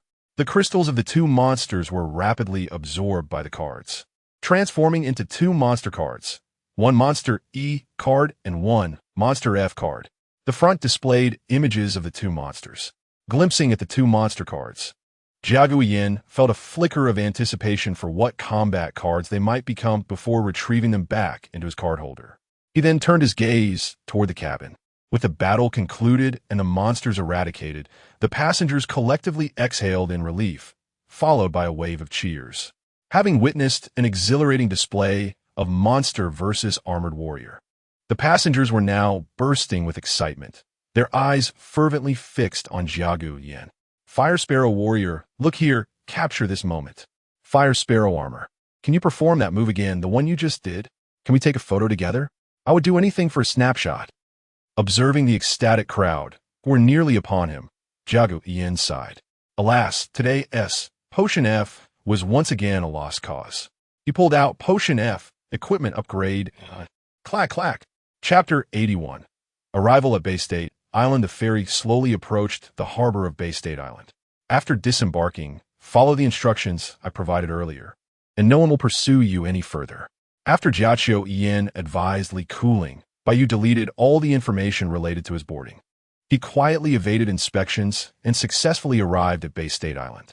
Bay State Island, located in the southeastern part of Haizhou City, is a large island comparable in size to an average island nation, akin to a small province on land. Surrounded by the sea, its fishing industry and international trade are exceptionally developed.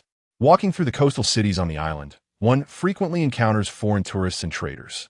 Behind this prosperity, however, a dark underbelly thrives, including pirates disguised as fishing vessels and clandestine ships engaged in human smuggling. From here, one can hire boats to the volcanic island, provided the payment is sufficient. Since the ferry departed just past 4 in the morning, arriving at Bay State Island now coincides with midday. Gugu, what shall I have for lunch? Jiaqiu Yin, feeling his rumbling stomach, stood on the sidewalk, surveying the nearby eateries. Ever since becoming the summoner of the Fire Sparrow and acquiring formidable power, his appetite had multiplied several times over. Coupled with his role as a combat member of the monster response team, he regularly endured high-intensity training, resulting in an appetite that already surpassed that of an ordinary person by several magnitudes. At this moment, his food intake had reached nearly 8 times that of an average person, transcending human limits entirely. While he could consume less, doing so would hinder the growth of his physical strength. Hence, he maintained a healthy routine of 3 meals a day. Welcome. What would you like to eat? Without hesitation, Jiaqiu Yin stepped into a restaurant beside the sidewalk and picked up the menu. This, and this. After sitting by the window and placing his order, he turned his gaze to the bustling pedestrians outside. Having confirmed his arrival at Bay State Island through the battle aboard the ferry, Jiaqiu Yin knew that monsters were surely lying in wait for him on the island. Moreover, the situation was bound to become increasingly complicated. The 2 monsters he had defeated on the ferry had revealed too much information. First and foremost, they were a carefully chosen combination designed to counter the powers of the Fire Sparrow. His ability to vanquish this duo had far exceeded their expectations. They would undoubtedly reassess his strengths and adjust their ambush accordingly. It was even possible that a multitude of monsters were lying in wait on Bay State Island, intent on launching a righteous assault against him. However, Jiaqiu Yin retrieved a pair of chopsticks from the holder beside him and poured himself a cup of tea from the kettle.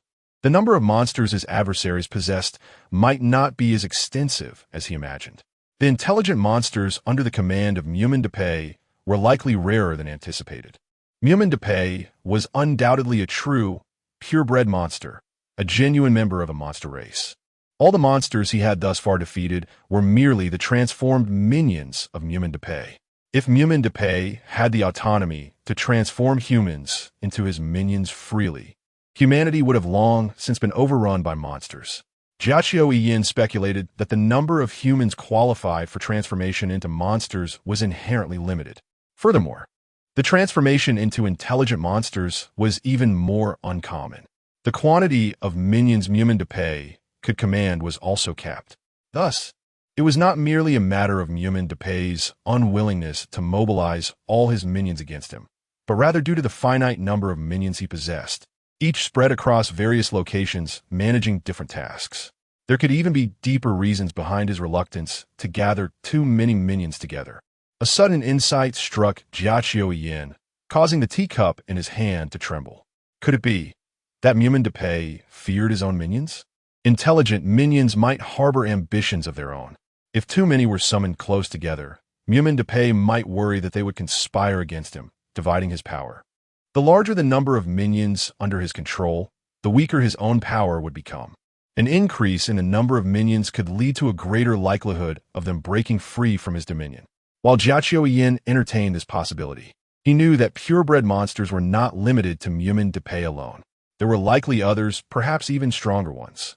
As a member of this elite group, Mumin Depei should not have to fear the rebellion of his minions. After all, defying Mumin Depei could provoke a retaliation from other purebred monsters. However, if there were no bonds of emotion among purebred monsters, or if they were indifferent to the consumption of their precious companions by their minions, the situation would be entirely different. One could not fathom the emotional landscape of these enigmatic creatures through a human lens. As pedestrians passed by, some in small groups, others in clusters, and some all alone, enjoying snacks or sipping milk tea. Jiachio Ian reflected on the facade of peace surrounding him. Such a mere illusion, he thought, retracting his gaze just as a waitress approached, balancing plates of food. "Good day, sir. Here are the dishes you ordered." The waitress, displaying remarkable courtesy, placed the dishes on Jiachio Ian's table. Perhaps the establishment's exemplary service was a result of his refined demeanor, which inspired genuine admiration. Thus, wherever he went, most people treated him with utmost respect, regardless of gender. Jiachio Ian harbored no fears of being poisoned. If his identity truly became known, poisoning would be the least of his concerns. He imagined that in the next moment, the restaurant would be swarmed with various monsters, and shortly thereafter, Mumin Depay would be seated across from him, pouring tea. How infuriating. The path ahead was fraught with challenges. Jiachio Ian devoured his dishes voraciously, the food disappearing at a visible pace. His speed of consumption matched his appetite. Upon finishing his meal and departing, he basked in the warm sunlight, feeling utterly at ease. The power of the fire sparrow made him particularly fond of such hot environments and sensations. With his meal completed, there was no time to dawdle. He needed to hire a boat immediately and cross the sea to the volcanic island. Two paths lay before him, one shaded by trees, the other by the sun's direct rays along the coastline. Without hesitation, he chose the sunlit route. After all, both paths would lead to his destination. He hailed a taxi, settled into the back seat, lowered his hat's brim, and instructed South Bay Harbor. South Bay. The security there is rather poor, but given your stature, I suppose you need not worry, the driver replied, glancing at Jiachio Ian's imposing physique. But look at me. I may not seem much, but I assure you, I'm solid as a rock. Rest assured, I'll get you there safely. The driver, seemingly anxious to avoid rejection, quickly set off toward the South Bay Harbor area. As Jiachio Ian gazed at the sunlit waves, he relished the warmth and the scenery. Initially, he had intended to take another route, but now he felt fortunate to have chosen this one. You know, the driver continued, there have been sightings of mermaids in these waters.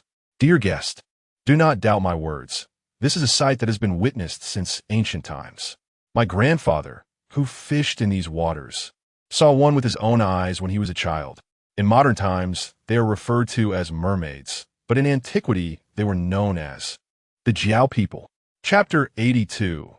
South Bay, a hotbed of crime. How is it that I have taken 2 consecutive taxis and encountered such loquacious drivers?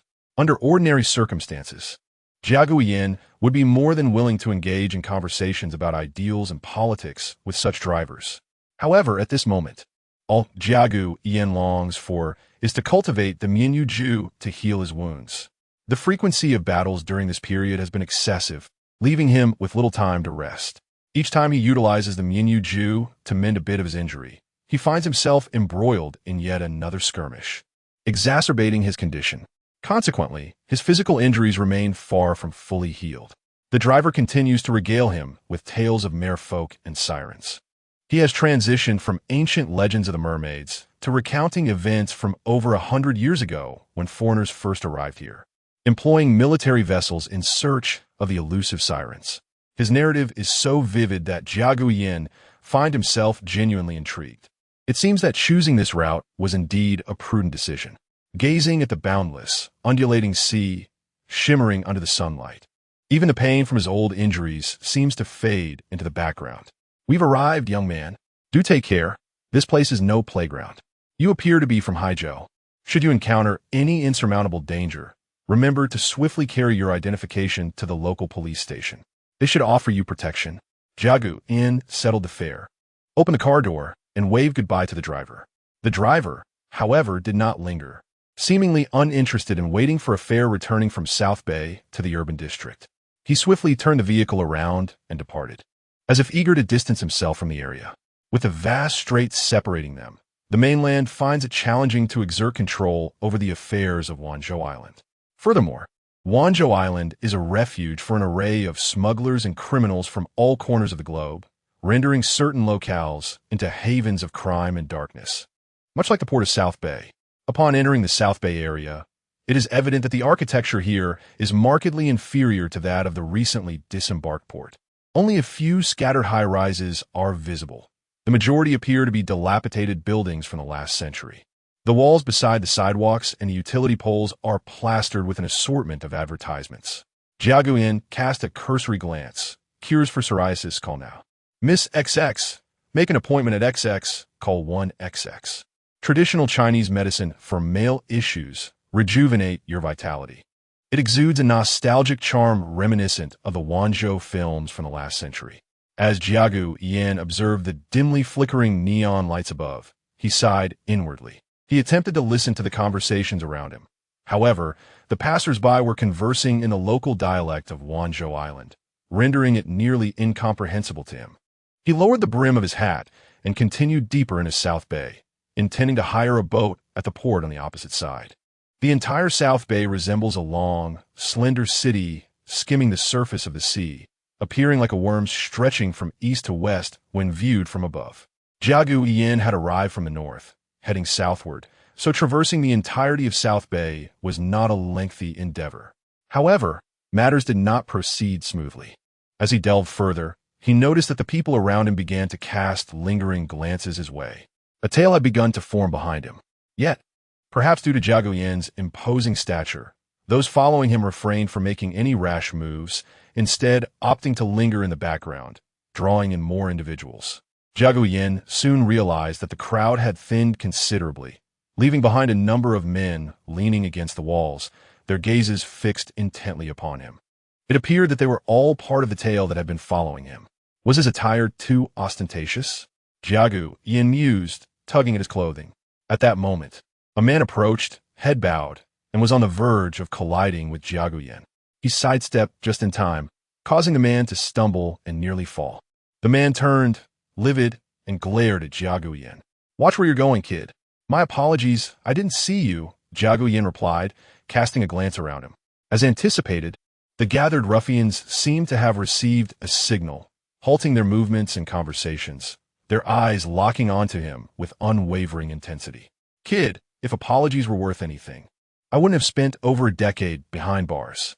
The ruffian advanced toward Jiagu Yan, proudly recounting his past.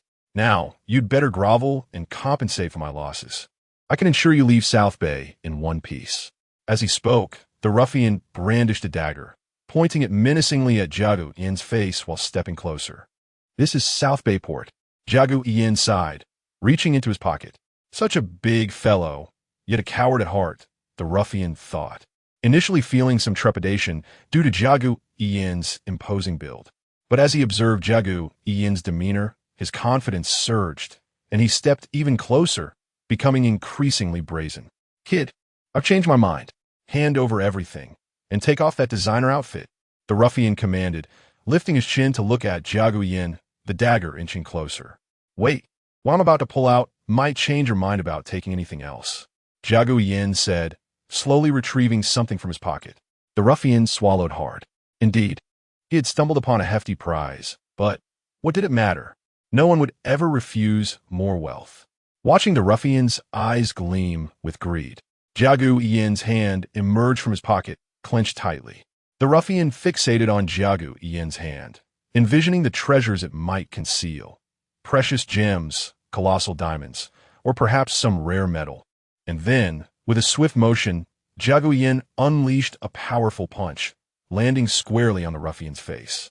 In an instant, blood gushed from the ruffian's nose. His nasal bone shattered, and his entire face caved in at the point of impact. His body flew back, akin to a kite severed from its string. "How dare you invade my space?" Jiagu Yan thought, exhilaration coursing through him. "What a satisfying punch." You, the ruffian stammered, clutching his bleeding nose as he swayed unsteadily against the wall, his legs trembling, barely able to remain upright. "What do you want, then? Do you crave another punch, mutt?" Jiagu Yan taunted. I will end you." Despite his unsteady stance, the ruffian's bravado remained intact, and he shouted in rage.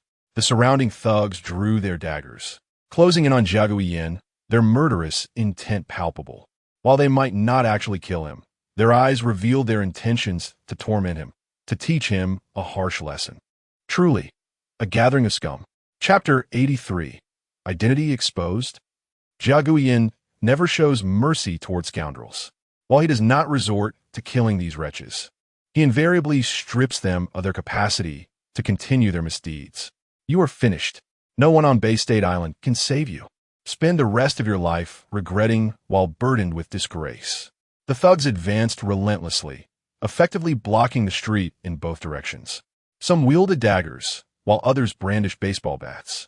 Alone, Jia Guiyin surveyed the encroaching ruffians, removing his hat and clenching his fists as he stepped forward. This is entirely of your own making. If you beg for mercy now, I might spare you. Ha ha ha. Have you counted how many of us there are? Over 20. It seems your mind is a bit off. With a resounding thud, his fist struck the foremost thug's face, distorting it in an instant. Half of his cheekbone shattered. The thug's body flew like a ragged sack, crashing into an advertisement on the wall. At that moment, the remaining thugs were still reeling from Jia Guiyin's swift assault. Blood dripped from his fist as he advanced another step, his gaze devoid of compassion. Under that unwavering stare, the leading thugs instinctively recoiled. After their retreat, they seemed to realize their humiliation and, in a fit of rage, shouted, "Let's attack together."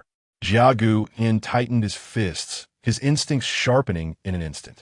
Planting his feet firmly on the ground, he twisted his waist and unleashed a powerful punch. Another thug was sent flying, crashing into two others who charged at him. Swiftly, Jia Guiyin sidestepped a blade, delivering a powerful kick that echoed with the sound of breaking bones, sending yet another thug sprawling. A pack of foolish curs, thinking that exploiting the weak grants them respect, being a pawn for others and believing themselves loyal. To call you scoundrels would be an understatement. If you truly considered yourself strong, you would protect the innocent instead of bullying them. If you truly held strength, seek out those who have committed heinous acts. As he berated them, he struck, each insult accompanied by a fist. There was no suspense. Even before Jia Guiyin finished his tirade, half of them lay defeated. The remaining thugs stared at him, paralyzed with fear. Then, someone retreated a step, triggering a chain reaction as they all fled in desperation. Jia Guiyin had no desire to pursue. He seized the initial instigator. "Spare me, please. I was just trying to make a living. Show mercy and let me go like a dog." The thug pleaded desperately, and Jia Guiyin slowly released him. Just as the thug thought he was safe, Jia Guiyin lifted him again. "If you had shown true grit, I might have let you go, but this cowardice? I cannot abide." Holding the terrified thug aloft, Jia Guiyin had no intention of killing an ordinary person. However, rendering him incapable of continuing his thuggish ways was entirely acceptable. A smile crept onto Jia Guiyin's lips at this thought. The thug, gazing at that smile, widened his eyes in terror, as if envisioning his own demise. "What are you going to do?" "No, please." With a clap of his hands, Jia Guiyin departed, leaving behind a naked man, stripped of dignity, bound and gagged, with the words 50 a time written on his backside. The man struggled incessantly, tears of humiliation streaming down his face as he gazed at the gathering crowd. Continuing onward, Jia Guiyin crossed South Bay and beheld the dilapidated harbor filled with various vessels, alongside the vast expanse of the South Sea. All that remained was to procure a boat, marking the final leg of his journey. However, this last leg was evidently not so simple. Avoiding the shadows, he walked into the sunlight and tore down a boat rental notice from a bulletin board by the shore. After confirming the details, Jia Guiyin proceeded to the fishing boat docked at the harbor. Following the address provided on the notice, he arrived at a single 3-story house in a residential area. "Is this the place?" Jia Guiyin approached the small house, only to discover that the gate was unlocked, accompanied by a faint, metallic scent of blood. Swiftly, he pushed open the gate and entered, realizing that the source of the odor was a dismembered guard dog, its remains scattered across the ground. Its head lay severed nearby, resembling a deflated ball, its eyes still wide, as if they were fixated on Jia Guiyin. Drawing his weapon, Fire Sparrow, Jia Guiyin near the front door. "How could this happen? I merely chose a random boat rental. My identity should not have been exposed. Is it merely a coincidence that I stumbled upon a murder scene? Impossible. Even in Bay State South Bay, such heinous acts are virtually unheard of. Perhaps someone, or a thug, took advantage of the owner's absence to butcher this dog?" At that moment, the worst possibility loomed. His identity had indeed been compromised. Perhaps within this house lay a powerful beast capable of masking his presence and thwarting his senses. Yet, regardless of the danger, retreat was not an option. He must enter. As long as there was a chance the family remained alive, he had to rescue them. Pushing open the door, he was met with an even more pungent stench of blood. Now, please, make your next move. Open your chest cavity and extend your legs. The television in the living room continued to play a yoga program, while before it sat a family of four: a man, a woman, a boy, and an elderly man. Each had been gruesomely pierced by steel rods, limbs spread apart, maintaining a pose reminiscent of yoga. Their faces were contorted in agony, devoid of external wounds. They had been cruelly impaled, contorted into such grotesque postures. Even Jia Gu, in disbelief, was momentarily stunned by the sheer depravity of the act. Breathe deeply, hold for 30 seconds, then proceed to the next set of movements. The television droned on. Scoundrels! Jia Gu clenched his fists, surveying the room. Undoubtedly, this was a provocation, a malicious affront. Innocent lives had been ensnared due to his interference, leading to their tragic demise. The fury within him surged, nearly overwhelming his composure.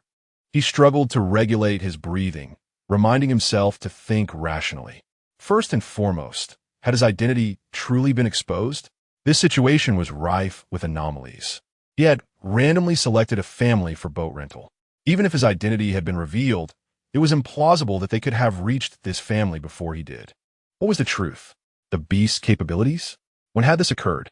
Chapter 84. Psychological suggestion. Completely unable to calm down and reflect.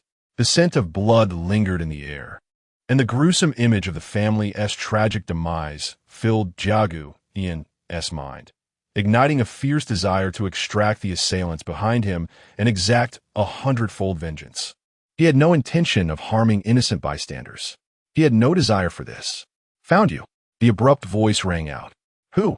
Jia Gu, wary, scanned his surroundings, yet sensed no monstrous presence, nor spotted any hidden figures. His perceptive abilities already surpassed human limits, and the summoning device he carried amplified this perception. Under such heightened awareness, it was inconceivable to miss a concealed figure or lurking beast, unless their power exceeded his imagination entirely. However, in that case, he should have perished upon entering this room. The summoner of the Fire Sparrow. How do you find the gift I prepared for you? These individuals perished because of you. Had it not been for you, how could they have met such a fate? It was you who doomed them. Their cries were pitiful in their final moments. The voice resonated again, this time clearer. Jia Gu discerned that it did not emanate from any external source, but rather within his own mind. Could the beast have infiltrated his body? Was it due to that meal? Impossible. Had his identity truly been compromised? No, his current form, coupled with the perceptive capabilities of the summoning device, had not raised any alarms. It was impossible for a beast to parasitize him without his or the device's awareness. Thus, it must be a telepathic ability, speaking directly within his consciousness. Could it read thoughts? That seemed improbable. Otherwise, his identity would have long been revealed. The fact that he was not being besieged by monsters indicated that he remained undiscovered. Jia Gu pondered the creature's capabilities, strategizing on how to confront it. Yet, he refrained from displaying his inner thoughts, for the beast's ability to converse directly in his mind warranted utmost caution. You bastard, I will kill you. I swear I will tear you to shreds. Jia Gu shouted in fury, feigning panic as he searched for traces of the entity around him. His anger was genuine, but beneath it lay a profound vigilance. He was acutely aware and serious. He had never encountered a creature capable of direct communication in his mind. At this moment, he was nearly in a state of heightened alertness. Can't find you, bastard. Are you speaking within my mind? Have you entered my body to parasitize me? That meal at noon, it must have been then. Jia Gu realized he must not appear overly distressed. He needed to project an air of contemplation befitting the summoner of the Fire Sparrow. His anger surged, yet his mind grew icy calm. He longed for but one thing: to locate this beast and obliterate it. Have you realized? What of it? The gift I have prepared for you is far more than this. The voice echoed again in his mind, sending a jolt through Jia Gu. The summoning device was already equipped. Inserting the card would enable his transformation at any moment. The next second, a shrill siren blared, sealing off the house layer by layer. You are surrounded. Surrender immediately, or we will take coercive action. The police chief shouted through a loudspeaker, while armed officers aimed their weapons at the house. How does it feel to be a so-called hero of justice, now cornered by the police? The voice in his mind dripped with mockery. Enraged, Jiagu Yin cursed under his breath, snatched a helmet from a nearby cabinet, and dashed upstairs, extracting the card. Motor F. Equipment upgrade, E. Click. The transformation completed. A formidable motorcycle adorned with fierce flame patterns materialized before him. Jiagu Yin mounted the bike, revved the throttle, and burst forth from the second floor. In an instant, the motorcycle reached blinding speed, carrying Jiagu Yin over the courtyard wall and past the police cars, landing on the road. The roar of the engine echoed as he sped away. Gunfire erupted behind him, bullets whizzing past as he deftly maneuvered the motorcycle to evade them. Kid, where do you think you can run? Out of Bay State Island? You have fully exposed yourself. The beast's voice taunted in his ears. Yet, even as he raced, Jiagu Yin did not abandon his thoughts. What was this creature's true ability? How could he eliminate it? How did it maintain this telepathic connection, conversing within his mind? Logically, to exploit such power, it must be relatively close. Given the freshness of the corpses, the dog, and the family, the beast had not struck long ago. How had it managed to lead him directly to that house? Telepathic abilities? Could it be psychological suggestion? Jiagu Yin contemplated deeply, realizing that something had been amiss since he disembarked. He had deviated from the initially selected path, opting for a different route instead, convinced it was a fortuitous choice. He even found the driver's ramblings entertaining, despite the less conspicuous alternative route lurking in shadow. Upon reaching Nanwan, he had again veered towards the sunlit bulletin board, selecting a particular notice. Every apparent choice had been subtly influenced without his awareness. This was the essence of the creature's ability. How had it located him? How had it exerted its influence with such precision? Chapter 85. Conjectures of the battlefield and the backstage prior to arriving at the scene of the crime. The individual had been subjected to persistent psychological suggestions. It was only upon reaching the murder site that the other party could communicate within his mind. When then, was this psychological suggestion applied? The answer lies aboard the ship. Though the other party could not ascertain his true identity, they could determine from where he had disembarked. They had exerted group psychological influence on all crew members and passengers. This psychological suggestion wielded a feeble power. Among all the crew, only he, the summoner, would follow the suggestion's guidance to the murder scene. The other party was uncertain of who the summoner of Fire Sparrow was. Hence, they devised a psychological suggestion to lead the summoner to the meticulously crafted murder site. Then, they concentrated their power upon this individual, applying potent mental capabilities to enable communication. Buzzing, the motorcycle sped through the streets as Jiagu Yin glanced into the rearview mirror, once again hearing the voice of the beast in his ear. It had proclaimed that he could never escape its grasp. Suppressing his fury, Jiagu Yin spoke up. Did you think that hiding in my mind would render you safe? The fact that you have not attacked me indicates that, while you may conceal yourself within my thoughts, you cannot launch an offensive. A surgical procedure would suffice to extract you. Upon hearing this, the beast could not help but laugh. Ha ha ha, you're indeed correct. As the summoner of Fire Sparrow, I may reside in your mind, yet I am utterly incapable of attacking you. If you were to endure, it is indeed possible to remove me through surgery. However, I doubt you will survive the ordeal. The beast's tone dripped with derision, while Jiagu Yin continued to ponder. If his deductions were accurate, then the other party must also be a member of the ship's crew. Their failure to attack, in conjunction with the ocean duo, suggested a lack of combat prowess. The absence of mental influence at that moment indicated that their abilities required prior preparation. The confrontation with the ocean duo had erupted unexpectedly, leaving no opportunity for the other party to employ their powers. The other party's identity must be someone who could interact with all crew members, thereby granting them the opportunity to apply mental abilities universally. Who on the ship, Chapter 86. The mockery of the monster. The bullets shot towards Jiagu Yin with alarming speed. He swiftly bent down, evading the incoming fire. What? In this South Bay, the power I can wield surpasses your imagination. Jiagu Yin did not respond, quickly steering his motorcycle into a narrow alley to the right. As he sped through the constricted space, trash cans and water buckets were sent flying in his wake. Damn it, Jiagu Yin cursed, veering off his intended path, while Bai Yu promptly recalibrated the route based on the map. Ha ha ha! Are you attempting to resist? Just unleash the power of your armor. These mere mortals are no match for you, esteemed summoner of the Fire Sparrow. The voice in his mind continued to tempt Jiagu Yin. But these individuals are innocents manipulated by my abilities. Shall you abandon your absurd sense of justice? Swish! Jiagu Yin scraped against the walls, his clothes now stained with the crumbling debris. Silence! Do not gloat for too long. You shall not bounce around within me for much longer. With a sudden surge of speed, Jiagu Yin accelerated, his motorcycle leaping out of the alley's end. The sight was truly terrifying. However, the expressions of those who had perished were even more dreadful. The monster seemed to relish Jiagu Yin's deep-seated hatred, coupled with his inability to retaliate. Its inherent power was not formidable, yet it reveled in the feeling of subjugating others through its unique abilities, granting it a profound sense of satisfaction. The sensation of having the Fire Sparrow, known for vanquishing numerous beasts, rendered powerless and displaying anger, if not fear, was exhilarating. Little Sparrow, that entire family perished because of you.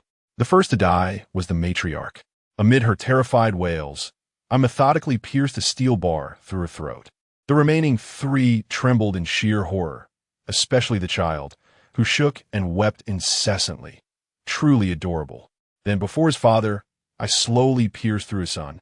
The child, remarkably resilient, remained alive even as I penetrated his body, twitching upon the steel rod. His tearful gaze fixed upon me was simply charming. Unable to resist, I plucked out his eyes and fed them to his grandmother and father. They consumed them with such glee, tears of happiness streaming down their faces. The monster's voice grew increasingly animated, trembling with excitement. Of course, I deliberately chose my victims. They were genuinely good people, often aiding impoverished students in South Bay and providing for the beggars. It is precisely this that invigorates my spirit. Witnessing such joyous individuals collapse in pain and fear is the ultimate thrill, is it not? This is what we call a contrast. Listening to the monster's incessant ramblings, Jiagu Yin became unervingly calm. He repeated, with unwavering conviction, I will slay you. Ha ha, you truly frighten me. The monster mocked. Little Sparrow, if you are unwilling to kill these ordinary people, cease your grandiloquent proclamations. Both you and the summoner of the light armor are foolish beyond measure.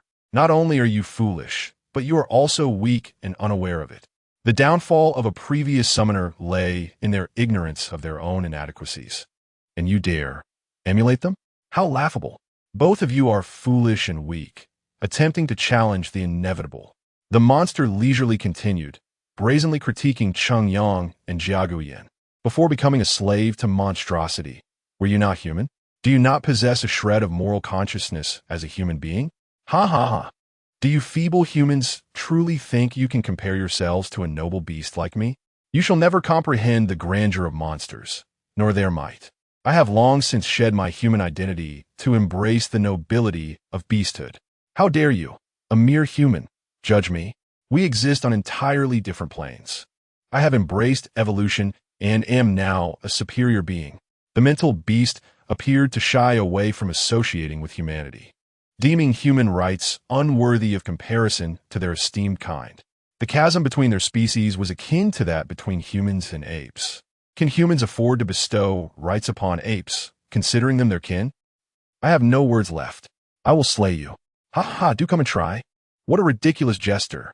The mental beast dismissed the notion that Jiagu Yin could ever locate him, or that he stood any chance of inflicting harm. It seemed to delight in Jiagu Yin's fury. The angrier Jiagu Yin became, the more joy it derived. Its tone brimmed with pleasure, relishing the emotional value derived from Jiagu Yin's rage. I guarantee I will employ all my means to torment you. It is one of my greatest pleasures. Since becoming a beast, I have ruined 3 sets of torture devices. As for how many lives I have extinguished, I cannot recall. Each of these individuals was handpicked for their goodness. Under my torment, 9 out of 10 chose to kill or torment others. You cannot fathom how exhilarating that moment is.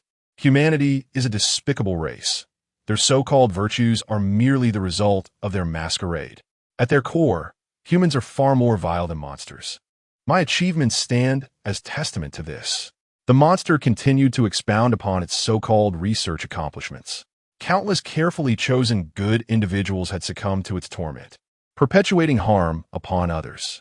It elaborated on its methods of torture, with each word igniting further fury within Jiaguiyan. Anger, you say? Ha ha ha. How utterly amusing. Continue to seethe. Your grim demeanor is truly comical. Why have you ceased speaking? Persist in your threats. I will slay you. Repeat it. I wish to hear it again. I will slay you. Ha ha ha. The mocking monster remained oblivious to the fact that Jiaguiyan was drawing ever closer. Or perhaps it noticed, but deemed it insignificant. Meanwhile, from a distant high-rise, a sniper set up their rifle, locking onto Jiaguiyan as he sped away on his motorcycle, preparing to load the bullet.